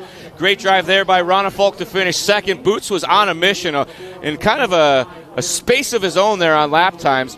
Rivkin qualified second, did not get the start he needed, dropped himself down to 4th. Bullhorse from 9th to 5th. Brandon Rose with an amazing drive from 14th to 6th. Good job, buddy. Be proud. Ryan Lutz from 10th on the grid to 7th. Fuller going from 6th down to 8th. Camden Lime with a great run, 15th to 9th. Mayfield, not the run he was looking for, 5th to 10th. Wiggins, 8th qualifier, finished 11th. Berton going to finish in that 12th spot. Frankie Fingers in the 13th spot. Aiden Horn in the 14th. And Juan Carlos Canas Carrasco with some bad luck coming out early. Scotty is up in the driver's stand, going to get some words with our winners. As we're going to head it up to Scotty on the driver's stand. Scotty, take it away. All right, we got all kinds of hugs and high fives up here. Elliott Boots, 45-minute drive, near perfect, absolutely brilliant job. Yeah, I mean, that was pretty tough, 45 minutes on that track. It was, for me, when I walked the track, the make or break was the bowl section. You had to get the right line through there. So I changed it up, and it kind of worked out for me. So, but I see David, he was keeping me honest the whole race. I couldn't relax because we was kind of cat and mouse. He would gain on me, then I would pull away a bit. So I just made sure we stayed clean. Maybe I wasn't the fastest car on the track, but we just stayed consistent to the end. Absolutely. You were very consistent, especially in your pit in and pit out laps. You made sure it was very, very smooth. That's so important. And you mentioned changing that line going into that pit after you started doing, other guys started doing the same thing. Yeah, I started going, like normally we would ride the berm on the way out, but I did the track walk before. Even that looked pretty crazy. And from up here, you lose your car. So I thought I'd mix it up and, go inside then out. And it worked out well. You've been doing this a lot. You've won a lot of races. How does this one rate in everything that you've won in your career? I mean, yeah, it's just amazing. I mean, I haven't won this one. I got a second once, so yeah, it's great. We got Silver State and now we got a DNC. Let's go. You got a lot of people you want to thank. Give some shout-outs to who you want to thank. Yeah, I mean, Luigi, Marco, the whole S-Works guys, the Reds guys, they support me great. Nicola that's here, looking after us with tyres. The tyres were hooked up the whole race. Engine was sweet. I could come out of this corner and clear that double like an electric car, which helped a lot. And, everyone that supports me. My fiance at home, she might be asleep, I don't know. Hopefully she's awake, she'll see that.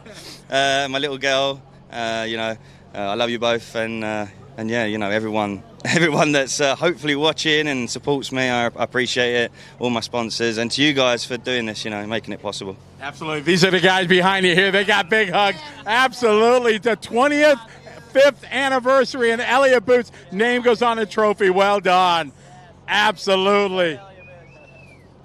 Congratulations. You can see the emotion. These guys, Joey and Aaron here, celebrating. Good to have Elliott here. Well done. All right, we're going to get David Ronnefolk over here. David.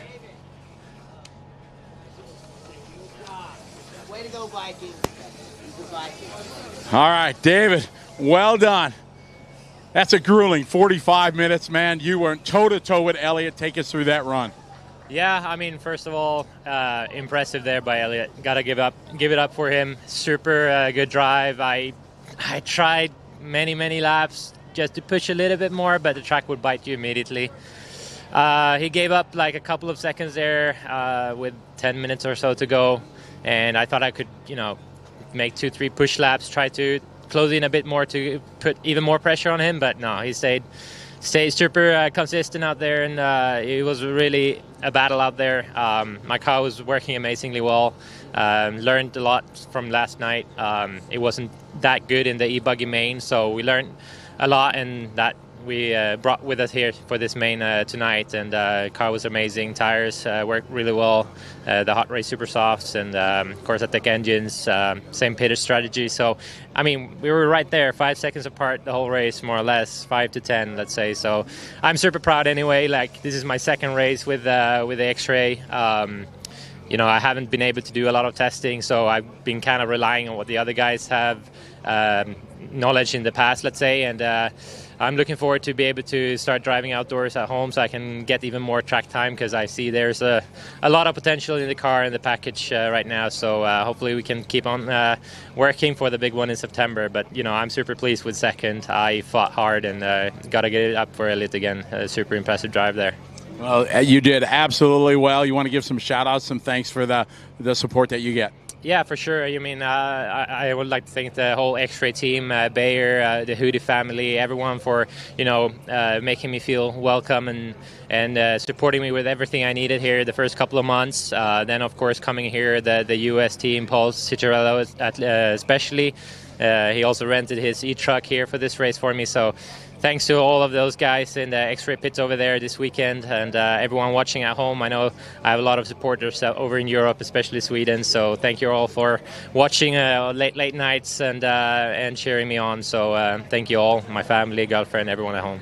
Absolutely. And finally, you got to thank Dad down in the pits, huh? He was on it. He did a great job. For sure. Him and Paul, they were on it. I don't think we definitely didn't lose any time in the pits. So what we lost was on track, and that was, it happened. It happened for everyone, and I wasn't able to close it in, but, I'm going to take a second here today, any day, considering how yesterday went, and I'm really happy with that. Well, congratulations. Job well done. Thank you. All right. Well done. We're going to get Dakota.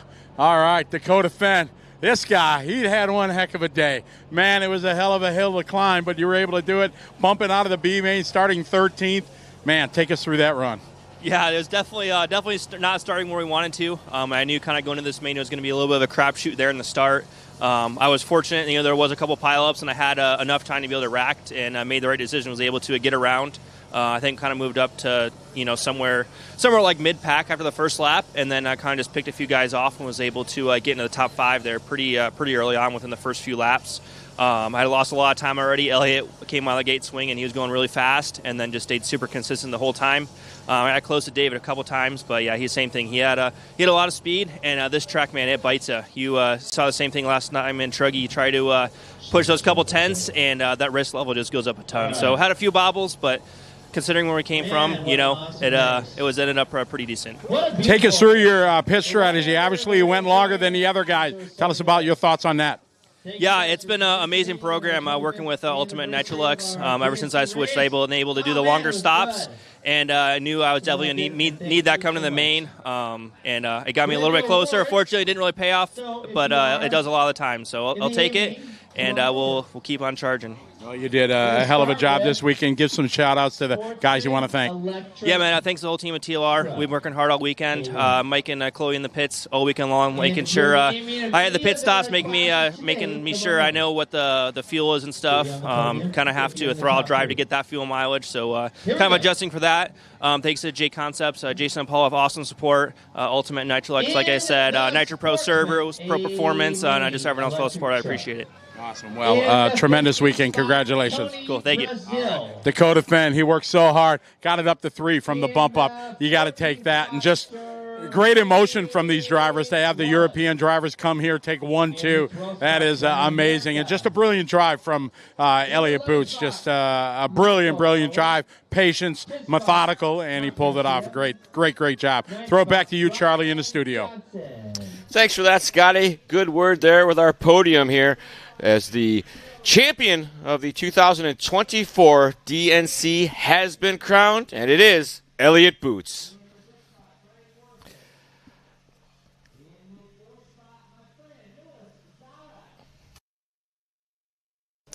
All right, what do you guys think about that, chat? What an amazing final. Boots put on a bit of a clinic there with Ronnefalk and Fenn keeping it very interesting.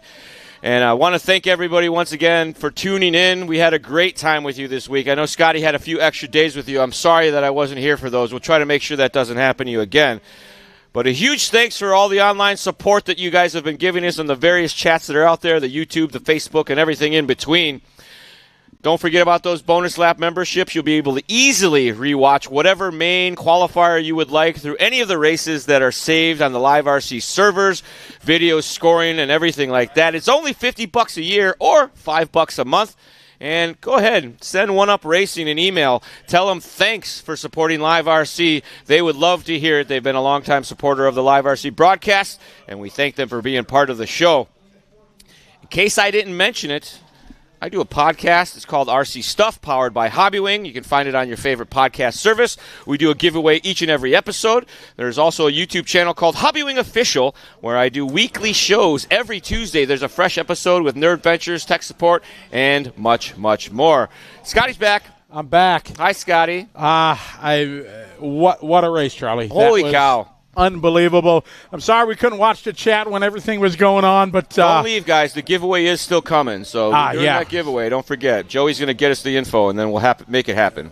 We sure hope everybody has enjoyed it. Again, wish we could have kind of worked with you folks in the chat during the course of the race, but, man, there wasn't a chance to take your eyes off the screen, as that was absolute, 45 minutes just going like that. It was absolute brilliant drive. Yeah, very impressive run by Dakota as well, coming through from 13th on the grid to be up in the mix pretty much the whole race. I think a couple less mistakes, and this would have been a different race, but it's hard to blame these guys for making mistakes on such a tricky surface, I guess you'd say. Donovan, thanks. I'll do my best. Daniel, thank you very much. RC Dirk, good job. Mr. Bear. Should we go remind him? So I'm trying to go through this chat room here and say hey to everybody.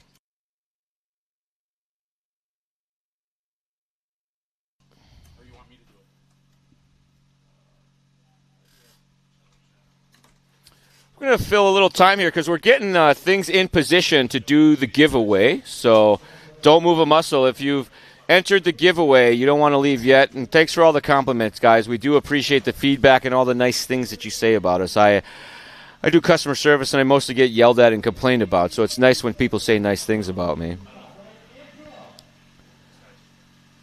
Thank you, Sonny. We appreciate that. JC Speed, good on you. There's Scotty and Matty G. Scotty's telling him stuff about me right now, I think. That's probably not good. The Dirt Nitro Challenge. 25 years of this race have been being hosted by Joey Christensen and his loving group of RC nerds.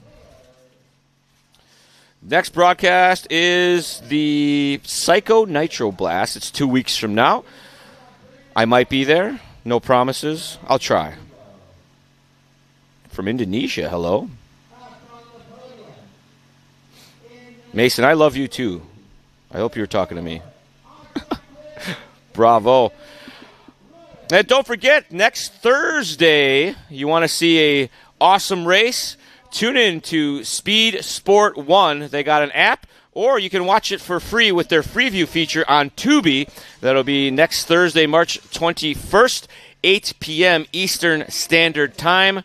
Tune in, check out the racing action. There was almost a fist fight. They gave away like $30,000 at that race, so super cool event that's been going on. I think they're going to do it every couple years at that MAO, Mid-America Off-Road, Outdoors, sorry. Mid-America Off-Road, awesome facility. I follow them on the social medias now, and they always have really cool stuff going on there, and the RC race is now a big part of that, so pretty cool.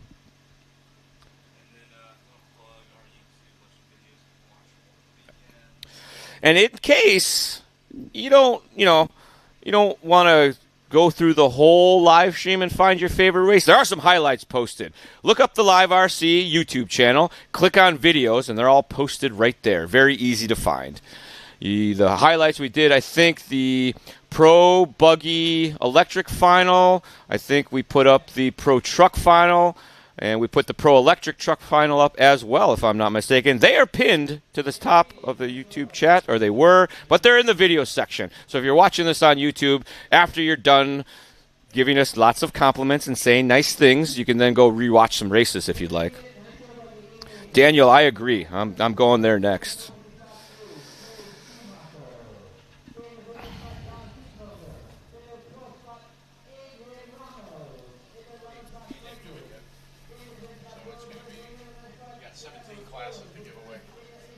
Oh.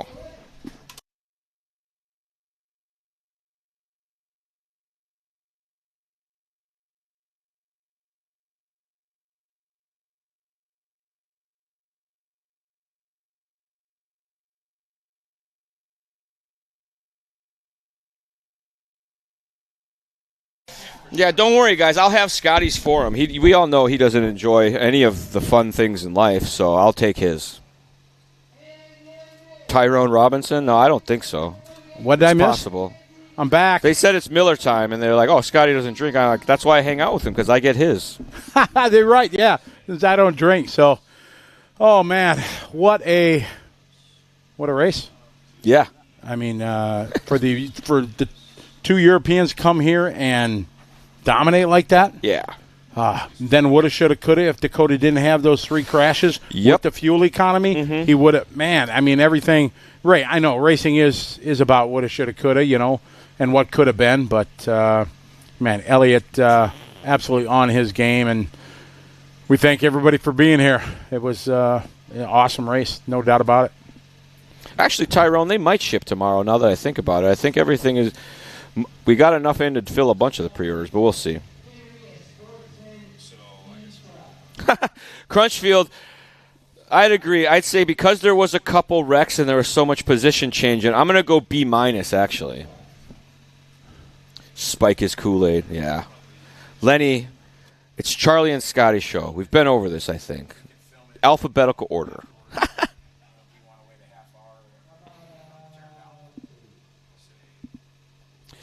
But as always, folks, we appreciate you participating in the show. It has been a blast. I love hanging out with you guys online. And you guys make me want to come back and do this some more. I dislike Scotty, like very few people that I dislike. But you guys make it all worth my while to put up with this guy. At least I didn't have to room with him this year, so that was good. You ever hang out with somebody, you get done with work, you're sitting there having a nice conversation, and they fall asleep while you're talking to them? That's Scotty. That's this guy right here. After a long day of blah blah blah, yeah, it's no secret. I fell asleep in cars mid-sentence, so at the end of a big weekend. But again, we want to thank everybody for joining us.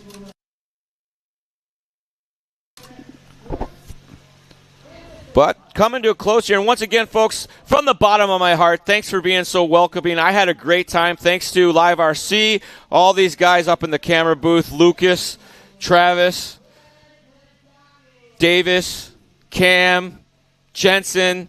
I'll even thank Brandong for texting me that I could come do this with you guys. So Live RC brings me around, lets me do all sorts of fun stuff and have a great time on their chat, being completely inappropriate, and I appreciate you guys not sending any emails into Brandon to let him know how unprofessional I can be. But my name's Charlie Sawanka. Thanks for tuning in, everybody. One more time, don't forget, Hobby Wing official YouTube channel, the RC Stuff podcast. Send us some emails. Let us know what you want to know about that Hobby Wing product. I'll be happy to help you out. If you want to talk to me, you can call tech support Monday through Friday, 9 to 5, and I'll have this voice ready for you. So thanks, everybody. And I'm going to give my close and thank everybody. The chat room from around the world, you guys are the ones that make the show. The drivers give us something to talk about. Charlie and I love to blah, blah, blah together, but it's you folks that make this show what it is, and we want to thank everyone for being part. We want to thank all the crew behind the scenes. We want to thank the cameraman, Lucas and Travis and Davis, for all their work. We want to thank Cam and Eric, our producers, behind the scene, pushing the button, doing the 1 and 2. And as Charlie said, we want to thank Brandon Rohde for the opportunity to do this. And final thanks go to you guys from around the world. Guys and girls, you guys make the show what it is, and it wouldn't be the same without you. You think we're done? But not really, because in 3 weeks' time, we're going to do it all again at the Psycho Nitro Blast. The band will be back together to do it one more time. So on behalf of all of us here at Live RC, Joey, Aaron, and all the gang at the Dirt, we celebrate for being part of it. Until next time, everybody, see you next time. Good night.